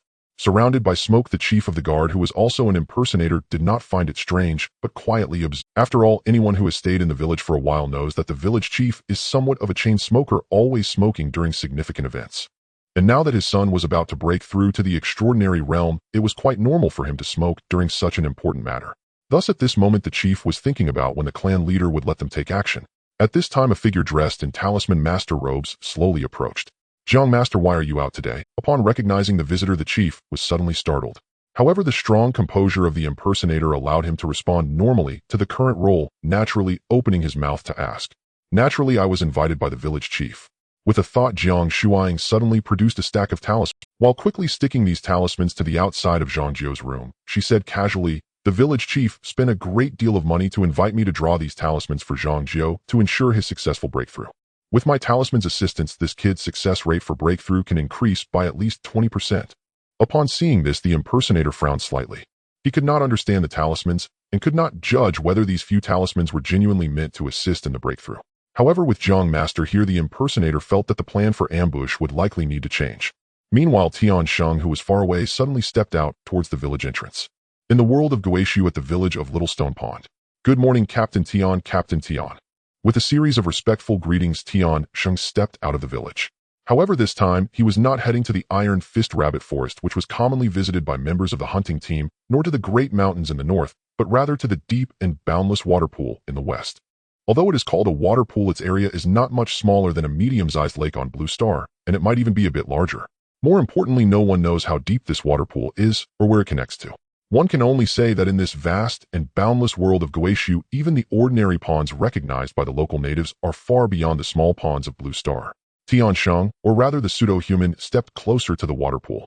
Standing on the smooth pebbles, he focused his mind, and a series of rhythmic energy fluctuations spread toward the deep water. In less than a moment, a figure burst through the surface of the water with a splash, bringing a trident to stand before Tiansheng. It was Poser, a second transformation extraordinary fishman, and the leader of the Fishman clan in this water pool. Pseudo-clan leader Ming Wei. Have you come here to tell me it's time to act? Hearing this, the pseudo-human Ming Wei shook his head slightly and said, the plan has changed. I didn't expect that the human rune master would come out to defend. Zhang Jiao needs to stay inside, relying solely on me and the captain. It would be difficult to achieve a surprise attack. We need assistance on our side, even if it's just to divert any extraordinary being. Assistance? The fishman Poser snorted coldly, his expression displeased as he said, according to the previously established cooperation plan, we fishmen cannot assist you until the primordial hearth is extinguished. Although the primordial hearth in Little Stone Pond is only of first transformation level, it is still a special artifact. Even if all the extraordinary fishmen work together with all their might, it would be impossible to extinguish it immediately. Or do you want to fight extraordinary humans under the suppression of the primordial hearth? Upon hearing this, Ming Wei frowned slightly. The suppression of the primordial hearth against disasters is still quite powerful. Even though he had only been in Little Stone Pond for a day or two, he still felt immense pain throughout his body. If they were to fight under the suppression of the primordial hearth, their combat power would probably only be able to exert 70 to 80%. Even he and Poser, both clan leaders, would find it difficult to defeat the old village chief of the humans in such circumstances. The primordial hearth must be extinguished. Thinking of this, Ming Wei spoke. You fishmen don't need to take action, but you need to contact the chaotic mist. No, not just the chaotic mist, summon all the extraordinary disasters nearby. Contact the mountain ghosts in the north and the Iron Fist Rabbit King in the south. As long as we can eliminate Little Stone Pond, the area south of the Great Mountains will be fully under our control, and the humans will be unable to rebuild here in a short time. Hearing this, the fishman leader frowned. Are you saying that by summoning them for a piece of the spoils you think we have too much to contact them at this critical juncture? Those two will definitely choose to extort us, or wouldn't that be working for nothing? Having spoils is predicated on winning the battle. The pseudo-human leader Ming Wei appeared extremely calm and quickly responded, moreover, what that old human just said has been troubling me since I left. I suspect he might have sensed something and is starting to probe Zhang Jiao and the others. Probe? Poser frowned and said, since you pseudo-humans have already been exposed, then why dare to remain in Little Stone Pond? Are you not afraid that extraordinary humans will act against you immediately? No, Ming Wei replied, shaking his head slightly. I know Zhang Xuanxi well. He tends to wait until he has enough assurance before acting. Since there was no conflict before I left, it means the other side either hasn't confirmed the identities of the captain and the others, or they think they don't have the confidence to keep Zhang Jiao and the others, and they believe that delaying time will be more beneficial for themselves. Delaying is beneficial, eh? The fishman leader was not foolish, so upon hearing this, he quickly reacted, saying, are you implying that the humans have called for reinforcements? There are third transformation cultivators in Deer Antler Town. If they send such powerful beings over, what can we do? It would be better to hurry and flee. Upon hearing this, the pseudo-human was somewhat speechless. This brainless Poser is truly a typical case of fearing for his own safety while undertaking significant tasks. Why does he always want to run away? After thinking for a moment, he still explained, this wave of disasters can be said to be on sin 1,000 years level. Even the strong from Deer Antler Town would be overwhelmed by it. In such a situation, it is impossible for third transformation experts to leave the town easily. They have their own crises to deal with. Even second transformation cultivators won't send too many out. Even if there is support for Little Stone Pond, it will definitely be limited. Therefore, I will have you summon the other extraordinary beings nearby. When the time comes, if a fight breaks out, the advantage will likely still be on our side. Upon hearing this, the fishman leader pondered for a while before nodding slightly. After thinking for a moment, he spoke. Regardless of how many disasters are summoned, I must state in advance that the area around the water pool must belong to my fishman tribe. Agreed, but I'll supplement you.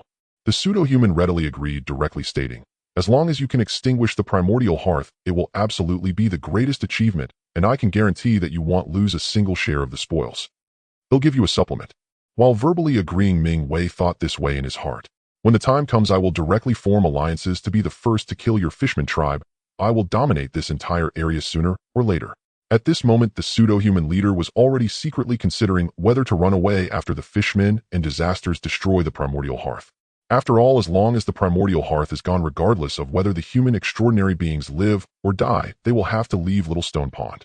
It should be known that the human race, or rather any beings in Guixu that do not embrace the uncanny tales, are quite different from these kinds of disasters. being in darkness for a long time is a sure death. Especially for extraordinary beings in the absence of a light source, they may die faster than ordinary people. Therefore, if the primordial hearth can be extinguished, it can completely equate to the obliteration of Little Stone Pond. If the human extraordinary beings can mutually destroy each other with these disasters, that would be even better. The pseudo-human pondered, and at this moment the fishman leader also spoke. Okay, then I'll go contact the other extraordinary disasters. However, their movements are not so easy to track. If you want to act, the earliest would probably be tomorrow. In the world of Guixu near the pond. Hearing the words of the fishman Poseidon, Ming Wei frowned slightly before finally nodding. It's best to be quick. Whoever arrives first will have the advantage. You wouldn't want all the efforts of these past few days to be in vain, would you? Ming Wei said, as the few of them were currently in the village, which could be considered the front line of the battlefield. If this group of incompetent fools sells them out, then they would surely suffer heavy casualties, and a complete defeat would not be out of the question. Don't worry, of our fisherman tribe is always reliable, Poseidon said, patting his chest, appearing as if he could. Seeing this, Ming Wei felt something was a bit off. However, he said no more and instead spoke. In that case, I'll head back first. I don't feel secure with just those two in Little Stone Pond Village. Upon saying this, the leader of the fake people turned and left. Poseidon watched Ming Wei's figure quickly fade away until he completely disappeared from sight, then snorted coldly. Self-righteous and ill-intentioned, he muttered, narrowing his eyes. After pondering for a while, he decided to contact the other extraordinary disasters nearby. The fake people are undoubtedly a great enemy to their fishman tribe. Ming Wei's surprisingly easy agreement to their conditions surely meant he harbored ill intentions. However, resolving the human threat first is a good thing. As for who will ultimately be the victor after the destruction of Little Stone Pond Village, that remains uncertain.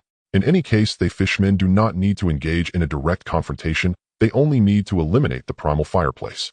By that time, even if they just delay a bit and control the timing of the primal fireplace's destruction, they fishmen can easily dictate the rhythm of the entire battlefield.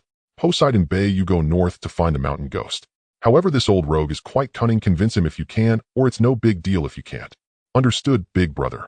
A slightly smaller extraordinary fishman, also wielding a trident, immediately leaped out of the water and headed towards the northern mountains. Poseidon, then you go south to find the Iron Fist Rabbit King.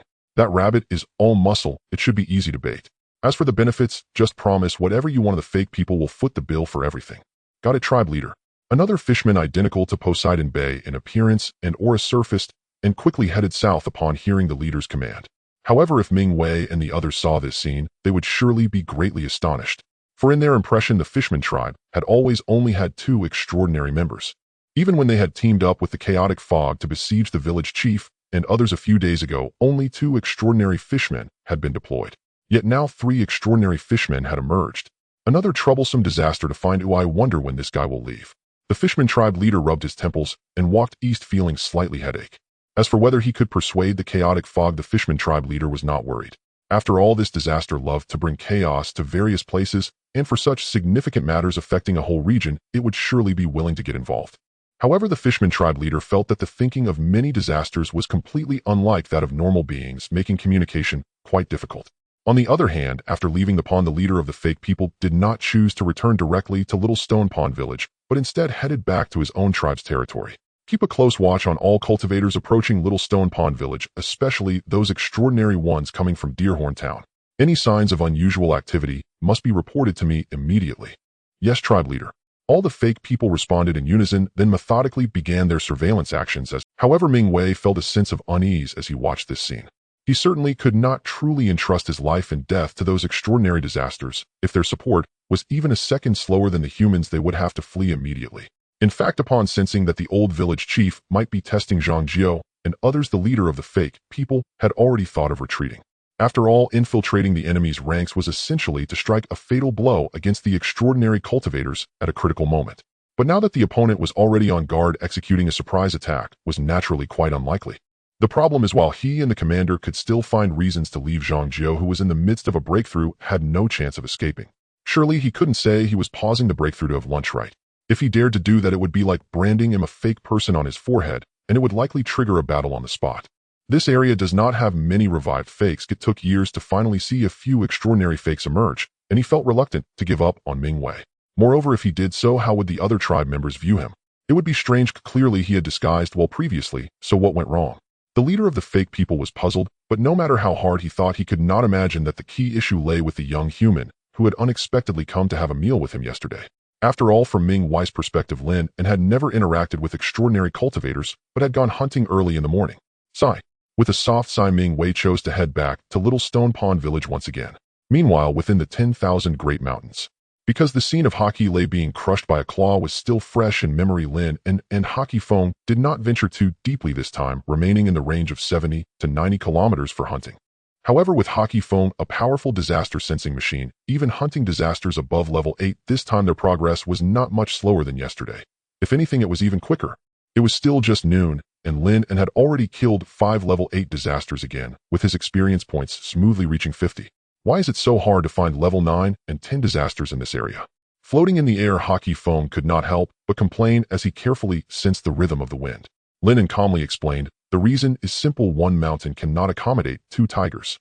This area already has 1 extraordinary disaster. To prevent anyone from challenging its position, I estimate it will regularly clear out nearby disasters that might become extraordinary. However, in such a large area, there are bound to be places it overlooks. We might still find something if we keep looking. Wow, you really are amazing. Suddenly, Haki Feng's eyes widened, and he quickly said, there really is a level 9 exotic beast about 10 kilometers ahead. Let's go, let's go. The experience pack for leveling up is right in front of us. Charge, charge, charge. In the outskirts of the South Mountain, a young figure swiftly traversed through the forest, moving like a gust of wind and covering more than 10 kilometers in just a moment. Upon arriving in front of a dark and deep cave, Lin An finally paused. He furrowed his brows as he gazed at the long cave that was difficult to fully see. Although a level 9 disaster might not be as vigorous as himself, one could never be sure if it possessed some special skills or items. The primary reason most players are often stronger than the same level beings from the Guixu realm is largely due to their ability to probe into the data of their opponents through their panels. Knowing oneself and knowing the enemy ensures victory in every battle. However, without being able to see the level 9 disaster inside, rashly entering would carry significant risks. After pondering for 2 seconds, Lin An focused his mind and took out an oil lamp the size of a water bottle. Ghost repelling lamp, a good quality item that emits light after being infused with energy or fuel capable of repelling and intimidating ordinary disasters. This lamp was naturally one of the items obtained from the dozens of black iron treasure chests he had collected earlier, and now was the perfect time to use it.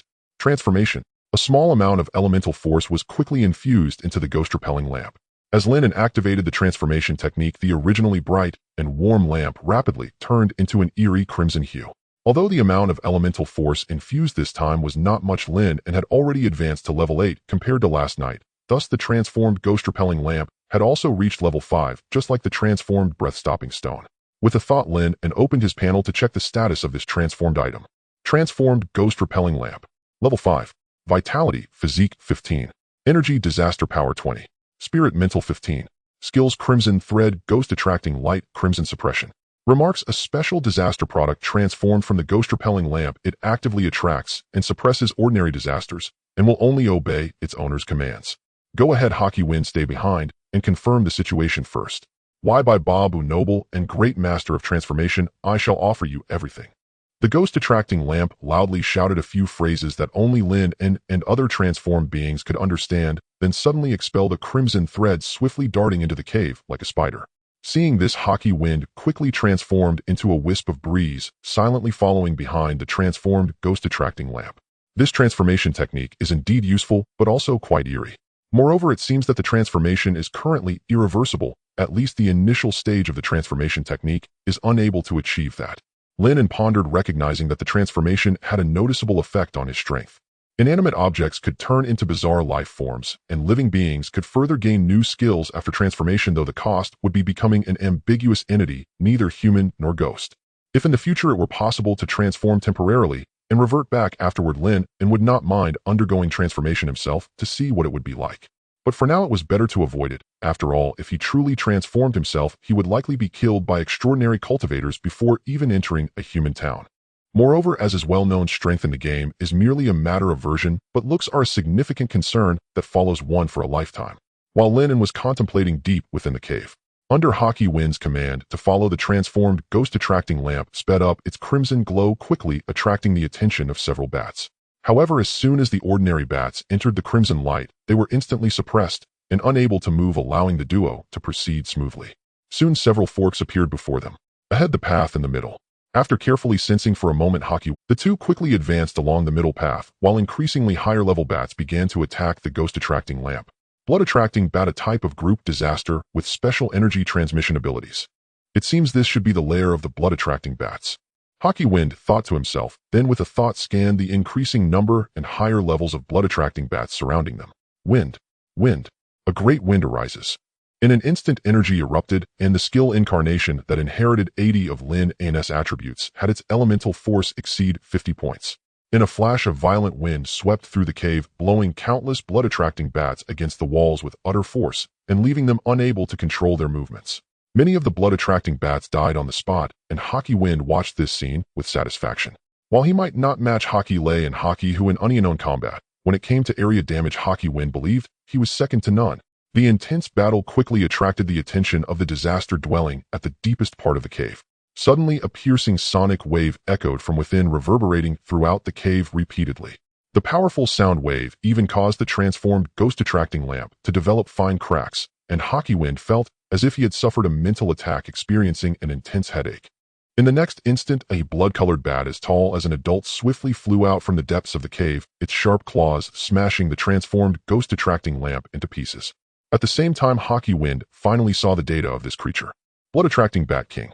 Level 9. Vitality, Physique, 35. Energy, Beast Power, 60. Spirit, Mental, 50. Skills, Sonic Wave, Blood Bat Formation, Blood-Sucking Bat, Flash Blood, Refining Strangulation. 5 skills. Upon seeing this scene, Hockey Wind couldn't help but feel alarmed. This blood-attracting Bat King had most of its attributes focused on energy, and its explosive power would undoubtedly be astonishing. A slight misstep could lead to instant defeat.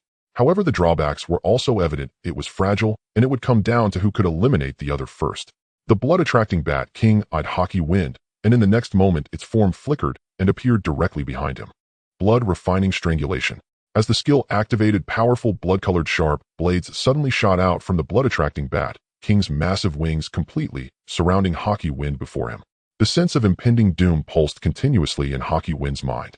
In the next moment, he transformed into a wisp of breeze, attempting to evade this relentless assault like a net closing in.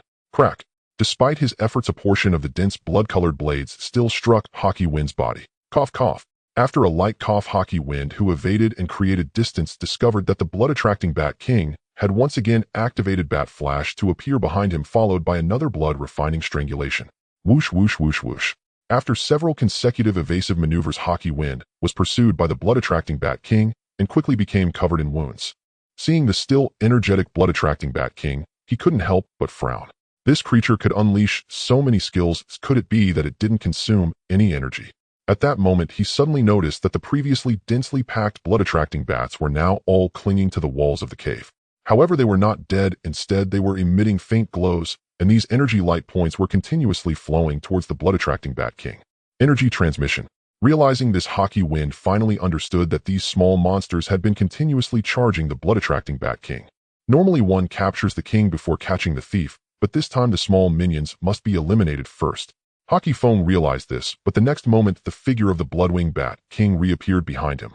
A deadly sense of crisis surged in his heart, but before the Bloodwing Bat King could unleash its skill, a dazzling coin radiating lightning shot towards it with overwhelming momentum. Boom! The cave trembled and rocks collapsed. The terrifying sound of thunder echoed within the cave. Although the Bloodwing Bat King activated its Bat Flash to escape at a critical moment, the lightning coin still grazed its right wing and suddenly created a massive pit in the cave. The sizzling sound of electricity crackled through its body. The Bloodwing Bat King glanced at its charred right wing and then cautiously looked at the human youth who was slowly approaching. Great wind. At that moment, Hockey Fong suddenly unleashed all the remaining spiritual energy in a powerful burst. A violent whirlwind carrying countless sands and stones rushed into the cave. However, this time the wind was not directed at the Bloodwing Bat King, but rather at the ordinary Bloodwing bats that clung motionless to the rock walls. Bang! Bang! Under the might of the strong wind, many Bloodwing bats that had already lost their energy could no longer maintain their forms and were violently swept away, crashing into various parts of the cave. Countless Bloodwing bats fell on the spot, and upon seeing this, the Bloodwing Bat King's eyes instantly turned crimson, seeking death. Its extreme fury even made it speak human language. At that moment, the Bloodwing Bat King completely disregarded the greater threat posed by Lin An and flashed back to Hockey Fong's side. Hockey Fong, already heavily injured and drained of energy, no longer struggled, and simply lay on the ground silently waiting for his resurrection countdown. Clang. But the next moment, a long blade flashed in and collided directly with the Bloodwing Bat King's. Lin An's physique was far stronger than that of the Bloodwing Bat King, so, without a doubt, the bat was sent flying and smashed against the rock wall. With a thought, the Thunderstrike technique was activated. A massive amount of spiritual energy surged into the long blade, and the ever-changing blade, carrying an unmatched sharpness, rapidly slashed towards the Bloodwing Bat King. Bat Flash. An overwhelming sense of crisis surged in its heart as the Bloodwing Bat King felt itself shrouded by the shadow of death and instinctively activated its skill. But such a powerful spatial skill comparable to teleportation could not be used repeatedly without significant. As countless Bloodwing Bats fell, the Bloodwing Bat King, having lost its power source, barely managed to shift its position, seemingly able to narrowly evade Lin An's attack. However, in the next instant, the ever-changing blade began to transform rapidly. In just a moment, it morphed into a long spear, shooting forth with radiant lightning elemental force towards the Bloodwing Bat King. Boom! The cave shook violently, and the Bloodwing Bat King was pinned to the rock wall by the spear, its relatively weak body instantly engulfed and charred by the surging lightning elemental force. Ding! Overlevel kill of level 9 Bloodwing Bat King experience increased by 50. Ding! Current experience is full. Do you wish to level up? Level up. Without hesitation, Lin An clicked to break through again.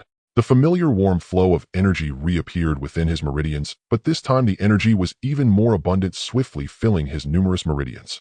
The spiritual energy consumed during the recent battle was rapidly replenished, and as this unusual energy fully integrated into his body, Lin An's vitality experienced another leap. Ding! Congratulations, player attributes 8. Gained 8 free attribute points. Level up. This feeling of clearly sensing oneself growing stronger, even to the point where life could be said to be continuously evolving, was enough to captivate all cultivators. Lin An was no exception. After slowly exhaling a breath, he turned his gaze to Hockey Foam beside him.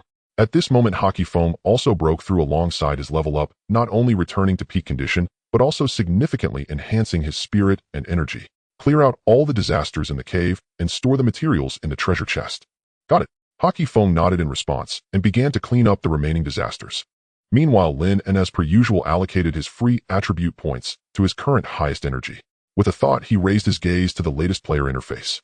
Player Lin An going to the dock for some seagulls. Level 9 talent balance dimensions experience 0 physique 68 11 rapidly increasing chi 81 16 spirit 68 11 rapidly increasing skills mutagenesis beginner wind manipulation minor success substitute talisman major success thunderstrike major success item skill avatar talisman substitute talisman cat face mask ever-changing garb current status good. In addition, due to the recently gained 8 attribute points from the breakthrough, his physique and spirit had increased by a total of 11 points. And as for energy, it went without saying, all free attribute points were added here, now exceeding 80. Even among level 10 cultivators who primarily cultivate energy, it seemed unlikely that their chi attributes could surpass his, let alone total attributes. Next, I will break through to level 10 with all attributes increased by 9, and an additional 9 free attributes totaling 18 points. 8 just right for 99 points. However, I still have a random attribute fruit and used, which means I can actually reach a total of 100 points in all attributes at level 10. Quickly calculating and finding that he could reach 3-digit total attributes at level 10, Lin An couldn't help but smile slightly. Indeed, being a numerical monster feels exhilarating. Next, I should prepare for the extraordinary inheritance. At the very least, I need to find ways to learn more about extraordinary knowledge. Lin An pondered, realizing that the information about the extraordinary in Little Stone Pond Village was exceedingly limited. If he wanted to plan effectively for the extraordinary, he would have to seek new information in town or inquire with others. However, there were evidently not many people in the village who understood extraordinary knowledge. Moreover, the few extraordinary beings were not familiar with each other, and a major battle could break out at any moment. Lin An thought for a while and eventually recalled a somewhat elderly face that flashed through his mind. The administrator of the library. Though he was not an extraordinary cultivator, his level should be comparable to that of Captain Tian and others, and he was clearly more knowledgeable. This administrator would certainly know about breaking through to the extraordinary, at least enough to clarify any doubts for him. Additionally, the Extraordinary Management Bureau also flashed through Lin An's mind. He wondered how far the experts in the Bureau had explored the extraordinary, but he could also ask them when he returned. He believed that Director Xie and others would be willing to share with him. Connections, one must admit, are indeed quite important at times. At the outskirts of the 10,000 Great Mountains within the Bloodwing Bat Cave, after Hockey Foam had cleared away the remaining calamities, Lin An focused his thoughts and began to decompose most of the corpses into materials. Fortunately, he had previously collected quite a number of treasure chests in Blue Star, and these chests could be stacked in storage slots, otherwise he truly wouldn't be able to bring back so many items. These higher-level items can be kept intact and taken back to feed the hockey tree. As for the other materials and tools, I feel I need to change my identity or even my location to conveniently exchange them for Guixu coins. Lin An pondered this in his heart. Previously, to fit his identity as a level 5 squad leader, he would only take some scraps to recycle in the village. However, even so, he had already amazed many villagers who praised him as a talented genius with astonishing. If he were to sell the calamity materials he had recently obtained or the items and equipment drawn from Blue Star, Lin An felt it might expose his identity as a player.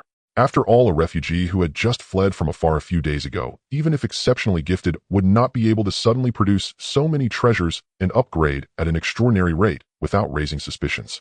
Moreover, these items he possessed were not suitable for sale in Xiaoshitan village. The first-turn materials and tools held little value for extraordinary beings. And apart from the extraordinary beings, it was unlikely that anyone else in the village would have enough Guixu coins to buy these items. Only towns with a certain level of commercial scale could potentially buy these first-turn materials and tools in bulk. I will have to visit Deerhorn Town in this new map eventually, but I also need to consider changing my identity from Lin Quan to something more reasonable, depending on the situation. For now, let's focus on leveling up. Just as Lin An was preparing to venture out hunting with hockey foam, a sudden disturbance arose in the mountains. The cries of cranes echoed through the wind, startling the birds and scattering the beasts. A powerful, extraordinary calamity aura coupled with the exuberant essence of water elements swept in, causing countless disasters in the area to tremble and flee in haste before the being even arrived. Extraordinary calamity, it seems to be the aura of the Merman clan. We should return to the cave. Lin An decisively instructed, quickly running to the deepest part of the cave, with hockey foam carefully concealing his aura. Meanwhile, Poseidon, who had been dispatched by the Merman chief to contact the mountain ghost, leisurely passed through this area. Mountain Ghost, I know you sense me come out quickly. There are important matters to discuss. Without paying attention to the first turn ants, Poseidon swiftly crossed over 100 kilometers, his aura continuously radiating outward. At the same time, feeling that the extraordinary merman had passed overhead, both Lin An and his avatar let out a sigh of relief in their hearts. However, the two did not act recklessly, they remained in place. Lin An looked at hockey foam. Their synchronized avatars did not need to communicate and instantly understood each other's intentions. Thus, hockey foam closed his eyes and began to carefully listen to the sounds of the wind. Meanwhile, above them, as Poseidon's voice quickly carried into the distance, a humanoid figure gradually emerged from the depths of the mountains. Tall and covered in green fur, from a distance, he looked somewhat like a wild man. Speak quickly, but if you have something to say, then say it. Looking at the merman, Poseidon, who held a trident, the mountain ghost coldly replied, Poseidon, you better have significant matters to discuss. Oh, otherwise I don't mind adding an extra fish head dish for dinner tonight. The merman narrowed his eyes slightly upon hearing this. However, Poseidon seemed somewhat wary of the mountain ghost, so despite being threatened, he chose not to retaliate immediately. Instead, he calmly began to recount the situation in Xiaoshitan village. A couple of days ago, our merman clan joined forces with the pseudo clan, successfully killing the captain of Xiaoshitan village amidst the chaos of the mist, and 3 pseudo beings successfully infiltrated the human ranks. However, today the pseudo clan informed us that they may have been detected by the extraordinary beings in the village. The 2 clan leaders speculate that the human side may have called for reinforcements. Because of this, we want to invite you to join us in attacking Xiaoshitan village and eliminate all human settlements in this area. Poseidon did not conceal much, as he understood that the mountain ghost was cunning and shrewd, not someone he could eat, so he straightforwardly revealed most of the facts, leaving the rest for the other party to decide. Attacking the humans, what benefits will that bring me? The mountain ghost replied, his eyes glinting. I am alone. This area is already sufficient for my survival, unlike you 2 clans that require such vast territory. That's a fair point. The merman slowly responded. You may not need the territory, but aren't you interested in the human extraordinary beings' elixirs, tools, weaponry, skills, and even their very corpses? Many things from the humans are indeed quite useful. Acquiring them may help you advance even further. And if you assist us, then everything is negotiable. Due to the distance, hockey foam could only hear some indistinct sounds. However, it was easy for Lin An to deduce that the mountain ghost was the extraordinary calamity that had previously crushed Hockey Lay, and it was also clear that the merman had early confirmed the alliance of the pseudo-beings. Xiaoshitan village has called for reinforcements, but it has been detected by the pseudo-beings. So now both sides are looking for support. How large will the scale of the battle be when it breaks out? Thinking of this, Lin An couldn't help but rub his forehead, reconsidering the feasibility of fleeing. After all, breaking through level 11 could be said to be a qualitative transformation, formally entering the ranks of extraordinary beings, which was far beyond what ordinary first-turn beings could compare. Thus, even though Lin An had already reached level 9, feeling the auras of these two extraordinary calamities still made him feel extremely dangerous. Among them, this merman was somewhat manageable. Lin An felt that if he were to battle Poseidon, it would likely be even more perilous than when he was at level 6 fighting against the source of calamity at level 8. And although it was risky, it didn't mean there was no chance of victory, it was just that the odds might be lower. But if it were that mountain ghost, Lin An felt he would truly have no choice but to use a substitute talisman to escape. That merman should be at the initial level of extraordinary, but the mountain ghost is probably at level 12, or even. I wonder what level the old village chief and the reinforcements they called for are, and when they will arrive. I hope it doesn't end up becoming a situation like the Calabash brothers saving their grandfather. Lin An contemplated. He felt that the current situation was becoming increasingly complicated. Whether cultivators or extraordinary calamities, everyone had their own considerations, preparations, and positions harboring different thoughts. The only common point was that without reaching the extraordinary level 1 would have no opportunity to participate. In fact, the vast majority of villagers were completely unaware that a war capable of annihilating the village was about to unfold. The sun hung low in the west, and the sky had dimmed considerably without anyone noticing. Lin An and Haji Feng hid within the cave, only exhaling slowly after the fisherman Poseidon and the mountain spirit had concluded their discussions and walked away. Based on the vague sounds Haji Feng had heard, the mountain spirit did not directly agree to ally with the fisherman and the false humanoid to attack Xiaoshirtan village. However, he did not explicitly refuse, either merely stating that he needed to consider it further. Lin An estimated that the mountain spirit would certainly keep a close watch on Xiaoshirtan village in the coming days. If he deemed the timing appropriate and believed he could gain sufficient benefits, he would undoubtedly take action as well. After all, even amidst disaster, one would desire to be the fisherman reaping the rewards from the clashing clams. The fisherman was certainly dissatisfied with such a response. However, Poseidon was not as powerful as the mountain spirit, so he said nothing further and silently returned to report to the clan leader. Once Lin An and Haji Feng confirmed that these two extraordinary disasters had indeed moved away, they quickly exited the Blood Guide back cave. Watching the sun descend the mountain with increasing speed, Lin An couldn't help but furrow his brow slightly. The onset of night seemed to be accelerating. From the originally fixed daytime of 8 in the morning to 6 in the evening, it had suddenly changed to 8 in the morning to 5 in the evening, reducing a whole hour. Looking at today's sky, it was very likely that night would fall again before 5 o'clock. What a troublesome cease. Lin An spoke up, though he was unclear about the principle behind the change in daylight. Any sane person could see that it was undoubtedly a bad omen.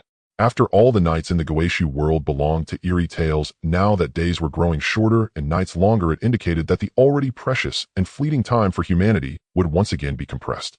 And to say an entire hour was nothing, even a single second, would have a tremendous impact on the vast and boundless Guixu world. Not to mention that with the reduction of daytime, the player's leveling speed would inevitably slow down. Moreover, the local NPCs still needed to go out to farm, gather resources, and so forth, which would impact them even more significantly. It's time to head back.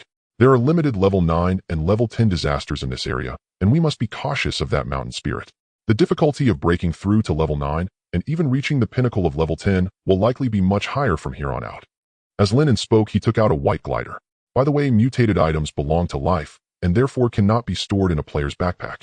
Otherwise, Lin An would have genuinely considered mutating this triangular glider to see if it could further reduce his. With a thought, his elemental force swiftly infused into the glider, and with the wind elemental powers enhancement, he and his avatar soared quickly towards Xiaoshirtan village. Meanwhile, inside the village, the old village chief and Zhang Fushi were still providing protection for Zhang Jiao, but from their positions it seemed they had inadvertently surrounded the false humanoid posing as the captain. Tian Sheng, or rather the leader of the false humanoids, observed the scene from afar, his eyes darkening. At this moment, he could completely confirm that the human extraordinary cultivators had undoubtedly seen through their disguise. Although he still could not fathom the reason, that was no longer important. He had to keep a close watch on the two to prevent them from striking suddenly. Otherwise, not to mention Zhang Jiao, even the captain might be left behind here. After all, the other false humanoids apart from himself could not contend with Zhang Jiao. On the other hand, the old village chief, still puffing on his cigarette, gazed at the house in front of him deep in thought. His two old friends were currently on their way, and while they wouldn't make it tonight, they should arrive at Xiaoshirtan village by noon tomorrow, if all went well. 3 false humanoids and 2 fishmen, but apart from the clan leader, the extraordinary disaster levels of the others were not very high. Although they had fewer numbers, their strength was comparatively greater. Zhang Shuangxi contemplated in his heart that what he needed to do was annihilate this group of damned extraordinary disasters, leaving none to escape. Only then could he avenge his slain son. However, if he were to strike now, although he and Jiang Fu sure could win against the 3 false humanoids suppressed under the primordial hearth, they would not be able to ensure their complete capture and elimination. Not to mention that the Fishman clan could very well be watching from outside. Any unusual movement could prompt them to intervene, potentially plunging them into an even greater crisis. However, the most pressing issue was that night was about to fall imminently. The rotating primordial hearth could not completely obscure the commotion caused by the battle between second-layer extraordinary beings. Once a fight broke out, whether cultivators or disasters would be targeted by the eerie tales. If luck ran out, the entire Shao Shirtan village could face annihilation. After all, the primordial hearth was not omnipotent. While the light emitted from this special structure possessed effects far beyond ordinary light sources, it could not allow everyone to completely ignore the eerie tales. Thus, although the old village chief was filled with rage, he still retained a sliver of rational restraint. While the old village chief and others held their ground against the false humanoids, Lin An hurriedly returned to the village before darkness fell. Phew, I made it just in time. Looking at the tall tiger gate in front of him, Lin An slowly exhaled. Normally, he would allow more time to travel back to the village rather than engage in such last-minute activities. However, this time the incident occurred suddenly, and to avoid the fishman and mountain spirit, he had stayed in the cave. Fortunately, Poseidon had also anticipated the nightfall and returned early, allowing them some time to travel. Otherwise, Lin An felt he might have had to use a substitute talisman to teleport back. Under the respectful gaze of the guards and villagers, Lin An stepped back into the village. As for Ha Jifeng, he naturally did not follow him into the village, but instead continued to patrol the outskirts as he had the previous night to avoid detection by the extraordinary beings. Seeing that the village remained as calm as it was before he left, Lin An felt slightly reassured. At least it meant that both sides had not completely torn apart their facade. Making a deliberate detour, Lin An soon spotted several figures in front of Captain Zhang's house from a distance. Having reached level 9, the old village chief and Tian Sheng still showed 3 question marks for their levels, but the other extraordinary beings' information finally appeared on the panel. False humanoid Lu Wei, Captain, level 11, talent, disguise, true meaning, early stage of second layer, essence, physique, 80 chi, false energy, 80 spirit, mental, 70, level 11, with a total attribute of 230 points. According to previous calculations, the attributes of ordinary cultivators reaching level 10 usually hover around 190 points. This indicates that breaking through to level 10 follows the same pattern as previously summarized, still resulting in a 10 to all attributes, and an additional 10 points of free attributes, totaling a gain of 40 points. Adding these 40 points to 190 gives exactly 230 points. Lin An was taken aback upon seeing this. In terms of total attributes, this newly emerged extraordinary false humanoid was actually less formidable than himself after achieving 3-dimensional balance. However, the sense of crisis conveyed by his instincts earlier was undoubtedly real. The attributes hadn't exceeded significantly, but their combat power was far beyond that of an ordinary first-layer cultivator. In the world of Guixu, in the village of Little Stone Pond, Lin An gazed at the facade of Lu Wei posing as the commander, his mind racing with thoughts. He speculated that the reason one could only be called extraordinary after the second transformation likely lay in this concept of true intent. After all, it had been mentioned before that the essence of extraordinary inheritance is purely intent. To break through to the second transformation in cultivation, one must undergo the trials and tribulations of inheritance to grasp the true intent that belongs to oneself. Only those cultivators who successfully comprehend the true intent can step onto the path of the extraordinary. Many local cultivators in Guixu remain stuck at the pinnacle of level 10 for their entire lives, primarily due to insufficient comprehension and an inability to find the truly suitable path to the extraordinary. However, it now appears that true intent is likely not only a prerequisite for breaking through to the second transformation. With true intent, both the cultivators and the disaster's combat power will also see tremendous enhancement. Otherwise, if Lu Wei were relying solely on his attributes, Lin An felt that even now attempting to slay him would not be overly difficult. At the very least, it would not be harder than facing the source of the aberration infection back then. As he contemplated rapidly, Lin An's gaze swept over to Jiang Fu, the talisman master. Jiang Shuang, level 11. True intent, early stage of the second transformation of talisman. Constitution Jing 60. Qi Yuanli 85. Spirit Shin 85. Jiang Shuang, like Lu Wei, also possesses a total attribute of 230 points at level 11. However, as a talisman master, her primary focus on spirit and energy means her constitution is at the lowest level among the extraordinary, appearing less balanced than Lu Wei. Of course, balance has its advantages while specialization has its own strengths. For instance, if a player were to invest all their free attribute points into constitution, with a mighty constitution, they might even have the hope of engaging in battles beyond their level, directly confronting high-level powerhouses lacking spiritual skills. However, similarly, this type of cultivator could be overpowered by someone specialized in spirit, potentially being countered even by 1 or 2 levels. Simply put, walking the path of extremes has obvious advantages, but the drawbacks are equally evident. In contrast, moderation lacks major highlights, yet does not present any glaring weaknesses that can be targeted. In reality, the vast majority of cultivators do not choose to follow the path of extremes, yet they also do not opt for complete balance. Take Jiang Fu, for example. Although her constitution just surpasses the passing mark among the extraordinary, her energy and spirit progress in tandem, not overly investing in a single attribute. While Lu Wei's attributes may appear more moderate, they actually lean towards constitution and energy, with the spirit attribute being slightly inferior. Generally, the direction in which cultivators allocate their points relates closely to the extraordinary path they walk. Of course, for Lin An, the direction of point allocation is something he need not concern himself with. After all, ordinary cultivators only need to allocate points according to the rules of the extraordinary path, while someone as exceptionally balanced and powerful as himself has much more to consider. After each upgrade, he must carry out the complex mental operations of allocating free attribute points to his highest attribute, requiring him to regularly consume 6 nuclear bombs to rejuvenate his mind. While pondering in this manner, Lin An had no intention of approaching those extraordinary cultivators. He merely took a glance before turning to leave. After all, that area was akin to a powder keg ready to explode. As a mere first transformation mortal, it was sufficient for him to gather intelligence without joining the fray. Although he could only see information regarding levels and attributes, unable to discern skills and statuses, he felt that being able to estimate the strength of the extraordinary was still a decent gain. At the very least, he confirmed that he might be able to confront even the weakest of the extraordinary. Lin An turned to leave while the old village chief and Ming Wei took note of him. However, due to the considerable distance, they did not sense much of his aura, thinking he was merely passing by after finishing his hunt. Jiang Shuang was completely oblivious to this matter. As a reclusive homebody, she had no idea that someone like Lin Quan had appeared in the village, and even if she knew, she likely wouldn't care. As for the commander, there was even less to say. Surrounded vaguely by the old village chief and Jiang Fu, he was already nervous to death, focusing entirely on the 2 extraordinary beings, and naturally, had no time to pay attention to others. Truly interesting, clearly aware of the situation, yet everyone is still putting on a show, Lin An thought to himself as he returned to his room, preparing to casually handle tonight's dinner.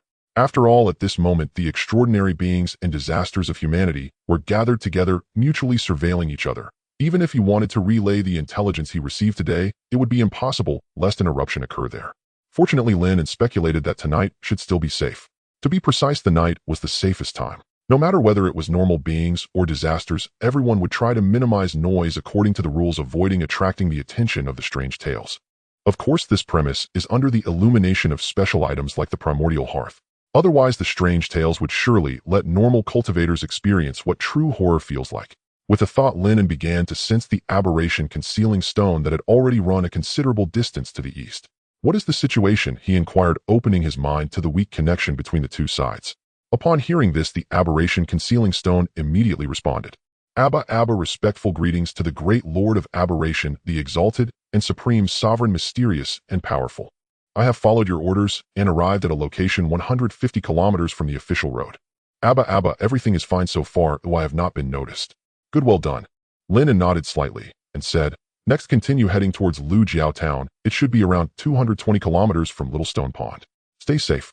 Abba, Abba, received. I will ensure the task is completed. The aberration concealing stone, located over 100 kilometers away, silently began to move eastward with minimal presence after receiving the task. Lin An felt satisfied upon hearing this.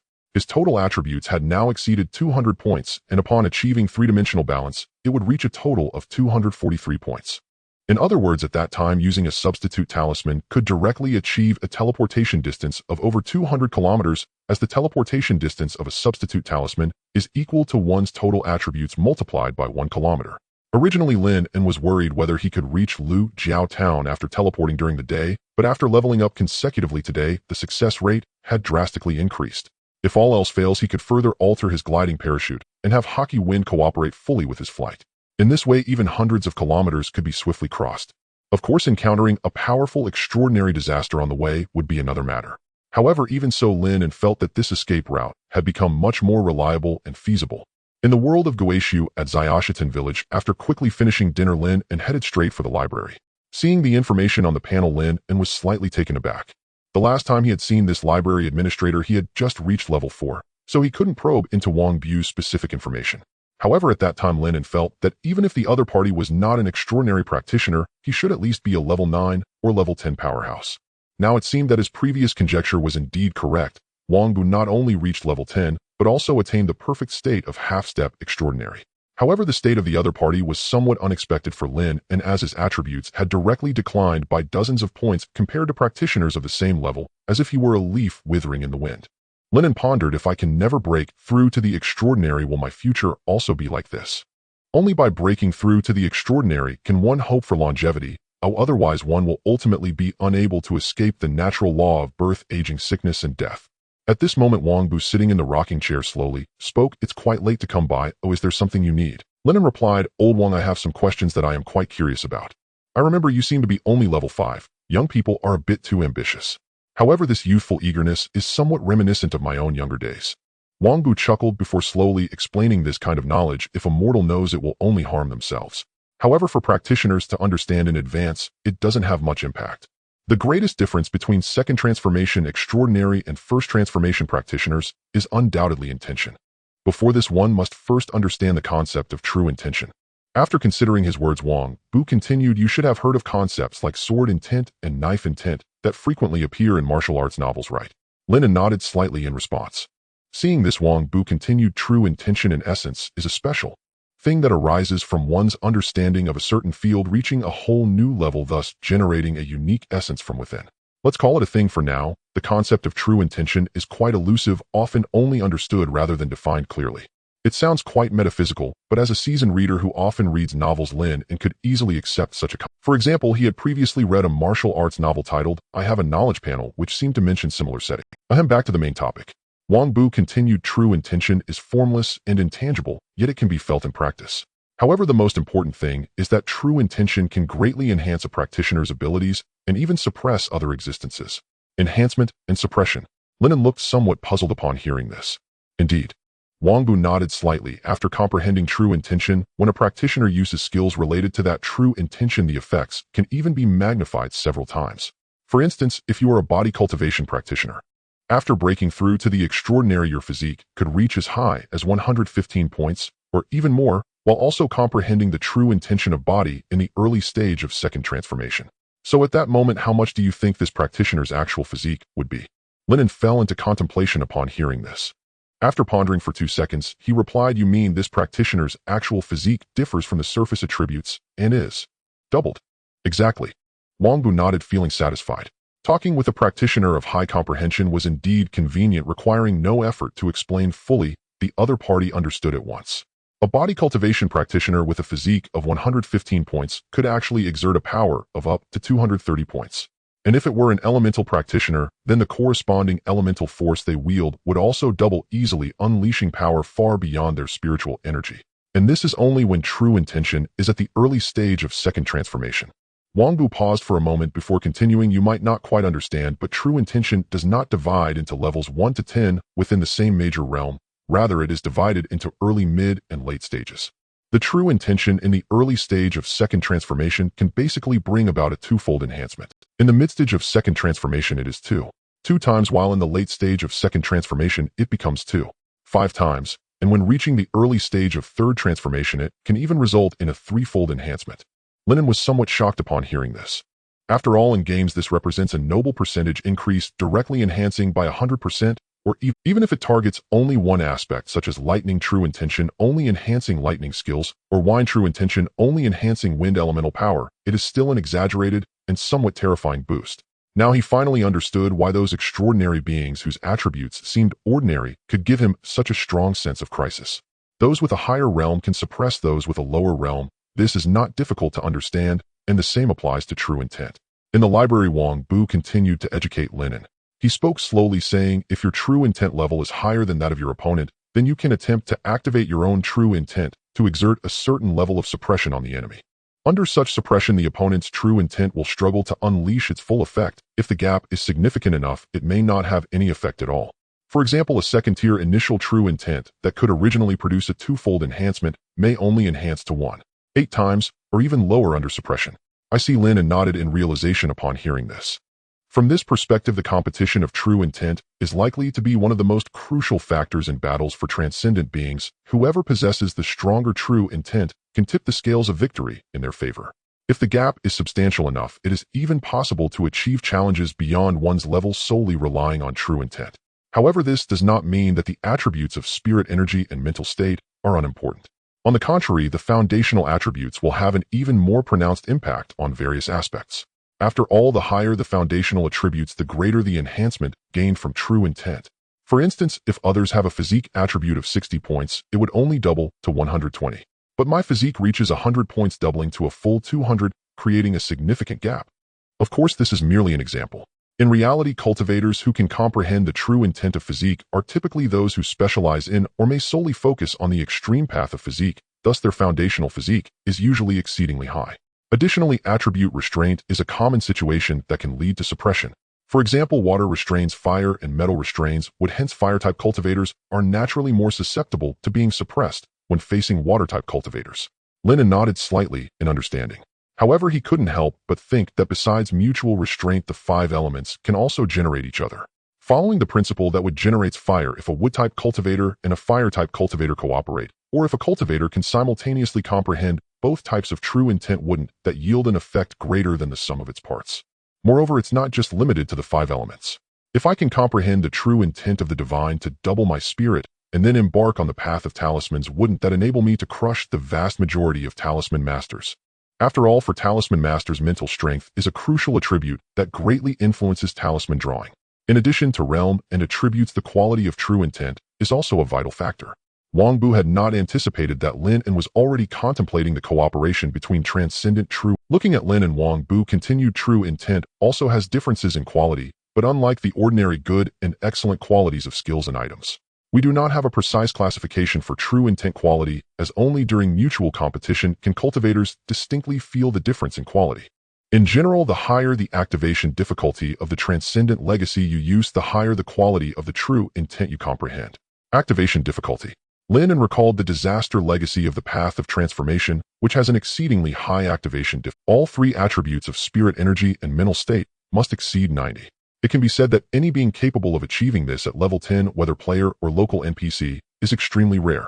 In fact, Lin An even suspected that the game had given him such a special legacy because he met the requirements. However, this suggests that the path of transformation indeed seems to be quite top tier, despite the side effect of leading one towards disaster. Without a stronger intent to suppress it, Lin An began to wonder if he might truly become the next source of disaster. After all, even merely using the technique of transformation seems rather strange. If he were to truly embark on the path of transformation, it is hard to say what might become of him. Of course, nothing is absolute. Wang Leijian's eyes revealed a contemplative expression as he slowly said, common paths, like the 5 elemental elements and sword true intent, have relatively low activation requirements. However, this type of true intent does not imply weakness or low quality. Quite the contrary, there are countless top-tier experts among them. The reason is simple: the ultimate quality of true intent and the realm it can reach fundamentally depend on the individual cultivator. As long as one is sufficiently outstanding, even the most common path of transcendence can reach the pinnacle, surpassing those with stringent conditions for top-tier legacies. There are no worthless true intents, only worthless cultivators. Lin An nodded slightly at this internet. Remembering something, Lin An asked Wang Laojuan, I have heard that cultivators can pursue dual paths of transcendence, meaning they can actually comprehend multiple true intents simultaneously. Indeed, Wang Bu explained.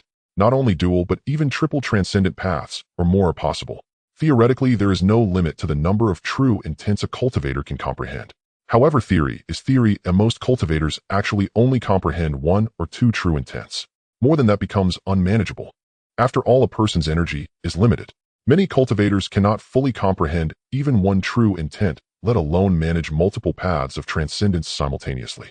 Moreover, although there are countless transcendent paths, only 1 or 2 may truly suit oneself. It can be said that when one initially chooses a focus and attributes for cultivation, they are already destined to be unrelated to many great paths. Listening to Wang Bu's explanation, Lin An pondered. Taking the physique path cultivator as an example, according to Lin An's knowledge, the activation requirement for the physique path legacy is simply that the physique must exceed 95 points at level 10. For a normal cultivator, it is basically only possible to invest all free attributes into physique to achieve. The cost of this is that their mental attribute is only 50 points and the energy attribute is even lower, merely 45 points. Such low mental and energy attributes fundamentally eliminate the possibility of this cultivator pursuing other transcendent paths, as they cannot activate other transcendent legacies at all. Unless they find a true intent closely related to physique or a special transcendent path that does not require attributes of spirit energy and mental state, they can only walk one path to the end. Of course, this is not necessarily a bad thing. Specialization has its own benefits. By the way, after breaking through to the second-tier transcendence, one can also attempt to comprehend other true intents. However, the essence of legacies is to enable cultivators to comprehend their own true intents. Thus, before activating the legacy, transcendent beings must not only suppress their original intent, but also seal their cultivation back to the realm of a first-tier ordinary person, which is the state of perfection at level 10. Only then can they avoid interfering with the transcendent legacy and attempt to step onto a completely new path. In the world of Guixu, in the village of Little Stone Pond within the library, Lin An pondered deeply while listening to Wang Bu's explanation about the path to becoming extraordinary. According to his understanding, breaking through to the extraordinary state does not significantly help in comprehending new truths. For those who are extraordinary, the inherited powers that could not be activated due to their attributes initially are unlikely to be activated again after breaking through. Of course, if the inability to activate the inherited power was due to insufficient skill proficiency, then it would still be an advantage for the extraordinary. After all, once the level is higher, the mental strength will also be significantly greater than before, making it much easier to learn high-quality skills. For the extraordinary, most high-quality skills may be difficult to cultivate to their utmost perfection, but reaching a great level is relatively easy. It is mainly a matter of time. For instance, the Beast Path's Tiger Bird technique or the Elemental Path's Thunderstorm technique and Wind technique only require achieving a great level of proficiency to meet the activation conditions for the inherited skills. If an extraordinary cultivator cannot cultivate high-quality skills to a great level, it only proves that their comprehension of this path is indeed quite ordinary. In the face of such situations, there is naturally no need to force it, as there are many paths to becoming extraordinary in the world of Guixu. No matter how strong a path may be, if it doesn't suit oneself, it ultimately amounts to nothing. It can also be said that what suits oneself is truly the best. However, Lin An believes that the greatest benefit of comprehending other truths after becoming extraordinary lies in having more choices. For cultivators from ordinary backgrounds, having an inherited power that can be activated by level 10 is already. There is hardly time to consider whether this inheritance is top-notch or whether it fits oneself adequately. However, after becoming extraordinary, there are naturally more opportunities to gain new inheritances, allowing one to re-enter the path they truly long for. Even if the path initially taken is difficult to advance on, there is still the opportunity to switch to another path and continue, preventing a complete fixation on one's future direction. Having a certain margin for error is often the most precious thing. Moreover, there are other more difficult issues when it comes to comprehending new truths and entering other extraordinary paths. Wang Lao looked at Lin An and slowly said, "You must understand that there can be conflicts and rejections between truths. If you forcefully comprehend a conflicting truth, it may even seriously injure yourself. For example, if you want to comprehend both water and fire, which are mutually exclusive truths, a misstep could even lead to self-detonation, causing your own demise. So dangerous." Lin An was surprised to hear this, not expecting that similar incidents of deviating from the path could occur in the world of Guixu. Seeing Lin An's reaction, Wang Lao continued, "However, as long as one does not forcefully seek to comprehend such conflicting truths, the rejection force is not overly exaggerated. If one can find a balance point allowing the two truths to coexist peacefully within oneself, or even perfectly merge, then the rejection force can completely disappear. However, this difficulty is quite high, as this balance point is not easily grasped. Therefore, most cultivators who wish to pursue dual extraordinary paths will choose paths that can complement each other. Alternatively, they may choose entirely unrelated truths that do not interfere with each other, keeping the rejection force within their acceptable range." Balance, huh? Hearing this, Lin An pondered. He found Wang Bu's words quite understandable. Water and fire are mutually exclusive, so naturally achieving a balance between these two truths is. However, if it were wood and fire which inherently promote each other's existence, there would be a solid foundation for integration, resulting in a significantly lower or even non-existent rejection force. Besides, two completely unrelated truths can also coexist harmoniously. For instance, the inheritances of the vocational path, such as talisman path, alchemy path, and formation path, are essentially knowledge-based extraordinary paths. Naturally, knowledge cannot conflict with the elements of water and fire or the truths of swords, as they are not on the same dimensional level. Therefore, there are rarely any truths that conflict with the vocational path, resulting in a minimal rejection force. However, due to the high demands of the profession, even if there is little rejection force, most cultivators still cannot learn the corresponding truths. Generally speaking, being able to comprehend an additional extraordinary truth and combining it appropriately will indeed make oneself stronger, even surpassing others of the same level. For instance, the 5 city lords of Wuling City are said to be all cultivators of dual extraordinary paths. 5 city lords. Lin An was somewhat surprised to hear Wang Bu's words. He had previously thought that Wuling City was a single city, but from the administrator's words, it seemed that Wuling City actually consists of 5 separate cities. I see you are already practicing the tiger bird technique, yet you still don't know this. Wang Bu was somewhat astonished. Lin An smiled awkwardly upon hearing this, admitting that he had been catching up on the knowledge of the Guixu world and learning skills. However, due to the short time since entering the game, and having spent the previous days prioritizing catching up on knowledge and learning skills, he truly hadn't had much chance to learn about Wuling City. Wang Bu shook his head slightly and continued to explain. Wuling City is not 5 cities, but 6 consisting of 1 main city and 5 subcities. I am not very familiar with the main city, but the 5 city lords I mentioned earlier refer to the powerful 4th transition cultivators who govern the 5 subcities. Knowing that Lin An was a refugee from afar, Wang Bu thought for a moment and decided to elaborate further. He paused for a moment and continued. The meaning of Wuling is 5 elements plus 5 birds, where the 5 elements naturally refer to metal, wood, water, fire, and earth. As for the 5 birds, they are first the tiger, second the deer, third the bear, a fourth the ape, and fifth. The tiger bird technique you are practicing is the tiger among these 5 birds, and our little Stone Pond village and Deerhorn Town actually fall within the influence of Tiger Spirit City. 5 birds. Hearing this explanation from the administrator, Lin An was surprised, yet felt an inexplicable familiarity. Soon he remembered something. These 5 birds are clearly the animals from the 5-bird play, without any differences. So does this mean the tiger bird technique is actually the Guixu version of the tiger bird play? Recalling the effects of the tiger bird technique, such as enhancing kidney function and strengthening bones, Lin An felt that it indeed corresponded to the functions of the tiger bird play from Blue Star, leaving him with a strange feeling. What is going on? Could it be that Blue Star and the Guixu world are somehow connected? Or is it that the great principles lead to the same outcome and the wisdom of the ancients is so extraordinary that they could create cultivation methods even in a world without martial arts? Lin An was puzzled, but this time he was genuinely shocked. Moreover, he quickly connected this with something else. After all, there is not only the 5 birds here, but also the fusion of the 5 elemental forces. So 5 elements plus 5 birds equals 5 spirit kings. Suddenly thinking of a certain possibility, Lin An couldn't help but twitch the corner of his mouth. Is this thought a bit too absurd? In the world of Guixu, at the village of Little Stone Pond, inside the library, Wang Bu sat in silence, refraining from further explaining the matters of the multi-transcendence path. After all, those who could step into the dual transcendence path were indeed the elite among the extraordinary. However, having never reached the extraordinary realm himself, his understanding of such deeper knowledge was naturally. If you are interested in the multi-transcendence path, you might consider visiting Wuling City in the future, as their research in this area is quite profound. As for the question you raised earlier about how to choose a suitable extraordinary inheritance, this is indeed a good question. Wang Bu's murky eyes flickered slightly as he slowly spoke. My advice is, do not be choosy. Lin An was taken aback upon hearing this. He had expected the elder to encourage him to pursue the path of the tiger or the path of talismans, but unexpectedly Wang Lao offered such advice. Exactly, do not be choosy.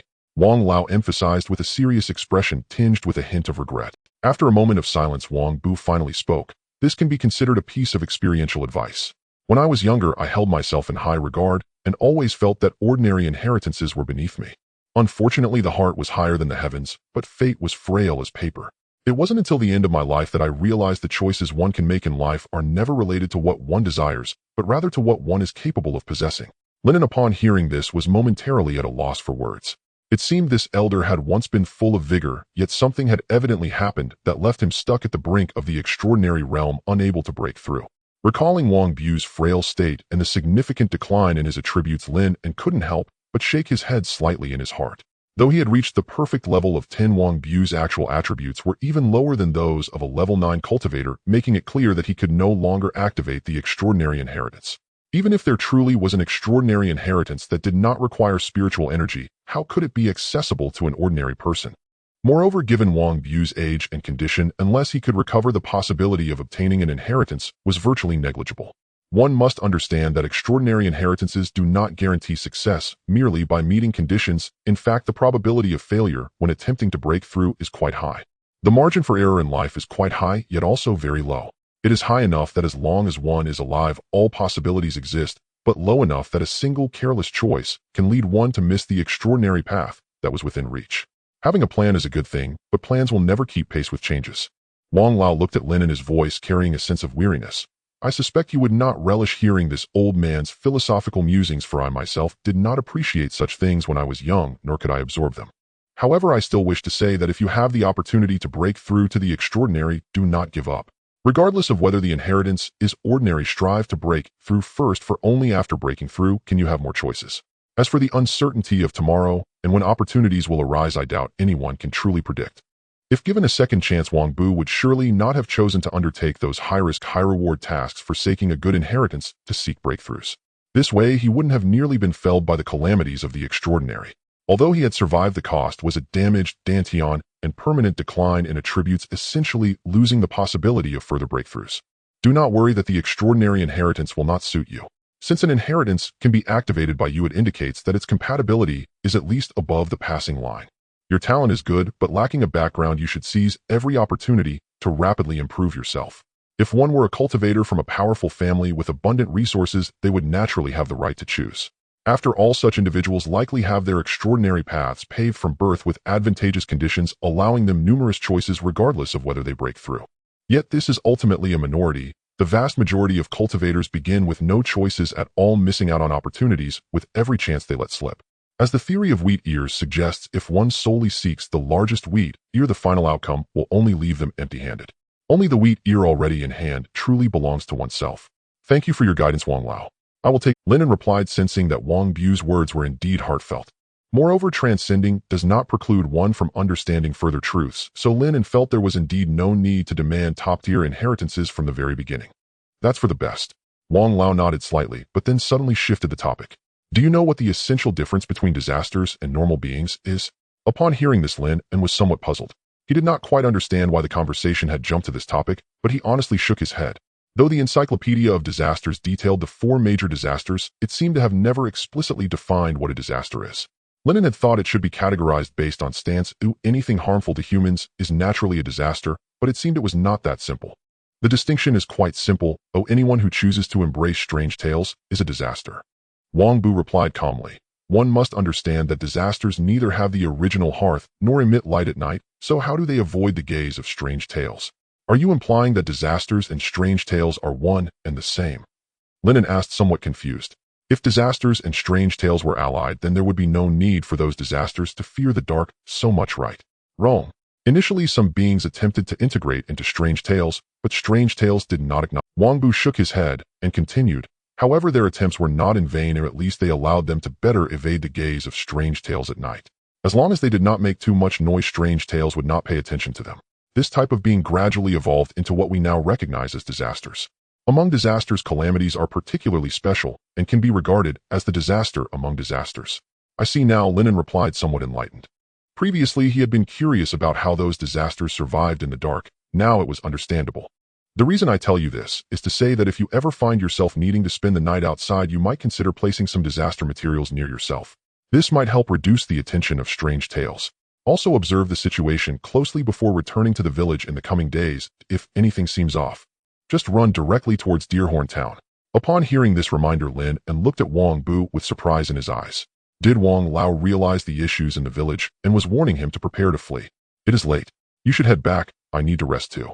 Without further explanation, Wang Bu waved his hand, signaling the end of the visit. I understand. Thank you, Wang Lao. After a deep look at the somewhat stooped elder, Lin An remained silent for a moment before finally turning to leave. Wang Bu watched the young man's retreating figure, his thoughts swirling. With age comes wisdom. He was still vaguely aware of the unusual happenings in the village. However, Wang Bu had no thoughts of fleeing, for he felt that at his age he could no longer run. Moreover, given his extensive knowledge of the extraordinary, unless he could reach Deerhorn Town during the day, he would easily attract the attention of strange tales. Reflecting on his life and realizing he was ultimately fated to be without the extraordinary, a myriad of emotions coalesced into a sigh. The path of Tao is like the blue sky, yet I alone cannot emerge. In the world of Guixu, at Little Stone Pond Village. Upon returning to his room, Lin An inquired about the path to transcendence from Xiaolin, and the answer he received indeed matched what old Wang had mentioned. While browsing the forum, Lin An quickly began to ponder in his heart. If he were to leave, the best choice would be to teleport away as soon as dawn broke. Thus, unless something unexpected happened along the way, he could successfully fly to Deerhorn Town. But what if he chose to stay? Lin An fell into deep thought, feeling a sense of helplessness rising within. He realized that staying seemed to offer him nothing to do, and even hunting in the 10,000 Great Mountains might not. After all, it was obvious that the mountain spirit would be closely monitoring the situation here today. Any significant disturbance might draw its attention. Looking at the blazing primordial fireplace outside the window, Lin An let out a faint sigh. To be honest, he felt he was quite decisive. Once a decision was made, he wouldn't hesitate or second guess. Since his first entry into Guixu until now, even counting both real-world and game time, it had only been about 10 days. From previously rarely seeing blood to now killing disasters without hesitation, Lin An believed his adaptability was quite commendable. However, the thought of Little Stone Pond Village potentially facing annihilation was indeed hard for him to accept. If Old Wong hadn't given him such sincere advice today, especially not urging him to run away, he wouldn't have felt any inner turmoil. But at present, he cared only that the others could survive. Of course, Lin An was also contemplating whether if there truly was no other choice, then he must flee. He couldn't disregard his own life just because of a moment's emotional surge. The night was dark and heavy, and as Lin An gazed outside, a sudden thought struck him. I have a plan that might drive away the tiger and swallow the wolf, allowing the village to recover from its peril and regain its peace. Take the initiative, drive away the tiger, and swallow the wolf, encircle Wei to rescue Zhao. Lin An's eyes sparkled as a bold three-step strategy rapidly formed and refined in his mind. Since the disaster could attack Little Stone Pond Village, why couldn't they take the initiative and strike directly at the enemy's nest? Even the strange tales could be utilized. I remember there are a few items that could be just right for this. Lin An focused his thoughts and quickly searched through the materials he had stored in his treasure chest. Soon 3 items appeared before him, the previously introduced and used Crimson Flame Pearl, a green hand ring, and a whole stack of talismans. He raised his gaze towards the panel, and the information about the hand ring and talismans immediately appeared before. Concealment ring. Realm first turn. Quality good. Effect: wearing this ring makes one's movements more concealed, making it difficult for others to detect. Signal talisman, a first turn ordinary quality talisman that when used can release different smoke and explosions into the sky to convey information. The signal talisman has no lethality, its only purpose is to create a large enough disturbance. However, that is already sufficient. Morph. Lin An did not hesitate. He focused his thoughts and began to activate the morphing technique. A massive amount of primordial energy rapidly infused into the stack of talismans. As he controlled the direction of the morphing, soon the talismans turned black, and 2 short black legs reminiscent of stick figures appeared beneath them. Morphing Disruption Talisman. Level 5. Stamina Physique 10. Energy Disaster Power 30. Spirit Mental 10. Skill Underwater Action Self-Destruct. Notice special disaster product derived from the Signal Talisman, designed specifically to disrupt enemies absolutely loyal to the Master of the Morph. Not bad. Lin An nodded slightly upon seeing this. In the next moment, he did not hesitate. His figure flashed, and he silently threw the morphing signal talismans out of the village. He saw dozens of these talismans scurrying toward the west on their short legs, their target being the waters where the fish people resided. Speaking of which, Lin An was able to confirm that the fish people lived in the nearby waters thanks to the overly flamboyant aura of Poseidon he encountered today.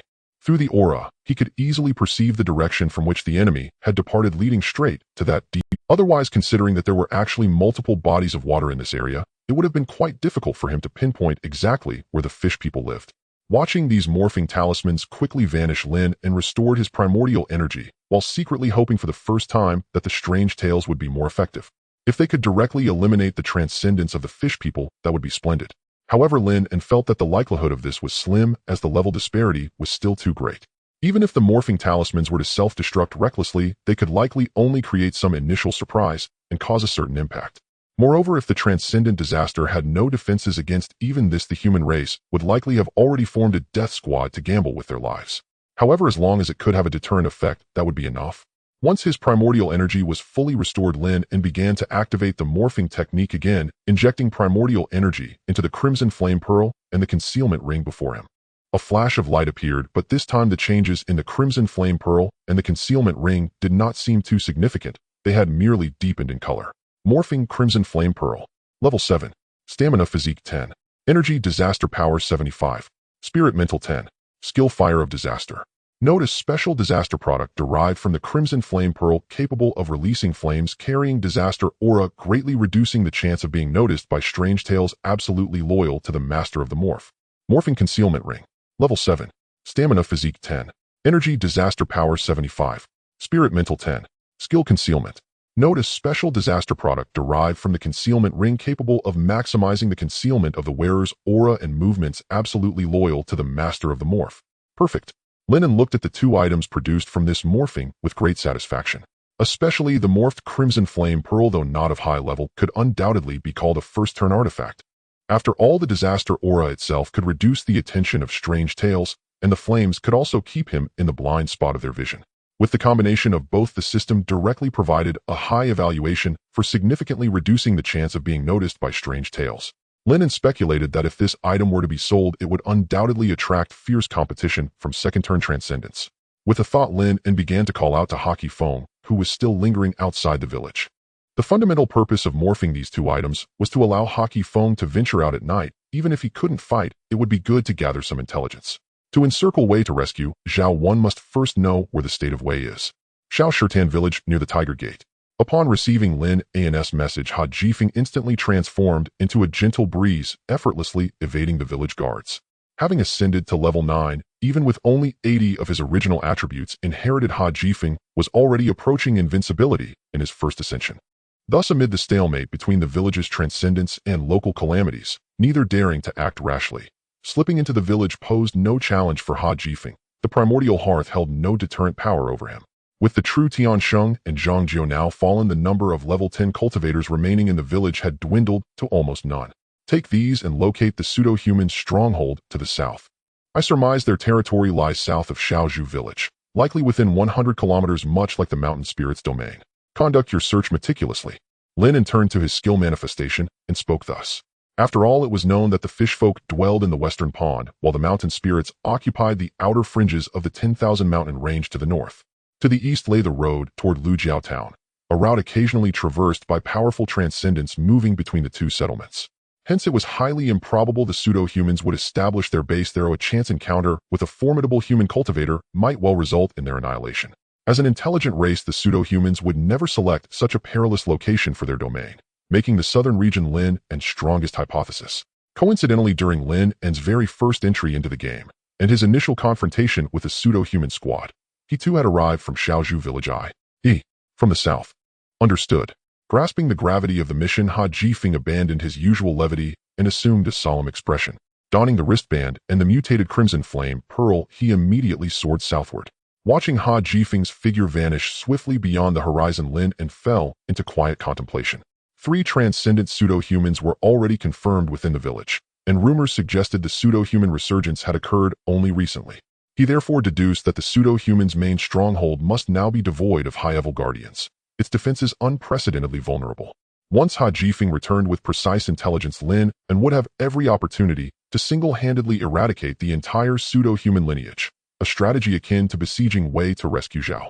Whether this stratagem succeeded would hinge entirely on how deeply the pseudo-humans valued their ordinary. Should the transcendent pseudo-humans deem even total annihilation of their common kin acceptable, so long as they seized Xiao Shirtan village first, Lin An would simply acknowledge he had done all he could. Yet if such ruthlessness truly defined them, it would ironically serve Lin An well, for the pseudo-human ranks likely harbored numerous level 9 and level 10 calamities. Indeed, Lin An had lately found it increasingly difficult to locate viable experience sources along the outer fringes of the 10,000 mountain range. Eliminating elite pseudo-humans might propel him directly to level 10. He would then level up first, and flee afterward, a perfect case of sharpening the axe before felling the tree. For greater speed in flight would surely follow his ascension. As for why he targeted the pseudo-humans rather than the fishfolk, the reason was plain: he possessed no hydrokinetic arts and remained wholly unskilled in aquatic combat. Still, though he refrained from assaulting the fishfolk, intimidation remained indispensable. As Lin An pondered at the pond's periphery, one after another mutated talismans, each bearing stick-figure legs, arrived at their destination. Gazing upon the vast pond before them, the mutated disturbance talismans hesitated, not leaping headlong into its depths. Why by Babu loyalty? Why by Babu loyalty? An indescribably eerie incantation rose from their mouths. In fervent procession, the talismans plunged into the water, offering absolute loyalty and unwavering faith to their exalted mutated sovereign moments before detonation. Splashed. The skill's subaquatic movement granted the mutated disturbance talismans astonishing speed beneath the waves. After descending hundreds of meters, fantastical structures, crafted from coral and seashells, emerged into view before the talisman's gaze. Though perplexed as to how coral could exist within such a pond, the talismans deemed the anomaly irrelevant. Shouting loyalty, in unison, they triggered their self-destruction. Boom! A thunderous explosion erupted, unleashing towering waves that convulsed the entire pond. Born solely to disrupt, these talismans possessed negligible destructive force, but excelled without peer in generating chaos. Moreover, they numbered dozens, all at Tier 5. A Tier 5 cultivator would command a hunting squad as captain across any species. Such beings constituted pillars of strength. Under successive detonations, the once placid silent pond roiled violently. What is happening? Within the most opulent palaces of the fishfolk transcendents who had been immersed, not in mere indulgence but in devoted service to their race's propagation, jolted upright at the cataclysmic sound. Chieftain Poseidon struck the grotesque, aesthetically discordant fish being beneath him aside with a single blow, then dissolved into flowing water and surged toward the source of the disturbance. Soon he beheld talismans hurling themselves relentlessly against his people's sacred architecture. Dare to doubt. The sheer magnitude of the commotion startled Poseidon. In the next instant, he swung his trident, commanding currents to sweep away the remaining mutated disturbance talismans. Against a transcendence assault, these Tier 5 talismans offered negligible resistance, many extinguished before even triggering detonation. Could this be a human counteroffensive? No, these talismans reek of calamity. Poseidon's thoughts flickered with surprise. For a moment, he even suspected the chaotic mists themselves had descended upon him in madness. With a thought, water carried several forcibly quenched talismans to his presence. Peering closely, he discerned inscribed words upon them. Remain indoors, or your fishfolk lineage may cease to exist. This warning is issued in advance. Poseidon crushed the talisman in his fist, utterly unprepared to be threatened so inexplicably. Worse still, he had no idea who had issued the threat. Beyond the talismans themselves, no trace remained. As fury consumed him, a chilling sense of foreboding surged through his heart. Sensing that a legend might have taken notice, the fishfolk chieftain instantly ordered all his kin to dive deeper. Poseidon led the retreat himself, plunging fearlessly into the abyssal dark. Meanwhile, elsewhere, excellent detonation. Upon receiving the final transmission from the last mutated disturbance talisman, Lin An gave a faint, satisfied nod. He refused to believe the fishfolk could ignore such a threat and continue besieging Shao Shurtan village with full force. So long as they retained transcendent forces within the pond, this act of deterrence would prove immensely profitable. In the world of Guixu at the southern mountain region, as the Fishman tribe was in turmoil, struggling against the chaos caused by the aberrant explosive talismans, they could only continuously dive to evade the attention of the strange tales. Meanwhile, Horrifying had unknowingly traveled a considerable distance to the south. Passing by the deserted bamboo village, Horrifying suddenly paused when he reached about 70 kilometers from Little Shurtan village. The aura of a faceless. Horrifying's heart surged with excitement upon finally finding a clue, and he promptly closed his eyes to carefully listen to the rhythm of the wind. Soon after searching the vicinity, Horrifying's gaze locked onto a seemingly ordinary patch of shrubs in the forest. Concealing his aura and transforming into a gentle breeze, Horrifying swiftly passed through the bushes and discovered that indeed there was a tunnel beneath. It was initially quite narrow, just enough for a person to pass through. After walking for several dozen steps, he suddenly found himself in a clearing. A small village resembling a paradise on earth with fertile land and neatly arranged houses came into his view as he emerged from the tunnel. Good heavens, don't tell me that the tale of the Peach Blossom Spring is actually a faceless village. He thought to himself, reflecting on how strange the story seemed. His thoughts racing, Horrifying quickly scanned the small underground village. The village primarily consisted of thatched houses, and each house contained one or several faceless in their primitive form, devoid of facial features. It was evident that after nightfall the faceless would try to minimize their outings, preferring to stay indoors. In this faceless village, a torch burned brightly at regular intervals. Clearly the faceless did this to reduce the watchful eyes of the strange tales. Although the likelihood of disasters being targeted by strange tales while remaining still was low, who could refuse to make their living environment a bit safer? After all, true safety had never existed in the world of Guixu, whether for ordinary beings or disasters alike. Achieving relative safety was already quite a challenge. Situations where a force or race was suddenly wiped out overnight were not uncommon in the world of Guixu. When misfortune strikes, and one is under the intense scrutiny of strange tales, even an original hearth may not provide adequate protection. Horrifying wandered through the small village, completely disregarding the faceless on night watch, and quickly surveying the entire underground village. There are a total of 91 faceless, none of them extraordinary beings, and among them are 3 level 10 and 5 level 9 faceless. The 3 most luxurious houses in the center of the village are unoccupied. If I'm not mistaken, they belong to those 3 extraordinary faceless. Those 3 level 10 faceless have something akin to communication talismans, likely used to contact the land faceless and others. Horrifying couldn't help but marvel at how the situation here mirrored his own speculations. Despite having synchronized memories containing the same information, Horrifying felt he could never have deduced so much. In fact, aside from fleeing, he hadn't considered reversing his thought process to attack the enemy's stronghold. Could it be that I'm too foolish? No, it must be that my original self is too clever. Refusing to acknowledge his own intelligence, Hockey Fong began searching the area as if digging 3 feet into the ground. He discovered that aside from the entrance he had just found, there was indeed another concealed escape route. At that time, if my original self and I block both sides, these faceless will have nowhere to run. Hockey Fong thought to himself, then transformed into a wisp of breeze, once more hastening back toward Little Shurten village. The journey was relatively smooth. With the aberrant concealment ring and the disaster fire released by the aberrant red flame pearl, coupled with Hockey Fong currently being only at a first-tier non-extraordinary level, he was unlikely to attract any attention from strange tales while on the road. This was a far cry from before, when merely lingering outside for a bit would send waves of chilling dread coursing through him. Meanwhile, outside Zhang Zhou's room, the atmosphere among several extraordinary beings had grown increasingly silent, as if everyone had abandoned the act, quietly waiting for the night to pass. The faceless chieftain disguised as Tian Sheng observed this scene from afar, his mind racing with thoughts. He was still unaware of the events that had transpired with the Fishman tribe that night. According to what Ming Wei had learned, the mountain spirit, that old coin, might be inclined to watch rather than act. However, Poseidon and the others had successfully persuaded the Iron Fist Rabbit King and the Chaotic Mist. The next morning, these major disasters would launch a full assault on Little Shurten village, though the Chaotic Mist would only encircle the village until the original hearth extinguished before making its move. But that would already be sufficient. After all, the 3 extraordinary beings of the Faceless tribe would be fully mobilized, and the Iron Fist Rabbit King's strength was also quite formidable. Even with the suppression of the original hearth, the combined might of the 4 extraordinary beings would surely delay Zhang Xuanxi and Jiang Shuang for a considerable time. And that time would be more than enough for the 2 extraordinary fishmen to extinguish a first-tier original hearth. As long as they could extinguish the original hearth, this operation could be deemed a complete success. Moreover, if executed properly, not only would Zhang Xuanxi and Jiang Shuang be dealt with, but even the human extraordinary reinforcements arriving might also be wiped out. In such a case, this would undoubtedly be a tremendous victory. Ming Wei felt that the greatest threat he needed to be cautious of was actually other extraordinary disasters. After all, extraordinary disasters often had their own agendas, and there was no telling whether they would suddenly turn on him, especially when victory was within reach. As Ming Wei pondered these matters, the old village chief and others began to sense a feeling of unease.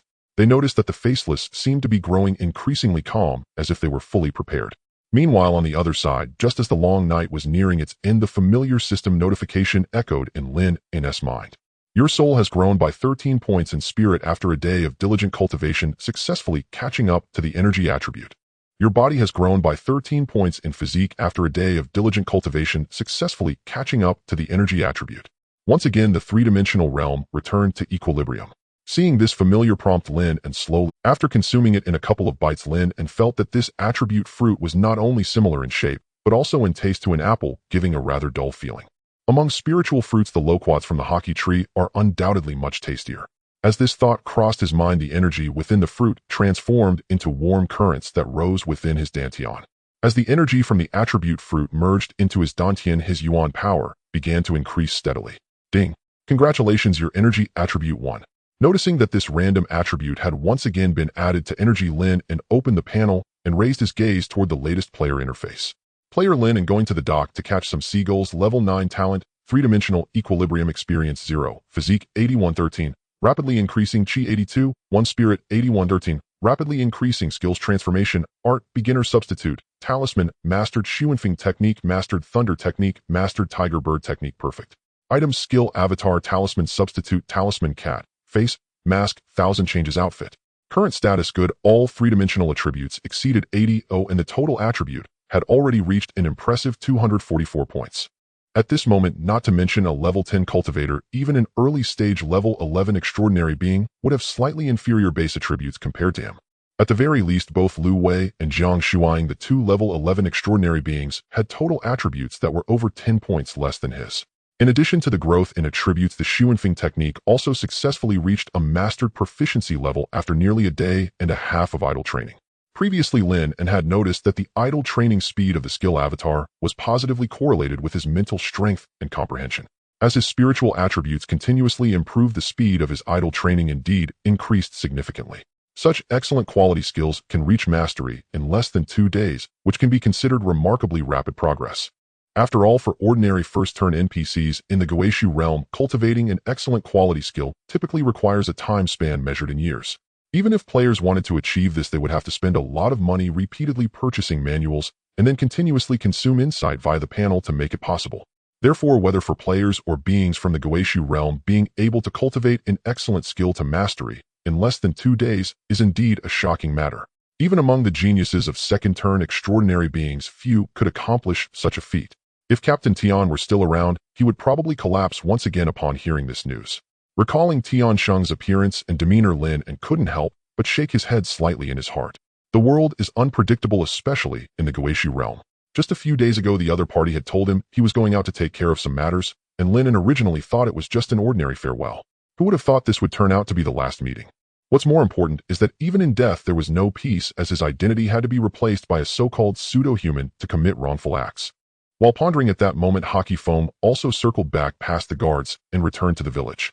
It's taking the transformation concealment bracelet and the transformation crimson flame bead handed to him by Hockey Foam Lin and spoke, looking out toward the pitch-black night before dawn outside the village. This time he did not plan to wait until morning to act. After all, if he delayed until dawn, the pseudo-clan members might have already gone out in large numbers. Especially those high-level pseudo-humans, it was evident that they were unlikely to stay hidden in the village during the day. If he wanted to catch them all, he naturally had to block their spring water before dawn. Moreover, Lin An suspected that if he chose to wait until dawn to leave the village, he might not be able to get out at all. After all, judging by the situation, the great battle should occur today, and the extraordinary calamity might come to block the door right at dawn. If he were to encounter them hidden at that time, he would truly have to teleport away.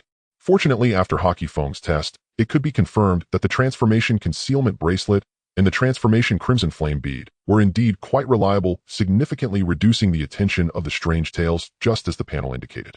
As long as he acted during this brief period before dawn, it should not be a significant problem. At least Lin An felt that the risk might not be higher than staying in the village. Putting on the bracelet and the crimson flame bead, Lin An concentrated, and his thousand changes outfit quickly transformed into a set of black combat attire. Then the black cat face mask appeared in his hand. Taking his time to put on the mask, Hockey Foam transformed into wind attribute runes and attached them to his. A cold and eerie vertical pupil flashed with a glint of cold light, and the next moment Lin An's figure slowly merged into the darkness and disappeared. Return countdown 26000 as Lin An journeyed deep within the water pool. The leader of the fishmen casually tossed over a dozen fishmen, watching as they drew away the attention of the strange tales, only to be devoured like offerings, after which that heart-wrenching feeling finally disappeared. Confirming that the strange tales had finally shifted their gaze away from this area, he finally let out a slow breath, but his eyes were filled with anger and horror. Who exactly is it? Suppressing his voice, Poser looked at the disturbance talisman, filled with confusion. It was indeed the aura of calamity, but he realized that this aura had a distinct difference from the chaotic fog. Thus, this matter should be related to another type of calamity he had never encountered before. Could it be a talisman crafted from calamity materials by the human race? Is that even possible? Not to mention how troublesome calamities are far beyond ordinary disasters. Even if such precious materials truly existed, it wouldn't make sense to use them just to disturb him, right? The fishman leader pondered in his heart, feeling as if he could not comprehend the situation at all. However, he could confirm that the mastermind behind this must be quite powerful, at least having reached the second-turn extraordinary realm. Otherwise, it wouldn't be possible to carelessly throw out so many special talismans for self-detonation and dare to threaten the entire Fishman clan with such bold words. Such a troublesome matter. Although filled with anger, Poser couldn't help but feel conflicted at this moment. After all, the threat of this mysterious existence was likely not an empty threat. If tomorrow these extraordinary beings truly went out, the remaining ordinary fishmen would likely face slaughter. Moreover, if only one extraordinary being remained in the clan, it would likely be of no help. Because aside from him, both Posei Bei and Posei Nin were only level 11, and not to mention an unknown fight, even 2 against 1 might not be enough to contend with this mysterious extraordinary being. Thinking of this, Poser couldn't help but feel conflicted within. What if we sold the imposter? Deep within the pond, Poseidon suddenly thought this way. However, he quickly shook his. It's not that selling the imposter would weigh on his conscience, but rather that at this moment he had already contacted the Chaos Mist and the Iron Fist Rabbit King. If the organizer himself suddenly decided not to show up, it would definitely provoke the displeasure of these extraordinary disasters, especially the Chaos Mist that thrived on disorder. If disaster were to strike, his Fishman clan might not be able to withstand it. Moreover, the imposter clan was also a significant headache. If they could cleanly sell out the imposters and eliminate them all, then it wouldn't be a problem at all. It might even be a good thing. However, if several extraordinary imposters escaped, the imposter clan would surely be at odds with the Fishman clan, perhaps even more fiercely than against the human race. Although in an unknown confrontation the Fishman clan wouldn't fear these imposters, Poseidon had to admit that the intelligence of the imposter clan was indeed quite high, rivaling that of the most creative humans. If at that time the imposters allied with the Chaos Mist and the Iron Fist Rabbit King to deal with him, the Fishman clan would face a crisis of annihilation. Where is this variable coming from? Sigh.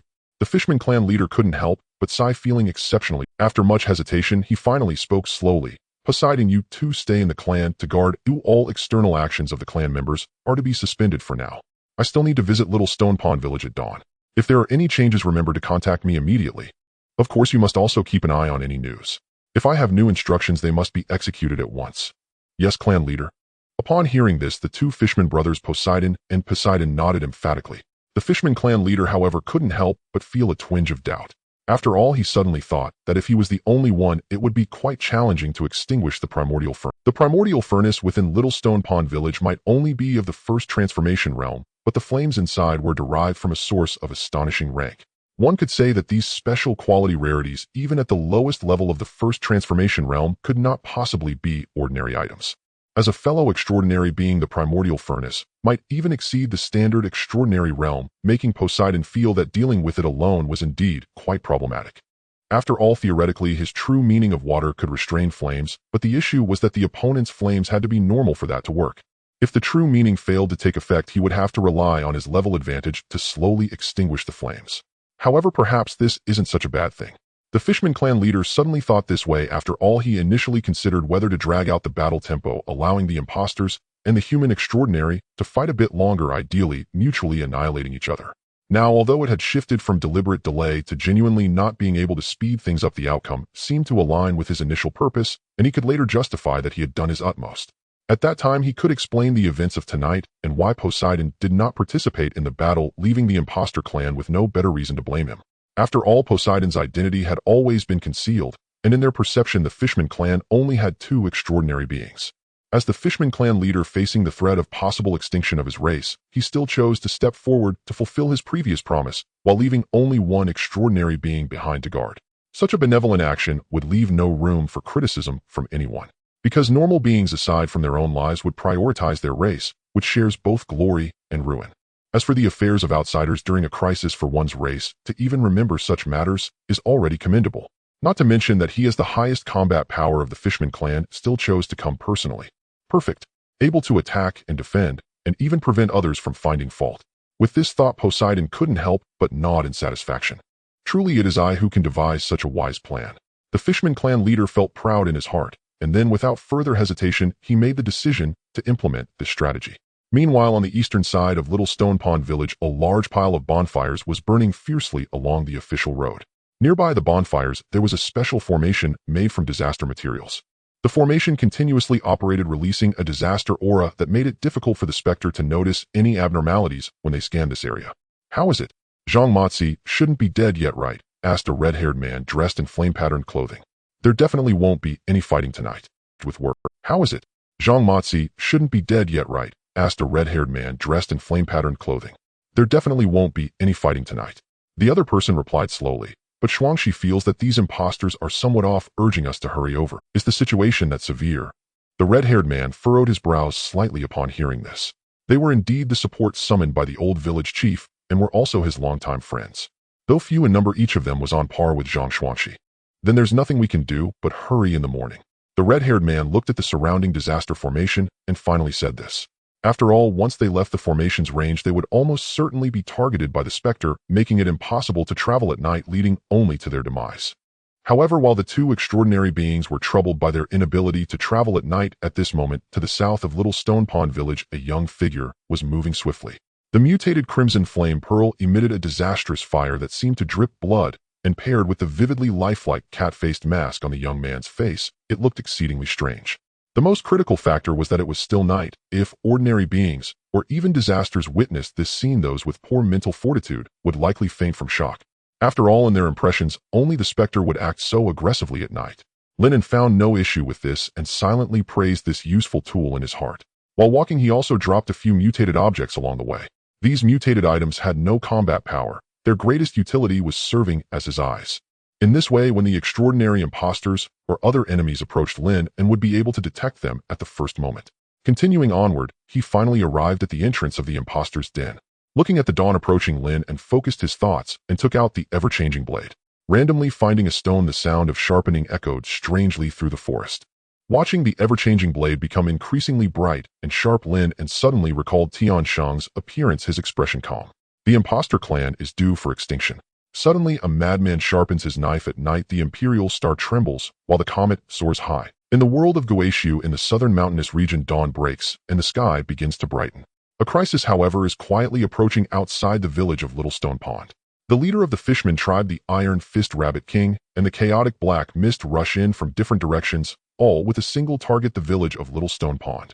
Dust rises as a formidable momentum sweeps in, the intense and overwhelming aura of extraordinary disaster pressing heavily towards the village.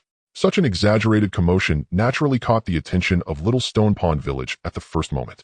The guards atop the Tiger Gate, though incredulous, immediately sounded the alarm. In an instant, the sharp alarm echoed throughout the entire village. All residents, upon realizing that this alarm was of the highest level, indicating that the village could be annihilated at any moment, felt a wave of panic surge within them. What happened? Run, hide quickly. The village erupted into chaos with screams and the cries of infants rising and falling, further amplifying the sense of dread.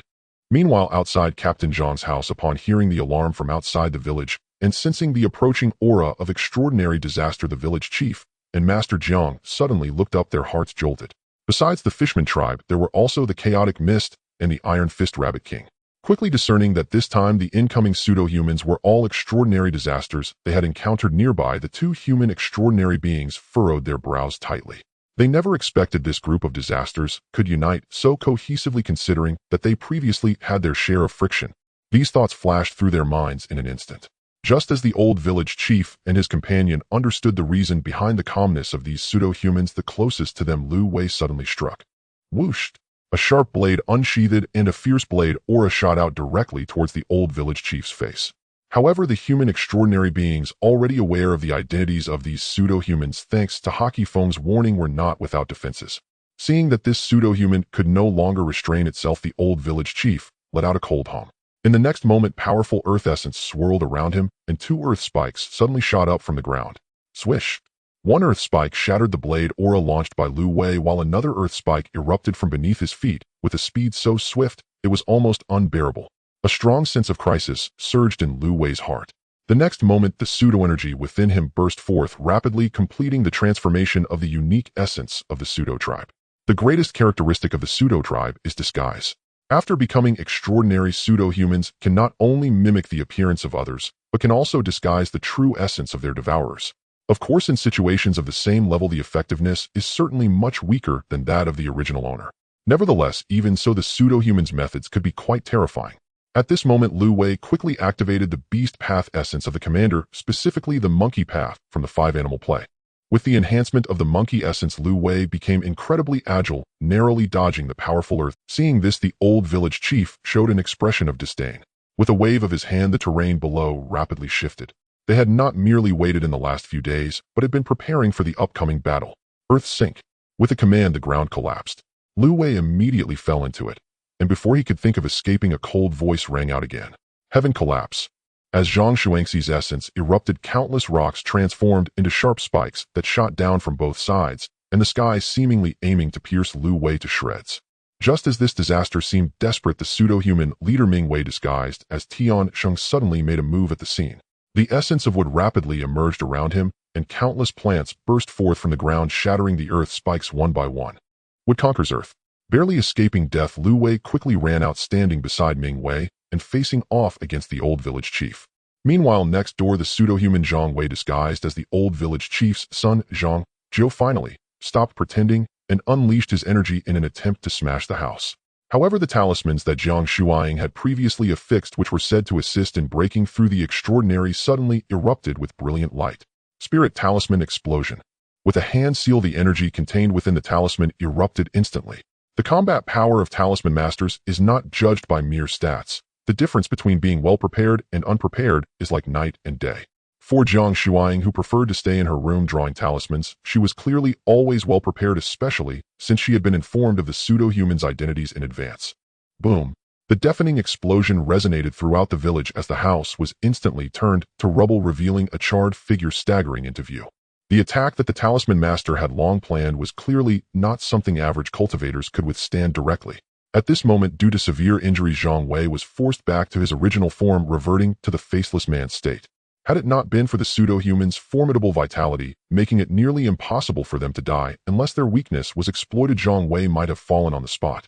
The old village chief gazed at this disaster that had killed and devoured his son. His inner rage no longer contained as powerful earth elemental energy gathered from the ground. Earth roar. The ground trembled and earth spikes shot up once more, this time at an even greater speed, heading straight for Zhang Wei. Witnessing this, Ming Wei and his companion attempted to assist, but in the next moment walls of earth suddenly rose, blocking them firmly. With a loud crash, the earth walls were shattered in an instant. However, for the old village chief, who had prepared thoroughly, this was already sufficient. Countless earth spikes pierced Zhang Wei in an instant, and a massive burst of earth elemental energy concentrated at his heart exploded. This pseudo-human, already severely injured, lost all vitality after being struck with all of Zhang Shuangxi's fury. Meanwhile, while the extraordinary beings were engaged in battle, Wang Buwei was also busy quickly rallying all the villagers to take action. As one of the few elders in the village, coupled with his high level and the fact that he had taught generations of students in the school, Elder Wang's prestige in the village was second only to a few extraordinary cultivators. Thus, when the extraordinary beings were busy fighting and discovered that both captains had already fallen, he did not hesitate to take over the remaining hunting and guard teams, leading the villagers towards the underground refuge. Passing by Lin An's house, seeing the already empty room inside, Wang Buwei felt a stir in his heart. This young man was even more resolute than he had imagined. Judging by the situation, he likely left the village during the night. This decisiveness and initiative made Wang Buwei admire him greatly. After all, many people, even when forewarned of danger the next day, would not dare to leave under the cover of night. Not to mention, even he had not anticipated that the battle would come so swiftly. I hope he can survive, he thought, quickly shaking off the remaining thoughts, leading the villagers, especially the students, to hurriedly enter the underground passage. Having faced extraordinary disasters before, Wang Buwei understood well that the battles between extraordinary beings were not something they could interfere in. In the world of Guixu, outside the Tiger Gate of Xiaoshitan village, the chaotic mist arrived at the scene first. However, since the primordial hearth was still operational, it did not directly enter the village. Yet the black mist rapidly enveloped the entire village, turning Xiaoshitan village into a besieged city that prohibited anyone from entering or leaving. The trident-wielding merman chieftain Poseidon, along with the Iron Fist Rabbit King, towering 3 stories high and seemingly made entirely of metal, quickly gathered outside the village. Oh, it seems like the battle is quite fierce. Zhang Wei's aura has been completely extinguished. Sensing the intense battle within, Poseidon smiled slightly, his expression openly reveling in schadenfreude. After all, with the chaotic mist present, the outcome of this battle could hardly be worse. Whether it is the death of a transcendent being or the fall of a human cultivator, it is actually a good thing for the other factions. As long as they themselves remain unscathed, that is all that matters. Poseidon, why did only you come from the merman? Where are the others? The Iron Fist Rabbit King frowned slightly upon seeing the lone merman chieftain. After all, the number was not what they had agreed upon, and even though the Rabbit King was all muscle, he could still recognize that something was amiss. It's a long story, the merman chieftain replied, but extinguishing the primordial hearth is sufficient even if I come alone. We'll discuss it later. If we delay any longer before entering the false transcendence, might just give up entirely. While speaking, Poseidon rushed towards the battlefield. The Iron Fist Rabbit King watched this scene, hesitating for a moment before choosing to follow him. After all, although Poseidon was also at the transcendent level, he had just reached level 11, and his impact on the battle was indeed minimal. Thinking about the spoils of war and territory they could gain, the Iron Fist Rabbit King felt it was worth a try. Besides, if the situation turned dire, the Iron Fist Rabbit King believed no one could match his speed and retreat, which was the main reason he dared to participate in this battle. Though not highly intelligent, he could run faster than anyone. Boom. With a single punch, he shattered the fierce tiger statue at the Tiger Gate, and the 2 extraordinary disasters quickly stormed into the village. Thanks to Wang Bu's prior organization of the villagers into underground shelters, Poseidon and the others did not see anyone on their way. Of course, even if they did see them, they wouldn't care about these mere mortals. After all, the chaotic mist had completely sealed off this area. Once the human transcendent was dealt with, ordinary humans could be easily captured and killed at any moment. The thunderous sounds of battle continued. Powerful true intentions clashed within the village, and surging streams of energy rapidly swept outward. With blades flashing and talismans exploding, the ground trembled incessantly. The old village chief and Zhang Shuang, engaged in fierce combat, frowned tightly as they sensed Poseidon and the others approaching rapidly. In the next moment, they saw the surroundings suddenly darken, and then a massive figure shot down from the sky. Iron Rabbit, heavy breaking fist. The Iron Fist Rabbit King wasted no time and launched a fierce attack. A massive amount of golden elemental energy enveloped his iron fist, simultaneously activating the sharp and hard true intent of gold charging towards the old village chief with immense pressure. This powerful strike made the old village chief's instincts surge, and a strong sense of crisis rapidly emerged in his heart. Not daring to take it, Heaton Zhang Shuangxi quickly conjured up earthen walls to block the attack. Bang, bang, bang, bang. The sturdy and thick earthen walls were shattered in succession, yet this bought the old village chief some precious time. With a quick movement, he narrowly evaded the Rabbit King's heavy blow. But at that moment, Ming Wei's true intent also erupted instantly. Green Shade Entanglement. With the support of Wood True Intent, his false energy rapidly transformed into Wood Elemental Power, morphing into thick vines that surged towards Zhang Shuangxi. Yinling Talisman Ignite. Hundreds of spirit talismans burst. Just then a red talisman suddenly erupted, engulfing the vines around the old village chief in scorching flames. Yinling Talisman Ignite. Hundreds of spirit talismans burst. Just then a red talisman suddenly erupted, engulfing the vines around the old village. Boom. The earth-shattering explosion sounded, and the surroundings were directly blown into countless pits, with a large amount of dust rising to shroud the entire battlefield. Seizing the opportunity, the old village chief and Zhang Fusher quickly distanced themselves from the disasters, gaining a moment to catch their breath. How much longer? Zhang Fusher looked at the old village chief and asked, for she was only at level 11 herself. Even though she had many talismans, activating them still consumed energy, and she felt she might not be able to hold on for much longer. However, as a talisman master, she had quite a few means to save her own life. At least breaking through the encirclement of these extraordinary disasters and the chaotic mist would not be a problem, but doing so came at a high cost, and once she left, Zhang Shuangxi's situation would only worsen. And after spending several years in Xiaoshitan village, it was likely to be completely destroyed. That is why Zhang Shuang spoke up, wanting to know how much longer the reinforcements would take. Soon, just hold on for another 15 minutes. The old village chief gritted his teeth and replied. Although he was at a higher level and somewhat stronger, most of the resources he had gained over the years went into training his son Zhang Jiao. Thus, he had limited life-saving items, and Zhang Shuangxi was indeed not confident about escaping. Fortunately, they were currently under the light of the primordial hearth, giving them a home field advantage. Here, not only could the tide of calamity not amplify these extraordinary disasters, but they would also be firmly suppressed by the primordial fire, unable to exert more than 80% of their strength. Otherwise, the old village chief felt that facing these two disasters of the same level as himself would indeed be quite challenging to fight for long, especially since the false human chieftain could disguise himself with true intent, which could counter him to a certain extent. Just as the old village chief was pondering this, a sudden commotion erupted from the central area of the village near the primordial hearth. A large amount of evaporated water mist began to spread from the center outward. Upon closer inspection, it was discovered that Poseidon was continuously summoning water elemental power, rushing towards the primordial hearth. Not good, these disasters are actually targeting the primordial hearth. Seeing this, the old village chief's heart jolted, and he prepared to rush towards Poseidon.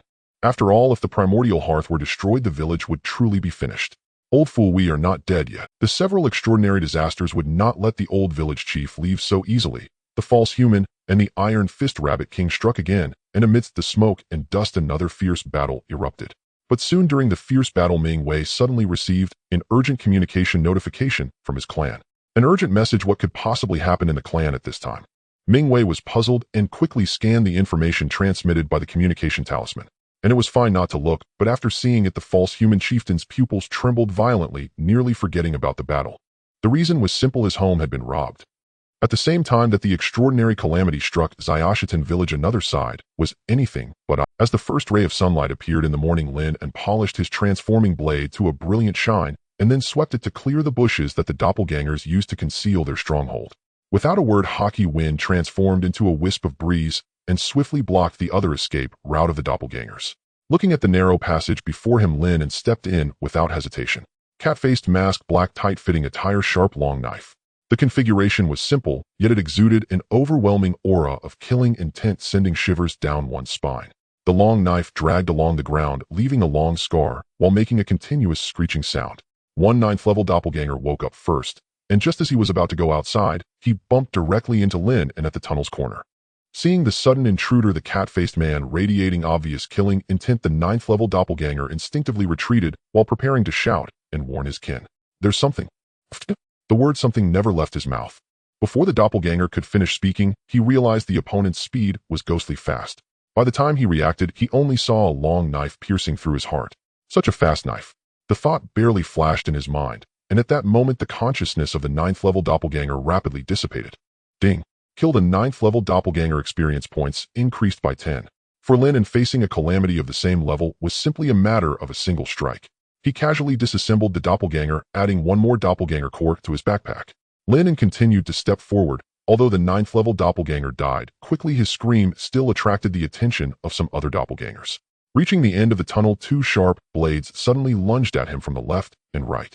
However, Lin An was unsurprised. The long knife in his hand seemed to be swung casually, yet it left behind trails of residual shadows.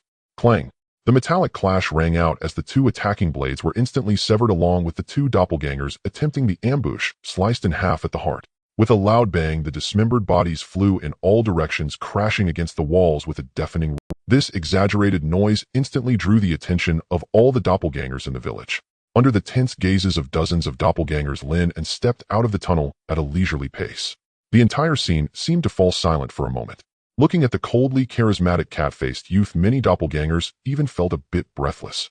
Terrifying, and with an indescribable, overwhelming sense of oppression, it was even more bizarre than they were. The crowd of doppelgangers was stunned, unable to connect the imposing, murderous cat-faced man in front of them to a normal human being. Surround him. A 10th level doppelganger was the first to respond, letting out a sharp shout that roused everyone, and the high-level doppelgangers quickly surrounded him. Looking at the doppelgangers surrounding him, Lin An's eyes behind the mask remained as calm as ever. Kill. A 10th level doppelganger took the lead, roaring and charging at Lin An with a long knife, while the surrounding doppelgangers, seeing this, were instantly invigorated and launched their attacks. Lin An stood unmoved, but the next moment a crackling sound of electricity suddenly resonated in the air. The surge of elemental power erupted, and the powerful lightning element spread like a chain, rapidly transmitting through the surrounding doppelgangers in the blink of an eye. The mighty chain of thunder seemed to have a precise targeting ability, striking equally at every doppelganger around. The dazzling lightning burst forth, blinding countless doppelgangers, leaving them unable to open their eyes. The thunder roared, and the booming sound of thunder resonated quickly, enveloping this small underground village with the aura of lightning elemental power. Under the intimidation of this thunder, many lower-level doppelgangers waiting at a distance could no longer contain their extreme horror, letting out a series of shrill screams and wails.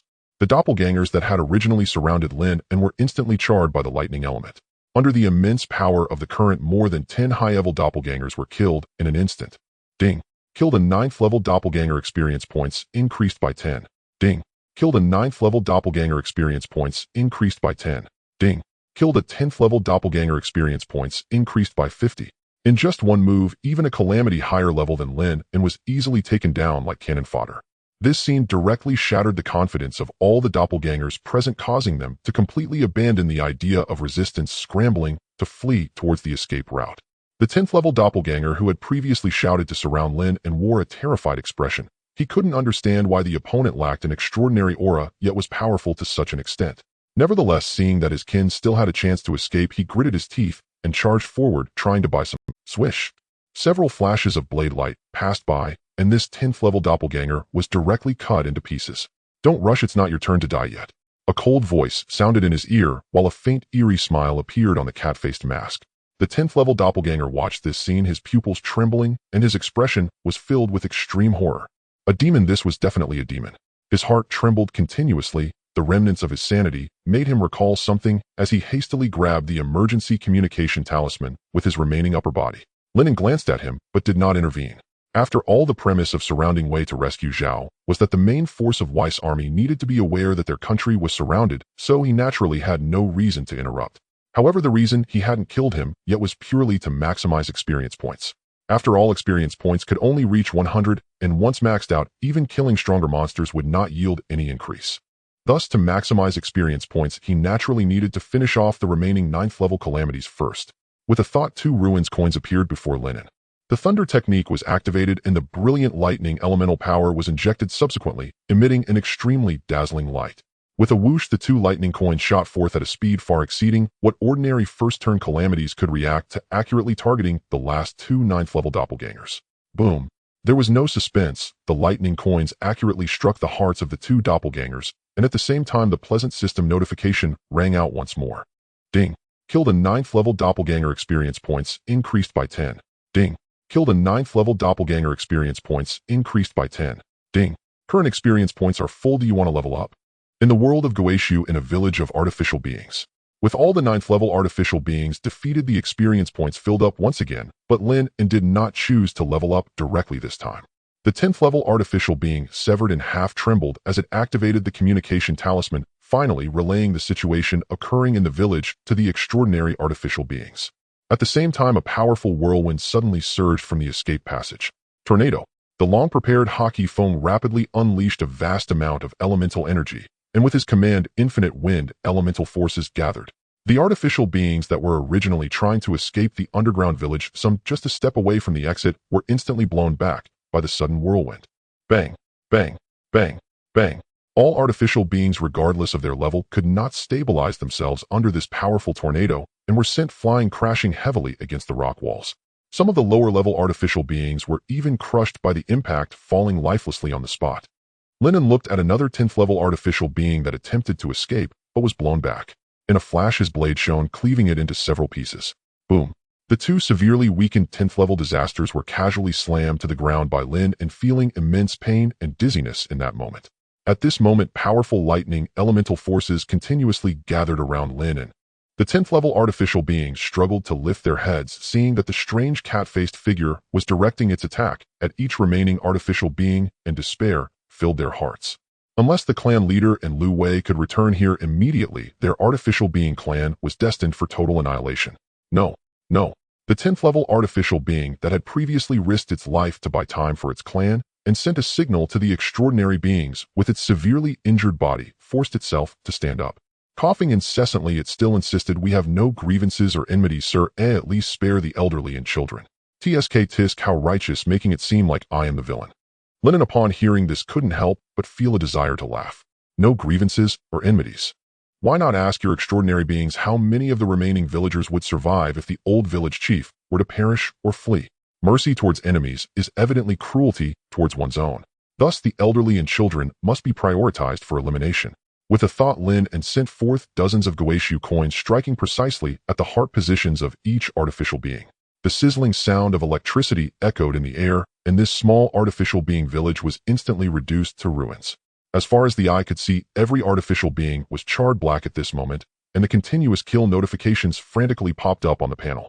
With a thought, Lin An decomposed all the corpses of these artificial beings, and his backpack contained 89 more artificial cores than when he first entered.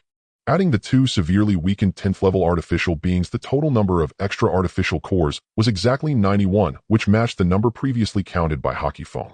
Therefore, it can be said that this artificial being village had been completely slaughtered by Lin An, leaving not a single. The two 10th-level artificial beings watched this scene with utter despair, their eyes devoid of any light, as they sank into hopelessness.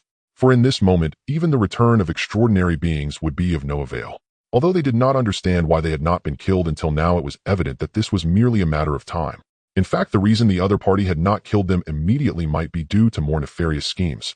Thinking of this, the artificial being that had previously stood up to buy time for its clan began attempting to summon energy for self-destruction. Seeing this, Lin An swiftly knocked them unconscious with 2 strikes. Setting aside his stance, he still held great admiration for this artificial being that dared to sacrifice its life to stand against him for its kin. Unfortunately, one cannot separate their stance. A disaster is a disaster. For a day it is a disaster, and for a lifetime it remains a disaster. Moreover, these artificial beings lack facial features, giving them a chilling and eerie appearance from any angle. If anyone could truly sympathize with these artificial beings, they would indeed be a divine being, who in some ways that would be even more absurd than advocating for the protection of cockroaches and mosquitoes. Wiping the long knife clean and having Hockey Foam drag the 2 unconscious 10th-level artificial beings, Lin An quickly scanned the items within this artificial being village. Most were ordinary items of the first tier, with very few of good quality. The truly valuable items were likely in the hands of extraordinary artificial beings. However, after a thorough search, he did find some unexpected delights. Several skill manuals, one of which was even of excellent quality. Wood spirit technique. Quality excellent. Effect after use, it converts elemental energy into wood elemental energy, allowing one's every move to carry the effect of the wood element. Mastering it to perfection can even summon the wood elemental forces from the heavens and earth. Note: a must-learn skill for wood element cultivators. Only by mastering it can one possibly pass the test of the wood path inheritance. The wood spirit technique among the 5 elemental skills. Although Lin An did not expect to find such a skill manual among the artificial beings, it did not affect his satisfaction upon seeing it. After collecting the manual and other spoils, he and his clones stepped out of the underground village. Meanwhile, as Lin An was slaughtering the artificial being village on the other side in Shao Shirtan village, the leader of the artificial beings looked at the urgent report from the communication talisman, his pupils shaking in shock, and his expression grim. A strange cat face. A strange cat face that emerged from who knows where, and even in a state that was not a second-tier extraordinary being, could defeat the entire artificial being clan without any resistance. Is this possible? If it weren't for knowing that the artificial being who sent the information was usually cautious, it would be impossible to joke about such matters. Ming Wei felt as if he was listening to some strange story. Boom. A talisman suddenly exploded in front of the disaster, causing Ming Wei, who was distracted by this shocking news, to sustain numerous injuries. At this moment, he finally came to his senses. Lu Wei, you must return to the clan immediately. Quick. Without hesitation, the leader of the artificial beings shouted loudly. If it weren't for still being in the midst of battle once he retreated, all previous efforts would be in vain. Ming Wei even thought of rushing back immediately. Considering that the strange cat face was merely at the first tier, the leader of the artificial beings hesitated for a moment, but still chose to let Lu Wei return to handle it first. Lu Wei, who also received news from within the clan upon hearing this, showed no hesitation and immediately unleashed his elemental energy, racing back to his village. The old village chief and the other extraordinary disasters looked at this scene with astonishment. What was happening? Could there be further changes? In the world of Guixu at the village of Little Stone Pond, the fury of the fake clan leader and Lu Wei's swift departure left many cultivators present in confusion. After all, what could possibly distract them so much during a fierce battle that they would even send away their own helper? The old village chief and Master Jiang were puzzled, their minds racing, and soon they thought of a possibility. Could it be that mysterious cultivator of the wind path? Recalling the image of Ha Ji Feng, the two extraordinary beings, especially Jiang Shuiying, couldn't help but speculate in their hearts. After all, it was thanks to this mysterious wind path cultivator, who claimed to be passing by, that they learned about the invasion of fake beings in the village. Although they were unsure how the other party detected the fake beings' anomalies before them and the village chief, it seemed unlikely that anyone else could act so conveniently at this moment. If it were support summoned by the old village chief, they would have chosen to head straight to Little Stone Pond instead of taking a detour for other matters. Only he could possibly be involved in other affairs. Meanwhile, next door, the Iron Fist Rabbit King had already grown tired of thinking too much. Since Poseidon of the Fishman tribe hadn't arrived and Poseidon hadn't provided him with an explanation, he actually found it quite reasonable that the fake clan leader had called away Lu Wei. After all, they were all level 11 weaklings. It hardly made a difference whether there was one more or less. When it came to dividing the spoils after winning, the Iron Fist Rabbit King figured he could use this as an excuse to demand a larger share of the good stuff. As for now, all he cared about was having a good fight. Muscles controlling the brain, fists replacing thought. Left fist high damage, right fist high damage. With the sharp essence of gold continuously empowering his iron fists, the Iron Fist Rabbit King swung his fists again, smashing down hard towards the old village chief and his companion. The fierce battle continued, with one house after another in Little Stone Pond being shattered by the aftermath of the clash of extraordinary beings, while more and more mist rose from the center of the village. Poseidon wielded his trident, constantly manipulating the water elemental force to wash against the primordial hearth, yet he was drenched in sweat, feeling a rising sensation of heat. This damn fake, I knew the task assigned to me would never be easy. The Fishman clan leader was experiencing the primordial hearth up close for the first time, only to discover that its flames were not only fiercely intense and nearly impossible to extinguish, but also had a counterattack function. Although he appeared to be continuously summoning water elements to attack the primordial hearth at the level of true essence, the pressure Poseidon was enduring was far greater than that of the two fakes engaged in battle. At this moment, he would rather join the battle next door than be tormented by the primordial hearth here. However, upon seeing Lu Wei hurriedly passing through the chaotic mist to leave, Poseidon couldn't help but smirk. If he wasn't mistaken, it was likely that mysterious extraordinary being who threatened him yesterday had made a move. Most likely, seeing that there were still two extraordinary fishmen guarding the Fishman tribe, he chose to act against the fake beings instead. In fact, the fake clan might have already been slaughtered.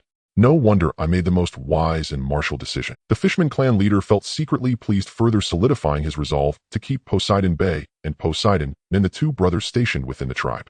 After all, who knows if that mysterious extraordinary being would launch a counterattack or if there were other accomplices. Once the extraordinary fishmen left, they might immediately strike at their Fishman tribe. And now that the situation was so favorable, extinguishing the primordial hearth was merely a matter of time. Once the primordial hearth was extinguished, the chaotic mist would be able to enter the village, and then the human race would have no chance of turning the tables. In such a situation, Poseidon naturally could not take the risk of allowing his race to face extinction. Watching the gradually diminishing flames within the primordial hearth, Poseidon once again wielded his treasured trident, continuously summoning water elements to wash against it. Even if the primordial flame once held a high status, now that it had lost its fuel supply, it was nothing more than a tree without roots and water, without source, destined to be extinguished by him. Just as Lu Wei rushed through the chaotic mist, hurrying southward, the various anomalous objects that Lin An had thrown out earlier on the road recorded this scene and reported it back truthfully. He really only sent Lu Wei back. Seeing that the fake being's decision was very much in line with his expectations, Lin An couldn't help but smile slightly. Without hesitation, Lin An also stepped towards the north. After all, traveling also takes time. If he waited for Lu Wei to return to the fake clan's village, the opportunity would likely be lost. Moreover, he still needed to go to Deerhorn Town next, so naturally, he couldn't waste too much daylight waiting for this. Thus, Lin An decided to engage in a mutual rush and have a direct confrontation with Lu Wei. As for the other party being extraordinary, it was precisely against the extraordinary. Meanwhile, the two human extraordinary beings who had come to support after hastily increasing their speed finally caught sight of the chaotic mist surrounding Little Stone Pond. This is disaster. This disaster feels like it's not just a simple second transformation. Could the code Zhangmatzi have already died? The primordial hearth is still there, it should be alive. However, the flames are already quite weak. The situation isn't optimistic. We must break in. Alright, I'm charging in. Hearing this, the fire-type cultivator no longer hesitated, and with a thought, two flames appeared in his hands. As he brought his hands together, a large fireball was born in the air. Under the control of the fire-type cultivator, the fireball rushed into the mist, attempting to carve a path forward. The powerful aura of the flames at this moment even penetrated the mist, quickly reaching the interior of Little Stone Pond. The old village chief felt his heart surge upon sensing this familiar aura. Support has arrived. However, the few disaster beings across the way felt quite the opposite, their eyes filled with. After all, judging from this aura, just the fire-type cultivator who came to support seemed to be no less powerful than Zhang Xuanxi. If the chaotic mist couldn't hold up, wouldn't the hard-fought situation be reversed again? However, the power of the mist disaster not only exceeded the predictions of the human extraordinary, but also far surpassed the expectations of these extraordinary disasters. The mist surged, and the large fireball, conjured with great effort by the fire-type extraordinary Xiao Yin, was directly worn down, not producing a single splash. Why by Babu come in? A series of incoherent mutterings that were difficult for both humans and disasters to understand echoed from within the mist, and then the chaotic mist suddenly expanded, directly swallowing both of the supporting extraordinary beings into the fog. At the moment when the battle in Xiashitan village fell into yet another predicament on the other side. A young man wearing a cat-faced mask moved swiftly, his speed greatly enhanced by the Xuanfeng technique, ultimately arriving at the relatively familiar Xiaozhu village ahead of others. Seeing the thatched cottage where he first entered the game, Lin An couldn't help but feel a sense of nostalgia. In terms of game time, only 7 days had actually passed. From needing to expend considerable effort to instill fear in a level 3 pseudo-person back then, to now facing an extraordinary disaster, the speed of his upgrades and growth could truly be described as astonishing. Coincidentally, what he had to face back then were pseudo-people, and now he was still fighting pseudo-people, which could be seen as a complete circle. He stood tall, deeply planting the transforming blade into the ground. Lin An did not continue on his way, but silently began to gather his strength, channeling his yuan power into the long blade. The surging lightning elemental force continuously swirled around the blade, emitting dazzling lightning light. Hockey Feng, who was hastily following Lin An with 2 level 10 pseudo-people in tow, casually tossed the 2 already half-dead pseudo-people aside, then transformed into a breeze and merged into the long blade. Wind and thunder intertwined, the powerful energy even caused the transforming blade to tremble, constantly producing a series of crisp blade cries. It was at this moment that a powerful disaster aura rapidly approached from afar. Channeling the true meaning of the ape from the commander-in-chief, Lu Wei swiftly traversed the forest like a genuine monkey, his expression filled with immense urgency. After all, his tribe was currently facing slaughter, and after that several subordinates had also not sent any news, making their hearts filled with anxiety. Where did this cat-faced anomaly come from? Before he could finish his sentence, a powerful extraordinary intuition caused Lu Wei to suddenly stop, a strong sense of crisis flooding his heart. Upon closer inspection, he discovered a figure waiting for him in the distance, with a bizarre cat face dressed in black attire, wielding a sharp long blade. Everything was exactly as described in the emergency contact talisman. Lu Wei was shocked, but what followed was an overwhelming rage. The opponent, a mere level 1 pseudo-person, not only chose not to flee, but had the audacity to attack. Moreover, the fact that this cat-faced anomaly appeared here unscathed meant that their pseudo-people tribe's village had. Upon considering this possibility, Lu Wei's rage could no longer be contained. After all, not only were his fellow tribesmen inside, but even his wife and children were there, making it impossible for him to remain rational in front of the enemy who had killed his entire family and tribe. Besides, he did not believe that a mere level 1 could truly pose a threat to him. With a burst of Yuan power, the profound, true meaning of the pseudo was rapidly transformed in that instant. In addition to the previously used true meaning of the ape, there was also a true meaning of the earth swirling around. While each of these true meanings alone could not compare to a true level 2 beast path cultivator and earth system cultivator, at this moment the two true meanings were quickly combining, achieving a synergy greater than the sum of their parts. It wasn't a dual extraordinary state, but it was similar to a weakened version of a dual extraordinary cultivator. In that moment, Lu Wei completely transformed into a rock ape, unleashing energy as he swung his solid and heavy rock monkey fist towards Lin An. Lin An was taken aback by this scene. The effect of this true meaning of the pseudo was even more mysterious and powerful than he had imagined.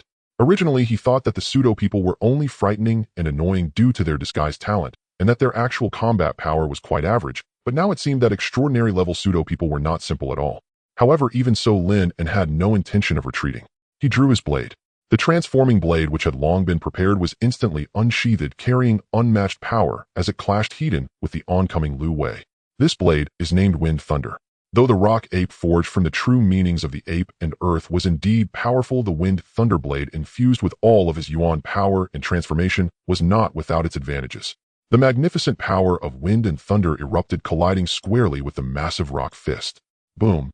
Various energies and elemental forces exploded upon collision, creating a deafening blast that reverberated throughout the heavens and earth. The rampant and violent energy dispersed in all directions. Countless thatched cottages in Shaozhou village were blown away, and even wooden and brick houses suffered numerous damages. As the two figures intertwined, a massive, deep pit appeared at the collision site.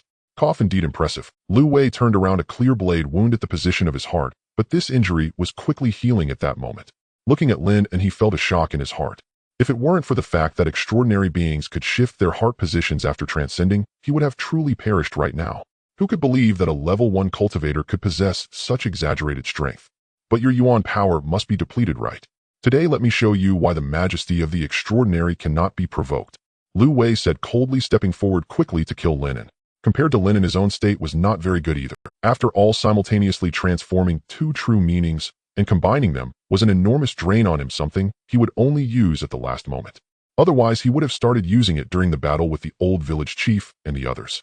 This time, born out of rage and caution, trusting in the sense of crisis that came to him intuitively, he chose to use this move against such a level 1 cultivator. As a result, Lu Wei was indeed glad he had used this move, otherwise who would have known how it would end up. Watching the pseudo-person disaster charging towards him, Lin An's hand, holding the blade, trembled slightly from exhaustion. Moreover, the transforming blade had begun to show countless cracks due to the overwhelming power of the battle, and soon could no longer bear it, shattering into countless pieces. Seeing this, Lin An shook his head slightly. Although this weapon was of excellent quality, it ultimately remained at the level 1 realm, clearly unable to keep up with the intensity of the battle. His current state indeed matched Lu Wei's assessment. It was quite dire, and the Wind Thunderblade had consumed all of his and Horrifying's power. This major realm is truly difficult to cross. It feels even harder than fighting the source of disaster back then. So, level up. With a thought, Lin An opened the panel and clicked to break through. He had filled his experience points previously without leveling up, even having Horrifying drag 2 experience packs along, all for this moment. As he confirmed the breakthrough, Lin An's state instantly returned to its peak, and even his aura began to surge wildly. The Lu Wei charging over saw this, and was completely dumbfounded. A battle breakthrough? Could it be that this was still a being of the return to ruins? No, the opponent hadn't even broken through to the extraordinary realm, meaning that when he fought him earlier, the opponent hadn't even reached the completion of level 1. After realizing this, Lu Wei felt as if his brain had short-circuited for a moment, and his heart was filled with confusion. However, Lin An wouldn't care how the disaster would think. With a thought, the dual elements of wind and thunder gathered again in his palm, forming a true wind thunderblade. His figure flickered, and the blade struck down. The powerful wind and thunder force instantly poured into Lu Wei's body, and in the next moment, a violent explosion erupted behind Lin An. Without needing to look back, the system's prompt sounded at that very moment. Ding! Overlevel kill of a level 11 pseudo-person disaster experience points increased by 50. In the world of Guixu, within the small village of Bamboo, Lin An slowly exhaled after the complete fall of. After all, this was his first direct confrontation with a transcendent disaster, and he felt a bit nervous facing the profound essence, but fortunately, it went relatively smoothly. Channeling his primordial energy, Lin and casually threw out 2 palm lightning strikes, first completely harvesting the experience points of the two who were already on the brink of death. You have slain a level 10 false being, experience points increased by 10.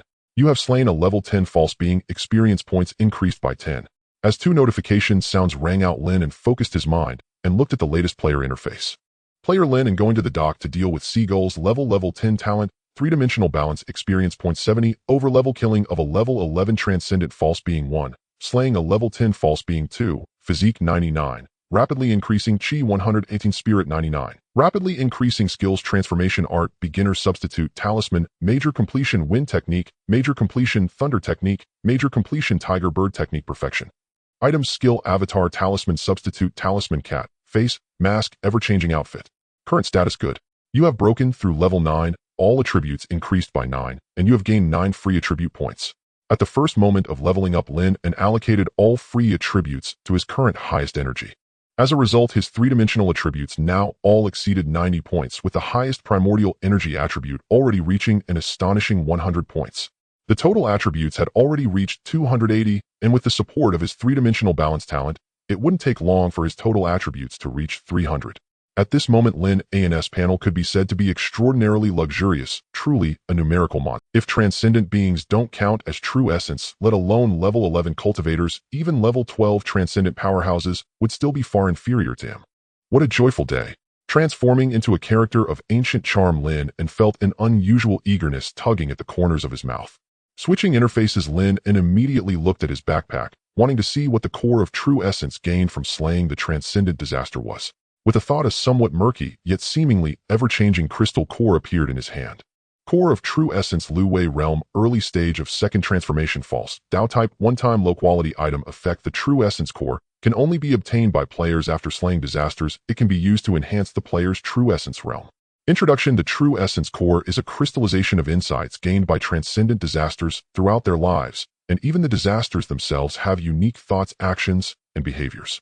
Therefore, each True Essence core is unique, and the enhancements it brings will also vary. For example, the True Essence core provided by Lu Wei will significantly enhance the False Dao True Essence, slightly enhance the Ape Dao True Essence, and Earth True Essence, while the others will be less effective. Note, according to the updated monster killing mechanism, the True Essence core can only be obtained and absorbed by the player with the highest contribution in a team battle. Other players and beings of Guixu cannot use it. Players who have yet to step into the transcendent path must also comprehend any true essence before they can absorb it. Is this an experience package after reaching the transcendent realm? Looking at the introduction and notes on the panel, Lin and pondered. This True Essence core could directly enhance the player's true essence, which in Lin An's understanding is essentially another form of experience package. However, this experience package is not for leveling up, but for enhancing the realm of true essence. This is definitely a good thing, also prepared for players to level up quickly. Indeed, it seems that each True Essence core provides different enhancements, and it also depends on how well it resonates with the player. Lin An contemplated, quickly forming a hypothesis in his mind. For instance, if the True Essence core provided by Lu Wei is absorbed by a player who has also cultivated the False Dao, then their False Dao True Essence will be significantly enhanced after absorbing this True Essence core. In fact, it's possible to directly elevate from early stage of second transformation to mid-stage of second transformation. However, Lin An thought this possibility was relatively low. After all, Lu Wei was only at the early stage of second transformation. Unless the player was already on the verge of breaking through, the chances of using this to directly break through were slim. Besides the False Dao from previous battles, it seemed that Lu Wei was also somewhat familiar with the true essence of the ape and earth, so he likely had considerable insights in those areas. Therefore, using this True Essence core could similarly bring a certain enhancement to these two types of true essence. However, if a player has none of these three true essences, or if they are completely unrelated, the effect of absorbing this False Dao True Essence core may be negligible. In simpler terms, how much this True Essence core helps the player is greatly related to the disaster they have slain and the path they follow. I wonder if there's a guaranteed minimum increase. If there is a minimum guarantee, then players should level up much faster than NPCs. Lin An thought to himself, but in any case, having a method of enhancement is a good thing. Otherwise, if he had to rely solely on personal insights like an NPC, he would have no idea when he could continue leveling up. Not wanting to dwell on it too much, after all, he couldn't use this True Essence core yet. The specific effects would naturally be known after he became transcendent. Putting the True Essence core back into his backpack, Lin and turned to look at Lu Wei's body, which had been blown to smithereens. Upon closer inspection, he quickly spotted a low-key, yet luxurious ancient ring. Beginner storage ring contains a space of 1 cubic meter usable for non-living items. A storage ring. Lin An was somewhat surprised. After all, he hadn't seen Lu Wei wearing a storage ring earlier and had no idea where it was hidden. 1 cubic meter may not be large, but if it contained valuable items it could hold quite a lot, so Lin An couldn't help but feel a sense of anticipation. With Lu Wei's fall, the seal on the ring was also broken, allowing Lin An's spiritual power to easily probe inside. What first caught his eye was a large pile of Guixu coins, and the denominations were mostly at 100 Lin and glanced over and estimated there were at least 1,000 coins. In other words, the total amount was at least over 100,000. Besides the Guixu coins, there were also some valuable-looking pills, talismans, items, and manuals. However, what first attracted Lin An's attention was a miniature tiger statue. Tiger Bird Dao Inheritance Introduction. Beast Dao Inheritance, containing the pure essence of the tiger bird, can be activated and entered after passing a trial. Activation conditions: level 10 perfection, physique 70, energy 55, spirit 55, tiger bird technique major completion. Note it appears to be an ordinary transcendent inheritance, but it actually has infinite possibilities. The inheritance of the tiger bird. Could it be that this is actually the chief's storage ring? Upon seeing this item, Lin An's heart stirred. After all, according to the Calamity, disguised as Tian Sheng, the reason the old village chief and his 3 companions went out was to purchase 2 extraordinary inheritances in Deerhorn Town. Among them, the tiger bird inheritance belonging to Tian Sheng was placed in the chief's hands at that time. However, according to the words of that impersonator, the chief suffered severe injuries when his arm was severed, and thus both the storage ring and the tiger inheritance were taken by the chaotic mist. Nevertheless, Lin An was already suspicious of the credibility of this statement. Now it seemed clear that the main force that besieged the chief was not the strange beings within the chaotic mist, but these extraordinary impostors. Otherwise, it would be inexplicable how this trophy ended up in the hands of the impostors. I didn't expect Captain Tian's extraordinary inheritance would eventually end up in my hands. It can also be considered as avenging him. With a slight shake of his head, Lin An carefully stored this inheritance. At present, his attributes of vitality and skill proficiency had far exceeded the activation requirements of this inheritance. However, he was still a bit short in cultivation, as the 10th level perfection corresponded to a player at level 10 with 100% experience, while his current experience was only 70%. Looking at the other items in the storage ring, Lin An quickly scanned through them. He chose to temporarily ignore the items that were not of excellent quality, deciding to take a closer look when he had time. After all, as his level continued to rise, even the excellent quality of the shape-shifting blade was no longer keeping up with his pace, having been shattered in the recent battle. The other first-turn items, including the cat-faced mask he initially obtained, were similar. Unless there was a significant disparity in spiritual power, the illusion effect of the cat-faced mask would likely have little effect on extraordinary beings. If the difference in spiritual power were to be that great, then, with Lin An's balanced attributes, he could simply deal with his opponent using a palm thunder without needing to use illusions. Thus, Lin An seldom used the cat-faced mask in battle, now allowing this item to return to its true function as a mask. He speculated that once he broke through to the extraordinary level, the attribute enhancements provided by these first-turn items would likely no longer be effective for him. For instance, the defensive bonus from the 1000 transformations gear would probably be much weaker than his own enhanced physique in the future, thus the protective effect of this item would naturally be quite limited. Simply put, the equipment was due for an upgrade. Currently, the only things that could keep pace with him aside from his innate talent were the skill embodiment talismans, as well as the special realm technique of transformation. The other items and skills, including the substitute talisman, might not consistently deliver strong effects. As he pondered, Lin An quickly focused on the few second-turn items in the storage ring. Recovery pills, second-turn, ordinary quality. Consuming it can speed up the recovery of vitality. Rejuvenation pills, second-turn, ordinary quality. Consuming it can accelerate injury recovery. Flight talisman, second-turn, ordinary quality. Using it allows for free flight for 2 hours. All the second-turn items were of ordinary quality, and most were consumable. Clearly, the low-level chief in the extraordinary realm was among the poorer ones. However, these items were still quite practical, especially the pills that could restore vitality and heal injuries. It was the first time Lin An encountered such items. Before this, the only healing item he could use was the beginner's recovery potion obtained from the cat-faced gift pack at the beginning. However, this potion was primarily used to repair mortal injuries and diseases, and after becoming extraordinary, it would likely also be of limited use, so having pills to supplement was quite nice. With a thought, Lin An looked at the last noteworthy item. Fire control technique, quality excellent. Effect: using it can convert vitality into fire elemental power, allowing each of his moves to carry the effect of the 5 elemental flames. When cultivated to perfection, it can even summon fire elemental power from the heavens and earth. A fire element skill among the 5 elemental skills. Lin An speculated that the reason the chief possessed this skill book was perhaps to test whether he could embark on the path of fire-based extraordinary abilities. After all, in the 5 animals, play the monkey play focuses on the heart, emphasizing a strong heart. And since the heart is associated with fire, these 2 extraordinary truths have a certain degree of compatibility, making it not as difficult to balance as one might imagine. However, it seemed that the chief had never looked at this manual before. He probably just bought it in Deerhorn Town only to be ambushed by the imposters on the way back. Who indeed, it is the golden belt of killing and arson. The only regret is that there are no second-turn weapons in this storage ring. Lin An spoke this out loud, though he wasn't very surprised. After all, beast path cultivators generally relied on hand-to-hand combat, and after transforming into ferocious beasts, their need for weapons was actually quite low. Thus, with this returning currency, they would likely buy some cultivation pills or life-preserving items rather than expensive long swords or spears that they wouldn't use much. However, even so, Lin An was already quite satisfied. After all, simply possessing this tiger inheritance was equivalent to years of savings for someone like Captain Tian, who was on the verge of the extraordinary. To obtain it directly was undoubtedly a huge gain. With a thought, Lin An stored these items, including the storage ring, into his backpack. The reason was simple, as storage rings were generally possessions only extraordinary beings could have. Before his alter ego reached the extraordinary realm, Lin An, of course, chose to play it safe, knowing that wealth should not be flaunted. Once he advances to the extraordinary level in the future, he could store some less important items in the storage ring. Otherwise, having to take out the treasure chest every time was quite troublesome. Of course, important items still needed to be kept in the player-exclusive storage slots, as those were undoubtedly much more reliable than storage rings. Opening the panel, Lin An glanced at the countdown in the upper right corner. Return countdown 230. There was less than a day left until the return, and most importantly, it was now 9 in the morning. Given the current rapid onset of nightfall from 8 in the morning to 6 in the evening, even as early as 4 o'clock, it could already be dark. The time left for him to make the journey might only be 7 hours. 7 hours to traverse several hundred kilometers is indeed a tight time frame. However, Lin An was at a loss, as he had gone to confront the pseudo-human clan's spring water before dawn.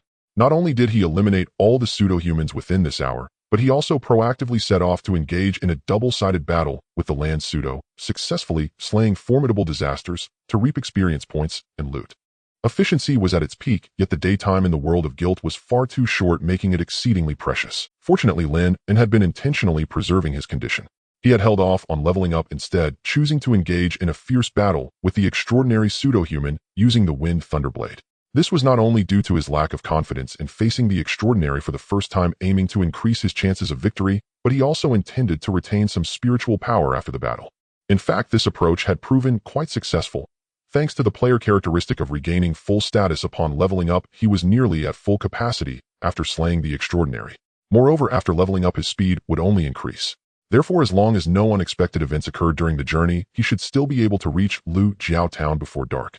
After all, using the substitute talisman, he could almost teleport close to 300 kilometers in one go. With a thought, Lin An began to contact the mutated Breath-Still Stone in his spiritual realm. Before tonight's operation, Lin An had instructed the mutated Breath-Still Stone to maintain its position over 200 kilometers away and headed towards Lu Jiao Town. Thus, even though he was now not at Shao Shirtan village, but had arrived at the nearby Shao Zhu village, the substitute talisman was still within teleportation range. Next, it's time to go to the new map. After confirming that there were no issues with the mutated Breath-Still Stone, Lin An spoke slowly. He was not suited to participate in the battle at Shao Shirtan village, as the remaining disasters were mostly of a level comparable to the old village chief. Even if he went, he might not be of much help. Moreover, if his strength were exposed before everyone, the consequences could be unimaginable. After all, Lin An still hadn't attained true intent. Even if he wanted to disguise himself as an extraordinary being, he wouldn't be able to do so without being immediately recognized as a mere first transformation practitioner. A first transformation cultivator battling an extraordinary powerhouse in plain sight would certainly be beyond reason, and at that time his player identity might very well be exposed. According to the intelligence shared by the Ability Management Bureau, all players who had exposed their identities had without exception been deleted and had their memories wiped. Although this may seem a bit selfish, Lin An clearly believed that taking such a significant risk for the people of Shao Shirtan village was not worth it. Moreover, what he had done today could already be seen as being benevolent and righteous. He had warned about the pseudo-humans, allowing the extraordinary practitioners to prepare in advance. Furthermore, by intimidating the Fishman clan in the middle of the night, he forced them to keep strong practitioners guarding the clan, significantly slowing the extinguishing speed of the original hearth. He single-handedly annihilated the entire pseudo-clan early on, distracting the pseudo-human clan leader while forcing the land pseudo to return for defense, and ultimately succeeded in slaying this disaster. Initiating the attack, driving the tiger to swallow the wolf, and surrounding Wei to rescue Zhao. These 3 tactical steps were executed flawlessly and far exceeded what a first transformation cultivator could achieve. In terms of contribution to this battle, even the highest combat power the old village chief might not be able to surpass Lin An. As for whether to go and fight the Fishman clan next, it was clearly unnecessary. After all, there was little time left in the day, and traveling there would not only be time-consuming, but also far more labor-intensive. It should be noted that the Fishman clan stronghold was located in the deep waters, and Lin An was not adept at water-based skills.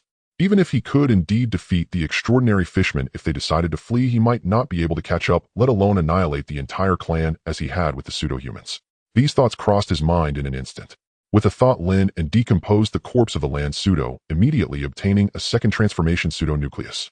The second transformation extraordinary pseudo-nucleus is not fundamentally different from an ordinary pseudo-nucleus. It merely has a stronger effect that can deceive some ordinary second transformation cultivators.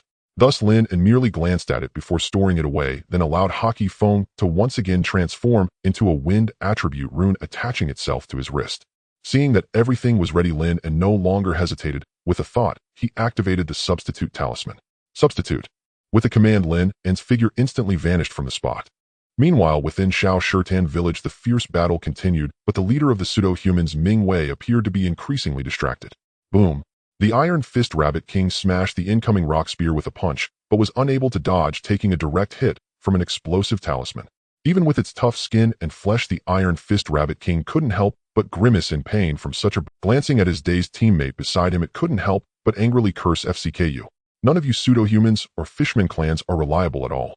It's one thing for Poseidon to not show up, and I can accept that the land pseudo ran away, but why are you standing there dazed? The Iron Fist Rabbit King spewed expletives, furiously chastising his dazed teammate, but this moment awakened the distracted Ming Wei. However, his focus was not on the angry Iron Fist Rabbit King. Poseidon didn't come. Since the fall of Zhang Wei, he had been in constant battle and truly had no time to pay attention to the situation with the fishmen. So after hearing this, Ming Wei immediately looked towards the direction of the original hearth and found that indeed only Poseidon was present. At that moment, a sudden sense of unease arose in the heart of the pseudo-human clan leader. This feeling was not the anxiety of being threatened during battle, but rather identical to the feeling he had when Zhang Wei perished and his clansmen met with disaster. With a thought, the panicked Ming Wei immediately checked his storage ring. As a result, a broken token suddenly appeared before his eyes. The life token of the land pseudo had shattered. Upon seeing this, Ming Wei's eyes widened, filled with disbelief. How could this be?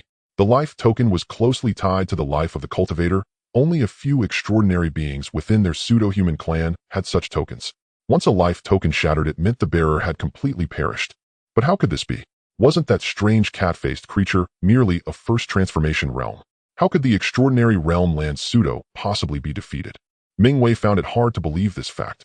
However, the ironclad reality laid before him left no room for self-deception. At this moment, the pseudo-clan leader felt an overwhelming sense of dread that made him hesitate to think further.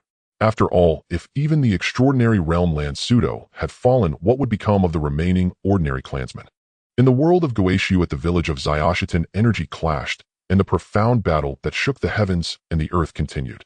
However, the pseudo-clan leader's mind was completely elsewhere, detached from the extraordinary beings of the human race. Anger surged within him, yet his thoughts raced rapidly. Based on the clues at hand, there was an inexplicable black cat of the first transformation.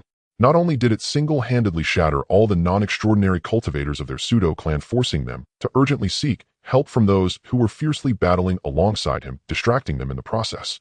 Even Lu Wei, who had already returned to provide support, was likely to be killed as well. Was that even possible? Lu Wei's power was well known to him as the clan leader. After devouring the captain, he was undoubtedly formidable, possibly even stronger than many level 11 extraordinary beings. In such circumstances, Ming Wei couldn't believe that the opponent would be taken down by a mere mortal. After all, this was not a bustling area, merely an extremely remote and resource-scarce ordinary village akin to a speck of dust within the entire Guixu. Even if such a genius truly existed, how could they possibly appear here? Therefore, Ming Wei was absolutely certain that this was a setup laid out by some extraordinary powerhouse targeting their pseudo-clan. The reason the opponent initially disguised themselves as a first transformation mortal was likely to deceive the ordinary cultivators within the clan. This misled them into thinking that despite the formidable adversary, they were still within the realm of extraordinary beings, and this information was relayed to the two of them. Consequently, they, caught in the heat of battle, had no time to think too much. Moreover, with the current battle situation lacking the clan leader, it was simply not feasible, so in his anxiety, he naturally suggested that Lu Wei return to defend. Little did he know his actions might have truly fallen into the opponent's trap. The mysterious extraordinary being's initial goal was likely to lure out Lu Wei, the big fish among the extraordinary, while the pseudo-clan acted as both bait and small fish. Upon realizing this, Ming Wei felt a surge of enlightenment in his mind, drawing him ever closer to the truth. But which enemy orchestrated this, and what benefit would they gain from such actions? Ming Wei's mind raced as he glanced at the two old village leaders opposite him. After pondering for a moment, he quickly shook his head. The human race was indeed his sworn enemy, and they had every reason to eliminate Lu Wei and the ordinary pseudo-beings. However, he had been observing the two extraordinary beings of the human race closely these past few days. Moreover, the human reinforcements that had arrived were currently ensnared in the chaotic mist, and importantly, Lu Wei had still been alive when they arrived, making the timing completely mismatched. Thus, while the human race had a motive, they lacked the means to act. Excluding the human race, Ming Wei could only think of two extraordinary beings: the mountain ghost and Poseidon, who should have been present but was not. Ming Wei first dismissed the possibility of the mountain ghost, as he was familiar with the old coin's character. Even if they wanted to target his pseudo-clan, they would only seek an opportunity for a decisive strike rather than engage in such a distracting ruse. In such a situation, the mountain ghost should have no reason to act in this manner. Furthermore, their pseudo-clan was in the south, while the mountain ghost— in such a situation, the mountain ghost should have no reason to act in this manner. Furthermore, their pseudo-clan was in the south, while the mountain ghost's territory was in the north. Given the distance between them, their conflicting interests could be considered relatively minor. Thus, after ruling out all possibilities, the truth was evidently singular. It was the Fishmen clan masterminded by Poseidon. Ming Wei thought to himself, growing increasingly certain. After all, this operation had been initiated by him and Poseidon, and like himself, he was most familiar with the various tactical details. Most importantly, even though they were allies, both were clear that this was merely temporary. Once the human race departed, it would naturally be their turn to contend for supremacy over the remaining extraordinary beings. Especially since both of their clans represented a race they were far more in need of territory and abundant ordinary resources than the mountain ghost, who was a solitary figure. Thus, conflict between their two clans was only a matter of time. As for the Iron Fist Rabbit King, although it was indeed a race, their reproductive rate was exceedingly high, which led the Iron Fist Rabbit King to hardly care about the lives and deaths of its kin. After all, they couldn't die out completely. In fact, having too many could even lead to trouble. Ming Wei naturally had considered dealing with the Fishman clan, but initially thought it more suitable to act after resolving the human race. And the result? Good job, Poseidon. I underestimated you. You've hidden yourself so deeply. Ming Wei couldn't help but grit his teeth and exclaim. Originally, he thought Poseidon was blusterous, yet timid, indecisive in times of crisis, often leading to missed opportunities. But now it seemed that he was the one who had been made a fool, as Poseidon's previous displays were likely aimed at deliberate. The true leader of the Fishmen not only aimed to use this operation to eliminate the human race, but also to eradicate his pseudo-clan in one fell swoop. Had he not caught on in time, he would likely still be in the dark. While he contemplated this, a rock spear suddenly shot towards him. Upon seeing this, Ming Wei's eyes flickered. In the next moment, he slightly adjusted his direction, pretending to be unable to dodge, and was directly pierced by the rock spear. The old village leader was somewhat taken aback upon witnessing this. He felt that with the opponent's strength, they should have been able to evade it. Could it be that the prolonged disguise under the primordial hearth had weakened them? Regardless of the reason, at this moment Zhang Xuanxi certainly could not miss this golden opportunity. The reason was simple. After Poseidon's relentless assaults, the primordial fire had grown increasingly feeble. If this dragged on, the primordial hearth would inevitably be extinguished. Without the suppression of the primordial hearth, the Fishman clan leader would be able to unleash their full strength, making them undoubtedly no match for this group of disasters. More importantly, at that time, the chaotic mist would be able to invade the village. The power of this chaotic mist had far exceeded the old village leader's expectations. Within the opponent's mist, everyone was utterly disoriented, completely unable to find their bearings. They could very well be spinning in circles without realizing it, let alone trying to regroup with their teammates. Had he not managed to hold out until nightfall, and if the opponent hadn't retreated early due to fearing the ghost tales, he would likely have perished long ago. However, Zhang Xuanxi had not anticipated that this chaotic mist would actually cooperate with the disasters again. In his memory, the disasters had always looked down from on high. Except for the ghost tales, they had always regarded everything, including humans and other disasters, with disdain. Thus, when encountering both disasters and chaotic mist on the way back from Lu Jiao Town, the old village leader had merely thought it a coincidence.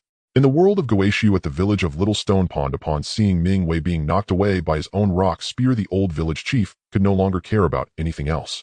In a swift move, he dashed towards the primordial fireplace not far away while a massive amount of earth elements continuously gathered from underground. The earth collapses and the sky falls. With a furious shout, the ground suddenly surged like waves rapidly crashing towards Beauzère. Beauzère, who was originally struggling against the primordial fireplace, widened his eyes in shock, feeling an intense sense of crisis surge in his mind at that moment. It must be known that he had been facing the strongest suppression from the primordial fireplace, and his condition was not much better. To make matters worse, earth countered water, especially in front of the old village chief's heavy essence of earth. Beauzère felt that the true essence he had been severely suppressed by the primordial fire was now even less effective. Thus, without hesitation, Beauzère abandoned his attack on the primordial fireplace and turned to dodge. However, this time the old village chief's strike was so fast that it seemed almost beyond the speed of earth. The surging ground rushed towards Beauzère with lightning speed, and suddenly a massive sound erupted as the Fishman chief was instantly buried alive by the rocks. However, intense energy began to explode from the ground. Boom! With a loud bang, a deep pit was blasted into the ground, and Beauzère quickly rolled and crawled out. Upon seeing the old village chief standing beside the primordial fireplace, Beauzère's eyes flashed with a hint of fear. After all, being buried by the earth was not a pleasant experience for a fishman. The old village chief looked at the primordial fireplace, which had been mostly extinguished, but still had a faint flame flickering, feeling slightly relieved. As long as the ember remains, there is hope to restore it as long as fuel is continuously added. Ming Wei and the rabbit, what are you two doing? Do you still want to exterminate the humans, or not? At this moment, the angry voice of the Fishman chief suddenly, the Iron Fist Rabbit King, being constantly harassed by talismans, could not express his grievances, as it was clear that Ming Wei was the one in a daze, yet he was also being scolded. Moreover, how many talismans does this talisman master have? Why does it seem to run faster than him? The Iron Fist Rabbit King complained in his heart, and at that moment Ming Wei pulled the rock spear out from his body. He looked at the other two extraordinary disasters, and quickly said, now that the suppression from the primordial fireplace has decreased significantly, let's gang up and deal with these two humans first. Beauzère, I will assist you. Ming Wei shouted loudly, and in the next moment the essences of earth and wood were rapidly converted through the essence of deception and gradually began to merge. Seeing that Ming Wei was about to unleash a big move, Beauzère was somewhat surprised. However, since the opponent was willing to go all out to kill, Beauzère naturally had no reason to refuse, so he nodded. Deciding to provide cover from the side, the fishman Beauzère rushed towards the village chief alongside Ming Wei. The old village chief looked at Ming Wei, who was unleashing a surge of energy and essence, with a serious expression. But in the next moment, a shocking transformation stunned everyone present. The pseudo-fishman chief, having gathered his power to its peak, suddenly turned the spear towards Beauzère as he approached, launching an incredibly powerful strike. A deadly sense of crisis surged in Beauzère's heart at this moment as he looked in disbelief at Ming Wei, who had turned against him, instinctively wielding his prized trident to defend. Boom! The violent explosion once again echoed, and the powerful aftermath of the battle swept through the entire village. The trident in Beauzère's hand was completely reduced to powder at that moment, and he was blasted away for over 1,000 meters, his lower body of fish human being instantly shattered. Watching Beauzère, who was left with only half a fish body, this scene instantly stunned all the humans and disasters present. Abba Abba, wow, is this really entertaining? Abba Abba, this trip really wasn't in vain. Chaos Mist was the first to react, but as a being who thrived on chaos, he loved to see such unexpected twists, so he felt even more excited. The more chaotic the better, it didn't matter whether it was humans or disasters. Chaos was exhilarating. Meanwhile, the old village chief and Zhang Fusher couldn't help but widen their eyes, feeling utterly bewildered by the situation. After all, even if the other side wanted to engage in internal strife, at the very least it should have secured their position before doing so, right? But in the current situation, although the humans were at a disadvantage, it was not necessarily a situation of inevitable defeat. Feeling shocked, Zhang Xuanxi and Zhang Shuang hesitated for a moment, deciding to observe the situation first and take this opportunity to recover their strength. As for the Iron Fist Rabbit King, it sensed something was off at this moment, so it quietly stepped back 2 paces, placing itself between the disaster and the danger. Although it had pointy ears, its muscles were telling itself that if the fighting continued, it might remain here forever. Hiss! Damn! Beauzère, with only his upper body left, looked extremely pained, never expecting that Ming Wei would suddenly turn against him. Furthermore, the attack was one that could determine life or death, far more ruthless than against the humans. Adding to that, he had previously endured the attacks from the primordial fireplace and the old village chief, so even if the trident shattered, he couldn't defend against it, and he was gravely injured. With a thought, Beauzère struggled to put on the crown of the Fishman tribe. At that moment, Ming Wei slowly approached and let out a disdainful snort upon hearing Beauzère's words. You think him crazy? Then let me ask you, where is Beauzère now? The furious roar erupted, and the pseudo-fishman chief could no longer contain his rage. After all, at this moment, it was likely that he was the only one left in the entire race. Such a vendetta against his clan was far more important than battling the humans. After all, if his entire race was gone, what meaning would there be in occupying a larger territory? He might as well, like the mountain ghost, find a random place to claim as his own. Bozabi. The Fishman chief was bewildered, not understanding why Ming Wei suddenly brought this up. Struggling to control his body, he still managed to speak with difficulty. Bozabi has always been in my tribe. For the safety of the tribe, I had him stay at Water Pond to guard it. What problem is there with that? Didn't you also let that Lu Wei leave? How dare you mention Lu Wei? Ming Wei laughed in anger, while silently gathering strength once again. He quickly spoke. My pseudo-tribe's members were all slaughtered today, and even Lu Wei, who rushed back to rescue. Just tell me, apart from you, where else is there a transcendent being near that could act like this? As soon as these words were spoken, the entire crowd was shocked. The pseudo-tribe was completely annihilated while they were fighting earlier. The false clan is dead along with Lu Wei. Hearing this, even the heavily wounded Poseidon couldn't help but feel a shock in his heart. After all, such news is indeed an unimaginable blow for a clan leader, and Poseidon seemed to understand why Ming Wei would be so furious. However, he quickly realized the misunderstanding present in this situation. The other party actually suspected that the false clan was eradicated by Poseidon Bey. Poseidon hurriedly spoke up. I can guarantee that Poseidon Bey has been in the clan today and has never stepped outside. The reason is quite simple. Last night we were suddenly attacked by extraordinary beings. Moreover, they issued threats stating that if any of us extraordinary beings dared to go outside, we would undoubtedly be slaughtered by the Fishman clan. Driven by a strong desire to survive, Poseidon's words came out at an unprecedented speed. His lips moved frantically as he continued. In such a situation, I naturally couldn't allow all the extraordinary cultivators to go outside. Therefore, it is only reasonable to keep Poseidon Bey here. What a well-crafted story. Ming Wei snorted coldly, and then said, Then tell me which extraordinary being would dare to attack you in the middle of the night. How can you prove that what you say is true? Proof. That mysterious cultivator did not personally show up, and I don't even know who they are. Poseidon was momentarily at a loss for words, realizing that his statement could hardly be trusted by anyone. After all, it was one thing for extraordinary beings to breach the unspoken rules of the night to attack the fishermen, but he didn't even know if the other party was human or ghost. With no information to speak of, even the Iron Fist Rabbit King would not believe him. However, Poseidon quickly, with a thought, he hurriedly took out a stack of black talismans from his storage ring. Last night, that mysterious extraordinary being used these talismans to continuously bombard my clan, hoping to provoke a monstrous attack, and they also left threats written on them. You think you can fool me with just a random talisman? Ming Wei sneered, coldly charging forward while shouting angrily, Let it accompany my kin to the grave. At this moment, Ming Wei, observing Poseidon's seemingly genuine expression, felt a flicker of doubt in his heart, questioning whether he had truly misjudged the situation. Perhaps there really was a mysterious extraordinary being at work that he was unaware of. But from the moment he had attacked Poseidon, they had already become sworn enemies. So regardless of the truth, now he could only kill the other party first. Poseidon watched this scene, and a hint of despair flashed in his eyes. Just a little more time, and his fishman crown would be activated, yet he was about to die here in such an At this moment, whether it was the human extraordinary beings, or the Iron Fist Rabbit King, who had retreated to the door, or the mountain ghost, who had been watching from a distance, without intervening, they could not help but focus intently on this scene. Watching Ming Wei's assault about to kill Poseidon, an unexpected situation arose again. Yabi babbed the breath. The chaotic mist, upon seeing the black talismans Poseidon pulled out, couldn't help but feel astonished. Originally reluctant to enter the range of the original fireplace, it immediately formed a black hand from the mist, swiftly reaching into the village, and then slapped Ming Wei, who was about to deliver a lethal strike flying. Reaching out, it snatched the mutation talisman from Poseidon's hand, and the chaotic mist eagerly spoke up. Mutation, you have also revived? No, this mutated being is already dead. Oh, I cannot connect with it. After pouring the power of disaster into the talisman, and finding no response, the chaotic mist felt a bit disappointed. The Fishman clan leader nodded frantically upon hearing this. Although he was surprised that the chaotic mist would come to his rescue at this moment, he couldn't care less as the Fishman clan leader nodded frantically upon hearing this. Although he was surprised that the chaotic mist would come to his rescue at this moment, he couldn't care less as long as he could survive. Take me there. Upon hearing this, the calamity spoke with an undeniable tone. It then disregarded the bewildered extraordinary beings around, and swiftly took Poseidon towards the western pool. After all, compared to the chaos caused by the mutated calamity centuries ago, the scene now was hardly worth its attention, not even comparable to ants fighting each other. At this moment, the two extraordinary beings previously trapped in the mist finally managed to escape. I finally got out, Zhang Matzi. I didn't expect your strength to have not declined much. You're still alive.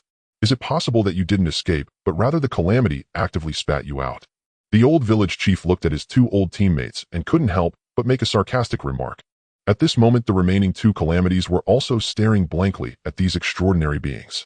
The Iron Fist Rabbit King did not hesitate but had already reached the door and quickly vanished without a trace. Just as it had thought before, the main reason it dared to participate in this operation was none other than its speed and however, the remaining Ming Wei was not so fortunate. After a prolonged battle coupled with having already used his big move, his condition was not good. At this moment, three human extraordinary beings aside from Jiang Shuaing had surrounded him.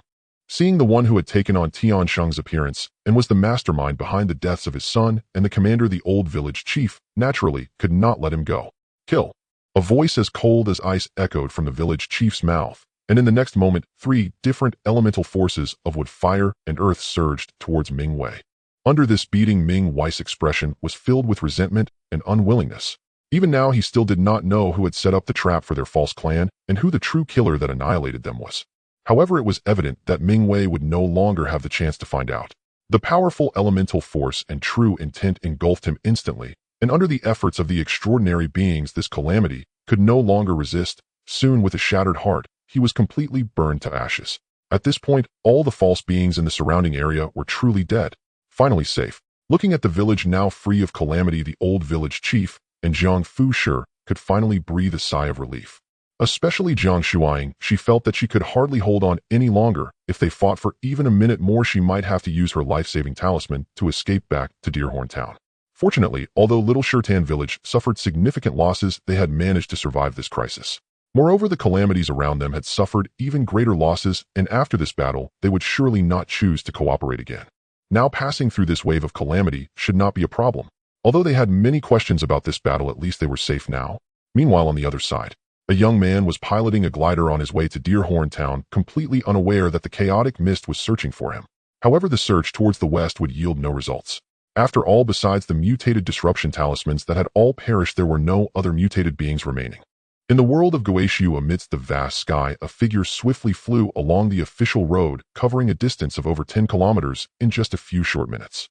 However, those with high enough physical attributes would discern that this soaring figure was not a bird, but rather a triangular color-shifting glider.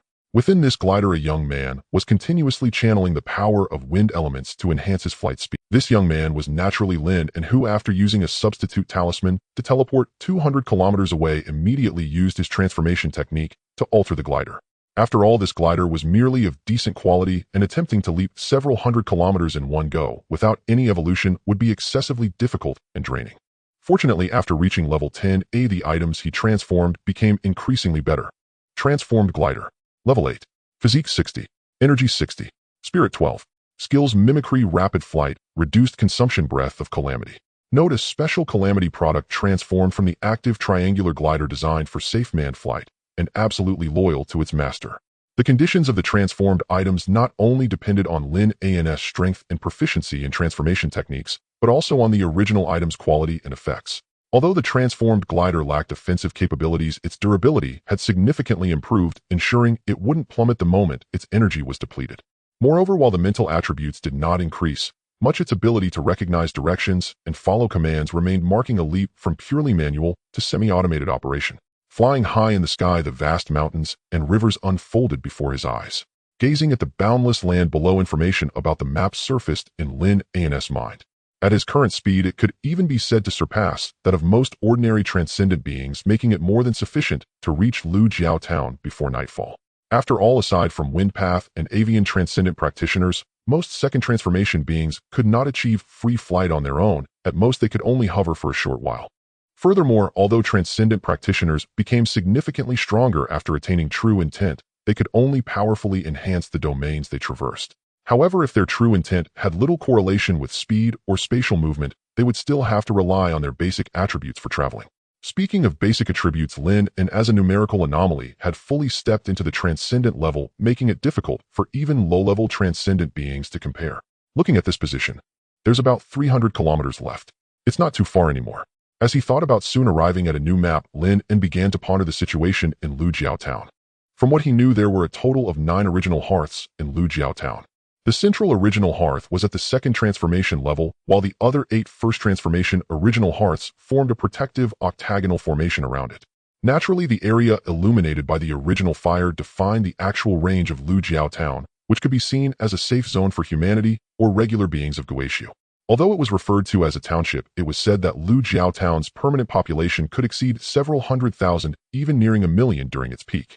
According to the classification of Blue Star, a population between 500,000 and 1 million could already be considered a medium-sized city. However, the population count was not the most crucial aspect. What mattered more was the exceptionally high ratio of practitioners in Lujiao Town.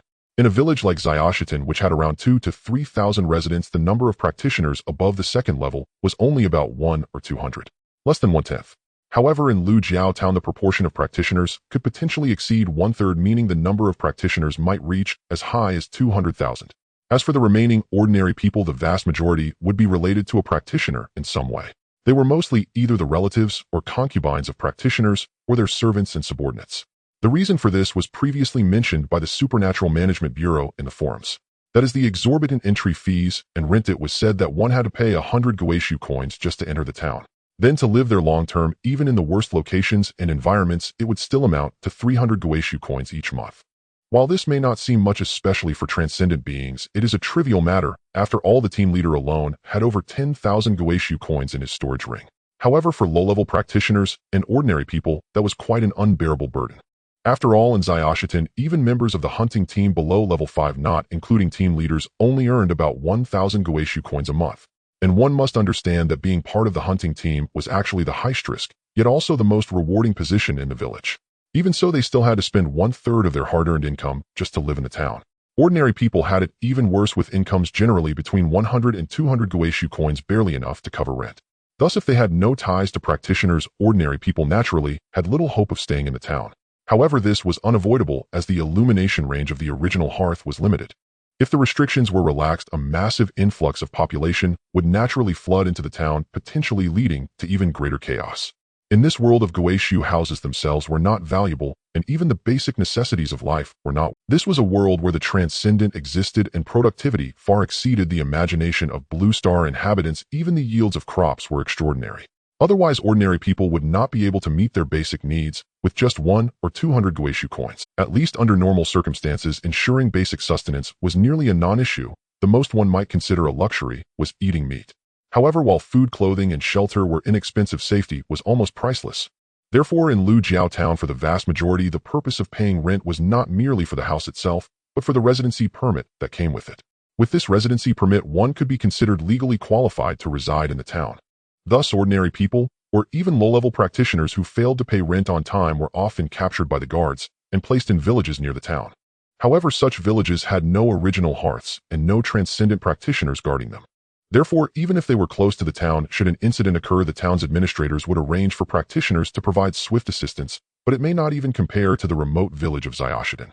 After all, the original hearth, a strategically significant and exceptionally valuable structure for humanity, was extremely precious and limited in number. Thus, they would only be placed at relatively important locations. In the Guixu world beneath the vast heavens, the sky and landscape gradually shifted, until a towering, majestic city emerged faintly on Lin An's horizon. All proceeding smoothly. As Lin An confirmed he had entered the sphere of influence of Lujiao Town, he exhaled inwardly a quiet sigh of relief.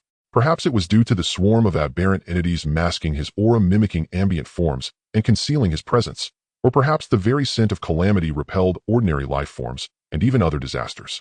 Thus, his aerial journey proved far smoother than anticipated. Aside from the occasional bird that veered away instinctively, no unforeseen incident arose.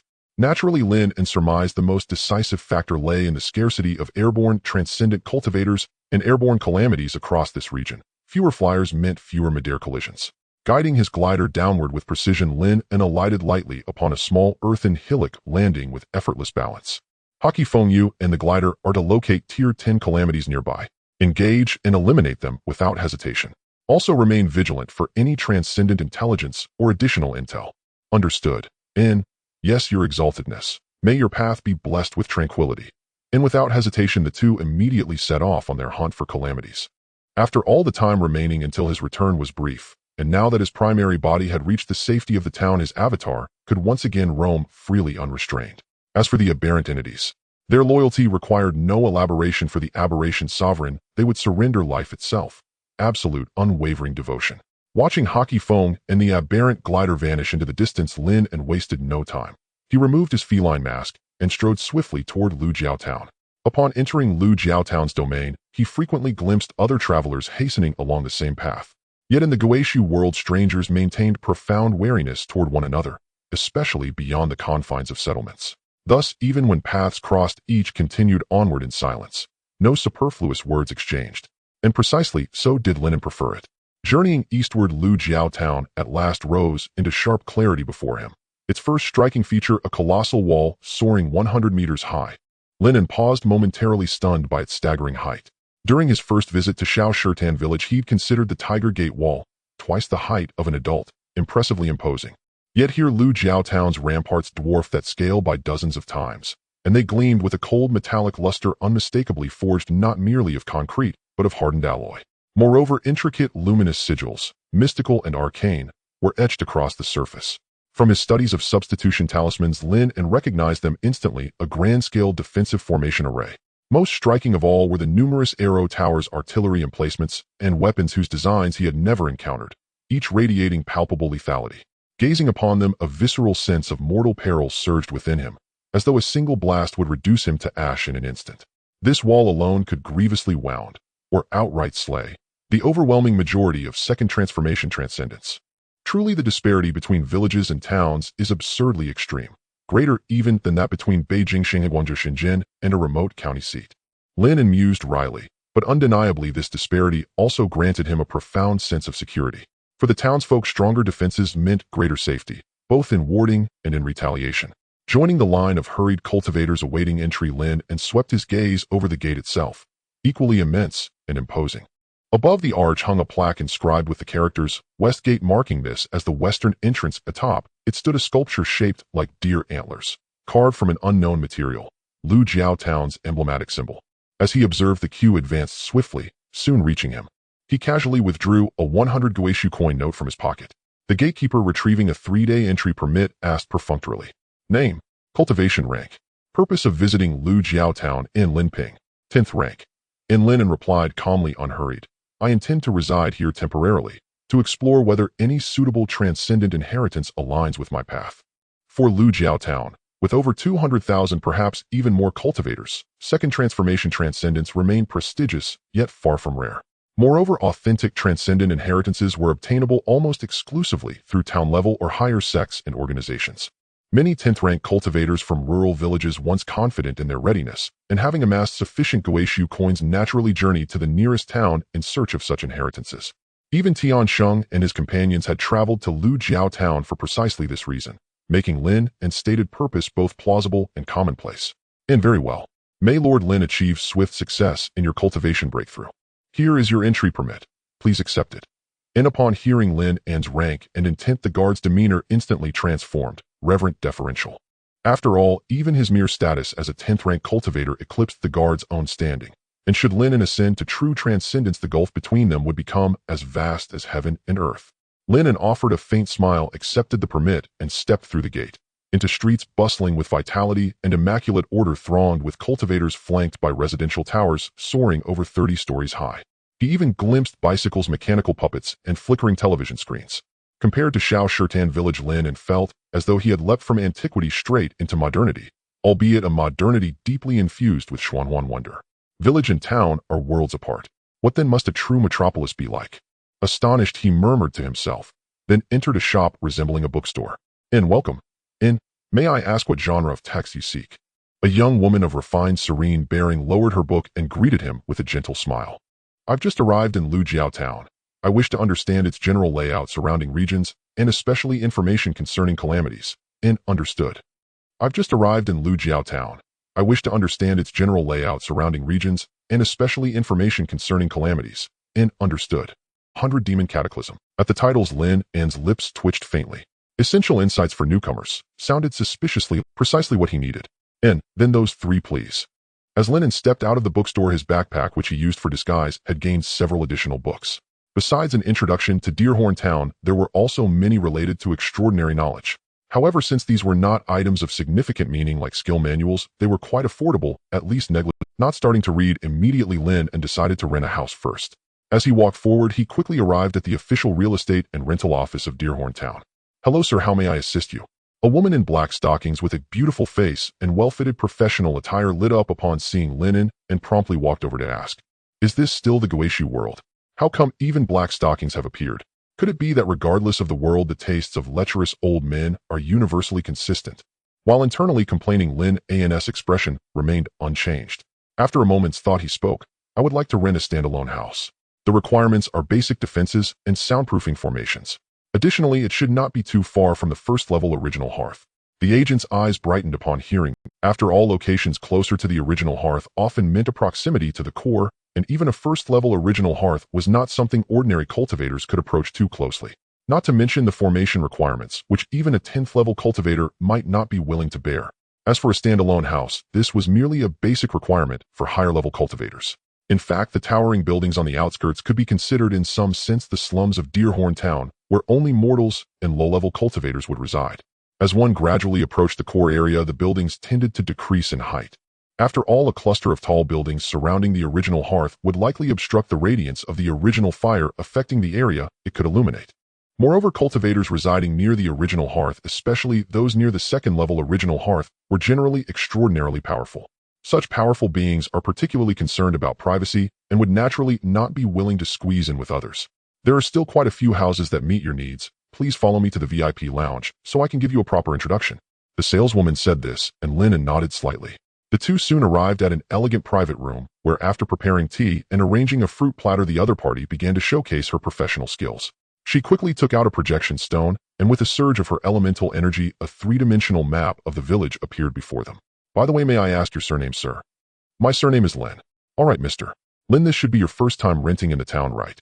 Seeing Lin An nod, she continued, "Our Deerhorn Town has a total of 8 original hearths located in the southeast, southwest, northeast, northwest, and the 8 directional positions in between. The eastern area is the most developed, commercially featuring renowned professional factions, such as the Refining House, Treasure Pavilion, Dancing Institute, and Array Symbol Guild, and it is also the best route from Deerhorn Town to Healing City. The north is where our adversary, the 100 Demons Alliance, is located, but residences, including the town mayor and other second-level powerhouses, are inclined towards the northern area. Their extraordinary cultivators are the most numerous, making it convenient for contacts with significant figures." Seeing Lin An remain unfazed, the saleswoman guessed that he might not be interested in this information. Thus, she did not hesitate to introduce the other areas. To the west, it is relatively more comfortable and quiet, and it is currently the safest route to the 10,000 Mountains. And to the south of Deerhorn Town, the landscape is dominated by forests, an area we refer to as the Beast Forest. Countless calamities exist within the forest, but it is not as perilous as the front lines, with the 100 Demons Alliance to the north, making it a prime hunting ground for many high-level cultivators and extraordinary beings. Lin An listened, his mind pondering. From this description, he could roughly envision the situation in Deerhorn Town. The eastern region, as it leads from Deerhorn Town towards the city, is economically vibrant, making it the undeniable economic center. The north is the main battlefield against a faction called the 100 Demons Alliance, where most extraordinary powerhouses are located, thus serving as the military center. The west, which is the direction Lin An came from, Little Stone Pond Village, has fallen to the point where the sales pitch emphasizes quietness and comfort, indicating it is merely a roadside area. For cultivators, the only advantage is that it provides a relatively safe entry into the 10,000 Mountains, allowing them to gather resources that may not be found elsewhere. However, this should not be the only route from Deerhorn Town to the 10,000 Mountains. Theoretically, the 10,000 Mountains lie north of Little Stone Pond Village, so heading north from Deerhorn Town should also lead there.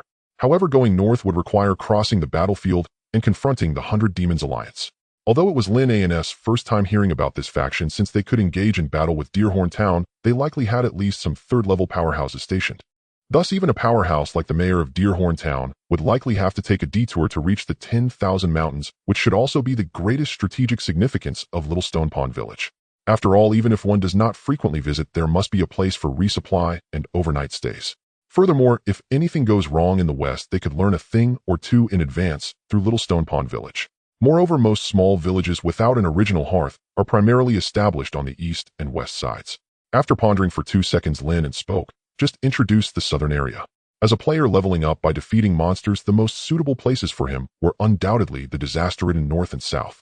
With too many extraordinary powerhouses in the north, Lin An certainly did not want to accidentally draw the attention of a big shot one day, leaving only the south as an option. Perfectly, it also aligned with his previous hunting team's job description. "All right, The saleswoman smiled brightly and began introducing suitable residences in the south. After a selection process, Lin An quickly chose a house focused on soundproofing and concealment with basic defenses and not too many extraordinary beings nearby. The rent totaled 3,000 Guixu coins per month, which was comparable to the basic salary he had previously received from Tiansheng.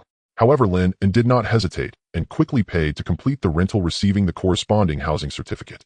After all, in consideration of his identity and safety, necessary expenditures were essential. Moreover, after defeating Lu Wei, he had made a small fortune, so he was not reluctant to spend this. Seeing the transaction completed smoothly, the saleswoman's smile became increasingly sincere and after thinking of something, she spoke. By the way, your house still has 5 recruitment slots. Would Mr. Lin be interested in some attentive maids? If you need, I can introduce some guaranteed to be beautiful, pure, and reliable. While saying this, she also offered a smile understood by all. No, I lack the financial means. Lin An replied calmly, expressing his refusal.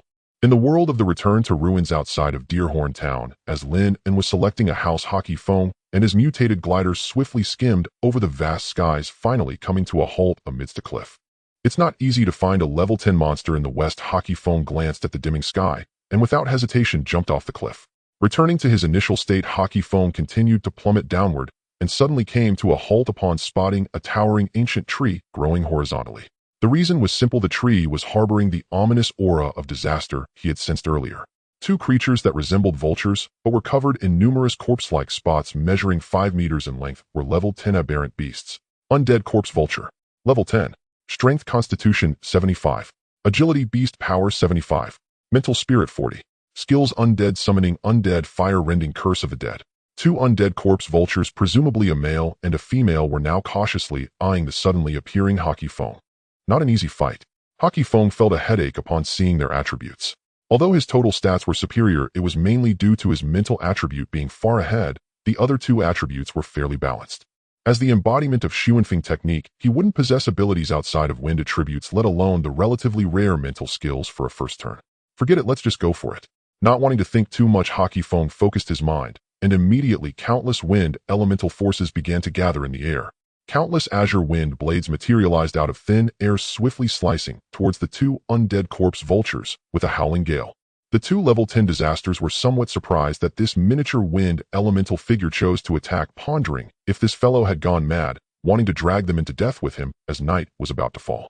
However, regardless of Horrifying's thoughts, the 2 undead corpse vultures had no intention of dying. So they didn't hesitate, unleashing their full power to retaliate. At the same moment, Horrifying made his move. They had to eliminate him before nightfall. Undead Fire. Curse of the Dead. The undead corpse vulture couple coordinated with perfect synergy, their gruesome green flames colliding heat-in with the approaching wind blades, while a black laser shot rapidly towards Horrifying. The speed of the laser was incredible, and Horrifying was hit directly without having time to dodge. However, the skill did not cause immediate damage. Instead, Horrifying's status bar now displayed a negative effect named Curse of the Dead as the undead aura began to erode his body. If Horrifying had a health bar, he would feel his life force steadily declining. For a level 10 disaster, their skill quality cannot be too shabby. Horrifying couldn't help but frown slightly, but in the next moment, he unleashed an even more powerful force from within. All his elemental power poured out, and a vortex of storms rose at the center of the 2 undead corpse vultures. Under the immense wind force, the undead corpse vultures were immediately pulled in, losing control of their body. The undead fire they had just released was also drawn into the storm, and under the hurricane's influence, the flames grew fiercer, burning everything within. I come with the storm, bringing you death like the wind. Horrifying shouted dramatically before diving into the heart of the storm. As Horrifying transformed into the storm, the hurricane's intensity surged. Countless wind elemental forces sliced like blades, quickly inflicting wounds on the 2 undead corpse vultures, and blood gushed forth from their bodies. The 2 undead corpse vultures instinctively tried to summon the undead for assistance, but as soon as the undead appeared, they were swiftly sucked into the storm's center and easily shredded. As for the only skill left and used, rending, they couldn't even find a target now. They couldn't attack the air, could they? Thus, the undead corpse vultures could only release energy to protect themselves, trying to hold out until Horrifying could no longer maintain his form. Meanwhile, the last rays of the setting sun completely vanished. The world of Return to Ruins was engulfed in darkness, entering the time belonging to the Tales of Monsters. Since this time, he wasn't wearing the mutated scarlet flame pearl or the concealment ring. Coupled with such a loud battle, it could be said that it quickly attracted the attention of the monsters. An indescribable sense of foreboding surged within Horrifying's heart. and he suddenly felt a chill, a coldness rushing from his feet to the top of his head. No, I can't let the monsters steal the kill. Realizing this, Haki Feng did not hesitate for a moment, and the energy within him began to fluctuate violently. Boom. A tremendous sound erupted as the storm's center exploded and the powerful gusts of wind surged outward in all directions. However, the monsters that were originally prepared to observe this scene quickly averted their gaze as the auras of both combatants completely vanished in that instant. Ding. Killed level 10 undead corpse vulture experience increased by 10. Ding. Killed level 10 undead corpse vulture experience increased by 10. On the other side, Lin An, who had just left the sales office with a housing card, was preparing to check on his new residence when he saw 2 new notifications pop up on his panel. Recalling Haki Feng's battle, Lin An pondered. Compared to the initial days, the embodiment of high-quality skills now no longer holds such overwhelming dominance over equal-level disasters and cultivators. The reason is simple. When cultivators and disasters are at a lower level, not only are their skill counts scarce, but their quality is typically not very high, and their skill proficiency is also relatively low. Therefore, an embodiment of a high-quality skill from the beginning coupled with mastery at its peak naturally stands. Additionally, they can inherit 80 of this numerical monster's essence, thus even their total attributes can surpass beings of equal level. With the combination of these 2 advantages, the initial Haki Tiger was practically a boss-level presence compared to other disasters of the same level. However, the current opponents have generally reached level 10 or even higher. Level 10 cultivators and disasters usually have already cultivated certain high-quality skills to mastery, preparing for future breakthroughs to the extraordinary. Though there is a gap between mastery and perfection, it's no longer as exaggerated as before. Furthermore, unlike skill embodiments, beings typically possess several skills that can synergize, rapidly narrowing the gap between them and skill embodiments. In simple terms, the opponents have become stronger, but skill embodiments have limited changes aside from attributes. The fact that Haki Feng needed to self-destruct to defeat 2 undead corpse vultures is a testament to this. Although there was a concern about monsters stealing kills prompting a desire for quick resolution, it also relates to Haki Feng's limited lethality. If it were Haki Lei, it shouldn't have been as troublesome. However, compared to Haki Tiger's earlier indiscriminate slaughter of peers, it indeed feels considerably lacking. Lin An felt that the embodiment of high-quality skills now resembled a transition from boss monsters to elite monsters. Though still stronger than others of the same level, it's challenging to present an overwhelming force. It's also time to find a way to upgrade them, especially Haki Tiger, who should become a main force after the upcoming breakthrough to the extraordinary. I wonder if there are any follow-up skills for the Tiger Bird technique here in Deerhorn Town. In the world of Guixu within Deerhorn Town, unlike the small Stone Pool Village, even with the protection of the primordial hearth, the villagers of Stone Pool Village would still try to minimize their activities once night fell. However, at this moment in Deerhorn Town, there remains a vibrant nightlife after nightfall, with numerous shops, vendors, and even foot baths and brothels still in operation. Clearly, there are a total of 9 primordial hearths, and with one of them being at the second transition realm, the sense of security provided to the people is quite abundant, far surpassing that of the village. Lin An walked while observing his surroundings, and after covering a considerable distance, he finally arrived in front of the house he had just rented. The 3-story building came with a small courtyard, and it bore some resemblance to his old home. Taking out the house key, the front door automatically opened, and under Lin An's control, both the defense array and the soundproof array were activated. First, he used a panel to carefully inspect the house inside and out. After confirming that there were no issues, Lin An let out a slow sigh of relief.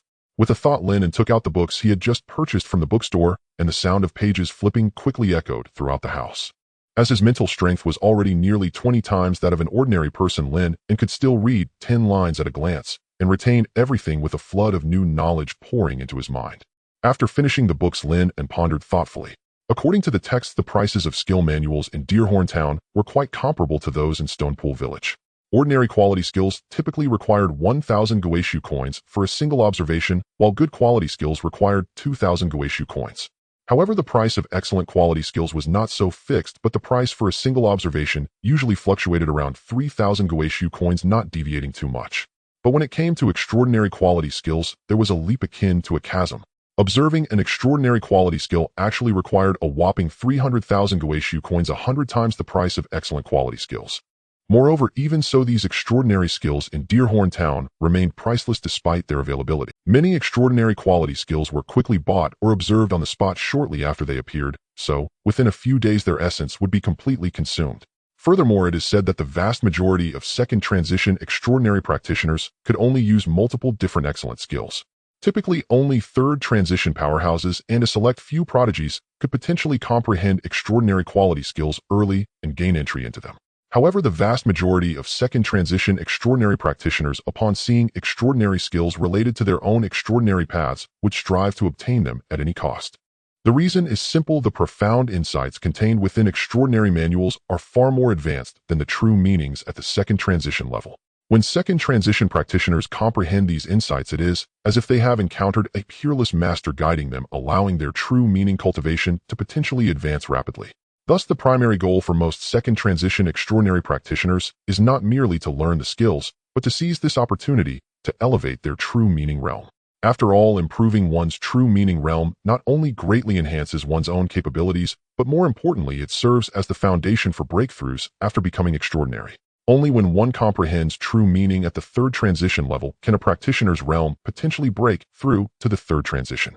Otherwise, they would be like practitioners who cannot comprehend true meaning to break through extraordinary, forever stuck at the full realm of second transition and perhaps never even reaching that stage. It must be known that no matter how many skills one learns, they merely enhance compatibility. However, breakthroughs in realm and true meaning not only lead to significant strength leaps, but also greatly extend one's lifespan. Thus, many second transition extraordinary practitioners do not regard extraordinary manuals merely as skill books, but as precious elixirs that can elevate true meaning or even facilitate breakthroughs. In simple terms, excellent skills are just plain skill books for extraordinary practitioners unable to enhance. However, extraordinary quality manuals are entirely different. For second transition extraordinary practitioners, these are not just skill manuals, but extremely valuable treasures capable of enhancing true meaning. Therefore, even if there is only a difference of one quality, the price can show a terrifying gap akin to a cliff. Additionally, the effects of extraordinary skills are indeed far superior to those of excellent skills. This can be clearly seen from the substitution talismans. Now Lin An finally understands just how precious the substitution talisman manual is. No wonder it appears alongside the talent awakening stone and skill manifestation talismans in the top-tier beginner package. Lin An mused to himself, truly lamenting his lack of financial resources. Ordinary first transition items and materials aren't worth much. Good quality items are similar to the cost of observing a good manual, typically around 2,000 Guixu coins. However, the price of excellent items is significantly higher, usually selling for over 10,000 Guixu coins. But I don't have many of these items and still need them, so it's better to use them for transformation rather than selling them all. Currently, I have about dozens of good quality items. Lin An calculated in his mind, realizing that if he excluded excellent or higher tier items, his entire fortune might only be around 300,000 to 400,000 Guixu coins at most, enough to observe an extraordinary skill once or purchase a relatively popular extraordinary inheritance. Because similar to the path of the tiger bird, or elemental inheritances like metal, wood, water, fire, and earth, these are generally priced around 300,000 Guixu coins within the influence of 5 Spirit City. This is still thanks to Lu Wei tirelessly delivering a big gift pack to him. Otherwise, he wouldn't be able. Moreover, there is also a certain difficulty in liquidating these items and materials. Lin An felt he would need to find a skill manifestation specifically to handle these, which would also count as opening a new identity. In addition, while materials are relatively easy to discuss, he does not plan to sell all the items. After all, some items have quite good functions after transformation, so they are naturally reserved for his own use. It's a pity that transformed items carry the aura of calamity, though otherwise, if they could be sold, they would definitely bring in substantial profits. Thinking it over, the Guixu coins earned from hunting are ultimately limited. After all, in similar situations, no matter how precious the materials, they cannot compare to finished equipment, pills, and array talismans. After all, the materials obtained from hunting are merely the most basic materials, essentially similar to mining without any processing of the products. They are merely excavated and transported to another place akin to nature's transporters. However, if one has the ability to refine various materials into market-required items such as pills and array talismans, the profits would definitely be much more considerable. Thinking of this, Lin An unconsciously glanced at his substitution talisman skill. Perhaps it was time for the skill manifestation to go out and work. After all, as a mature skill, it should be time to support itself and its master right. Let's set aside the task of having skills work for us. After all, Guixu coins are mere external possessions. The priority now is to break through to the extraordinary before discussing anything else. Lin An has already considered it well. There's no need for any flashy tactics, and he will simply follow the path of the tiger bird as his primary route to the extraordinary. There are 3 reasons for this. First, as the esteemed Wang Bu mentioned, only what is truly grasped in hand genuinely belongs to oneself. After all, once he breaks through to the extraordinary, he will not be unable to step onto other extraordinary paths. Thus, it is only natural to first enhance his own strength. If he continues to drag this out, whether he can really wait for a top-tier inheritance suitable for him is uncertain, and his leveling speed will inevitably slow down. In this precious internal testing time, to do otherwise would clearly be quite unwise, especially since many players on the forum are currently in fierce competition. If one does not advance, one will retreat, and this is vividly showcased in this game. Now holding the Tiger Bird inheritance worth 300,000 Guixu coins, the activation conditions are nearly all met save for the final step of the realm. Even if he is truly determined to step into a particular top-tier inheritance, only after breaking through will he have more options, especially for Guixu cultivators and players without backgrounds. Secondly, Lin An feels that the Tiger Bird path actually has quite a bit of potential. The singular Tiger Bird path might indeed be average unless it can evolve towards divine beasts like the White Tiger or the fierce creature Qiongqi. Otherwise, Lin An seems unable to conceive how strong it could truly become. But what if he could truly combine the 5 animals play with the 5 element arts? Lin An is actually not too certain about the effects of such a combination. However, if a cultivator could simultaneously master the 5 elements, they would undoubtedly possess a dignified presence and unmatched combat power. Lin An believes this could absolutely reach the pinnacle of extraordinary paths, or even higher. After all, while the 5 elements are common and widely recognized, they do not signify weakness in the slightest. On the contrary, they are essential, forming the very foundation of nearly every world. If a cultivator could truly master all 5 elements and let them interact in a cyclical manner, their combat power and the quality of their true intent would surely be astounding. Moreover, based on Lin An's years of reading novels, he judges that once the 5 elements are combined, they would only be slightly inferior to concepts like time and space or reincarnation and causality, yet they could still firmly establish themselves at the top. Furthermore, this time, it is not just the 5 elements, but also the power of the 5 animals combined. If he could truly create a spirit king of 5 elements, Lin An believes it would undoubtedly rival any powerful being. Of course, achieving this is no small feat. After all, the combination of 5 animals and 5 elements amounts to a full 10 extraordinary paths. If true balance cannot be achieved, the mutual repulsion between these true intents could be terrifyingly high. However, the degree of repulsion a cultivator can withstand is closely related to their overall attributes of spirit energy and essence. The vast majority of cultivators can only bear the repulsion between 2 true intents of the same realm. Moreover, these 2 true intents cannot be too conflicting, such as the classic opposing types of light and dark or water and fire. Otherwise, an ordinary cultivator could easily fall into madness or even death if they mishandle things. Typically, only after achieving complete balance can an extraordinary cultivator attempt to comprehend a 3rd true intent. However, as an ordinary numerical monster, Lin An's capacity in this aspect is certainly much stronger than that of an average cultivator. Thus, Lin An feels that what he is doing is still quite feasible. The 3rd reason relates to the experience packages players will gain in the future, specifically the true intent cores dropped from defeating extraordinary disasters.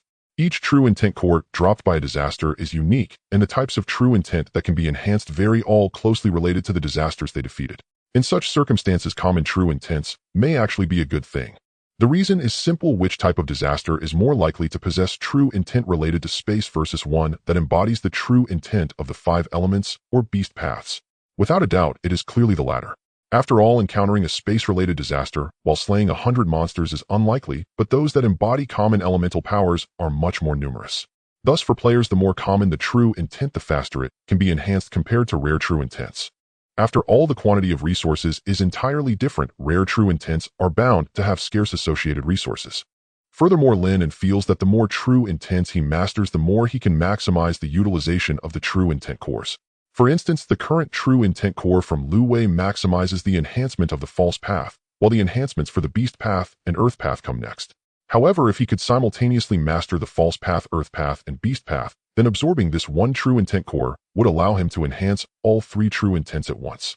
It can be said that one section is stronger than 6, directly maximizing the absorption efficiency.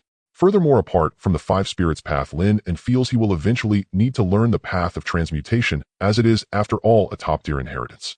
However, the more he uses this transmutation technique, the more he senses the eerie mystery of disasters, which is far beyond the other 3 major disasters.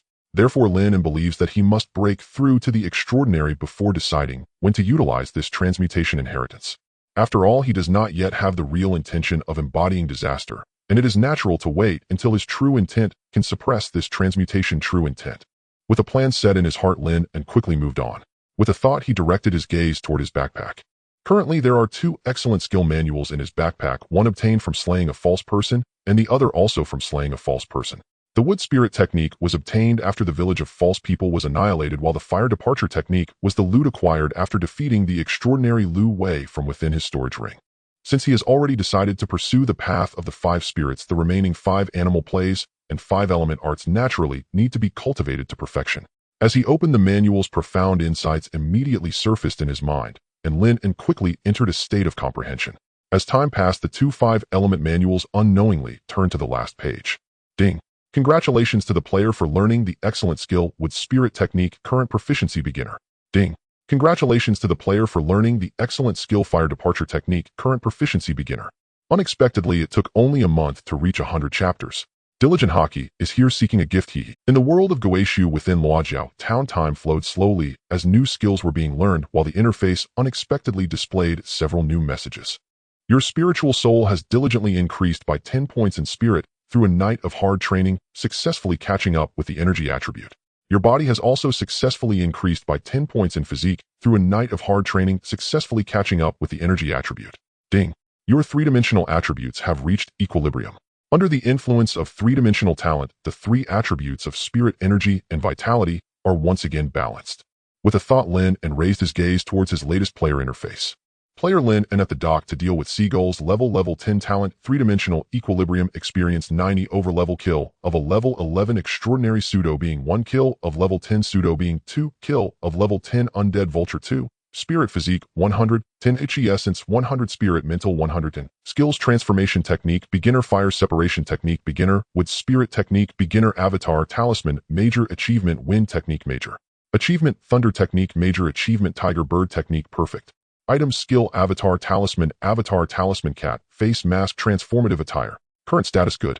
All 3-dimensional attributes have reached 100. Even a person with obsessive compulsive disorder would find this interface satisfying. The total attributes have also reached 300 aside from newly mastered fire separation technique, and with spirit technique, there are not many other changes. The only pity is that the experience value is still lacking 10% to reach level 10 perfection, but Hockey Wind self-destructed to kill monsters, so there is nothing to criticize. While pondering, the countdown slowly approached its conclusion. With the countdown hitting 0, the world suddenly fell into absolute silence. However, before he could react, when he opened his eyes again, he found himself back in his bedroom. At this moment, the sky outside was still just as it was when he first entered the game, still deep in the night. In fact, for Blue Star, only a few hours had passed since the source of the aberration infection was resolved. But for Lin An and all the players, what felt like just a moment had actually been a full 3 days, creating a sense of temporal dissonance.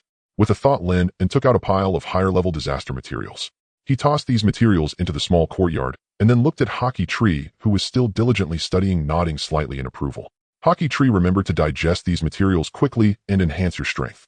If you run out, remember to ask me for thank you, master. Hockey Tree said, happily shaking its branches, and leaves then activated multi-threading mode learning while quickly absorbing disaster materials to enhance its strength. After all, it remembered Lin An saying that learning was very important for their family's future, so it certainly could not afford to be negligent. Seeing Hockey Tree so diligent and eager to learn, Lin An felt quite pleased. Thus he decided to take a... After all, before entering the game, he had been busy dealing with the source of the disaster and had not slept for a day. Moreover, after entering the game, he directly faced the invasion of pseudo-beings in the village while there was an extraordinary disaster next door, so Lin An naturally could not afford to sleep. Adding it all up, he could say it had been a full 4 days and nights without closing his eyes. Although he had restored some state after leveling up, he still felt something was lacking in his spirit without sleep. Of course, before going to sleep, he naturally had to release his avatar to grind for experience. This time I'll choose a new hero. It's you, Hockeywood. With a glance over his skills, Lin An focused his thought, and the skill avatar talisman in his spiritual world immediately emitted light. In the next moment, a skill avatar appeared before Lin An, resembling the initial forms of Hockey Lei and Hockey Wind, but with the color changed to emerald green and a more amiable aura. The 5 elements correspond to the 5 virtues, where wood represents benevolence, fire represents propriety, earth represents faith, metal represents righteousness, and water represents wisdom. The wood element grows upward, symbolizing compassion, inclusiveness, and vitality. Thus, unlike the aloof Hockey Tiger, the impatient Hockey Lei, and the somewhat frivolous Hockey Wind. At this moment, Hockey Wood gave Lin An the impression of a gentle gentleman with a blend of softness and strength, making him seem quite easy to get along with. You rest first in Hockey Tree, and I will keep watch well. Hockeywood spoke softly, and Lin An nodded slightly. Having an avatar with such a good-natured personality felt a bit unusual to Lin An. However, as drowsiness came over him, he yawned and quickly fell into a deep sleep. The night quickly passed in sleep. The next day, Lin An woke up feeling exceptionally refreshed. However, when he looked out the window, he couldn't help but be slightly taken aback.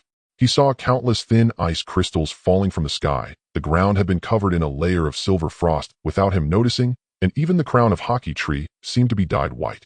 Is it snowing? Lin An's eyes moved slightly, then he glanced at today's calendar. It was late June, right in the... Moreover, Linjiang City is located in the south, where it would be fortunate if the temperature did not exceed 30 to 40 degrees during this season, let alone suddenly drop to the point of snowing. Extreme cold disaster. Lin An made a judgment in his heart, furrowing his brows slightly. Although no new announcements had popped up upon returning to the game, it seemed that the intensity of the disaster had definitely increased significantly. Taking out his phone, numerous trending news articles immediately popped up. Global temperatures plummet, severe snow disasters occur in some northern regions, and all citizens must take precautions to stay warm. An emergency decision made by the central government will implement the fireplace plan today, a June 27, 2030, Thursday, in major cities preparing for construction in over 600 areas. Countless prestigious sects and martial arts masters praised a new type of health exercise that can strengthen the body and prolong life. Are you sure you don't want to learn it? A mysterious giant beast appears in the Yangtze River basin, with countless people suddenly dying after looking in mirrors and the last bus still running after night service ends. The dead are resurrected, and a large number of patients who lost their life signs still move, showing signs of rigidity and loss of rationality, with a strong desire to bite living beings. Victory against the epidemic. The virus is eradicated. The new epidemic can now be cured, and Linjiang City officially lifts the lockdown today. This time, all the trending news is significant events. Even the previous celebrity scandals are no longer the focus. And in the comments section, even those who are usually dull have started to realize that something is amiss. Global cooling fireplace plan cultivation techniques, disasters running rampant. Lin An looked at the true implications behind this series of news, feeling a tremor in his heart. The sky of Blue Star is likely to change dramatically. In the present world, within the capital city, inside the headquarters of the Supernatural Management Bureau, a large conference room, dominated by dark red tones, solemn and majestic, was already filled with over 100 scattered individuals. Among the empty seats, as futuristic devices began to operate rapidly, vivid holographic projections the previously sparse conference room was instantly packed with both real people and those attending via projections, showing serious expressions and solemn gazes. Among these projections, one person was somewhat familiar. It was Director Xia, representing Linjiang City at this conference, though at this moment, he could only sit inconspicuously towards the back. The entire venue fell silent. At this moment, a steady and rhythmic sound of footsteps approached from afar, echoing in the spacious conference room.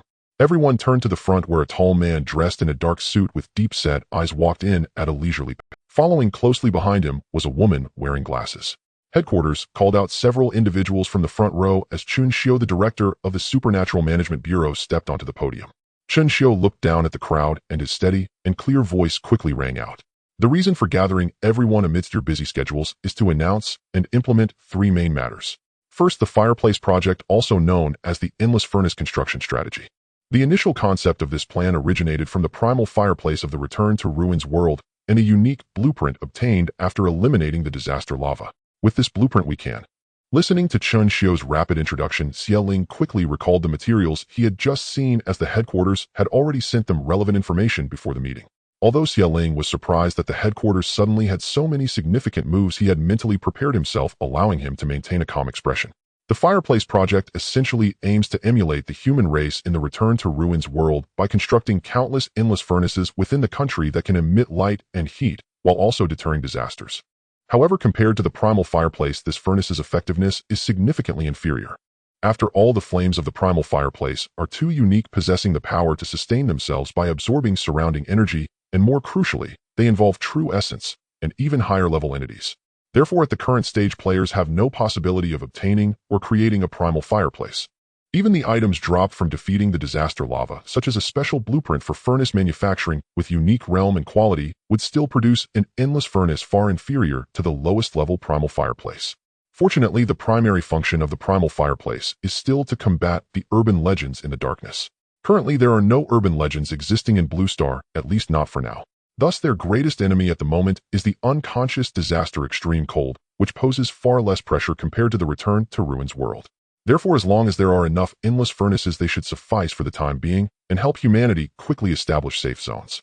Additionally, the endless furnace possesses an extremely powerful effect. The probability of disasters descending upon the area illuminated by the furnace will be significantly reduced.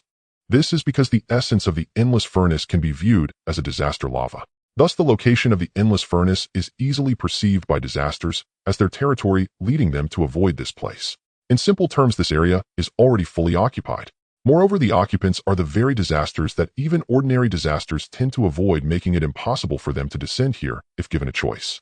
Xiaoling quickly pondered and then sighed slightly. It is not hard to imagine that in the future the human race will likely use endless furnaces as a defense line to establish one safe zone after another, with the vast majority of people living concentrated in these safe zones. As for the world outside the safe zones, it will be completely overrun by disasters. Blue Star will no longer be governed by humanity, but will instead witness a scenario of humans battling against disasters. However, this is an unfortunate reality. No one wishes to abandon other territories of Blue Star, but according to professionals' calculations and predictions, this extreme cold will be unimaginably terrifying. If safe zones are not established and endless furnaces are not produced soon, ordinary people could face a mortality rate exceeding 90% within a month. Not to mention that the speed and intensity of disasters are increasing, making it exceptionally difficult for even low-level players to ensure their survival in the future. Therefore, establishing safe zones this time is imperative. After all, in the face of a crisis that can only be described as an amalgamation of countless apocalyptic scenarios, if they continue to remain scattered and fail to unite their strength, it would be tantamount to seeking death. All planned areas must complete their tasks on time and establish preliminary safe zones. The otherwise strict military law will be enforced. Chun Xiu's gaze swept across the attendees, then he continued. The second matter is related to the cultivation techniques collected from the Return to Ruins world. It can be confirmed that these techniques have also become cultivable in Blue Star since the game's launch, and it is preliminarily speculated that this is related to the increase in energy density in Blue Star. Moreover, the human race in Blue Star differs from that in the Return to Ruins. Current statistics show that nearly everyone possesses spiritual roots, meaning each person has the potential to become a cultivator.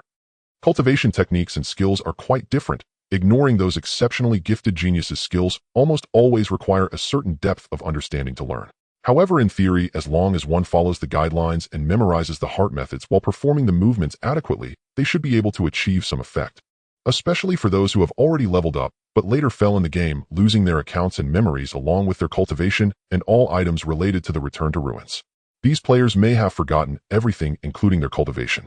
However, the Supernatural Management Bureau found that if these players cultivate like the humans of the Return to Ruins, they can quickly return to their previous realms.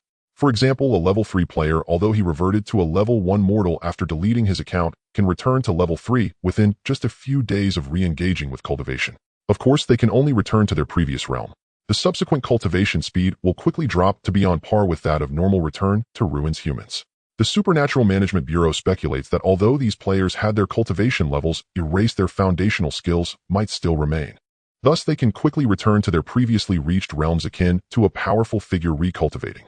The human race on Blue Star all possess spiritual roots, enabling everyone to cultivate, and players are thus, as Lin An previously surmised, players can also be said to grow stronger through cultivation, or it can be argued that the essence of cultivation and players leveling up through monster killing is essentially the same. Killing monsters to level up merely appears to be a different form of cultivation, yet in essence it remains part of the same system as the beings of the Guixu. Otherwise, it would be difficult to explain why players' levels align with those of the Guixu beings, and their performance at each level is almost identical. The Anomaly Management Bureau also attempted to let a level 2 player level up without killing monsters, instead continuously providing resources to assist in a rapid breakthrough. Naturally, the outcome was that the player rose to level 3, and this player also experienced attribute growth in accordance with the chosen cultivation technique. However, the players' panel also indicated that they had reached level 3. Naturally, the outcome was that the player rose to level 3, and this player also experienced attribute growth in accordance with the chosen cult. The system does not influence the player's level. The panel merely displays real-time information about the player. As for leveling up, it only transforms into miraculous energy after the experience points are maximized, thus helping players enhance themselves rapidly. Through this experiment, the Anomaly Management Bureau confirmed that player leveling up is indeed a form of cultivation fundamentally akin to the cultivation of the Guixu human race. However, the breakthroughs in player cultivation seem to occur in an instant and are far more flexible than those of the Guixu beings.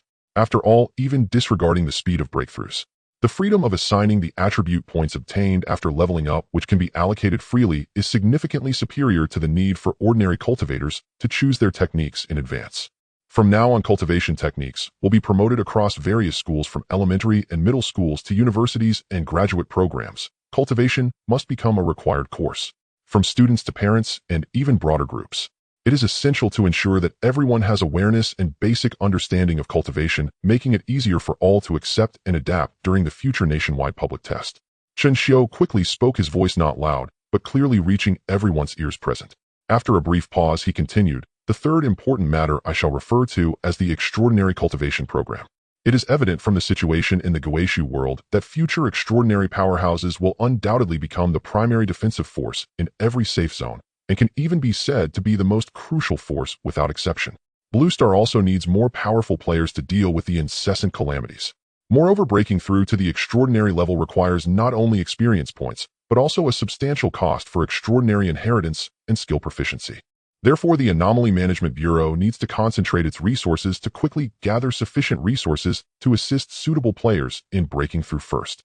Everyone present listened attentively. In the face of a meeting that could even influence the course of history, they naturally could not afford any negligence. Lin also understood the implications of this extraordinary cultivation program, which essentially meant preparing for early extraordinary players to drive forward later extraordinary players. However, he actually agreed with it. It is not that Lin stands to gain directly. In fact, he is not on that extraordinary cultivation list, but is part of the large group responsible for the initial infusion of resources. After all, although he gained some experience points while participating in battles against mutated infectors and did not rest for 3 days in the game to diligently kill monsters and level up, he only managed to rise 2 levels. This leveling speed is actually quite fast compared to the vast majority of players. After all, when converted into experience points, it equates to having killed 20 monsters of equal level in such a short time.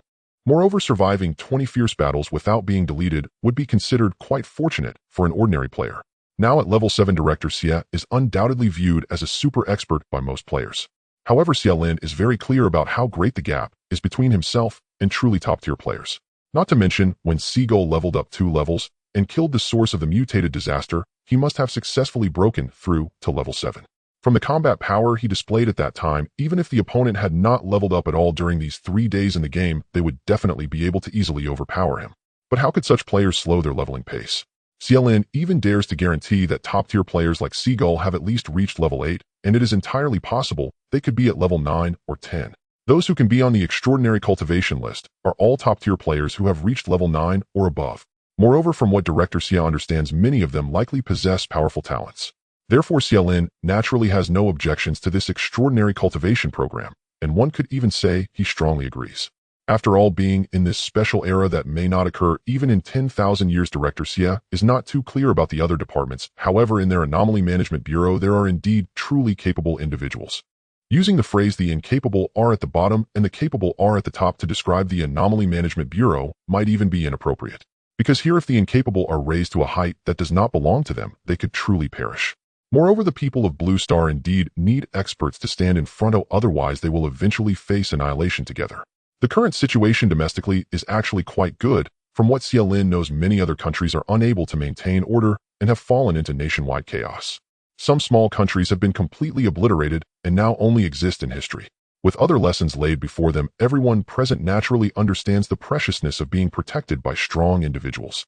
However, what surprised Director Xie somewhat is that although he can see all the previously renowned top experts on the extraordinary cultivation list, he did not see the name of the Director General Chen Xiu himself.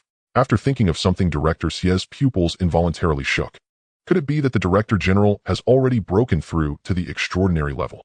Lin thought to himself, after all, if he has already broken through to the extraordinary level, there would naturally be no need for him to be on the cultivation list. Besides this reason, he could not think of any justification for why Chen, given his talent level and status, would not be prioritized for cultivation. However, because it is currently just a holographic projection, and although Chen Xiu has a powerful and steady aura, his presence is rather restrained. Lin could not discern anything. However, there are currently too few players with hope of advancing to the extraordinary level in a short time. Chen Xiu looked at everyone and continued, "Therefore, in addition to the players within the Bureau, we can also attempt to collaborate with trustworthy non-staff players to assist them in breaking through to the extraordinary level first." Upon hearing this, Lin's heart suddenly stirred. A candidate that could not be more suitable quickly emerged in his mind. However, what Director Xie might not realize is that while they were still pondering which extraordinary individuals to cultivate, Lin An had already acquired extraordinary inheritance all on his own. In the real world on Flip Street, while the Ability Management Bureau was holding a meeting, Lin An finished washing up and found a steaming, sumptuous breakfast waiting for him on the dining table. The breakfast was prepared using a combination of trees and faced with the heartfelt gesture of the hockey tree and hockey, with Lin An naturally had no intention of refusing. Taking a small bite, he found the taste surprisingly delightful. He gave a thumbs up to the hockey tree outside the window in praise, and seeing it sway happily, while shaking off the fine snow on its branches made Lin An unable to help but smile slightly. Then while having breakfast, Lin An focused his mind and began his daily routine of browsing forums and chat. Brothers, I've caught the attention of a female NPC in the ruins world. She's muscular and has a bigger frame than me. Is there any strategy for dealing with this kind of situation? Winter is coming and the apocalypse is approaching. This post mainly shares survival tips and essential supplies for extreme cold during the apocalypse. I'm on a strange bus, and I find that my powers can't hit anything here. Is there any expert who can guide me on what to do? I'm really anxious. Reviewing the 12 top players in the country who are currently exceeding the standard. Quickly skimming through the titles, Lin An felt a bit curious when he saw the latest trending post that was gaining crazy attention. With a thought, he opened it. Because the information shared by the Ability Management Bureau usually doesn't contain much personal information about players, and I am quite curious about the top players' situations. I specifically contacted players from cities all over the country, and combined with the ranking images and battle records seen on the forum, I ultimately gathered the following information. First of all, I must clarify that this compilation is purely for entertainment purposes with no intention of offending any experts. Secondly, the ranking will only be updated on Mondays, and now Blue Star has reached Thursday with players having spent an additional 3 days in the game. Therefore, the current rankings may have a significant lag for the top players and can be considered for reference only. Ahem, the following rankings are not in any particular order. Let the main text begin. First place, the director of the Ability Management Bureau, Chen Xiu. Just revealing his identity, I believe not many players would dare to question it. However, I still need to clarify that Director Chen is the only level 8 player on the domestic ranking, also the highest level player at that time. Although the ranking is currently for reference, only the value of this information is undoubtedly significant. Moreover, while I couldn't find any battle records regarding the expert Chen Xiu, the capital where he is stationed has the lowest disaster injury rate currently. Many high-level disasters were even eliminated before they could reveal themselves. One can only imagine the exaggerated strength of Director Chen. Second place, going to the dock to deal with Seagull's freelancer. Everyone must know the Seagull expert, as solving the anomaly infection was just yesterday by Blue Star's timeline. The expert performed a miraculous rescue, defeating a powerful disaster boss 2 levels higher, effectively eliminating a terrifying disaster that could threaten the world all by himself. Greatness requires no words. He even elegantly teleported away in the end, simply too cool. Although the Seagull expert's level on the ranking is only 6 after defeating the disaster, he must have reached level 7, and the rewards for killing such a boss would likely be astounding. Furthermore, the battle achievements witnessed by the public can be considered the most reliable, hence I place him in second. It's a pity I didn't see the battle scene after the rooftop shattered. From the roaring thunder back, then one can only infer that the Seagull expert must have mastered quite powerful lightning techniques. Third place, Qinglong in the sky. The Qinglong expert is the #1 player on the Shanghai ranking. It is said that he can truly transform into a Qinglong, even intimidating disasters to not dare approach Shanghai, undoubtedly a dragon king of a generation. Moreover, he also has a record of slaying level 8 disasters in reality, and he has subdued all players ranked 2nd to 10th in Shanghai, which is simply amazing. Fourth place, Wufu. One punch for one elite monster. Remember, my name is Wufu. Although the Wufu expert's combat lacks special effects, I have yet to discover another monster worthy of his second punch, leading me to seriously suspect he is a one-punch man. The high-level disasters in the entire city have basically been resolved with a single punch by the Wufu expert. He is also a level 7 expert on the ranking and is ranked 1st in Haibei City. Fifth place, the Super Invincible Universe's #1 Space King. The Space King, allegedly a middle school student from the name of this player, I feel it should be true. Like the Seagull expert, the Space King is also level 6 on the ranking, but he has records of casually eliminating level 7 disasters. Moreover, everyone understands the capabilities of space, so I place him in the top 5. Sixth place, Dream Summoner Freelancer. The true form of the Dream Summoner has never been seen, but his summoned creatures often emerge to eliminate disasters. It is said that someone once counted, and this expert even summoned a total of 10 level 7 creatures at the same time, while the Dream Summoner himself was only level 7. His true self is mysterious, and he can also freely summon creatures of the same level for a collective assault, making him incredibly powerful. Seventh place, the Observer. The Observer expert is the 2nd player on the Kyoto ranking, only below Director Chen, and is a level 7 player. However, this individual is quite mysterious with almost no combat records, yet Director Chen has great trust. Whenever Director Chen needs to leave Kyoto for matters, the Kyoto Ability Management Bureau is also fully handled by the Observer expert, hence I rank her 7th. 8th place, Frost Goblin. Like the Observer expert, she is one of the 2 female players on this ranking, and the reason for the 0.5 will be explained later. Although it's unclear why this expert has such an abstract name, she once ventured deep into the ocean to battle several level 7 giant beasts, freezing a vast area of the sea for a long time, making her achievements quite remarkable. Thus, she also deserves a high ranking. 9th place, Yintianzi Freelancer.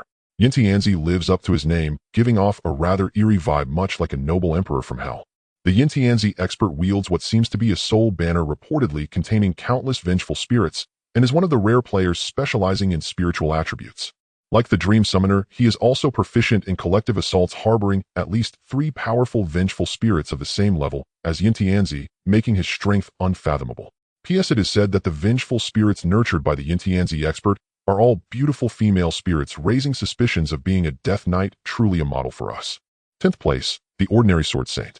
The Sword Saint is the #1 player in Tian'an City and was also level 7 at that time.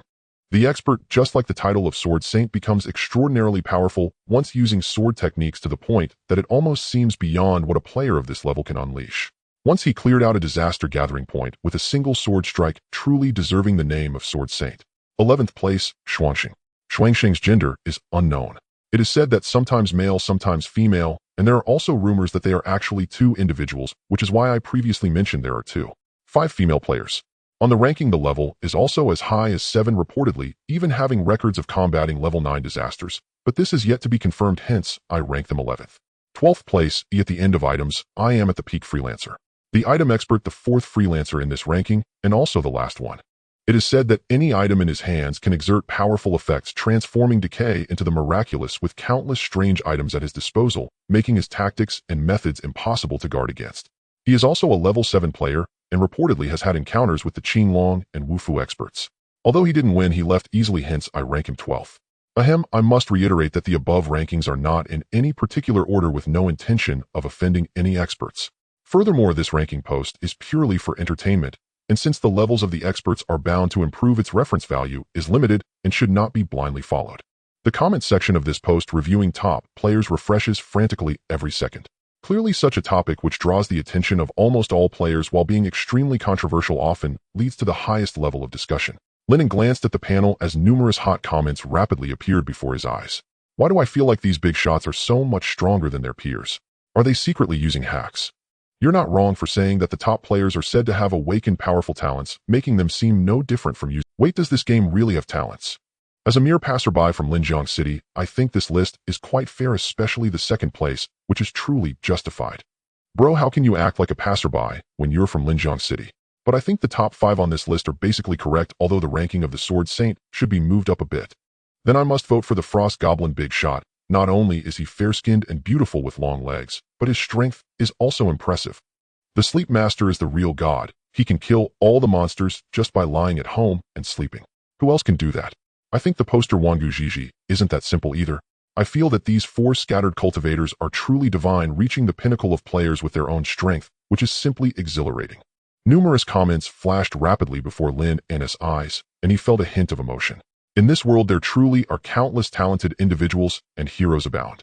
He felt that each of these top players showcased mechanisms that were far from ordinary, and as an inconspicuous statistician, being placed 2nd added a bit of pressure, transforming into a Qinglong, a pure warrior's spatial powers. However, what Lin An found most mysterious were the 2 top players from Kyoto. After all, other high-level players somewhat reveal their fighting styles and tactics, but the general director of the Anomaly Management Bureau Chen Xiu and the Observer were almost unreadable. Yet it is this ability to eliminate disasters silently that can be said to be even more terrifying and powerful, just like a skilled warrior, without any grand achievements. The 12 players on the list seem to have awakened their talents, which means they probably all received the top-tier novice gift package. Lin An pondered, quickly calculating in his mind. It's possible that there are some top players who are relatively low profile and didn't make the list, or even that some have perished in the ruins world and had their accounts deleted. However, to level up and obtain treasure chests, one needs to kill monsters, especially high-level disasters. In this case, it's still quite difficult to remain completely hidden. Therefore, it is temporarily estimated that the number of players who have received top-tier novice gift packages in the country should be between 15 and 20. Currently, it is the year 2030 in Blue Star, with the global population reaching 10 billion. The domestic population is around 1.5 to 1.6 billion, accounting for 1/7 of the total global population. If calculated based on this ratio, Lin An speculated that the number of top-tier novice gift packages is likely to be exactly 100, and by this time, they are probably all distributed. After all, the previous introduction of the top-tier novice gift package also mentioned that the quantity is limited and is available on a first-come, first-served basis. Drawing a conclusion in his mind, just then a message popped up on his friend interface. Speaking of which, Lin An has only added one friend, Xia Lin, during this long time, so it is no surprise that it is Director Xia sending him a message at this moment. On the other side, Xia Lin, who had just finished a meeting, also opened the Seagull friend interface and briefly explained the contents of this meeting were not prohibited from being disclosed by the general administration, at least for top players like Seagull, who could be said to save the future of Linjiang City. Thus, Xia Lin did not hesitate and directly sent the materials he had seen. After pondering for a while, Director Xia asked, "Comrade Seagull, do you need the assistance of our Linjiang Anomaly Management Bureau when you break through to the extraordinary? Whether it's skill books or ruins coins, we will do our utmost to assist you. If it's about extraordinary inheritances, I would need to contact players from the General Bureau who are already in town to have a chance to purchase them. Although this approach might be a bit roundabout, it should still be possible to obtain not very rare inheritances." Xia Lin said this with clarity in his thoughts. While he supports the idea of promoting the extraordinary through the extraordinary, first, it is undoubtedly much stronger to let the locals of Linjiang City become extraordinary before helping players from other regions. After all, once the strong from other regions become extraordinary, they are highly unlikely to come and provide long-term protection here. At most, they would only offer some resources and assistance. However, if the extraordinary are from one's own city, the situation is completely different. As long as the big shot Seagull can maintain his top-ranking, Linjiang City is bound to become one of the safest cities in the country, and even the world, and its strength will undoubtedly grow stronger. Upon seeing the materials sent by Director Xia Lin, and couldn't help but marvel at the speed of the Anomaly Management Bureau. He didn't expect that they had already made so many decisions right after returning from the game. Especially the endless furnace manufacturing blueprint obtained after defeating the disaster, which can be considered a precious treasure that saves countless lives for humanity. From this, it is also evident that the Anomaly Management Bureau has indeed made significant efforts without his knowledge. After all, Lin An is quite aware of how difficult it is to deal with disasters. Looking at the message from Director Xia Lin and thought for a moment and replied, "I can handle the extraordinary inheritance on my own, but Director Xia, please help me prepare some ruins coins. I might need them in the future."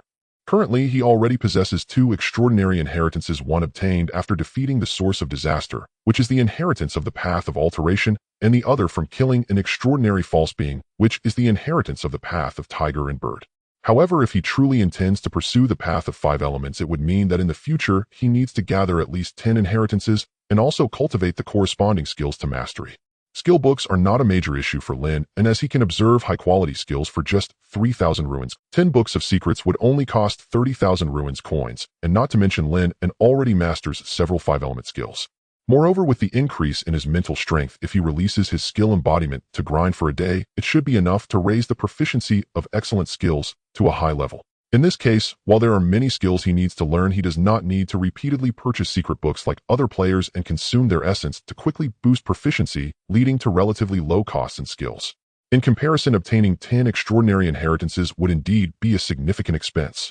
Even if the 5 elements and 5 birds are considered common in Deer Antler Town, the total cost of 10 inheritances would still reach as high as 3 million ruins coins. Can the extraordinary inheritance be resolved on its own? Has the Great Seagull already arrived in town? Upon seeing the message from Lin An, Xia Lin was momentarily stunned but quickly understood. He couldn't help but feel even more emotional as he knew that not many players had made it to the new map. Even the experts on the extraordinary cultivation list still had many who were merely fending off the tide of calamity in the novice village. Xia Lin could only say that Seagull truly lived up to his reputation. It was impossible to be idle for 3 days in the game, and he was already far ahead of other players. However, Director Xia was even more resolute in his thoughts. After all, the more exceptional Seagull was, the better it was for Linjiang City, with the only downside being that it would be more difficult for them to latch onto his success. Therefore, it was even more imperative to seize this opportunity to offer assistance. Let's go all in. No problem. If you need anything, feel free to contact me anytime. I will certainly exhaust my inventory to assist you. Apart from Guixu coins, does Comrade Seagull need anything else? Seeing Xia Lin's prompt agreement, Lin An could roughly guess the other party's thoughts. However, he didn't see any issue with it, as this could be considered a win-win collaboration, especially since he had a favorable impression of the previous actions of the Ability Management Bureau. Thinking of something, Lin An typed back, "If possible, I hope Director Xia can help me pay more attention to the clues regarding level 10 disasters. No matter where they appear, please contact me immediately." Currently, he only needed the last 10 of experience to reach level 10 and prepare to transcend to the extraordinary.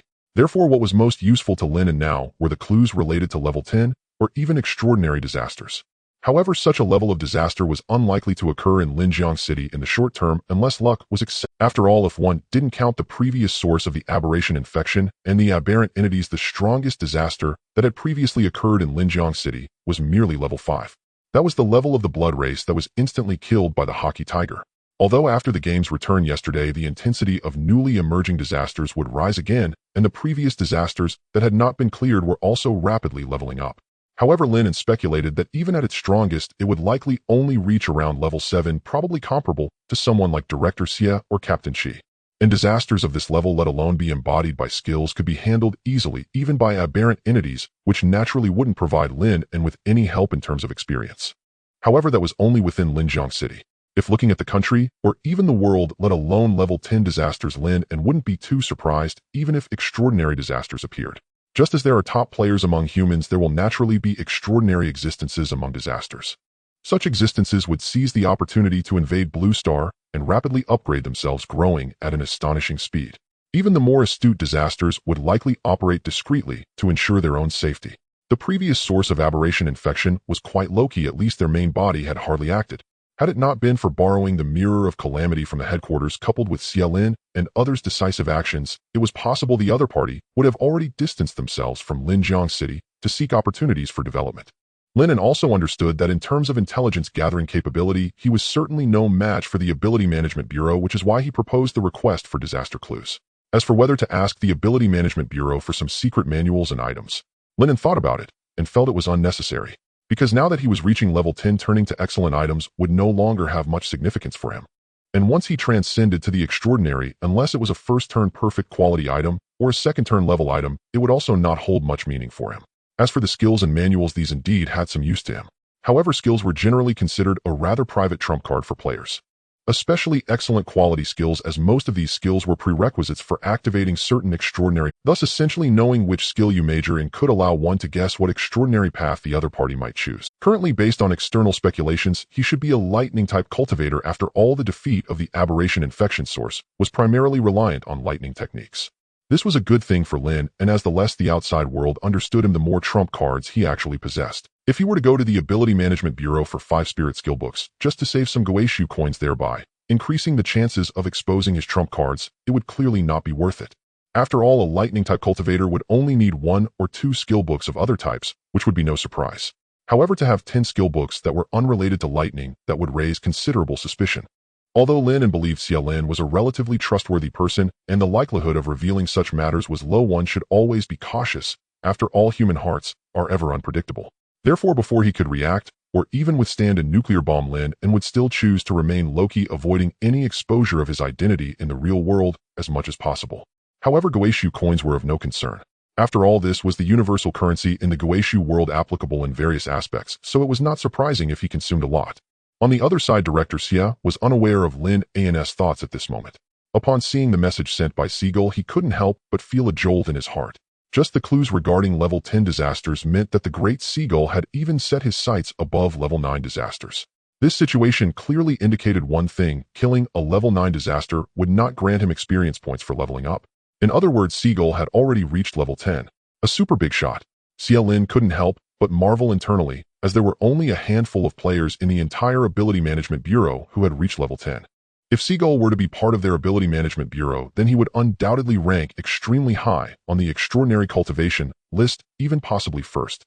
Are these top players leveling up at a rate of 1 level per day in the game? Xie Lin slowly exhaled a breath of foul air, feeling somewhat disheartened. After all, he was also desperately killing monsters to level up in the game. There was even a time he nearly died and only recovered through leveling up, yet he had only managed to struggle to level up twice. Yet these top players not only leaped 3 levels, but they also widened the gap, even making progress to the 10. This efficiency was so high that he found it almost unimaginable. In the real world, at the overturned street, after receiving the message from Lin and Director Xie used his authority to send all available information regarding the level 10 disasters in the country. Lin An looked at the information sent by Director Xie, quickly scanning through it from top to bottom. Mirror Person Level 10 Anomaly possesses the special ability to traverse mirrors and kill those who look into them. It is currently still active in Jiangnan Province. However, it usually only operates at midnight. If one peels an apple in front of a mirror at midnight, it is more likely to attract the attention and resentment of the mirror person. Creatures loathed by the mirror person can be attacked at any time, day or night. It is inferred to be a new product born from the fusion of some strange arrival and ghost stories from Blue Star. Ghost Bus Level 10 Anomaly. This bus has the ability to become ethereal and randomly traverse. Furthermore, the eerie driver and passengers inside are suspected to possess immortality, and no countermeasures have been found yet. The locations of its appearances are irregular. The ghost bus sometimes forcibly picks up passengers, but it seems that there are specific rules within it. If one can understand and make good use of the rules inside, ordinary people also have a chance to leave alive. Players with sufficient strength can simply break the door to escape. Nine-Eyed Blood Flood Dragon Level 10 Demon has appeared in the Yangtze River Basin, but quickly vanished, suspected to have entered the ocean. Its methods are unknown, but its aura is extremely powerful. Human Skin Enchantress Fox Level 10 Demon possesses the strange ability to disguise itself as others. Its whereabouts are currently unknown. Heart-Biting Beast Level 10 Aberration can burrow into the heart of living beings and slowly devour them. Those whose hearts are devoured will see a significant increase in strength in a short time, but will be subtly controlled by the heart-biting beast. It has already been killed by the player Qing Long in the sky. The number of Level 10 disasters exceeds Lin An's expectations. Just in Jiangnan province, where Lingjiang City is located, there is already one confirmed anomaly at Level 10. In addition, several disasters appear to have also reached Level 10 based on their destructive power and anomaly. However, because no high-level players have confirmed them using a panel, the Ability Management Bureau has not made any rash conclusions. They have only made a preliminary judgment and summary based on victim information, the level of harm, and the scope of impact. Lin An looked at these bizarre disasters and felt a bit overwhelmed. These newly appearing disasters felt increasingly hellish, especially the mirror person and the ghost bus, which seemed truly ominous. Regardless of their strength, the opponent's ability to survive and escape is genuinely daunting. Even if one could defeat them, it would be difficult to keep them contained. As for the Human Skin Enchantress Fox, which blends seamlessly into the vast sea of humanity, even if players have panels to identify it, finding it would likely require extraordinary luck. After all, there are only a handful of Level 10 players nationwide. And if an ordinary player encounters this Human Skin Enchantress Fox, they would likely have to pretend not to notice. Otherwise, once exposed, it would be no different from delivering oneself to the enemy. I wonder if the mirror person can still traverse after the transformation of the mirror. After pondering for a while, Lin An decided to see if he could take action against the mirror person. After all, among the confirmed Level 10 disasters, the mirror person was the closest to him. Moreover, since it is also in Jiangnan province, if this fellow doesn't die, Lin An felt he might need to be cautious whenever he passes a mirror in the future. After all, just because it currently only operates at midnight does not mean it cannot break this limitation if its strength improves in the future. And in any case, it is also a Level 10 disaster, the same level as himself, so he naturally must be on guard. Additionally, the more bizarre the disaster appears, the more potential it often possesses. If it can survive for long, it could even potentially break through into the extraordinary realm, becoming a significant nightmare for humanity. Peeling an apple in front of the mirror. What a strange principle for attracting monsters. Lin An complained, but with a thought, an apple on the table flew into his hand under the influence of his primordial energy. This apple was a product grown normally in Blue Star, so it can be said to have no connection to the Return to Ruins realm, and thus its information would not be displayed on the panel. However, it was easy to guess that such a normal fruit would at most have the quality of a regular first-turn item. With a thought, a large amount of primordial energy rapidly infused into the apple before him. Lin An attempted to control the direction of the transformation, and soon the originally red apple turned pitch black, emitting an ominous, yet strangely alluring aura. The apple, which had been impossible to investigate, finally had its information appear on the panel after the transformation. Transformed apple. Level 5. Essence Physique 1. Chi Disaster Energy 40. Spirit Mental 0. Skill Alluring Appearance. When peeled, it is easier to attract the attention of anomalies. Notice special disaster product derived from an ordinary apple designed to lure anomalies. It is hard to imagine that it remains absolutely loyal to its master despite having no mental energy. As mentioned before, the transformation effect is closely related not only to Lin An himself, but also to the quality and effects of the item being transformed. This was Lin An's first time transforming an item from Blue Star, and during the process he confirmed that the apple had not even reached the first turn realm. After all, the transformation chaos symbol he had used before was transformed from a first-turn ordinary signal. Even when transforming an item to level 5, Lin An was only at level 9 back then, which was inferior to his current self. The process felt much easier than transforming the apple. Moreover, aside from the waning state and severe decline of its essence and spirit, this was the first time Lin An had encountered an entity with attributes so much lower than its level. With only one essence point and a mental energy of 0. While Lin An could feel a connection with this transformed apple, he really began to doubt whether it could be considered a living thing. With the thought, he discovered that this transformed apple could not even be stored in his inventory. In the system's judgment, can this still be considered life? I wonder how life is defined in the Return to Ruins world. Lin An was somewhat surprised by this, but did not dwell on it too much. After all, things involving life are generally quite advanced in a fantasy world, and his current concerns likely wouldn't yield answers. A black apple, the mirror person should be able to see that something is off if it isn't foolish. However, the Thousand Changes garb can solve this issue. The active effect of the Thousand Changes garb allows items on one's person to transform into any appearance from one's memory. Of course, this transformation only works on beings with lower mental energy than oneself, but that is already sufficient. After all, in terms of attributes, any one of Lin An's three-dimensional attributes is at the level of an extreme Tao practitioner. In the real world, in the Jiangnan region, as the sun and moon alternate, the sky gradually darkened without anyone noticing. Due to the recent surge of bizarre incidents, officials and major news outlets advised people to minimize going out and pay attention to safety. Thus, regardless of which city it is, the nights are much quieter than usual. Naturally, the incidents of countless citizens dying suddenly in front of mirrors at midnight have made it to the trending news in Jiangnan province, even ranking first on the trending list at this very moment. After all, such occurrences are exceedingly strange, and mirrors are objects found in nearly every household closely related to the daily lives of countless people.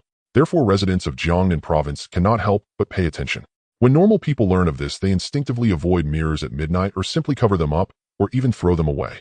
Although there are indeed quite a few abnormal individuals nowadays, some even deliberately light candles and incense in front of mirrors. However, such individuals quickly meet their demise at the hands of the mirror beings.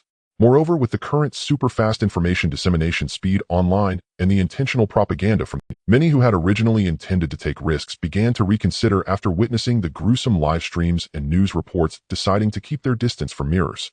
Curiosity is valuable, but life is even more precious. The mirror being swiftly traversing between countless reflections paused, suddenly appearing as a featureless figure. Sensing the rapid decrease in the presence of living beings before the mirror, it couldn't help but let out a cold. As a new entity born from the amalgamation of Blue Star ghost stories, the mirror being can be considered to some extent a local ghost of Blue Star. Thus, it had a certain understanding of the internet and human society from its inception, unlike other calamities that arrive clueless and in the dark. So with the number of reckless individuals lingering before mirrors rapidly decreasing, the mirror being easily deduced that the authorities must have rapidly disseminated images of its massacres through big data. Do you think this will limit me? Once I break through the extraordinary, it'll be able to traverse directly through water surfaces, even from mobile phones and computer screens. I wonder how the human race will respond then. It let out a strange chuckle, unable to resist fantasizing about its future after breaking through the extraordinary. Currently, it could only traverse within real mirrors, but once it reaches the extraordinary, any object capable of reflecting will become a medium for the mirror being. In this world, mobile phones are ubiquitous, with each person owning at least one, if not more. Therefore, its efficiency in slaughtering would certainly exceed imagination, and its rate of advancement would accelerate dramatically. This paradise will eventually become the realm under its control. It was unclear where the featureless mirror being produced its voice, but it swiftly traversed through various mirror worlds and finally arrived in Linjiang City. Its gaze quickly swept across the other mirror worlds before being drawn to a young man peeling an apple. The young man held a bright red apple, slowly peeling it. This guy is violating his taboo. A strong wave of resentment surged in the mirror being's eyes, but it did not allow this scene to cloud its judgment. Instead, it observed more carefully. With an ordinary aura and average knife skills, he should be an ordinary person. Moreover, the mirror was placed behind the young man, who likely had no awareness of its existence and was simply peeling the apple. Having made a judgment in its heart, the mirror being looked at the seemingly increasingly enticing apple, and without hesitation, the next moment it flashed into the mirror at the young man's home. In the next moment, a figure resembling a human made entirely of crystal like glass emerged from the mirror behind Lin An. The glass blade it wielded swung out violently, aimed straight at the young man. No words wasted, those who break the taboo must be killed. Without eliminating him, the mirror being's future upgrades would be restricted. Furthermore, the time for killing in the darkness is limited, so the mirror being pursuing efficiency and quick upgrades had no interest in terrifying humans like the featureless beings. It was all about a quick kill. The glass blade in the mirror being's hand swiftly slashed towards Lin An's neck, as if it could already envision the moment the young man would be severed in two. After all, it had indeed witnessed such scenes far too many times. In terms of the number of humans killed, even though it had just descended to Blue Star for a day, the mirror being's threat to Jiangnan province might only be second to that of the aberrant infection virus. However, an unforeseen twist occurred this time. The young man who had been leisurely peeling the apple suddenly turned around and seemingly casually extended 2 fingers, directly pinching the fierce blade in place. The mirror being exerted all its strength to attempt to withdraw the blade, but felt as though the weapon was firmly pinned down by a great weight. Crack! Crack! The crisp sound of shattering rang out in the next moment. Lin An merely exerted a little force, and in the terrified gaze of the mirror being the finely crafted blade was instantly reduced to powder. Damn it, this is a trap. I've encountered a strong opponent.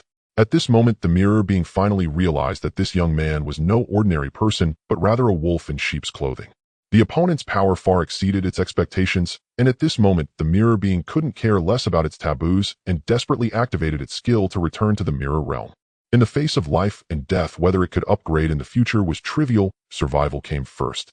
It flashed and transformed into a streak of light rushing toward the only mirror on the scene at a speed that was almost impossible to react to.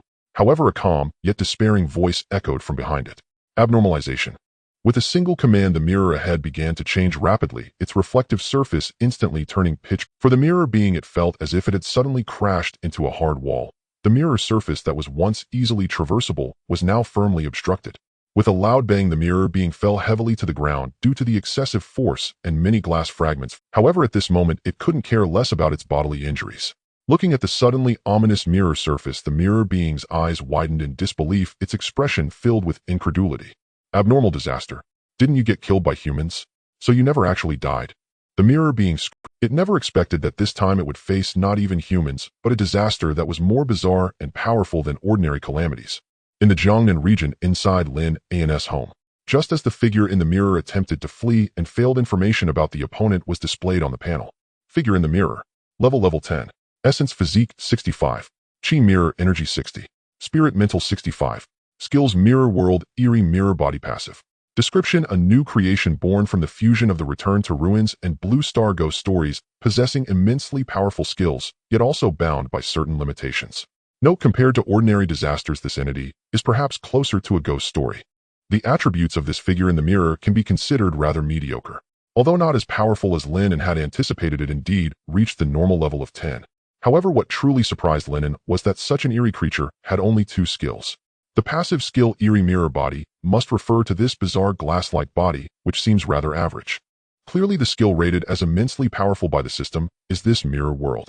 These thoughts occurred in an instant, and upon realizing that there were no other mirrors around, despair filled the figure. Its entire strength could only be exerted within the mirror, and now that the mirror had vanished in a real fight, it would likely be among the weakest of level 10 disasters. Not to mention that the opponent was a disaster among disasters, powerful and even more eerie than itself. I have no grievances or grudges with the Lord of Anomaly. The other party intentionally set a trap to lure me, clearly for one reason: they covet my potential and wish to transform me. However, being truly transformed would be far worse than death. Thus, my only chance now is to resist with all my might when the Lord of Anomaly lets down their guard, striving for a slim chance of survival. The figure in the mirror was quick-witted. Although it did not know how the source of the anomaly survived and possessed others, those details were evidently unimportant at this moment. What mattered was that the other party's purpose was clearly to transform and subdue me. Otherwise, the figure in the mirror truly could not think of another reason why a second Lord of Anomaly would target it.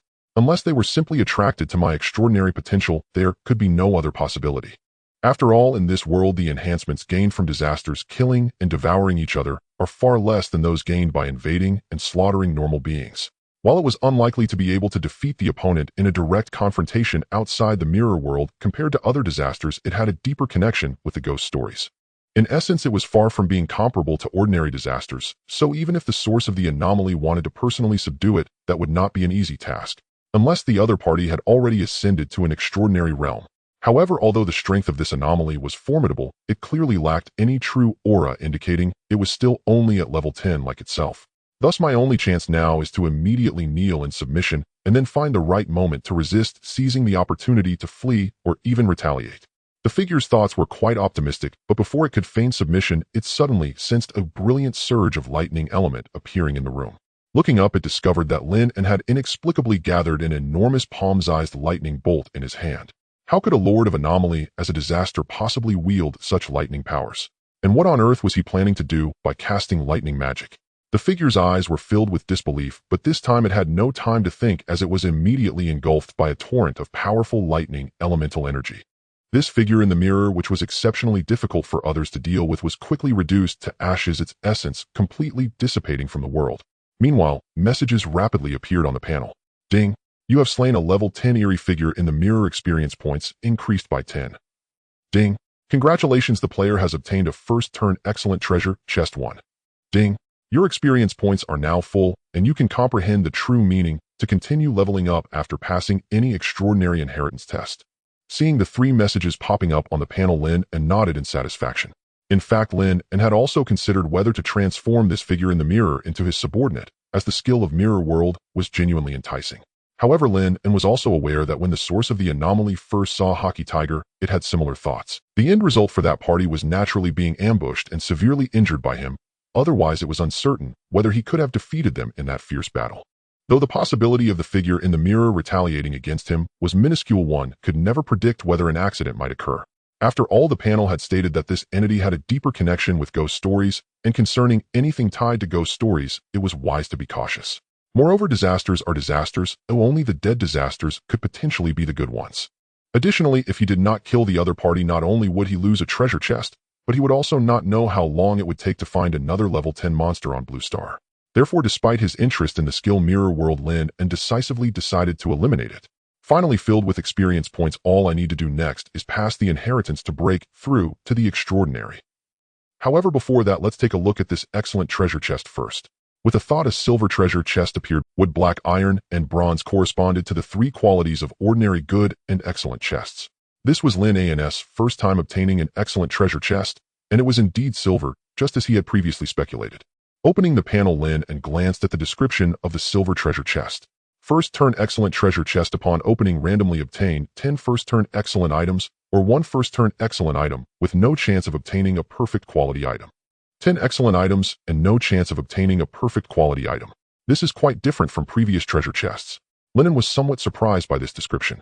After all, previous treasure chests had a small probability of yielding higher quality items, or 3 lower quality. Now it seemed that perfect quality items were rather special and not easily obtained, but at the same time 1 excellent item was likely worth at least 10 excellent items. Fortune is on my side. Open. With a thought, the silver treasure chest before him was instantly opened. Concurrently, a message popped up on the panel. Ding! Congratulations, you have obtained a first turn excellent item. Miniature Mirror World 1. In the real world on Fondo Street. Inside a room, as the silver treasure chest opened, a round and seemingly ordinary small mirror appeared in Lin An's hand. In the real world on Fondo Street.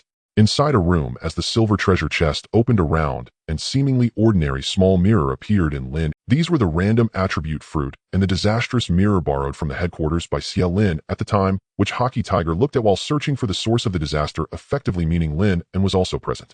The powerful effects of these items are indeed self-evident. Now that he had unexpectedly obtained another extraordinary item, Lin An felt invigorated and immediately opened the panel to examine it. Micro Mirror Realm. Level 1st tier. Quality extraordinary. Effect 1 passive. The mirror contains a small space of 10 cubic meters which can be used to temporarily hold living beings. Effect 2 active. It can open a passage in the mirror connecting with other mirror surfaces within a radius of 300 kilometers. Through the passage in the mirror, one can vaguely sense the situations outside of the other mirror surfaces, allowing oneself or items to swiftly traverse between these mirror worlds. Note, the mirror passage can only be opened twice a day and cannot bear too many or too powerful extraordinary beings and items, otherwise there is a risk of the passage breaking. If the passage breaks, there is a possibility of getting lost in the mirror world. P.S. Although it is only at the lowest first tier level, the potential of this treasure is far beyond this. 666. These items truly live up to their extraordinary name. After seeing the functions of the micro mirror realm, Lin An's eyes involuntarily flickered. After all, the passive storage space alone is already 10 times that of a basic storage ring, and more importantly, it can even temporarily hold living beings. This means he finally has a place to store his aberrations. Moreover, the active effect is exceedingly powerful. Not only can it teleport to any location where there is a mirror within 300 kilometers, but it can also broadly observe information outside these mirror surfaces. Both its spatial displacement capability and information gathering ability are exceptionally formidable. The drawback is that it can only be used twice a day, and there is a significant gap compared to the nearly unrestricted traversal of the mirror people. However, the benefits are also quite apparent. The usage time is very flexible, and it does not have as many strange restrictions or taboos as the mirror people. For instance, they usually can only act at midnight or have to be distracted by an apple to pull aggro, which is far better than the restrictions of the mirror people. However, Lin An speculated that these restrictions should be inherent to the mirror people at their birth, unrelated to the skill of the mirror world, so it seems reasonable upon careful consideration. The effects of this micro-mirror realm seem to overlap somewhat with the substitute talisman, but the differences are indeed quite significant. Lin An pondered, although both the micro-mirror realm and the substitute talisman can be used for teleportation, the maximum number of substitute talismans that can exist for one person at the same time is only 2. In other words, using the substitute talisman can only teleport to 2 positions at most, so the locations available are limited. However, the number of mirrors within a 300-kilometer radius is virtually countless, providing Lin An with an abundance of teleportation locations. Of course, the most crucial function of the substitute talisman lies in its life-saving ability. The importance of life-saving capabilities should indeed outweigh that of the micro-mirror realm's storage space and information collection. Furthermore, as his attributes improve, the future teleportation distance of the substitute talisman can far exceed 300 kilometers, so it is difficult to draw a conclusion on which is stronger. However, considering that the micro-mirror realm is a tool that can be used long-term, while the substitute talisman is a consumable, in terms of preciousness, the mirror realm certainly surpasses it. However, this is only when compared to 2 first-tier substitute talismans. If we consider the skill of drawing substitute talismans, then there is no comparison between this first-tier extraordinary item and the extraordinary skill. After all, although talismans also have levels, the substitute talismans Lin An previously drew were all at the lowest first-tier level. However, after mastering the skill, he can replenish these talismans at any time. It merely requires consuming his own blood essence. So although the substitute talisman is a consumable, it does not differ much from something permanently existing for Lin An. After all, once his blood essence is restored, he can draw them again. In a sense, it is even more reliable than items that can be used long-term, as items can be damaged, while if a substitute talisman is broken, he can just draw another one. Moreover, talisman making is often used by talisman masters to earn money. In a powerful item like the micro-mirror realm, let alone making money, it is best not to let other cultivators know about it, otherwise not only will he lose a trump card, but he may also attract the attention of those with ulterior motives. This principle of being punished for possessing something precious is also applicable in the Guixu world. However, all of the above are secondary factors. The most important reason is that once Lin An breaks through to the extraordinary level, he will naturally be able to easily draw second-tier substitute talismans, so it does not matter if the first-tier substitute talismans he drew earlier become unusable. In fact, after killing the extraordinary false person Lu Wei last time, and consuming a substitute talisman to teleport Lin An has not replenished new talismans, also considering this. After all, he is now just one step away from the extraordinary level. If the first-tier substitute talismans become unusable after he breaks through, then they will naturally not hold much significance. Moreover, ensuring his condition before the breakthrough is quite important. If the consumption of blood essence leads to a decrease in the breakthrough success rate, it would clearly not be worth it.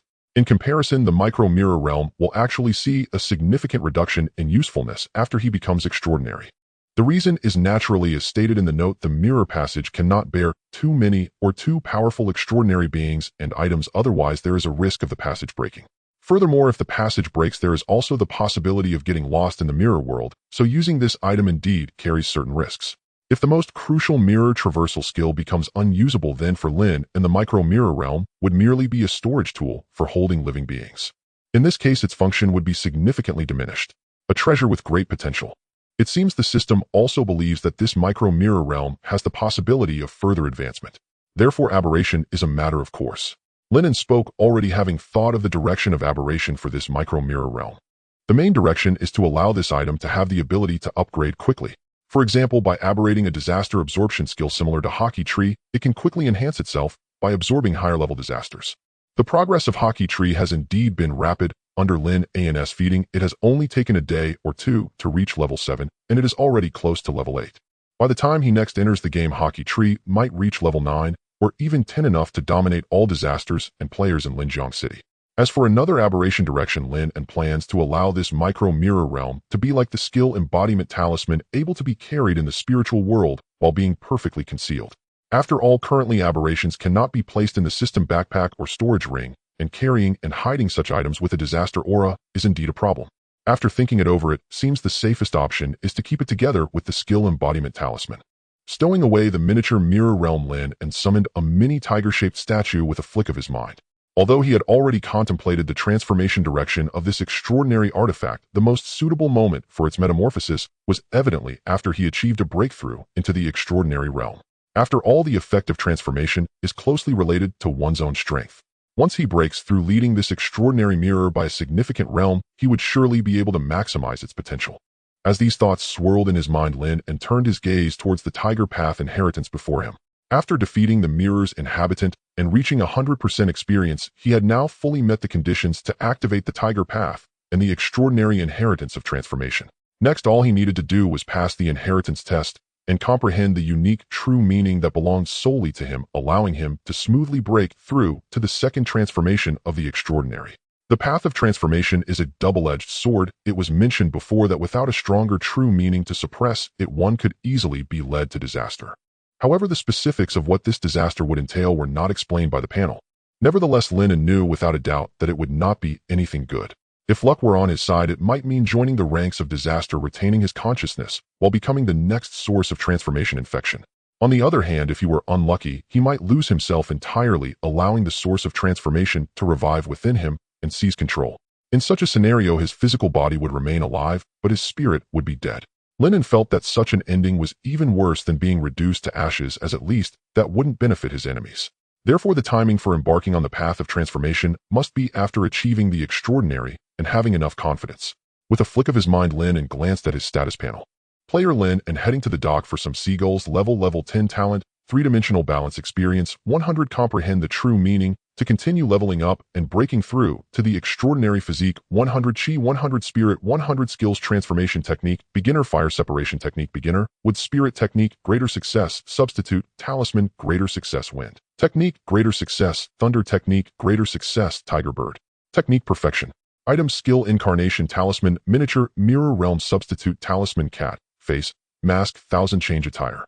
Current status, good. After reaching 100 experience, the panel indicated that he was now one step away from the extraordinary, needing only to comprehend the true meaning. In addition, the wood spirit technique had successfully reached greater success after a day of idle practice with hockey. At this moment, the cooldown for the skill incarnation talisman had ended. With a flick of his mind, Lin An first recalled Hockey Wood, who had been assisting in the growth of the sunflower seeds. After thinking for a couple of seconds, Lin An decided to summon Hockey Tiger to act as his guardian. Moreover, this breakthrough in the extraordinary inheritance was intrinsically linked to Hockey Tiger.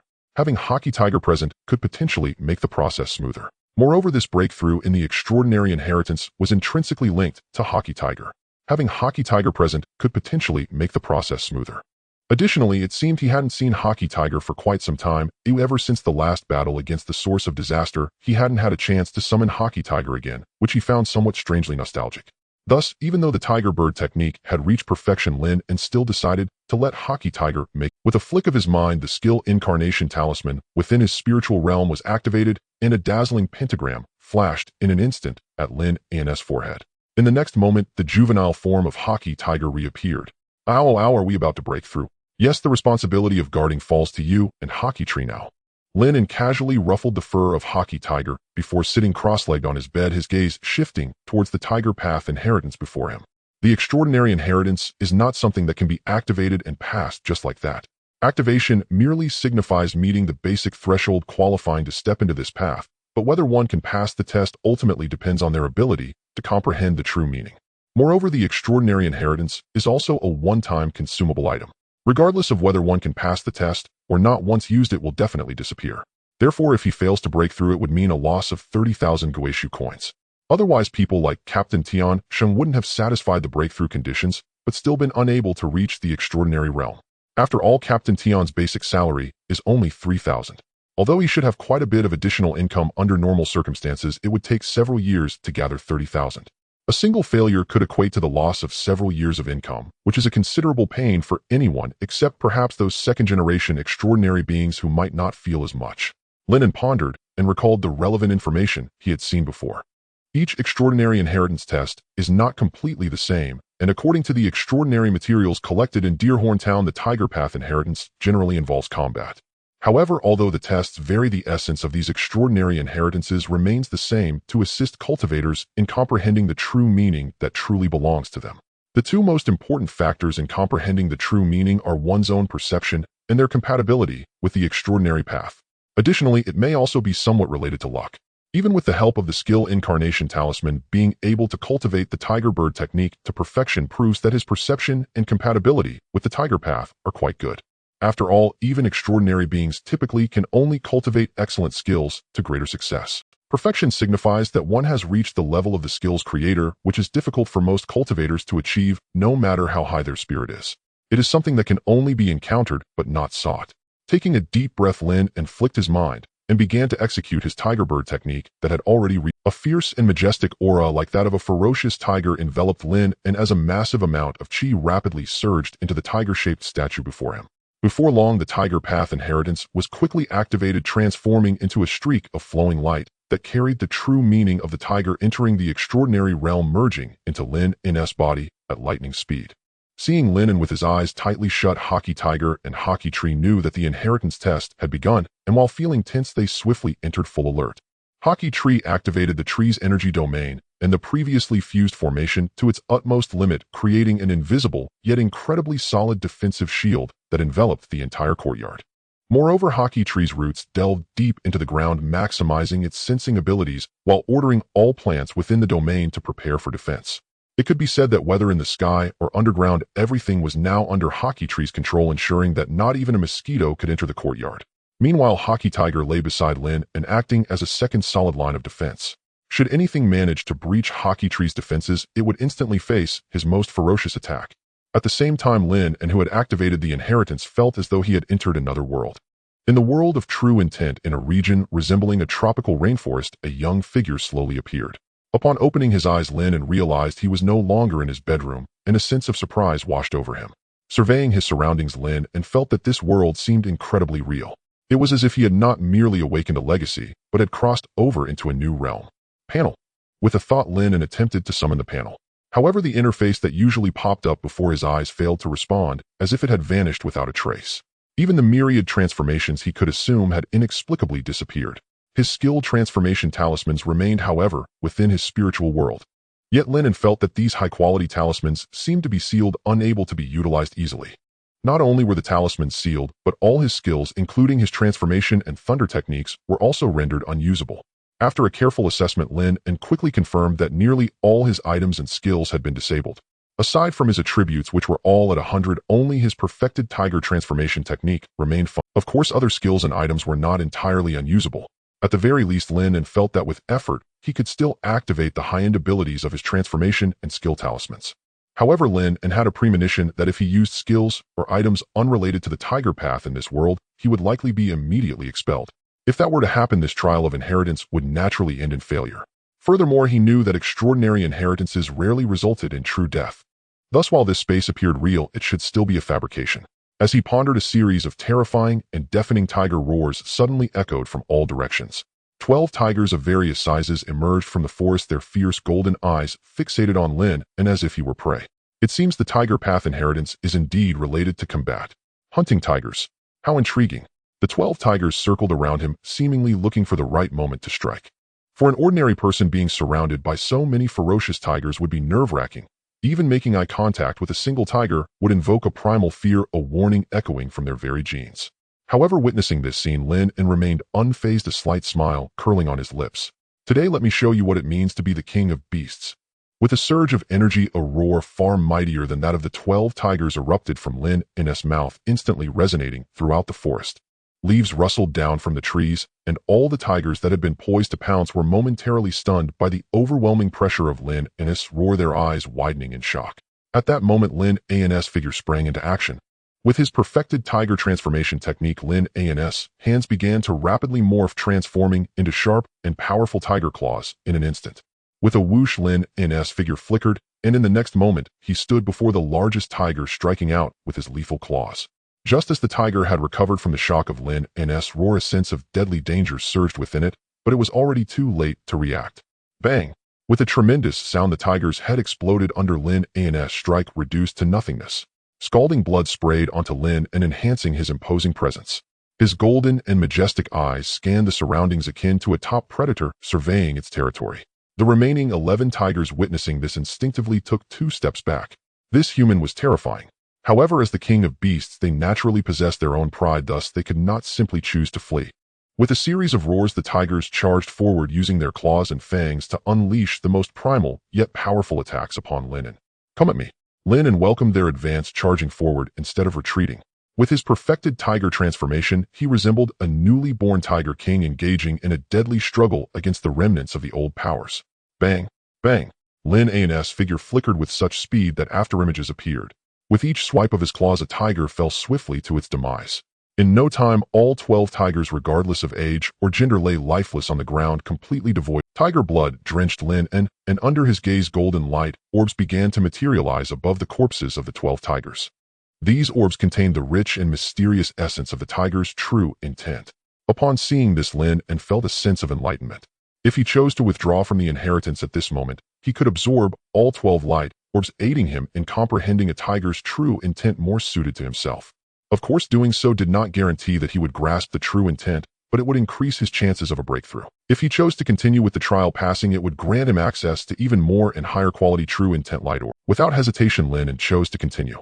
As previously mentioned, there are distinctions in quality among true intent. Although the tiger path could only be considered a relatively ordinary, extraordinary path, Lin An aimed to elevate the quality of this true intent as much as possible, aspiring one day to match the top-tier inheritances.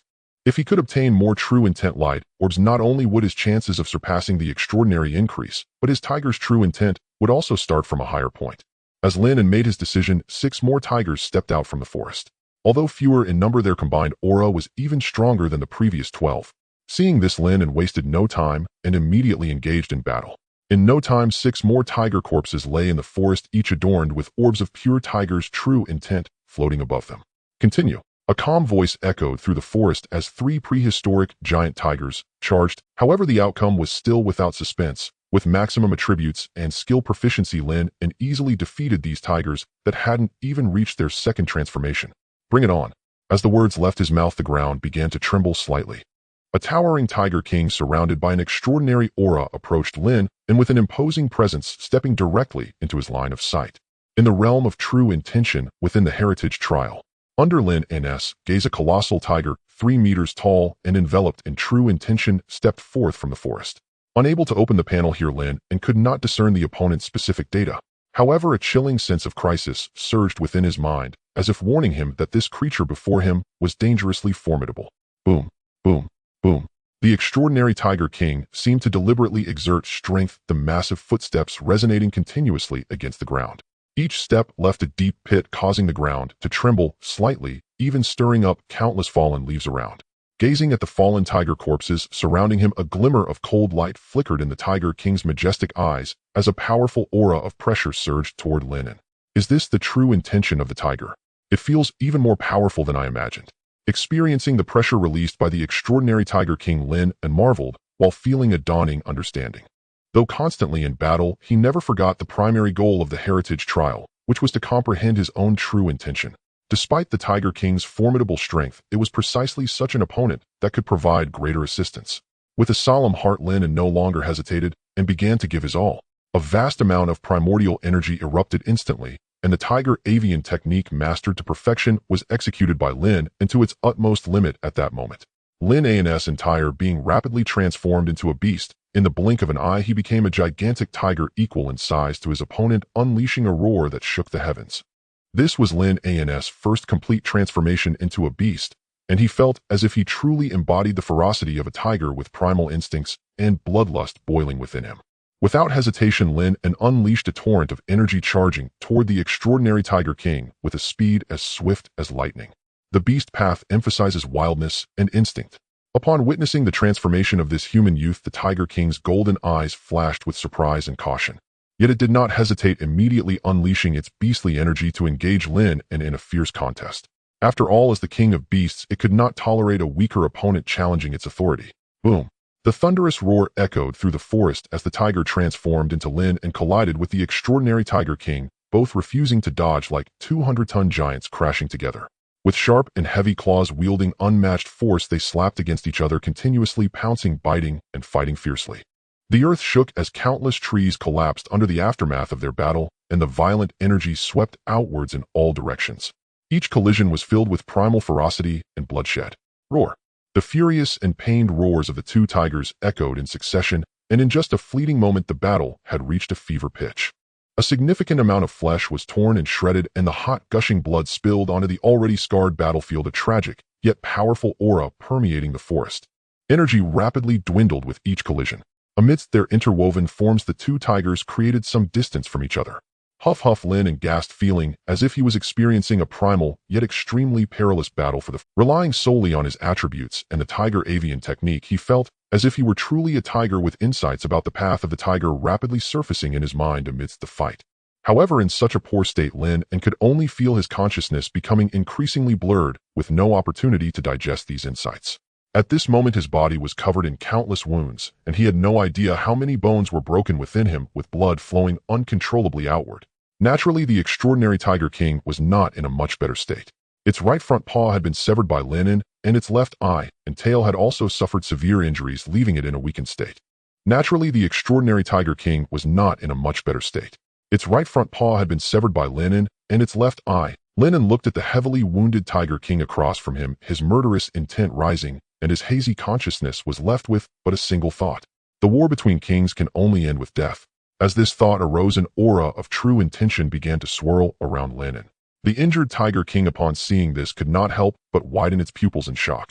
What is happening? Illo! With a tiger's roar, Lin An, in the form of a tiger, leaped high into the air with all his remaining strength and energy. Empowered by true intention, he swung his claws towards the extraordinary Tiger King's forehead. Bang! A colossal sound echoed as the immobile extraordinary Tiger King was struck hard, its forehead shattered, and its life force extinguished.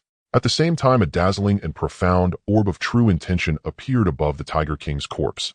Subsequently, the orb transformed into flowing light, all merging into the tiger form of Lin An. In the next moment, it seemed the realm of true intention began to shatter rapidly, and Lin An's consciousness swiftly returned to his body.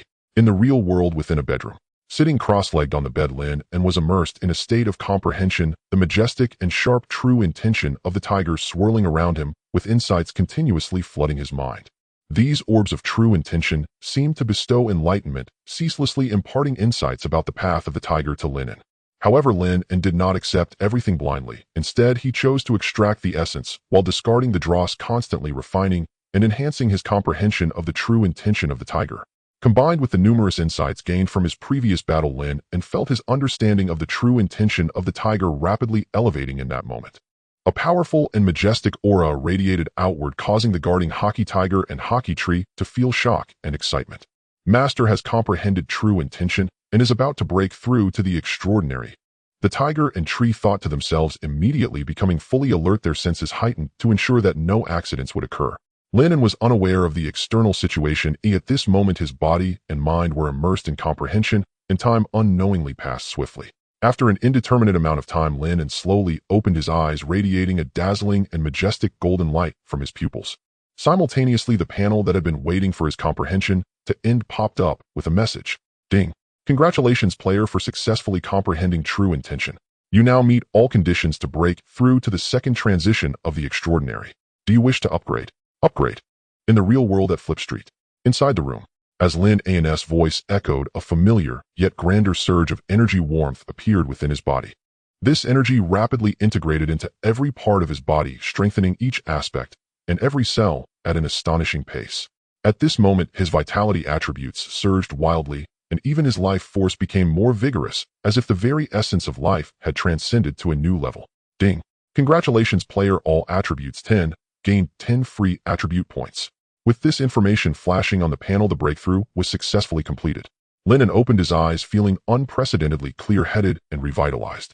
Even the world around him appeared imbued with different colors. It was as if a creature that could only perceive in black and white suddenly gained the ability to see in color. Although it was still the same world, the experience was entirely transformed. Life evolution is nothing short of this. Lin An felt invigorated. In his view, this feeling of strength and evolution was far more addictive than any entertainment on Blue Star. This immensely powerful positive feedback made it impossible to resist immersing himself in cultivation. Moreover, after breaking through to the second transformation and entering the extraordinary realm, his lifespan would extend to 200 years, marking the beginning of his journey towards immortality. Taking a slow breath to expel the impurities, Lin An glanced at the 10 free attribute points gained from the breakthrough, pondering for a moment before following his usual practice to allocate them to his spirit. After all, his three-dimensional attributes were already balanced, and adding points anywhere wouldn't affect his innate abilities maximally. Currently, there were hardly any battles requiring full force on Blue Star, primarily focusing on development, making the spiritual attributes more useful in such circumstances. With higher spiritual power, whether comprehending techniques or the speed of training through incarnation skills would be accelerated, and the success rate of crafting talismans would also increase. With a thought, all attribute points were allocated to his spirit. Lin An then turned to the player interface to check his status after the breakthrough.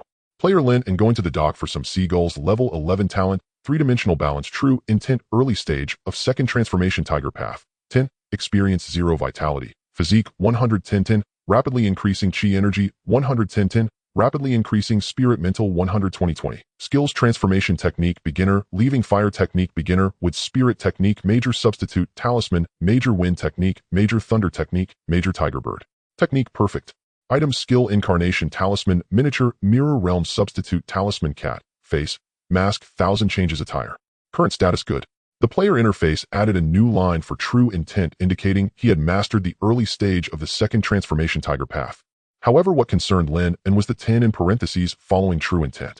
It seemed that the experience value of true intent was likely counted as a percentage, just like the realm's experience value.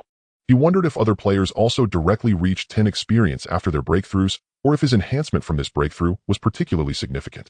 However, this was likely something that could only be confirmed once there were more extraordinary players in the future. Besides that, there was naturally the growth of attributes. At this moment, his total three-dimensional attributes had reached 340 points, and based on his previous attribute balancing speed, he could potentially increase all attributes to 120 points within a day, with his total attributes soaring to as high as 360 points.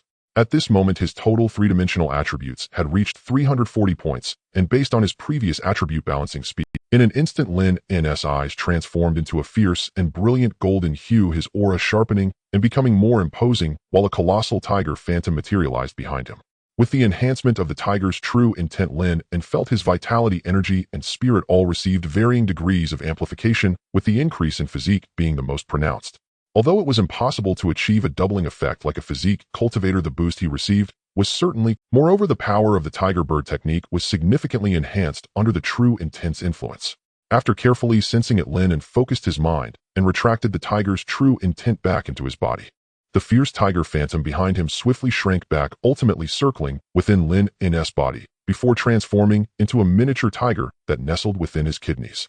With the passive effects of the tiger bird technique greatly amplified, Lin An's kidneys under the influence of the tiger's true intent became even more robust, almost overpowering the other 5 organs.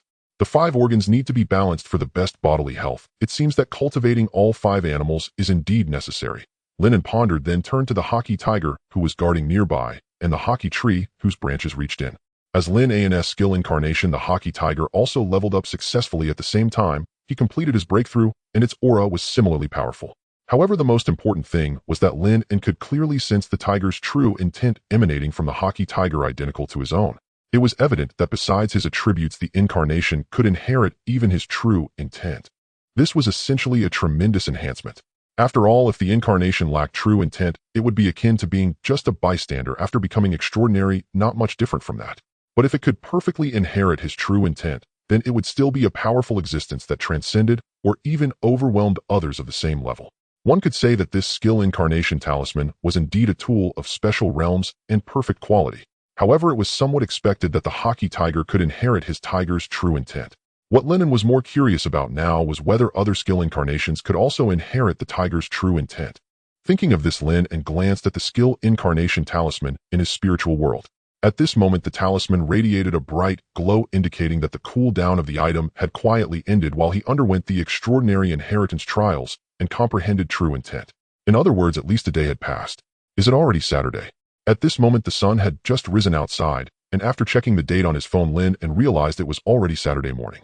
He had activated the Tiger Path inheritance shortly after killing the being in the realm at midnight. This meant that during the process of the inheritance trials and comprehending true intent, he had essentially consumed the entirety of Friday, taking almost a full day and night.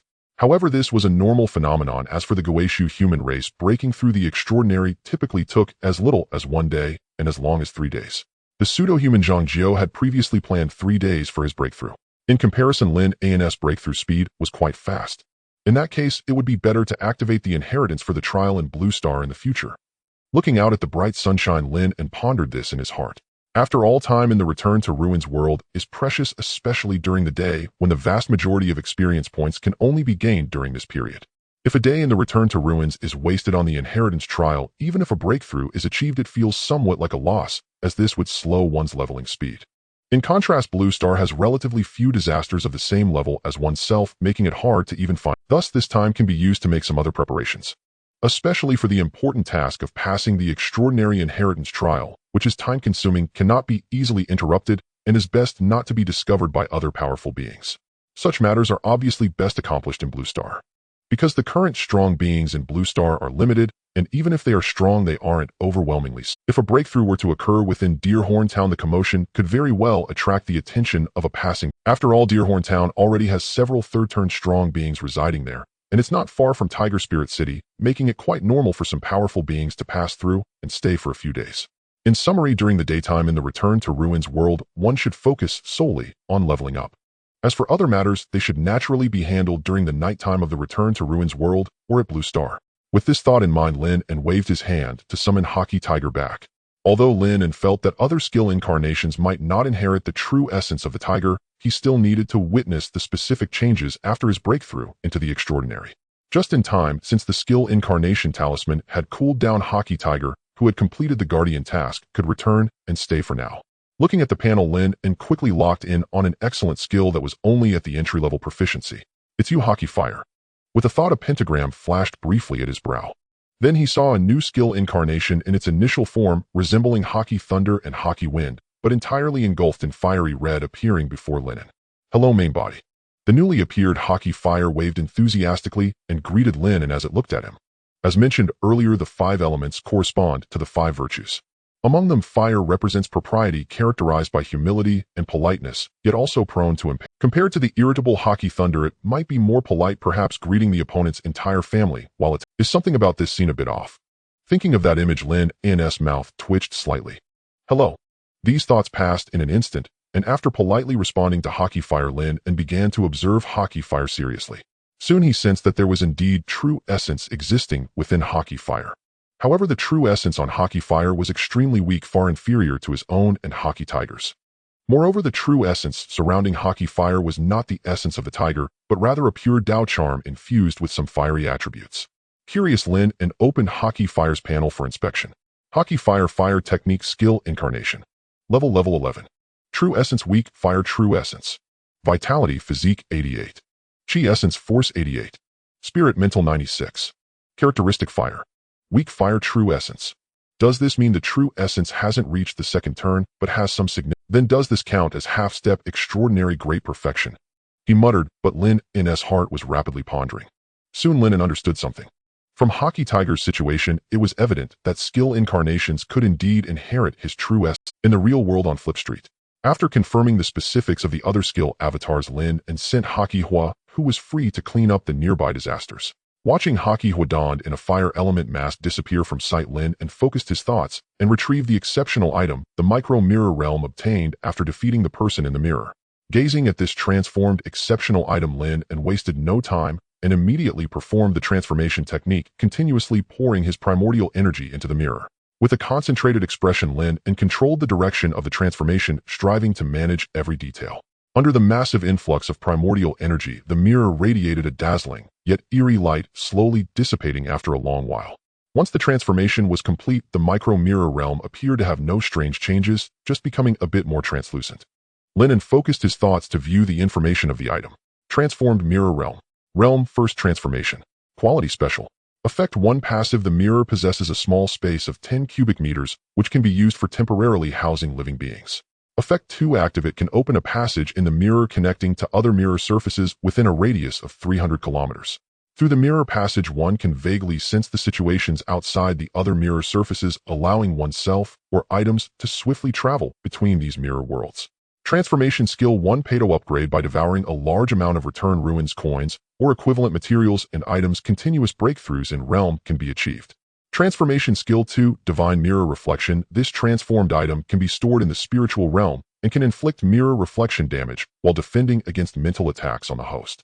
Introduction: the mirror passage can only be opened twice a day and cannot bear too many or too powerful extraordinary beings and items, or there will be a risk of passage shattering. Once the passage shatters, there is a possibility of being lost in the mirror world. The effect of divine mirror reflection depends on the level of the transformed mirror realm and the mental attributes of the host and the opponent. Note: under the careful transformation of the transformation master, the potential of this micro-mirror realm has been maximally developed, and the transformation master has absolute control over it. This was Lin An's first time transforming an exceptional quality item, and it was also his first use of the transformation technique after breaking through to the extraordinary.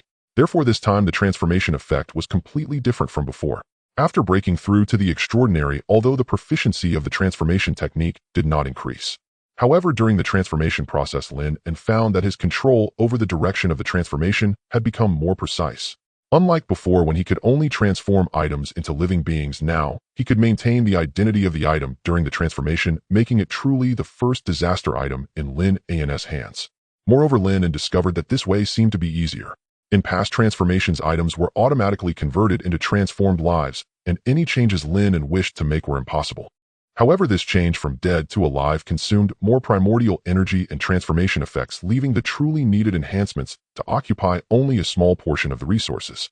After all transforming the dead into the living, while Lin An wasn't entirely clear on the true principles involved, it was easy to imagine that such a change was undoubtedly astonishing and exaggerated.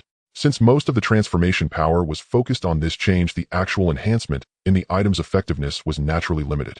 However, after breaking through to the extraordinary, Lin An could clearly feel that he had gained more authority. From now on, he could freely choose to transform items into living beings. He could also forsake the transformation of life and death, allowing all transformation power to be applied to enhancing effects or realms.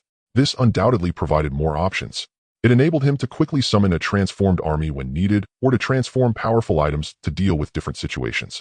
Of course, not all items could achieve such powerful effects through transformation. Lin An felt that most exceptional items probably did not possess such exaggerated potential as the transformed mirror realm. At least he sensed that the substitute talisman was not as remarkable. Excessive, truly excessive. This transformation technique is extraordinarily powerful. I wonder what level it stands at in the disaster. With this thought, Lin An once again experienced the might of the transformation technique. One could say that all of his current skills, even the exceptional quality substitute talisman, could not compare to this realm quality dual special transformation technique. This skill could easily sit at the same table as his talents and skill avatars, becoming his core, means vastly outpacing all other skills and items currently. The only regret was that the path of transformation carried unknown risks. Otherwise, once he comprehended the true meaning of transformation, the effects of this technique under the enhancement of true meaning would likely exceed imagination. Lin An carefully examined the transformed mirror realm, his eyes flickering slightly. With all transformation power applied to functional enhancement, the quality of this micro-mirror realm directly changed from exceptional to special. The effects are needless to say. The originally perfect functions of the micro-mirror realm were preserved, while two powerful transformation skills were added: Pato Upgrade and Divine Mirror Reflection. The former granted this transformed item the potential for continuous breakthroughs, while the latter allowed it to better conceal itself within Lin An, compensating for his current lack of mental defense means. These two skills perfectly aligned with Lin An's previous enhancement plans. As noted, they maximized the potential of this mirror. Lin An's evaluation of this was simply 2 words: excessive. Especially the Pato Upgrade, which to some extent was even more outrageous than what players could manage. After all, players still had to rely on their hard work and hunting monsters, earning enough contribution points to gain. However, the skill effect of Pato Upgrade was as straightforward as its name. As long as one kept throwing money at it, it'd be done. The more one invested, the faster the upgrades would come. Curious, Lin An retrieved the Return Ruins coins from his storage ring and began to attempt to feed the transformed mirror realm. 101,000, 3,000. The transformed mirror realm seemed like a bottomless pit, rapidly absorbing the Return Ruins coins Lin An provided. After the quantity of Return Ruins coins he fed reached 10,000, the aura of the transformed mirror realm finally showed a slight increase. Through his sensing between himself and the transformed item, Lin An quickly drew a conclusion. If this transformed mirror realm had an experience bar, its upgrade progress would barely be at 1%.